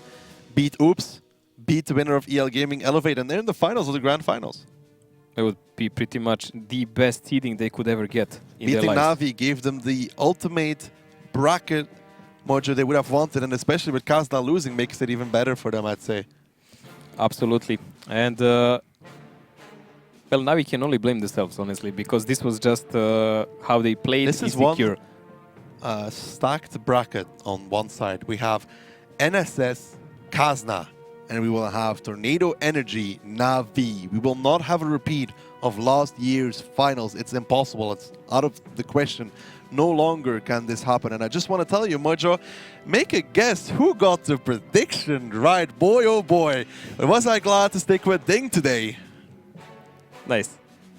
Actually, yeah, producer got it right. No, he said 5-2 Navi. Really? Freddy Suding said 5-2 Navi. Okay, then you did the closest one. Well, a lot of familiar faces there, but they just didn't manage to win this time. They know the price for it. Now they will just have to fight against Tornado. It doesn't mean that Navi is written off, but by the latest performance, they will have to rethink a lot of things. I would say they needed most the mental approach, because usually they were the team that was a predator. They were always the one high above everyone, and they didn't worry. Maybe the start from Ding true of Navi. With that Prokhorovka coming in, with Ding absolutely showing supreme dominance on that map, coming aggressive, might have shown Navi might have broken even on the first map. But we've seen Navi like that taken out in previous grand finals by Tornado or Hellraisers. Then they still recovered. They came back in the games. Then as the games progressed, they were more dangerous and more dangerous. That is something I expected here. But there is some spark missing here when I'm watching them here on the screen. I just don't see it. Well, Mojo, let's take a look at the final groups, the conclusion of 2 days of hard work for these teams. This is the results. Group A, EL Gaming will be the #1. Kazna Crew, unexpectedly, the #2. Yatu Gaming will be going to go home. Group B, NSS will be #1. Elevate #2. Team Efficiency going to be going home. C, Tornado Energy #1. Oops #2. And D, Ding #1. And Navi #2. Who would have thought such a thing was possible? Unbelievable, but Tornado and Navi will actually play in a quarterfinal. That is one stacked bracket, Mojo. Let's go over those matches one more time before we head off. So we're going to be having an Elevate versus EL Gaming match. North America taking on APAC. So one of those two teams, one of the two regions, will be making it towards the semifinals no matter what. Yes, and it would be definitely not the first time for EL Gaming. No. And they do look strong at the moment. So they have kind of a higher chances than Elevate. But it doesn't write off Elevate. It doesn't write them off. Now on the same side of the bracket, we have NSS taking on Kazna Crew. Actually, it's Ding and let's see, Ding and Oops. Yeah, it's Ding and Oops. You said it already. Did you write it down wrong? No. I'm saying if you're staying on same side of the Oh, bracket. yeah. Ding and oops. Sorry, Ding my and bad. oops. My bad in that regard. I thought you were forgetting things again. Ding and oops. Yes. Well, whatever. Then we have a Tornado. Tornado and Navi are playing the quarterfinals, which means one of these teams is going to be out. One of the former champions will not even make it to the semifinals. But everyone gets what they deserve, so it will be in this case also. I can't believe I got it right the first time around with Elevate, Kazna, and Ding Oops, and I got it wrong the second time around. Well, then the final match obviously is going to be the one. NSS and Kazna. Kazna, that is a stacked side of the bracket. Now, Mojo, before we head off, conclusion of the group stages? Well, miracles definitely happen. EU Master Race? EU is definitely progressing by far. Most of the old regions at the moment, I would say. Yeah, for me it's very interesting to see how this will play out, because this is not the bracket people predicted to come out. Mojo, any final words for the audience watching at home? Just tune in on the weekend and have some fun. Have some fun indeed. This is it for us, for the group stages. They have been concluded. I welcome you all to watch or attend on May 27 and 28 in the Ice Palace in Moscow. It's going to be one hell of an event, so I'll see you there, and thank you for watching.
Chrysler Grand Final.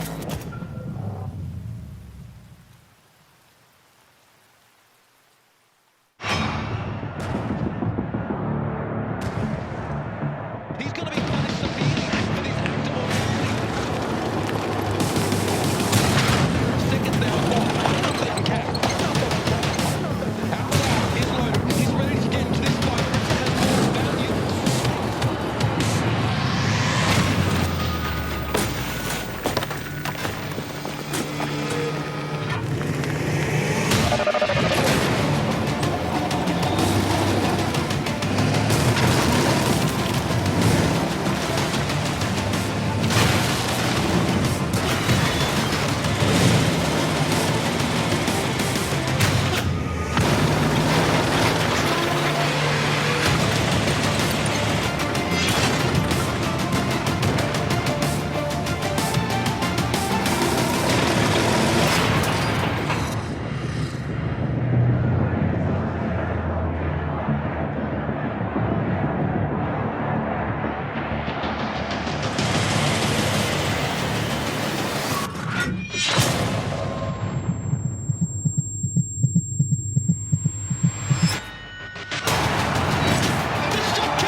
Bye.